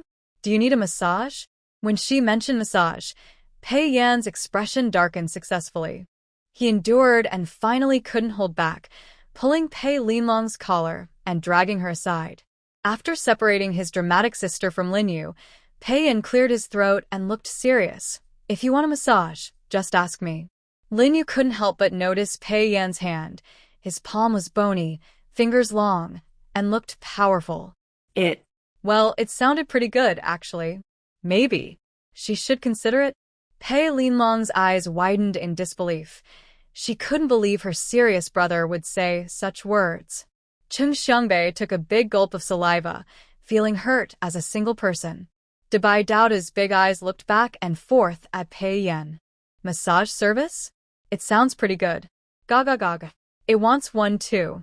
Lin Yu cleared her throat and changed the subject. I need to go talk to old Yu about something first. After I finish, I'll surprise you all. Pei Linling was curious about this surprise, but thought Lin Yu probably had something important to do, so she didn't ask too many questions. She smiled and said, "Okay, let's go then." Before leaving, she silently glared at Pei Yan and mouthed, "Brother is not respectful," implying that massage services might be bad influence on kids. Noticing Pei Yan's intense stare, Pei Linling felt a bit guilty and quickly ran to catch up with Lin Yu. Pei Yan. This kid. He realized that Pei Linling really liked to cause trouble. Soon, Lin Yu found Yu Changming busy at work. After explaining her purpose, Yu Changming's eyes lit up instantly. His old face flushed with excitement, and he patted his chest to promise, "Boss Lin, just go ahead and do it. This old man, will take care of comforting the members of the base." Thanks to the protective shield provided by Lin Yu, he felt very satisfied. Yu Changming never expected Nanyang Base to be as peaceful as Qingchuan Base. Hearing this, he felt a surge of energy. With his words, Lin Yu felt reassured. Then he began organizing efforts to comfort the survivors. To prevent the base members from interfering with Lin Yu's plans for Nanyang Base, Yu Changming quickly gathered everyone together. Once everything was ready, Lin Yu spoke. "All right, I'll start now. There might be some shaking. Old Yu, be careful and steady yourself, don't fall." Yu Changming quickly moved to Lu Ning's side and helped steady his arm. Lu Ning suddenly remembered that terrifying he saw on the city wall. To be safe, he used his powers to help Yu Changming stay steady. Lin Yu paused silently, thinking there was no need for such a big show. Even if she said something now, they might not listen. So she decided to let them do as they pleased. She no longer hesitated and silently called on the system in her mind. "System, start deploying Unit 1 and Unit 2 of Building 1. Lin Yu only planned the layout inside Nanyang Base, leaving the original walls untouched. To prevent the buildings from shaking too much during deployment and to speed up the process, Lin Yu decided to deploy 2 buildings at once. Later, Boom. with a system notification sound, all the survivors at Nanyang Base felt the ground tremble beneath their feet. Those who had never experienced the ground shaking during building deployment looked around with a mix of curiosity and fear. Yu Changming tightened his grip on Lu Ning's arm, feeling nervous about the earthquake, but he didn't question Lin Yu. Although he was very scared inside, he tried to stay calm and used a loudspeaker to reassure everyone. "Don't be afraid. Once the shaking stops, the base will return to normal. After paying the crystal core fee and registering, everyone will have their own room and enjoy water and electricity benefits." Lu Ning could feel Yu Lao trembling beside him, but he still held the loudspeaker and comforted everyone, a slight smile forming on his lips. He thought Yu Lao was both adorable and respectable. Yu Changming's slightly aged voice carried a calming strength through the loudspeaker, reaching every survivor's ears. The earthquake wasn't very strong, and with Yu Changming's promise of water and electricity benefits ahead, everyone's anticipation grew. Within seconds, a 20-story black alloy building merged with the foundation of Nanyang Base and suddenly shot up from the ground in front of them.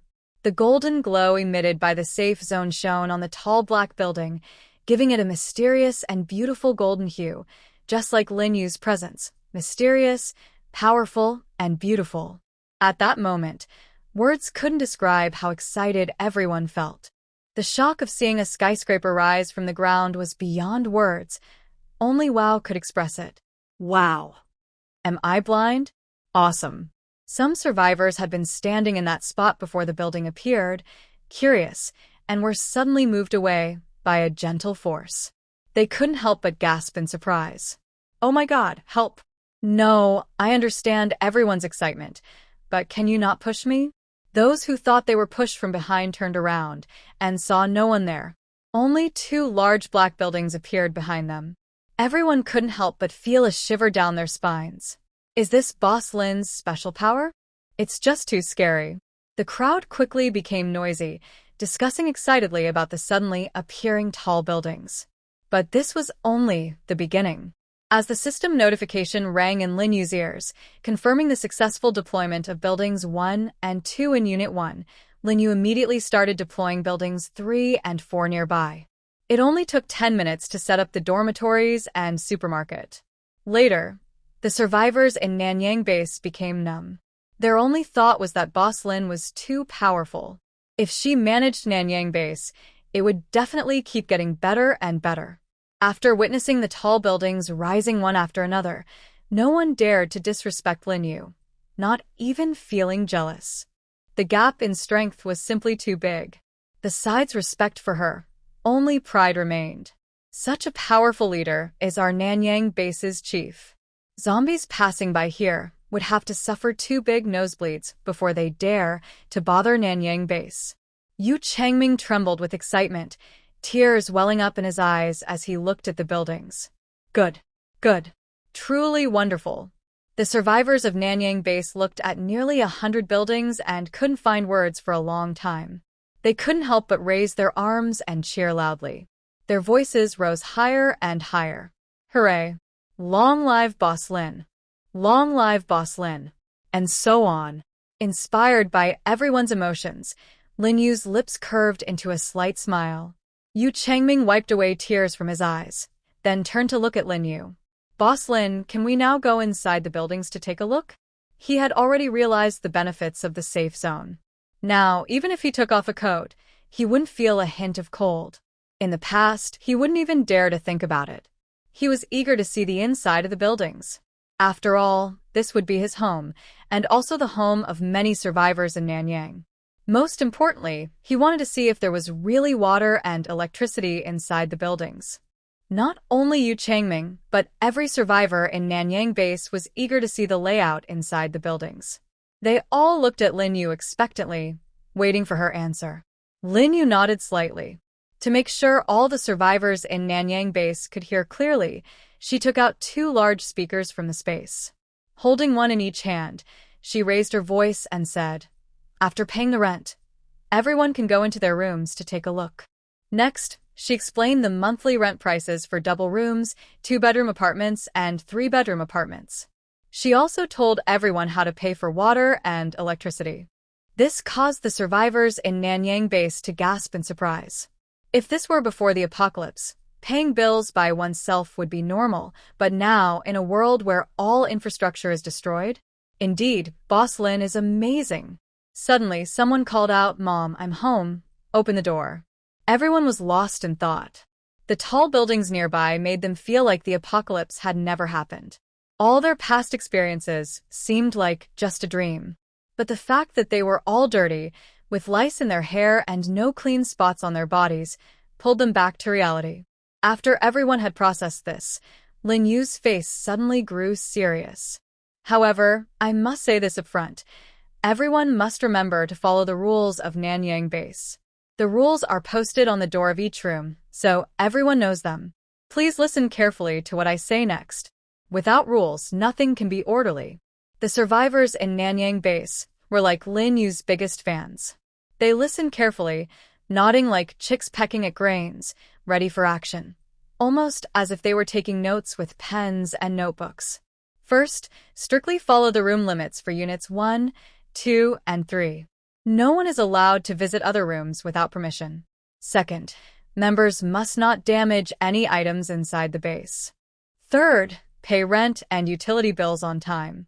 Fourth, water, electricity, gas, and oil in Nanyang Base are for personal use only. No reselling, lending, or wasting. Fifth, fighting or hitting others inside the base is forbidden. Any violation of these rules will result in being permanently blacklisted from Nanyang Base, being randomly teleported out, losing the protection of the safe zone, and never being able to join Qingchuan Base or Nanyang Base again. Lin Yu spoke each rule clearly and carefully, slightly modifying the system's wording. Her cold voice was transmitted through the speakers to every survivor's ears. They all looked a bit stunned. Are there only these few rules to follow at Nanyang Base? Everyone thought that the rules Lin Yu was about to announce would be very strict, but after hearing them, they found that these 5 rules are hardly rules at all. Paying water, electricity, and rent on time should be something everyone does anyway. Especially the first rule, which is actually a blessing for some people. Who knows what kind of roommate they might end up with?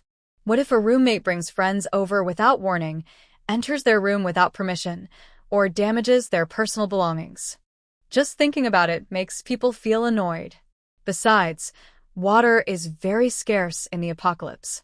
It's normal for Boss Lin to limit certain dishonest people from buying at low prices and then selling high. Compared to Li Zhenyu's management of Nanyang, which had very strict rules, these are quite relaxed. No one is unhappy with these 5 rules. But What is the Qingchuan base? Did Boss Lin accidentally say the wrong name? Everyone is full of questions, but before they can ask, Lin Yu, who is good at giving small rewards after a slap, speaks again. To consider that not everyone can afford rent at Nanyang Base, we will launch a special offer to relax the rental terms. Everyone can choose to pay rent daily every 2 days, or weekly. This promotion lasts for 3 days. After that, rent will be paid on a minimum 1-month basis. The survivors at Nanyang Base immediately brighten their eyes. It sounds pretty good, doesn't it? For a double room, each person would only need to pay 21st-level crystal cores per month. If calculated daily, it's less than 1 crystal core per day.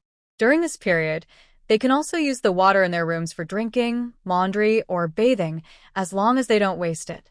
Thinking of this, everyone's eyes light up.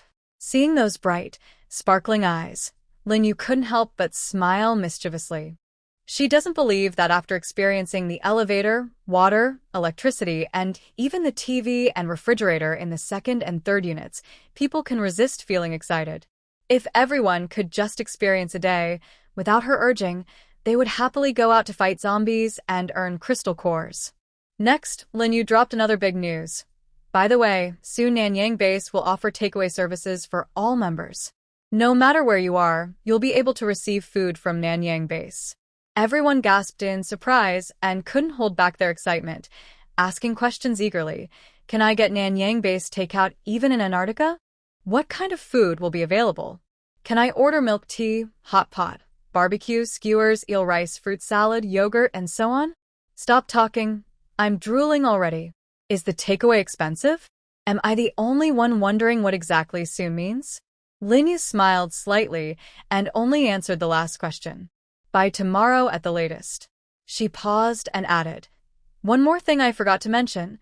When you eat the takeaway, you'll also get a protective shield about 2 meters by 1.5 meters, and any damage you take while eating will be reflected back. As soon as she finished, the scene erupted in noise. Seeing everyone's reactions, Lin Yu's smile grew wider. Takeout service is only available to customers who have checked into buildings 1, 2, or 3 at Nanyang Base. Pei Yan, who had been silently standing beside Lin Yu, immediately guessed her intention. First, she used the benefit to tempt survivors into joining, and once they were in, they couldn't leave anymore. Pei Yan couldn't help but chuckle. He slightly turned his head, looking at Lin Yu's serious expression, and a word popped into his mind. Lin Fox. Meanwhile, the survivors were in an uproar. wow. Forget it. Can I just check in now? Check in immediately. I just thought of something. When facing zombies, don't panic. First, open the Nanyang Base takeaway platform and order food. Hearing this, everyone's ideas suddenly shifted. Wow, you're awesome, girl. Can I just go straight into high-level zombie groups and order takeout, lure zombies to attack me, and pick up crystal cores while eating? Lin Yu smiled silently. She didn't tell everyone that if they spent more than 30 minutes eating and deliberately used the takeaway to exploit bugs, the system would blacklist them from ordering food and stop offering the service to bug exploiters. Although sharing this news now might not dampen everyone's enthusiasm, it's better to keep things simple. Everyone is still excited, so Lin Yu decided to wait until the food delivery platform is operational before informing everyone. Also, she's not really lying. When ordering food, you can indeed get a protective shield measuring 2 meters by 1.5 meters, but it only lasts for a limited time. Don't underestimate these 20 minutes. If used properly, they can be life-saving when needed. Of course, this service costs much more. As for setting the price for the delivery fee, Lin Yu hasn't had time to handle it yet. She plans to sort out her affairs in Nanyang first before dealing with that. Lin Yu didn't hide the surprise anymore. She turned to Yu Changming and invited him actively. Old Yu, come with me. I'll show everyone how to check in. Yu Changming suppressed his excitement and responded 3 times with okay, then quickly followed Lin Yu. The survivors at the Nanyang base also crowded around, eager not to miss this historic moment. They knew their limits and kept about 2 meters away from Lin Yu and the others. Under Lin Yu's lead, everyone soon stopped in front of Building 1 in Unit 1. Since she bought many buildings at once, the system gifted 3 smart rent collection machines for the Nanyang base. Lin Yu set up one in front of each of Units 1, 2, and 3, with each machine connected to its respective building for survivors to pay rent easily. Right now, one of these smart rent collection machines was placed on the open ground in front of Building 1 in Unit 1. To prevent curiosity and unauthorized entry into the building without paying rent, something that could trigger an electric shock penalty, Lin Yu warned, "Everyone, don't run around. Entering the building without paying rent will trigger an electric shock penalty. It's better to listen to advice and stay safe, especially since this person is their lifesaver." Hearing this, the survivors who were about to act impulsively quietly pulled back their unruly feet. After giving this reminder, Lin Yu stopped paying attention and explained how to use the smart rent collection machine. She thought for a moment, then took out a second-tier crystal core from her space and placed it on the sensor pad of the machine to demonstrate to everyone. A total of 1 second-level crystal core is available. It can be used to stay at Unit 1 of the Clear Spring base for 74,400 hours. The system will automatically match you with a roommate. Because Lin Yu went ahead alone, the intelligent rent collection machine detected only her presence. It randomly assigned her to Building 7 in Unit 1 and allocated a room for her. The sudden appearance of a mechanical electronic voice startled the survivors who saw this scene for the first time.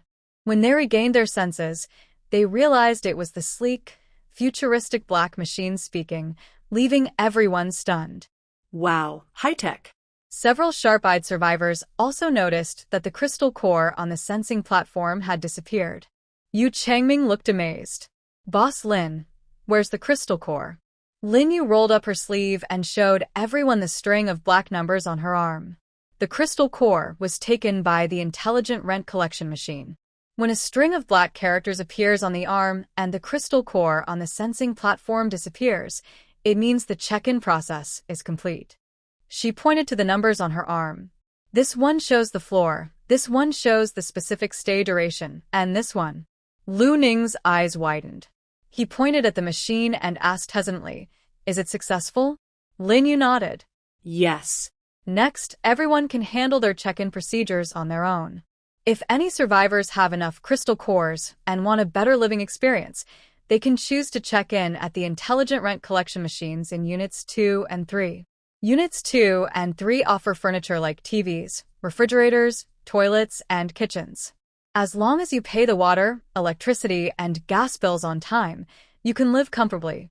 A few mutants, who had already planned to check into Unit 1, stopped in surprise after hearing Lin Yu. They asked in disbelief, "TV? Boss Lin, did I hear that right? Is it the TV we can watch shows on?" Lin Yu nodded. "Yes, but those shows were made before the apocalypse. You can pass the time when you're bored." Hearing this, the mutants' breathing slowed, and they looked around in a daze. They felt that the entire Nanyang base was both familiar and strange. Is this really not heaven? The safety zone outside the base had already made them feel satisfied, but thanks to Boss Lin's efforts, they could even watch TV now. This is the apocalypse. They simply couldn't imagine that one day they wouldn't have to worry about zombies or harsh weather and could comfortably stay at home watching TV shows. A few mutants didn't hesitate at all. They secretly stored energy cores in their pockets, which they had stolen from that scoundrel Li Zhenyu, and suddenly felt much more confident. They immediately turned around and headed toward the second building. Following Lin Yu's instructions, the mutants placed the energy cores on the sensing pad of the smart rent collection machine. Instantly, a string of numbers appeared on their arms. They nervously entered the lobby of Building 2. The first thing they saw was the shiny, spotless floor tiles, the white walls, and the bright lights that made the entire hall look very bright. Through the reflections on the floor tiles, they saw themselves covered in dirt. They looked down at their shoes. Because of the temperature inside Nanyang base, the black unknown substance on the soles, which had been frozen solid, suddenly melted. With each step forward, they left dark, muddy footprints on the clean, shiny floor. They felt awkward and out of place, as if their dirty selves didn't belong in this fairyland, like ordinary people who had accidentally wandered into a magical place. They looked at each other with embarrassed faces. Someone must have taken off their shoes first, turned them over carefully so the soles faced themselves, and tiptoed onto the floor barefoot. But their socks weren't clean either, and they left dark footprints on the tiles. A foul smell also filled the air. Even though these mutants had faced many challenges before, they still felt uneasy in this situation. Taking off their socks seemed like it would make the smell worse. They wondered if the frostbite on their toes would cause bleeding as the weather warmed, which might make the floor dirtier. In the end, the mutants gave up and simply held their shoes, tiptoeing across the floor. They didn't have time to look around the hall thoroughly. To avoid spreading foot odor, they even ran while walking. When they reached the elevator, they looked at the lit-up buttons outside. Their mouths went dry, and their eyes showed shock. There's really an elevator. Will the elevator work normally? The young man who asked this was immediately smacked on the forehead. We doubt anyone could doubt Boss Lin. That would be an insult to her strength. Quickly, try if this elevator works. The young man didn't mind and happily said, I'll try. After pressing the button, a few seconds later, there was a ding sound. The elevator doors opened. Everyone looked at each other, uncertain but hopeful, and stepped into the elevator. They pressed the floor button and waited a few seconds. The doors slowly closed. As the elevator rose, a long-missed dizziness hit them. Several of the telepaths almost cried from the sensation. The elevator really works. If it weren't for the itchy feeling from their hands and feet and the constant reminder of their dirty state, they might think they were still in a peaceful time. Before they could feel too happy, the smell of foot odor in the elevator made them cough. Their faces instantly turned red. No, they were embarrassed. They felt terrible about Boss Lin. She provided such a nice place, yet the clean floor tiles and odorless elevator were messed up and smelly because of them. The young man who had bumped his forehead covered his nose and said in a muffled voice, Once we find our rooms, let's clean the dirty floor tiles in the lobby first. We can't let Boss Lin down. Everyone agreed with him. When each person opened their own room on their floor, they were stunned by the cozy decoration inside and couldn't speak. There was a lazy sofa, TV, fridge, shoe cabinet, washing machine, wardrobe, bed, toilet, rice cooker, and all kinds of furniture and kitchen tools. The rooms were so clean they felt embarrassed to step inside. Thinking about cleaning the lobby, they had to muster their courage and walk in, carrying a strange smell they couldn't explain. As expected, the floor instantly turned black. Seeing this, everyone looked pained. They tried turning on the faucet and water really started to flow out. They didn't have time to be excited and looked around. It seemed their dirty shoes didn't fit anywhere, so they decided to take them to the bathroom first.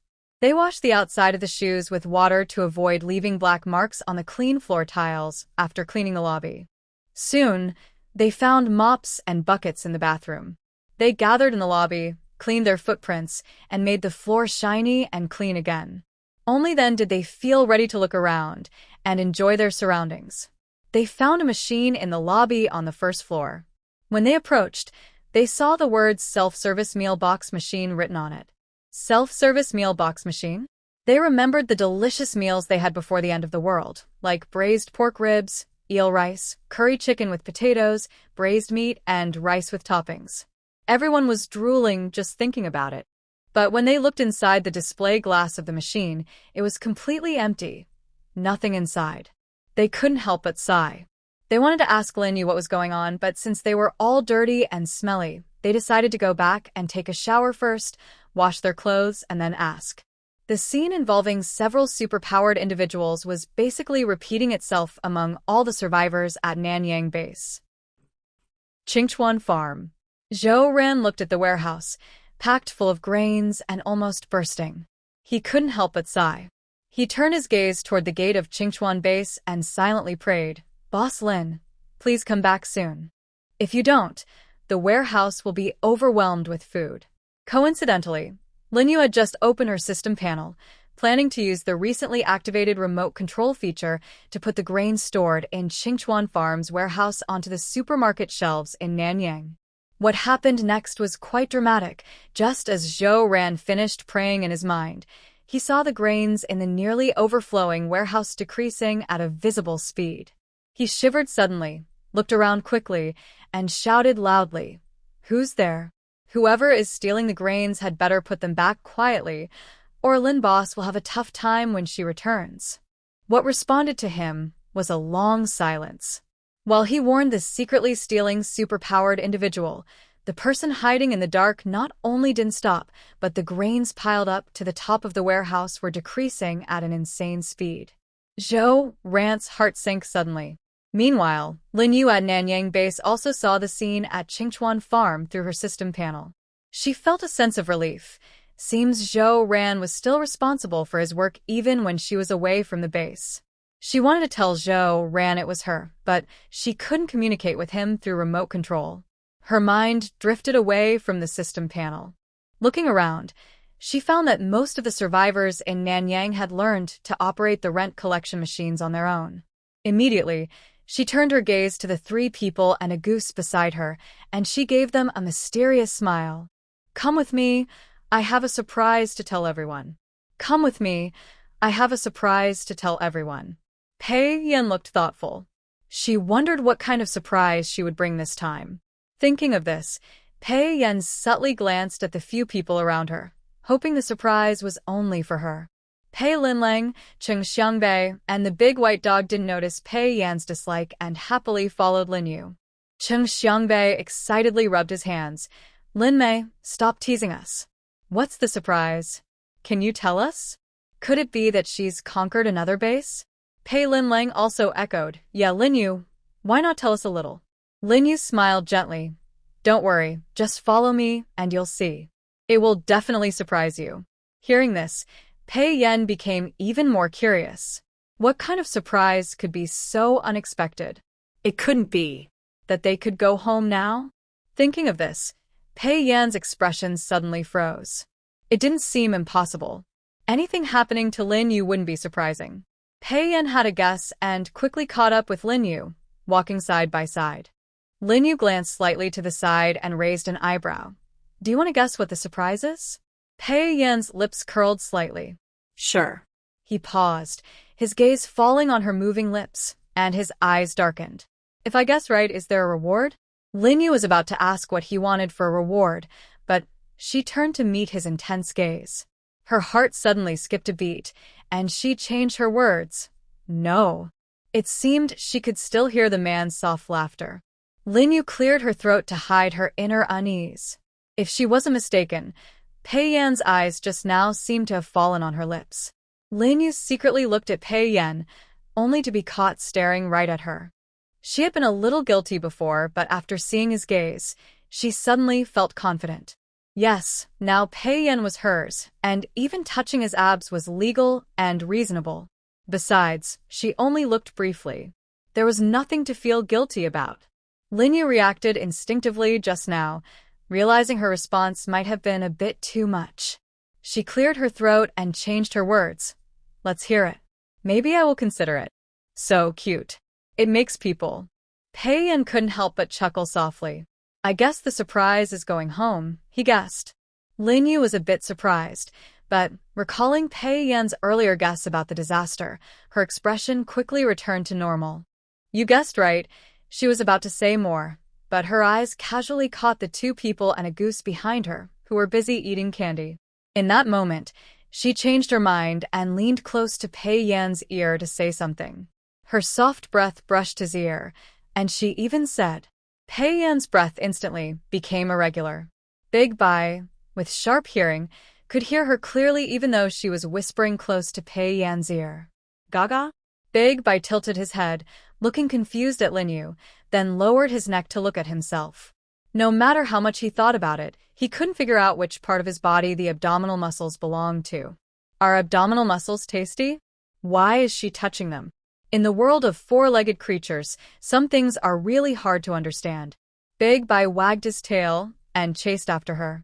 Pei Linlang, who was right there watching, quickly moved closer, nudging Pei Yan's elbow and whispering, "Brother, what did Sister Lin Yu say to you just now?" Pei Yan forced himself to stay calm and said, "Adult matters, kids shouldn't ask." Then he strode off quickly. Pei Linlang pouted, "TCH, stingy. If you don't want to say, then don't." She jogged to catch up with Lin Yu. "Lin Yu, we're going back to Qingchuan base. Should we tell Grandpa Yu?" Lin Yu rubbed her head and said, "No need. We'll be back very soon." Pei Linlong's mouth opened slightly. Huh. She understood every word, but when put together, she couldn't understand it. Even if they drove, it would take several days to reach Qingchuan base from Nanyang base. How could she say they'd be back very soon? Pei Yan's attention wasn't on what Lin Yu said about being back very soon. His gaze subtly fell on Pei Linlong's head and the pair of fair hands above it. He didn't know. What did it feel like to have her hand on his abdominal muscles? A slight blush appeared behind Pei Yan's ears. This wasn't a reward he asked Lin Yu for. It was Lin Yu leaning close to his ear and saying she wanted to touch his abs. This was basically her finding ways to reward herself. Pei Yan quickly started to look forward to it. Fishlin thought for a moment and decided to place the teleportation gate at the entrance of Nanyang base. So, she took 3 people and a goose heading toward the base's gate. The gate at Nanyang base had many security checks, mainly to easily check if survivors had injuries when they arrived and to prevent zombies from breaking through and entering the base. However, since the area was designated as a safe zone, these checks were no longer necessary. The safe zone automatically had scanning features, so normally, zombies below the security level wouldn't approach. The safe zone also had detection functions. If someone was bitten by a zombie, the system would alert Fishlin immediately, making it hard to hide injuries. She thought it would be good to rebuild the security at the gate to distinguish between those leaving to fight zombies and survivors coming through the teleportation gate from Qingchuan base. This way, they wouldn't accidentally bump into each other. "Do you decide to place the teleportation gate at the Nanyang base entrance?" Fishlin nodded. "Yes. Please confirm the placement of the other end of the teleportation gate." She checked again. "The teleportation gate at Nanyang base has been placed. Please confirm the connection point at the other end. Let's connect it to the Qingchuan base entrance. Teleportation gate placement successful. Please set the round-trip fee for the teleportation gate." Besides Fishlin herself, everyone else wanting to travel between Qingchuan base and Nanyang base through the teleportation gate needs to pay extra. The system only favors the host. She decided to set the going and returning fees at 2 first-level crystal cores each, meaning a round trip costs 4 first-level crystal cores. Setup complete. As soon as the system finished, at the same time, a golden light portal appeared at both the Nanyang base and Qingchuan base gates. Pei Yan raised an eyebrow. Pei Linlang looked shocked, trembling as she pointed at the suddenly appearing light gate in front of everyone. "What is that?" Pei Linlang turned to look at Fishlin, blinking rapidly, seemingly wanting to get an answer from her. Fishlin chuckled softly and stepped forward to stand in front of the glowing golden portal. "Go through here, and we can go home. However, everyone needs to pay 2 first-level crystal cores as the toll to go home. Did you see the groove on the light gate? Just put the crystal cores inside." Pei Linlong's mind suddenly froze in place. Did she hear correctly? By entering through this light gate, she could go home? "Senior Sister Lin Yu, is this also your special power?" Pei Linlang was so excited she almost couldn't speak clearly. Lin Yu nodded slightly. "Something like that. Let's go, we're going home." Wow. Chung Xiangbei couldn't help but curse. At this moment, Lin Yu had already entered the light gate, and her figure instantly disappeared from their sight. Along with her, the mutated willow tree and the mutated cactus also vanished. Since these 2 mutated plants are products of the system, they naturally don't need to pay crystal cores. If she hadn't told everyone about this in advance, they might have thought she was attacked when they suddenly saw her disappear.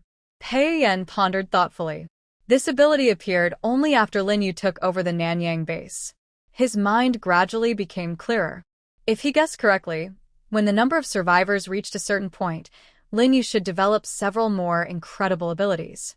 Although the truth was still a bit far off, Pei Yan estimated he was probably close. Pei Yan's lips pressed into a thin line. He could sense a hint of urgency beneath Lin Yu's calm exterior. All of this must be related to the natural disaster. After a moment, Pei Yan's gaze became firm. He looked up, his eyes fixed on the light gate ahead. Let's go. Pei Yan found the groove above the light gate and, following Lin Yu's instructions, placed 2 first-level crystal cores inside. The gate, shining with golden light, instantly opened. Pei Yan stepped inside with 1 foot. After his figure completely disappeared, the light gate slowly closed. Only Pei Linlang, Cheng Xiangbei, and Bai looked at each other in surprise. Bai, brother Cheng, let's go too. Soon, the 2 figures also disappeared one after another at the entrance of the Nanyang base. Because everyone's attention at the base was mostly focused on the dormitory building, only a few guards at the gate saw the scene of their figures vanishing. Xiao Zhang rubbed his eyes hard and nudged his companion with his elbow, his tone tense. Lao Lu, stop spacing out. Boss Lin Yu and the others have disappeared. Lao Lu quickly snapped out of his trance and looked toward the gate. As expected, Lin Yu, who was just at the gate earlier, has indeed disappeared. Looking outside the base, no one is there either. Both of them immediately realized how serious the situation was and hurriedly ran toward the accommodation building, planning to find Lu Ning. Old Lu regretted not slapping himself. He could have waited until the shift changed to check on the accommodation. Why did he have to cause trouble while Boss Lin was around? Now, several able-bodied people have vanished right before their eyes. If Boss Lin had an accident because of his carelessness, old Lu would never forgive himself. Meanwhile, at the entrance of Qingchuan base, people come and go frequently, and survivors are often seen entering and leaving. From their clothing, appearance, and even their eyes, it's easy to tell who they are. Survivors who have already settled in Qingchuan base are very clean from head to toe. Their clothes are stitched unevenly, but they are clean, and there's a faint smell of soap. Their eyes are alert but bright and lively. Their faces are full and healthy-looking, not like people suffering from hardship. In contrast, others are dirty, with messy hair, skin showing signs of frostbite, eyes filled with suspicion and caution, and they look gaunt and emaciated. The difference between these 2 groups is easy to see. The first group are survivors who settled in Qingchuan base early on, while the second group are newcomers who heard about the base from others and came here seeking refuge. At the base entrance, more than 10 survivors, dressed in torn and ragged clothes, look up at the dark building nearby with expressions full of surprise and doubt. Is this Qingchuan base? Hearing this, a survivor passing by, who was out earning rent, immediately felt proud and wanted to show off. Hey, I say, you guys came from somewhere else, right? Well, you've come to the right place. If we rank the safety of bases worldwide, Qingchuan base is second. I dare say no other base is first, especially since it has a spring-like climate all year round, water, electricity, and plenty of food. As long as you have a crystal core, you won't have trouble buying food. Can any other base do that? Oh, and did you see that machine at the entrance? That's the self-service check-in kiosk. If you want to join Qingchuan base, do it quickly, or you might miss out on available rooms later. A dozen or so survivors who were extremely thin and looked like skin and bones heard this and immediately became nervous. They expressed their gratitude. Thank you, little brother. We'll go settle in now. Go quickly. Not long after he finished speaking, a glowing door suddenly appeared at the entrance of the Qingchuan base. Once the glowing door appeared, the survivors inside the base immediately noticed it. They looked at it with curiosity. What is that? If I'm not seeing things, it seems to have just appeared out of nowhere. Could it be something created by Boss Lin? Everyone was talking about it, but no one dared to act rashly. They just stood in front of the light door, observing it carefully. They were all afraid that their curiosity might accidentally trigger the rules of Qingchuan base, which would be very bad. There would be nowhere to cry if that happened. At this moment, Lin Yu came out of the teleportation portal. When she saw the figure, the survivors crowded around the portal, their eyes wide with shock and awe. Boss Lin, why are you here? They remembered that Boss Lin had left several days ago. Also, when she returned earlier, they didn't see her car outside. Suddenly appearing at the gate was like teleporting there instantly. Before Lin Yu could answer, the teleportation portal flickered repeatedly. Then Pei Yan, Pei Linlang, Cheng Xiangbei, and Dabai came out one after another. Everyone present was stunned, staring with wide eyes.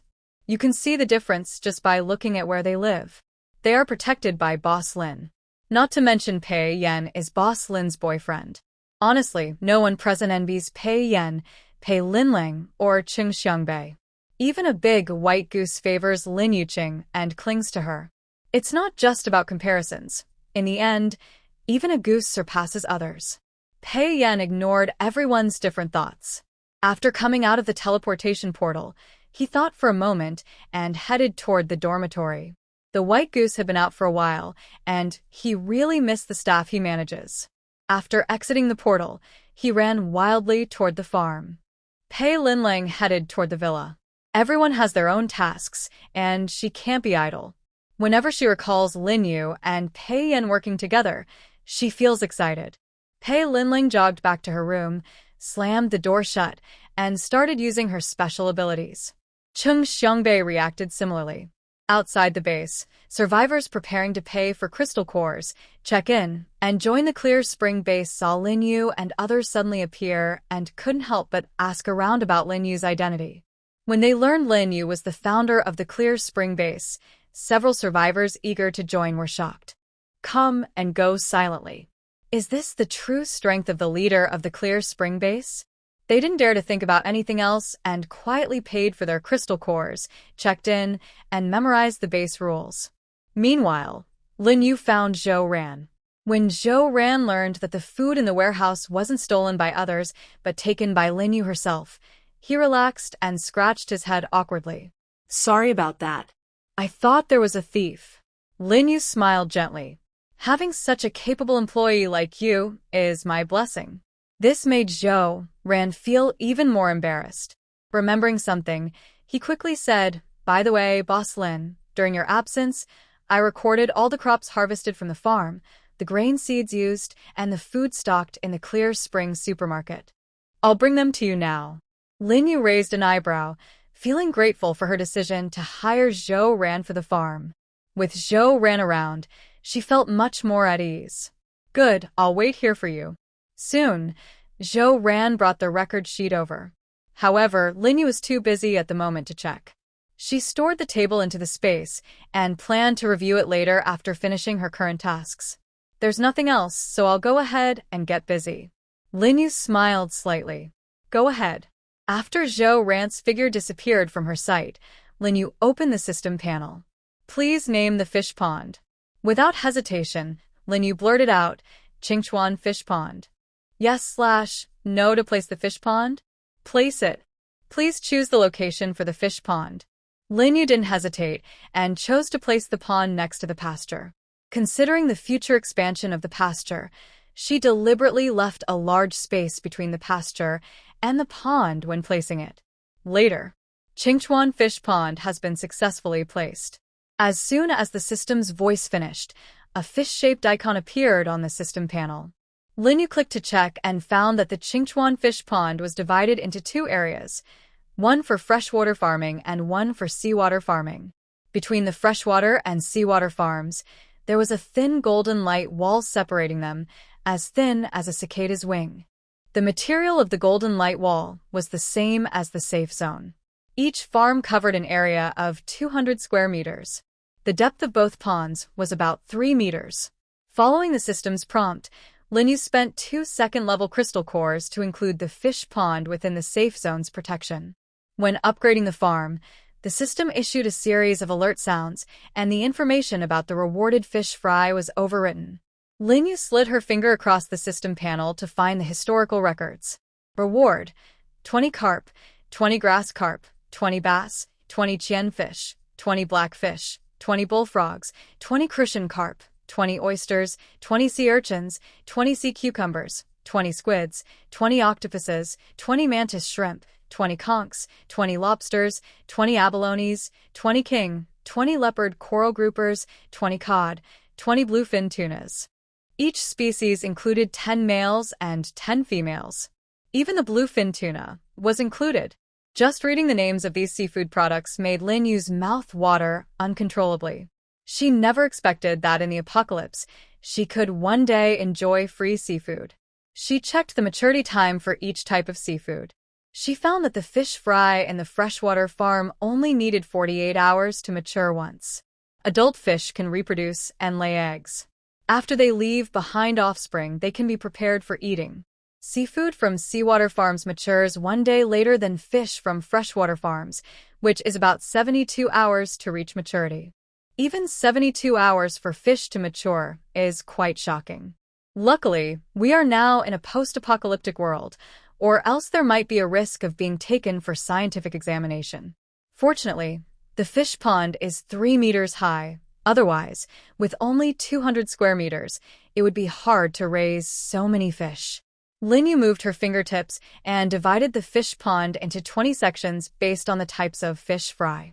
After completing this, Lin Yu went to the clear spring fish pond and released all the fish fry given by the system into the pond. When releasing the bullfrogs, Lin Yu hesitated slightly. She wasn't sure if they would survive just by putting them in the pond. But then she remembered that the system is quite powerful and can ignore the environment needed for biological growth, allowing the creatures to mature. With that in mind, Lin Yu relaxed and released the bullfrogs into the pond.